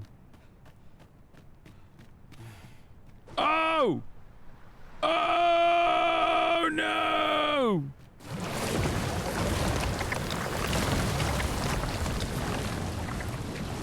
The fuck? This is why I don't go in the water. Wait, how the fuck did I... Just a bit of a... I took a bit of a dive there in it. I do not understand how 'tis they compel us. Come on, mortal. Run!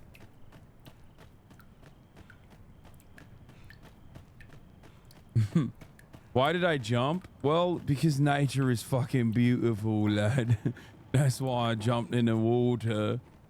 Thought I'd have a bit of a swim, yeah. They call me Mr. Hayabusa. Twould be unwise to disobey.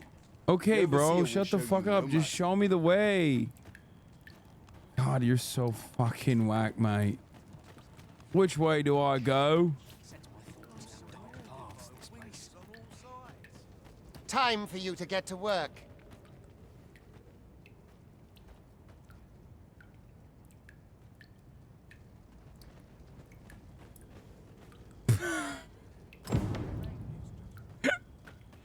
A mug of ale is just what I needed. Pick up a boulder.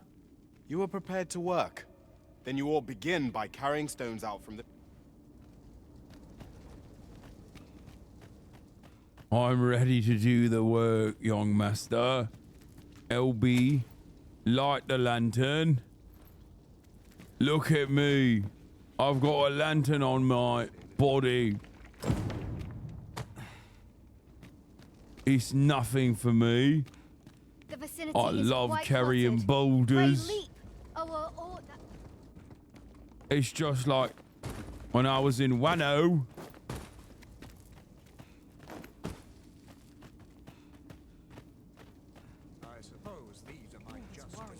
A job well done. Now the next step is to... What? Oh. What is this commotion? Perhaps we ought to investigate.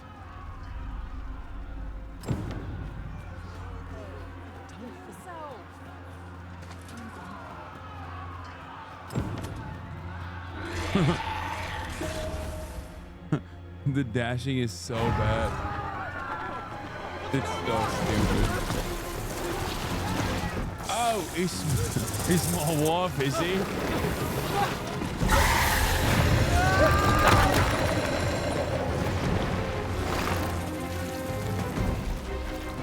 No, the damn thing's been awoken. You but fell that fiend, even at the cost of your lives. Chat. So far, it's fine. There's not like a massive drop in performance. I do, however, have a 4090, so I don't know. Did they patch it? Look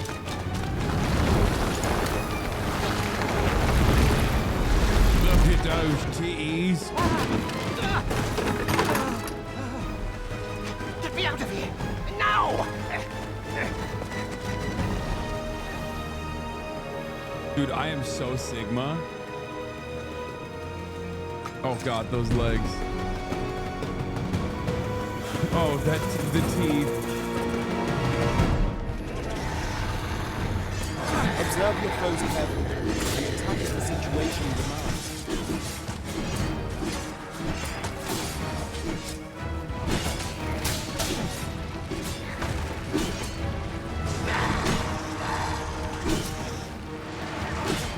Impale. Impale. Impale. Jump. Shields offer Impale. welcome protection from attacks. Oh, what the fuck? I can actually climb it? What? Whoa, that's sick.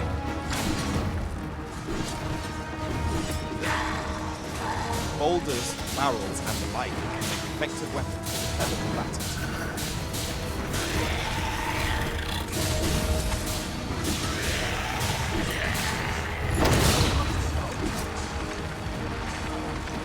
Grab objects with RT. No! Wait, what happened? Am I too tired? What's going on? Targeted strikes, I would recommend clinging to a bow.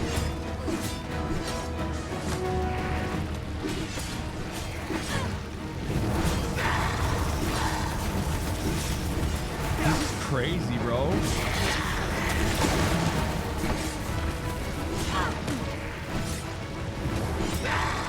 Impale. Impale. Impale.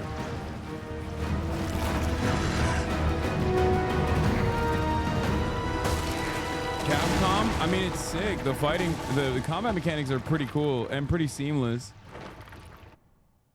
It was definitely impressive. Are you unharmed? Consane! You ought flee while you can. After all, your charge awaits you. You cannot linger in this place forever. You have lost your memories. 'Tis surely the work of a foul curse, but worry not. You need only believe in your own destiny, Arisen.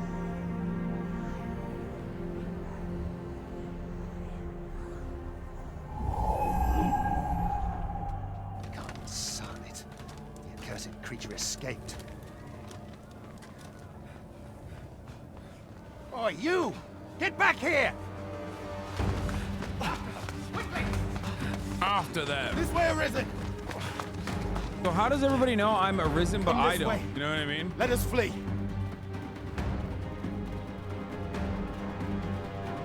I'm dashing. Flee for your life. Oh, I've done this one already. Not good. Not good. I've fallen into this water before, my friend. Didn't have a good go at it. No one could survive a fall from this height. Not even a pawn.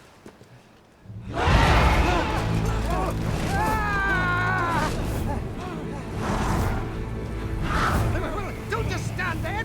Shoot it down!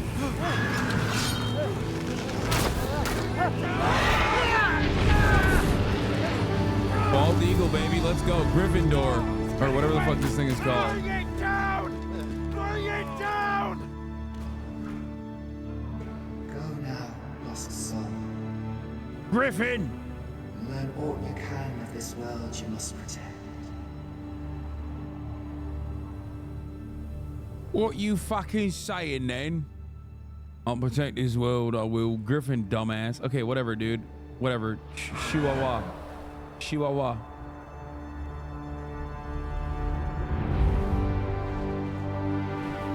It's a dragon. See? The game showed you what it is. Everyone was wrong. Let's agree to disagree.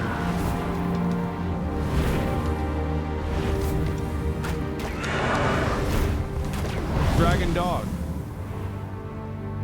No, it's a dragon dog.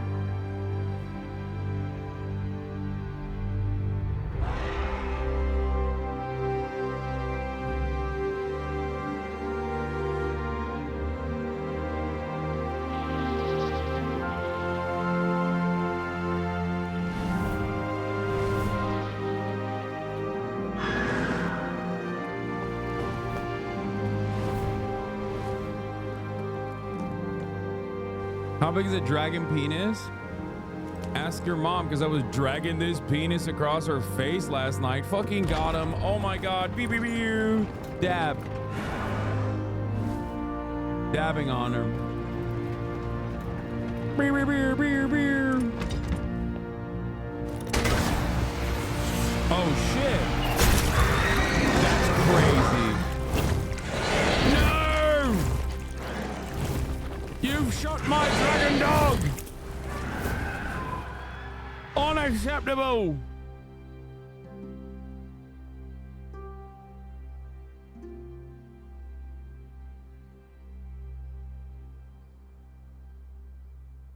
This was short-lived. Short-lived. That's some real dragon dogma right there.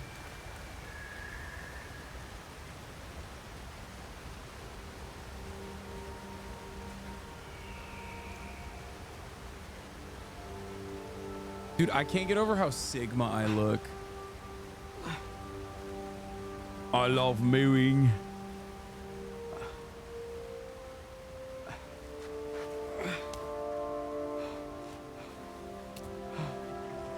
I'm mooing even when I'm fucking fainting. Pray, keep your distance, Arisen.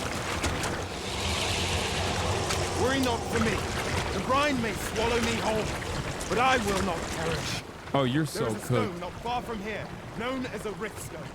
Pray, seek it out. If you're truly the Arisen, then our paths will surely cross again. Damn, he's just -1 RP. He's underwater and he's still talking normally. Are you all right? What happened here?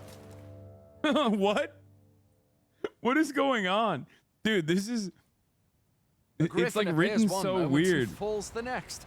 And now you stand before me. Was it you then? The one who was riding on it? 'Tis a wonder you survived. Accompany me to the stronghold. We'll treat your wounds and hear your story. Wait. First they fucked my griffin up. My dragon's dog. Still, I can hardly believe it. A griffin of all things here. Add to that the recent dragon sighting. It is said that the arrivals... I love in these games where they're like, his name is not Justin, it's Justin with 2 N's. So his name is Justine. Where exactly is this jail you say you escaped from anyway? I've never heard of such a place. There's certainly naught like that here in Vermont. Could it be you were held in the neighboring country of Batal? Nay. Yeah, we don't got that in Vermont, he said. Estranged from Batal ever since the war. It is difficult to imagine any citizen of Vermont. Fie! Goblins! Let's take up your weapons, sir. You'll be needing it.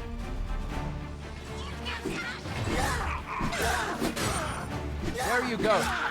I'll not force you to receive treatment, but I'd at least like a word. Oh my god! If you find your strength lacking, imbibe a curative and have a bit of green punch. When one of the fiends comes for you, how do I throw it? Or dodge, else you'll be sore on the morrow. Chill, bro. Make use of the slope. It will give you an advantage against their ranks. Yo! Employ guarded attacks to get the enemy to flinch. That's sick. Random attacks are more destructive, but will leave you vulnerable. There are off items. Thank you, tutorial man. Vermont wept. Have you beheld the dragon of I've not, and I count that a blessing. All I know for sure is that 'tis a beast e'er more fearsome than a griffin. One need only look to the miserable state of the village. Where are you going? I'll not force you to receive treatment, but I'd at least like a word. I'm gathering materials, you fucking bastard. It's called gathering mats, mate. Have you never heard of a thing? Do they not do this sort of fucking thing in Vermont? Oh, I... What?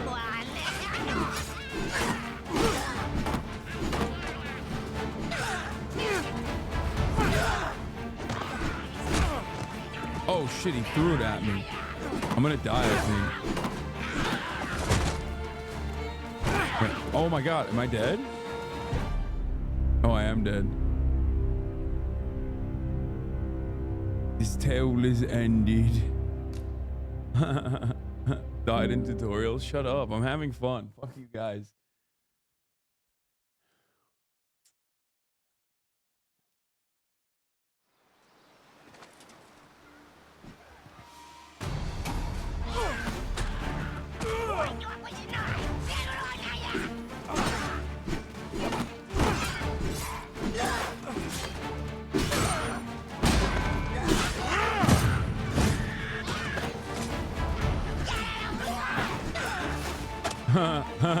That's sick. Oh, that's so stupid. Okay, the combat is like memes in this game, I think. Like, it's very memey.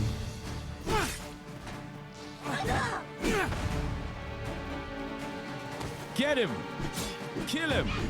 While I hold him. Do it! Eat him!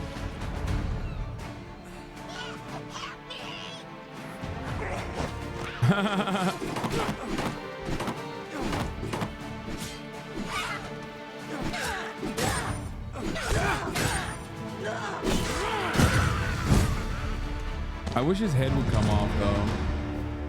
Hank Barrow, level up. You can't just run off now. Jesus, bro, just fucking chill.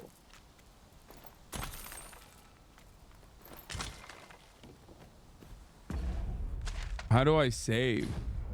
I don't even know how to save. Can I save here? Like, is it on system? Oh, wow. Very Japanese that there's a save button under system.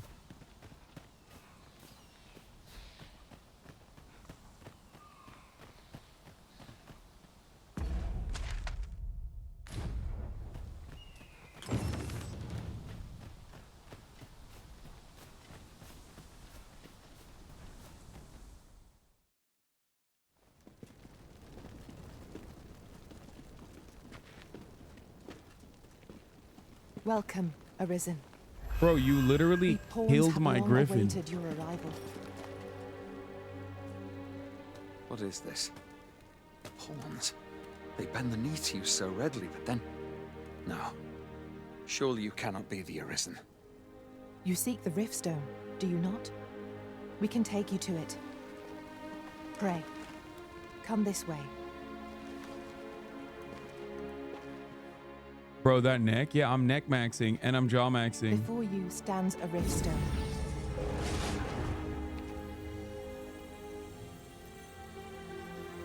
Tis a gate by which we of the Pawn Legion may cross o'er into this world. Pray, summon your pawn. Simply paint with your mind's eye the loyal attendant whom you would have serve you. I don't like that you guys are making fun of the way I look, okay? I didn't choose to look this way. It was just genes and it's fucked up. Oh shit, did I say choose a preset? Wait, what? The fuck is this? Oh, pawn.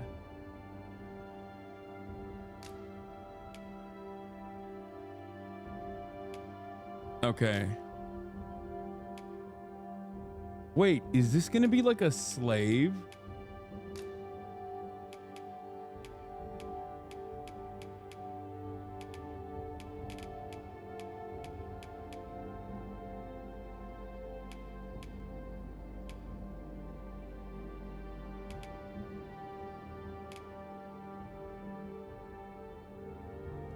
Princess of Wales, Kate Middleton as Chancellor. There's about 8 button presses in 3 minutes to save in Death Stranding, or you can squat.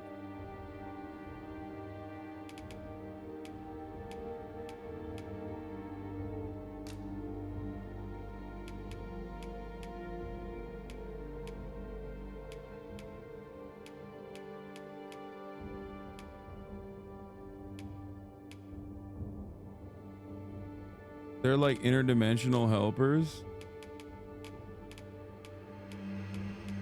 Wow, such difference in looks.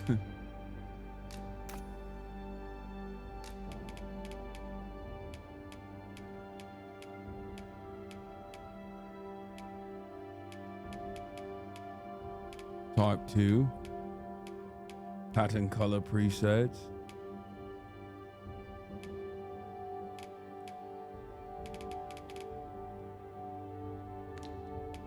Body. He's gonna be tall too.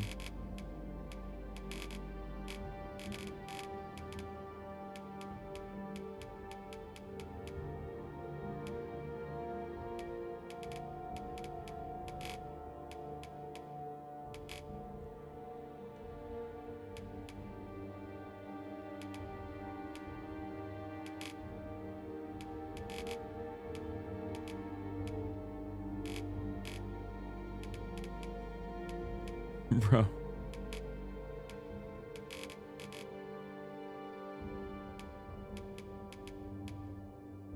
Damn. He thick, dude.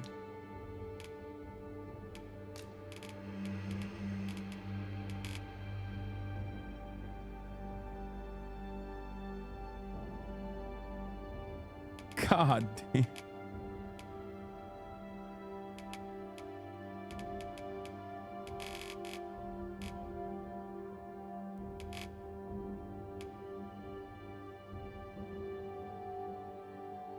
Dragon's Gyatma.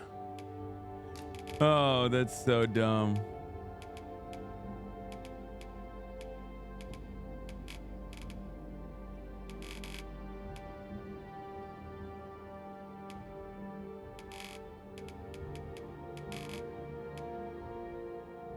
Yeah, he's got that hourglass. You know what I mean?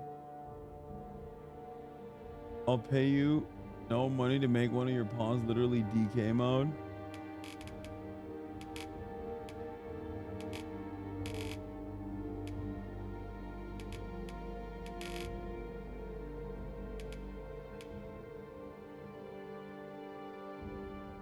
Bro, what is happening? I put Ice Spice legs on a fucking twink's body. What is going on right now? I don't even know. You're saying I'm the one doing it, but honestly, I'm not. Like, I'm not doing this. This is like, oh my God. Oh my God. Oh my God. Oh my God. Oh my God.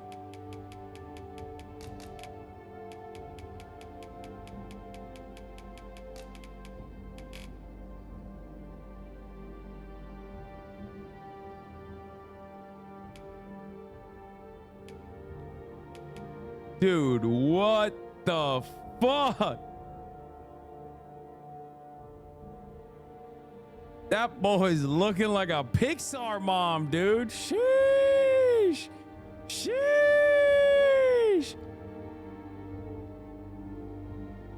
Sticking out your gat for the dogma, dude. What the fuck? You're so skibbity. You're so Phantom Tags. Sheesh. Sheesh. Sheesh. Sheesh.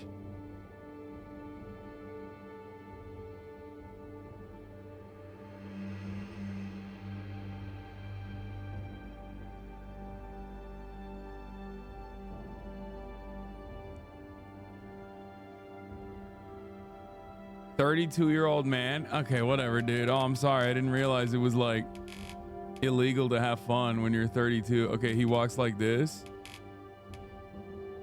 He's dainty. He's dainty. Oh my God. Oh my God. Oh, dude, he's got that gamer neck because his head's so heavy.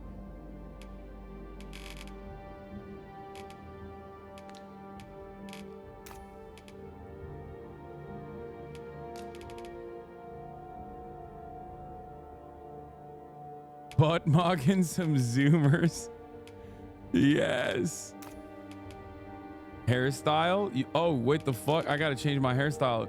He can't have the same hairstyle as my guy, right? Or is this me in another planet? Like, what's the...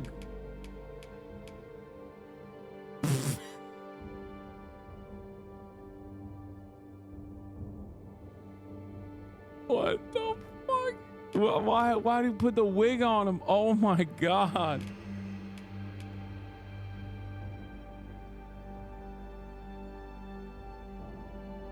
He's a soulless servant. Bro, I'm gonna give him the Edgar, dude. Oh no.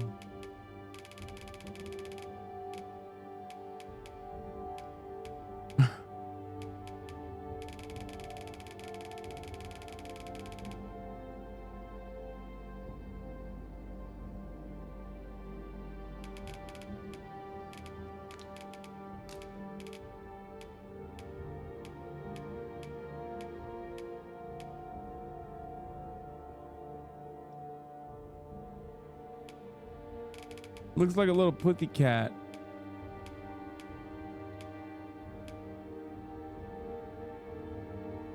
Every day you stray further from the light of Allah.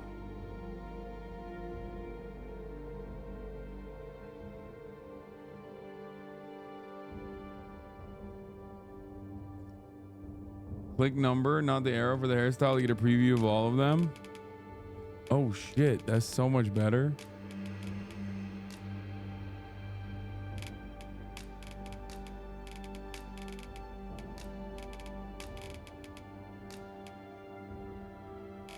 Okay, I gotta change the hair too then. Wait, where the fuck was the hair? Oh, here it is.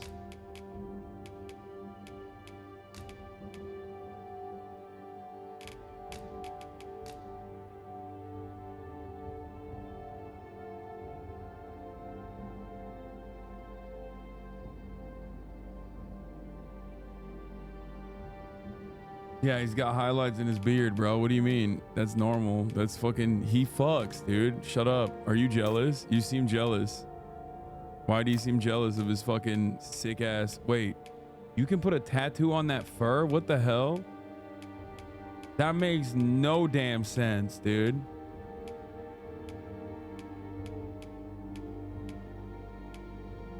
It makes no damn sense, but it also simultaneously makes the most sense, if you know what I mean.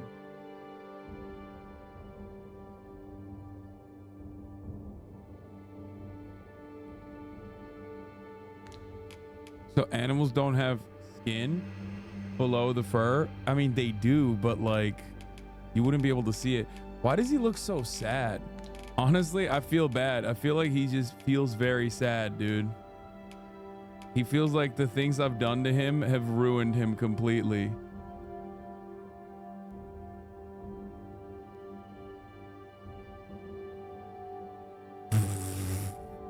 How can you be sad with all that ass, my man?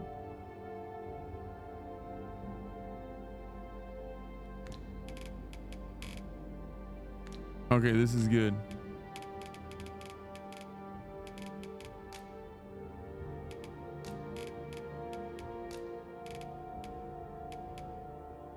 We're gonna make him a... Should we make him an archer?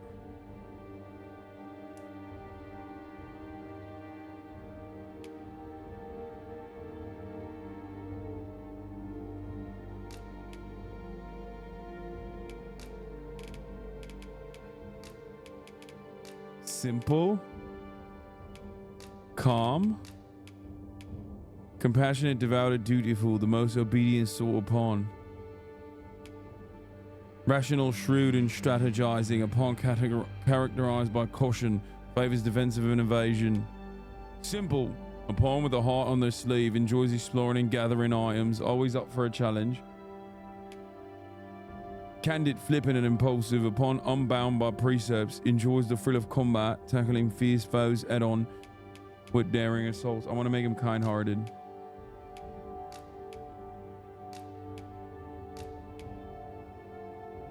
The people here are evacuated and safe. For the moment. The people here are evacuated. The people here are evacuated. The people here are evacuated. The people here are evacuated and safe. There are more who can yet be saved. Okay, that's fine. Name.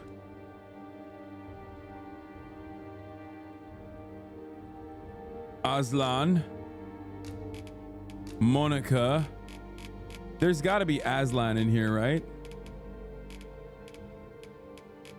Nope. Alphonse. Be warned, the pawns talk non-stop. It's fine.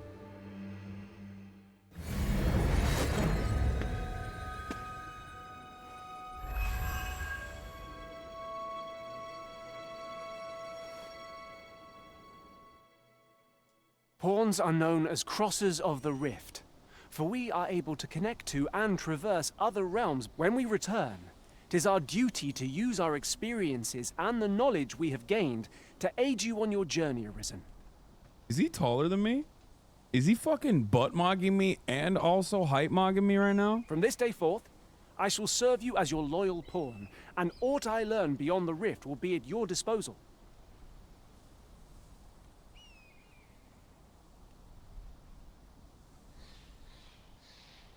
Well, I'll be.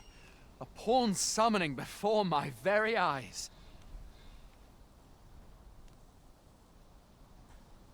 You truly are the Arisen, then. Strange. Surely there's only meant to be one Arisen. This guy looks like shit. Fie. This is all beyond my ken. The Watchhead would know what to do, I'm sure. Though, as luck would have it, he's away.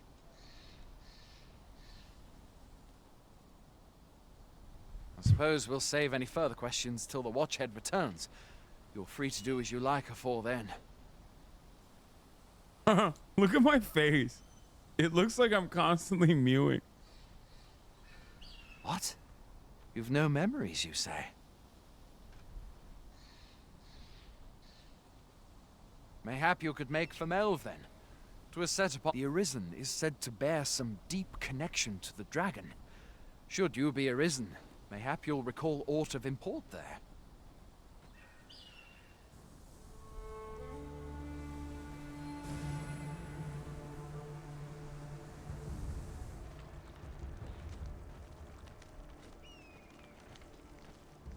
Pop the man's robe off. Let me see a peek of the Govt in action. By touching a riftstone, the Arisen can travel to the bridge betwixt worlds, which is great. Many points traverses their journey. Who cares? Too Hail, long, didn't Arisen. fucking read. Pray, ask aught you wish to know. I shall answer. Nomads, we are oft called. Born in other worlds. However, I cannot speak as to our true nature, for I know of it not. None of us. 'Tis the name given to fate's chosen. Those destined to command the Pawn Legion and safeguard the world from the threat of the dragon. This is so funny. Look at my fucking face. Even with your memories lost to you, I am afraid you cannot escape your fate. Riftstones are gates. By their power have we crossed into this world. And when our mission is done, by their power shall we return to our tell me own. more. Yes. Tell me fucking more. Very Enough well. of time then. May fortunes... Yes. What's going on then? Alright, where the fuck do I go? Have I Come on, incurred your Aslan. wrath in some respect, Master? Let's get out of here then. I just wanted to carry you, Aslan. Alright, where am I supposed to go? At once, Master.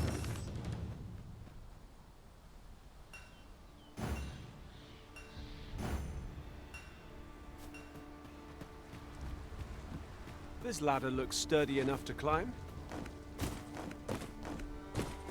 Yeah, someone in the chat said this, but like, it's not taking itself seriously, which is cool. Like the combat.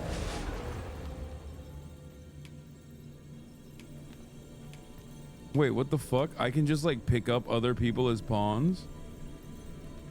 Are these other players?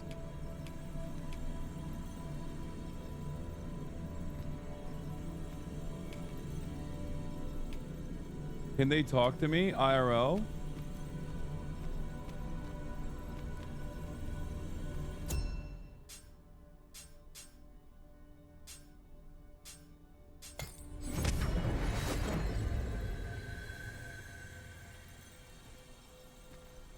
Oh, they're other players' pawns. I'll carefully conserve my strength and endeavor to survive every battle by way of sound strategy and defensive tactics. Bro, why are there like... I don't get it. Why are there fucking like... And no, cancel. Why are there fucking leopard people everywhere? I don't remember Dragon's Dogma 1. I thought I played it, but... Wasn't Dragon's Dogma actually... Oh, maybe I'm confusing it with maybe Dragon Quest?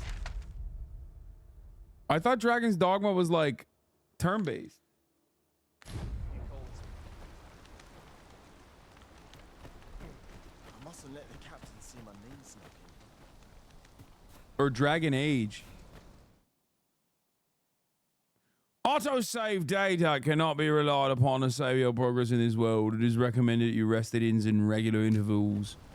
If you Hoy wish there. to... My pa always used to say, there's naught a good night's sleep can't... Aye, being armed is better than... You should stop by the inn in Melv if you get... the chance. No hard... We must rest, though the sun is still up. Okay, well, I don't want to rest then. Bro just made fun of me for going to bed.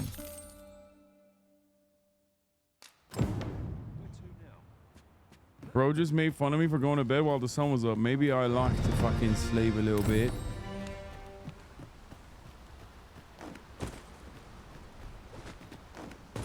That looks promising. Any ideas as to how we might reach it? God, he's so stupid. Is the pawn supposed to be stupid? Wait, I can't climb the... What?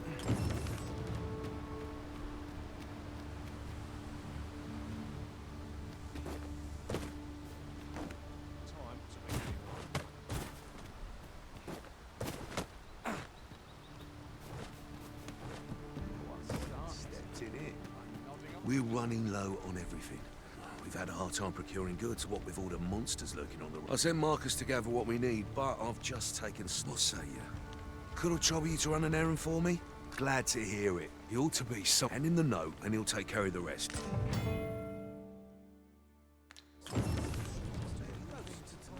Wait.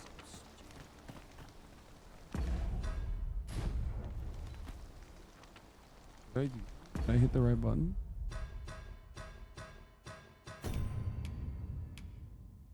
Mate for Melv.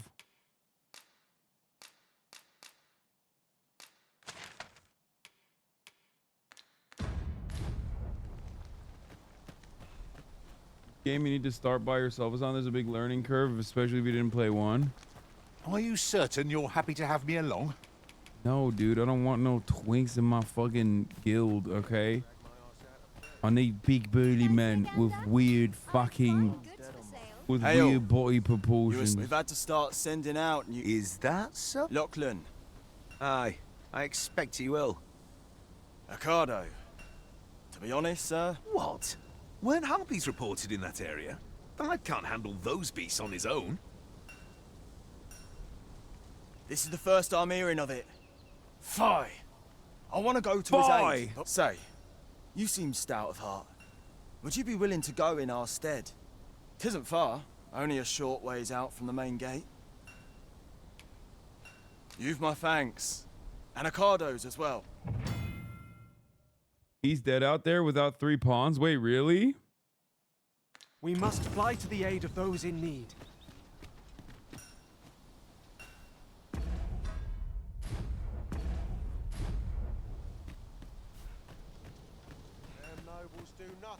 Bro, I have no idea how to get the fuck out of this.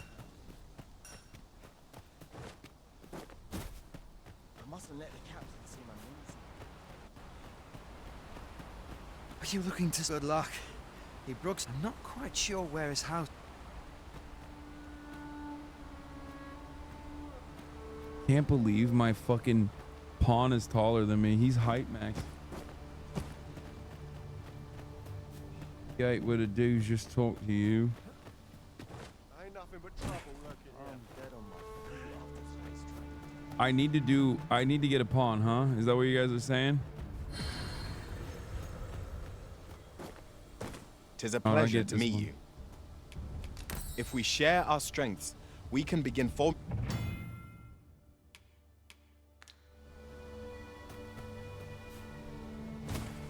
What's up, big dog? Yo, can you let her out? Can you let her out? Visit to Melv might jog your memory, Master. It seems the village yet reels from the dragon's assault. Pray, allow me to show you the way. I can't talk right now. A guide is most welcome. Diet, calm down. Let her out, please. Goblins, Master! We have no means of exploiting the enemy's weakness.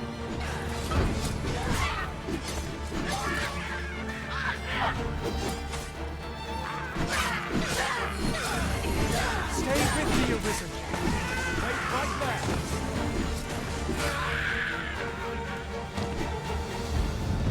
Dude, we cooked them up. What do you mean? Chat was like, oh, you need help. You need help. Fuck you mean, bro? You need help, chat. I'm so fucking goated. Bringing this along. We cannot expect gleaming treasures round every corner.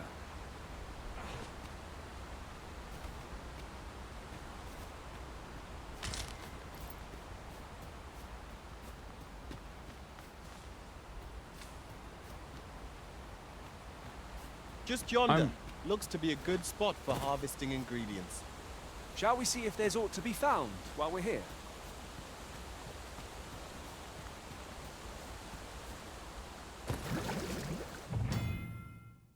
Debilitations with negative status effect? Wait, what is it? Debilitation drenched. I just got my fucking toes in the water. Why would I be drenched? It's just my fucking toesy woesies, mate. Fucking hell, mate. The brine, tread carefully by water's edge. The brine lurking in deep waters will instantly consume anyone and anything that wades into their mist.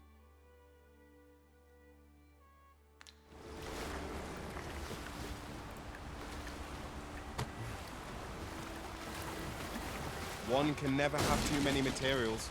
I'll harvest some now. Do it, mate. Fucking harvest it, yeah? Let's see what does this. Will the brine consume it? Am I going in the right direction? I have no idea where the fuck I'm supposed to be going. I wish I knew.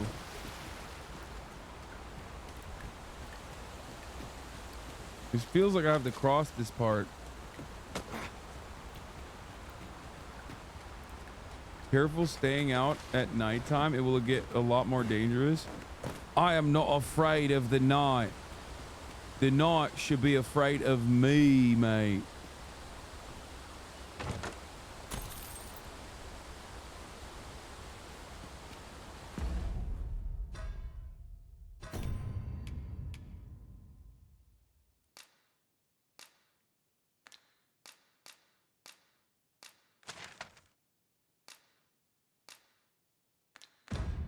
You know what? Fuck it. I'll do this quest, but I don't even know how to get there.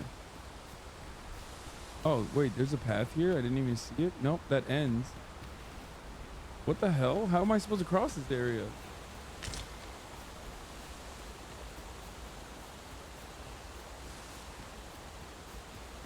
Actually confused.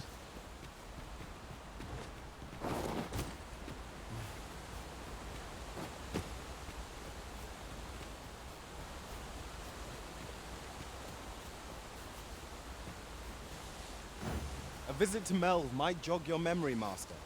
It seems the village yet reels from the dragon's assault. Follow me. I will guide you to the location. Oh my You're god. in your hands, sir. Much obliged. Oh my god, pawns are so goated. That's crazy. He just straight helped me out. I cannot strike them. Get down here, feather please.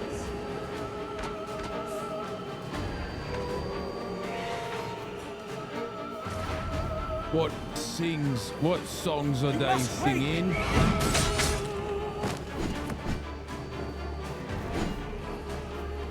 On my way.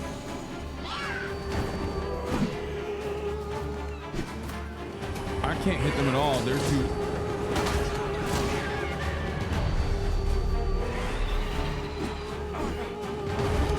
Oh, fuck!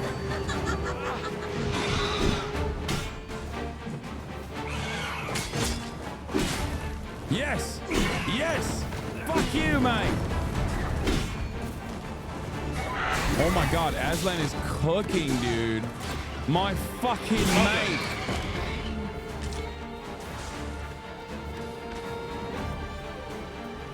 Let's go then.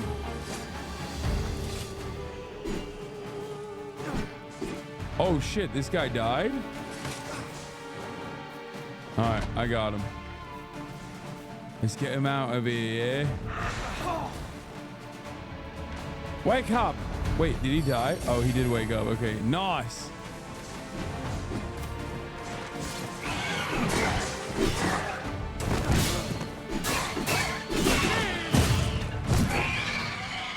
Dude, the combat is so silly. That battle took more out of me than I would have liked. What fails to destroy us only enhances our chances against future adversaries. True. Good one, Aslan. You're quite smart, Aslan. Good pawn. Very nice. Is that all of them? Yeah, you have my thanks. I do not believe for a moment I could have slain those creatures without your help. I've only just enlisted, and when I thought this could be the end, you saved me this time. But I won't always be so fortunate. Well, I'd best be heading back. But I'll be sure to let my superiors know of your good deed. This game is goofy as hell. It really is. It like is not a very serious game at all, actually. Anyway, I like it. Kind of sad that you can't play it on the Steam Deck. I like how goofy it is. Why did everybody fucking talk shit? Well, anyway, I have to go because my brother's here and I'm gonna hang out with him. Tomorrow we got fucking Matt Owens on a broadcast, yeah? Matty O, showrunner of the Netflix live action One Piece, yeah. The showrunner himself, yeah. What the fuck?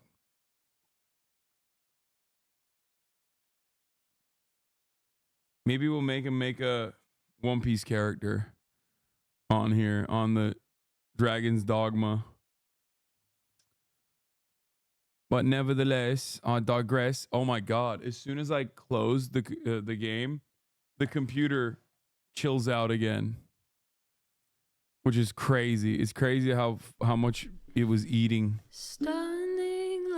Anyway, love you guys. I will see you tomorrow, and then the next time I see you, I'll see you in Australia, mate. Fucking hell, you already know, mate. Tomorrow, can we delete the TikTok channel and start over? They might get stale soon. Dude, what?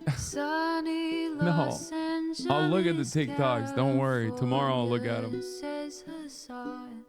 Tomorrow is Community Day. Saturday Community Day. Peace, everybody. Love you all. Bye-bye.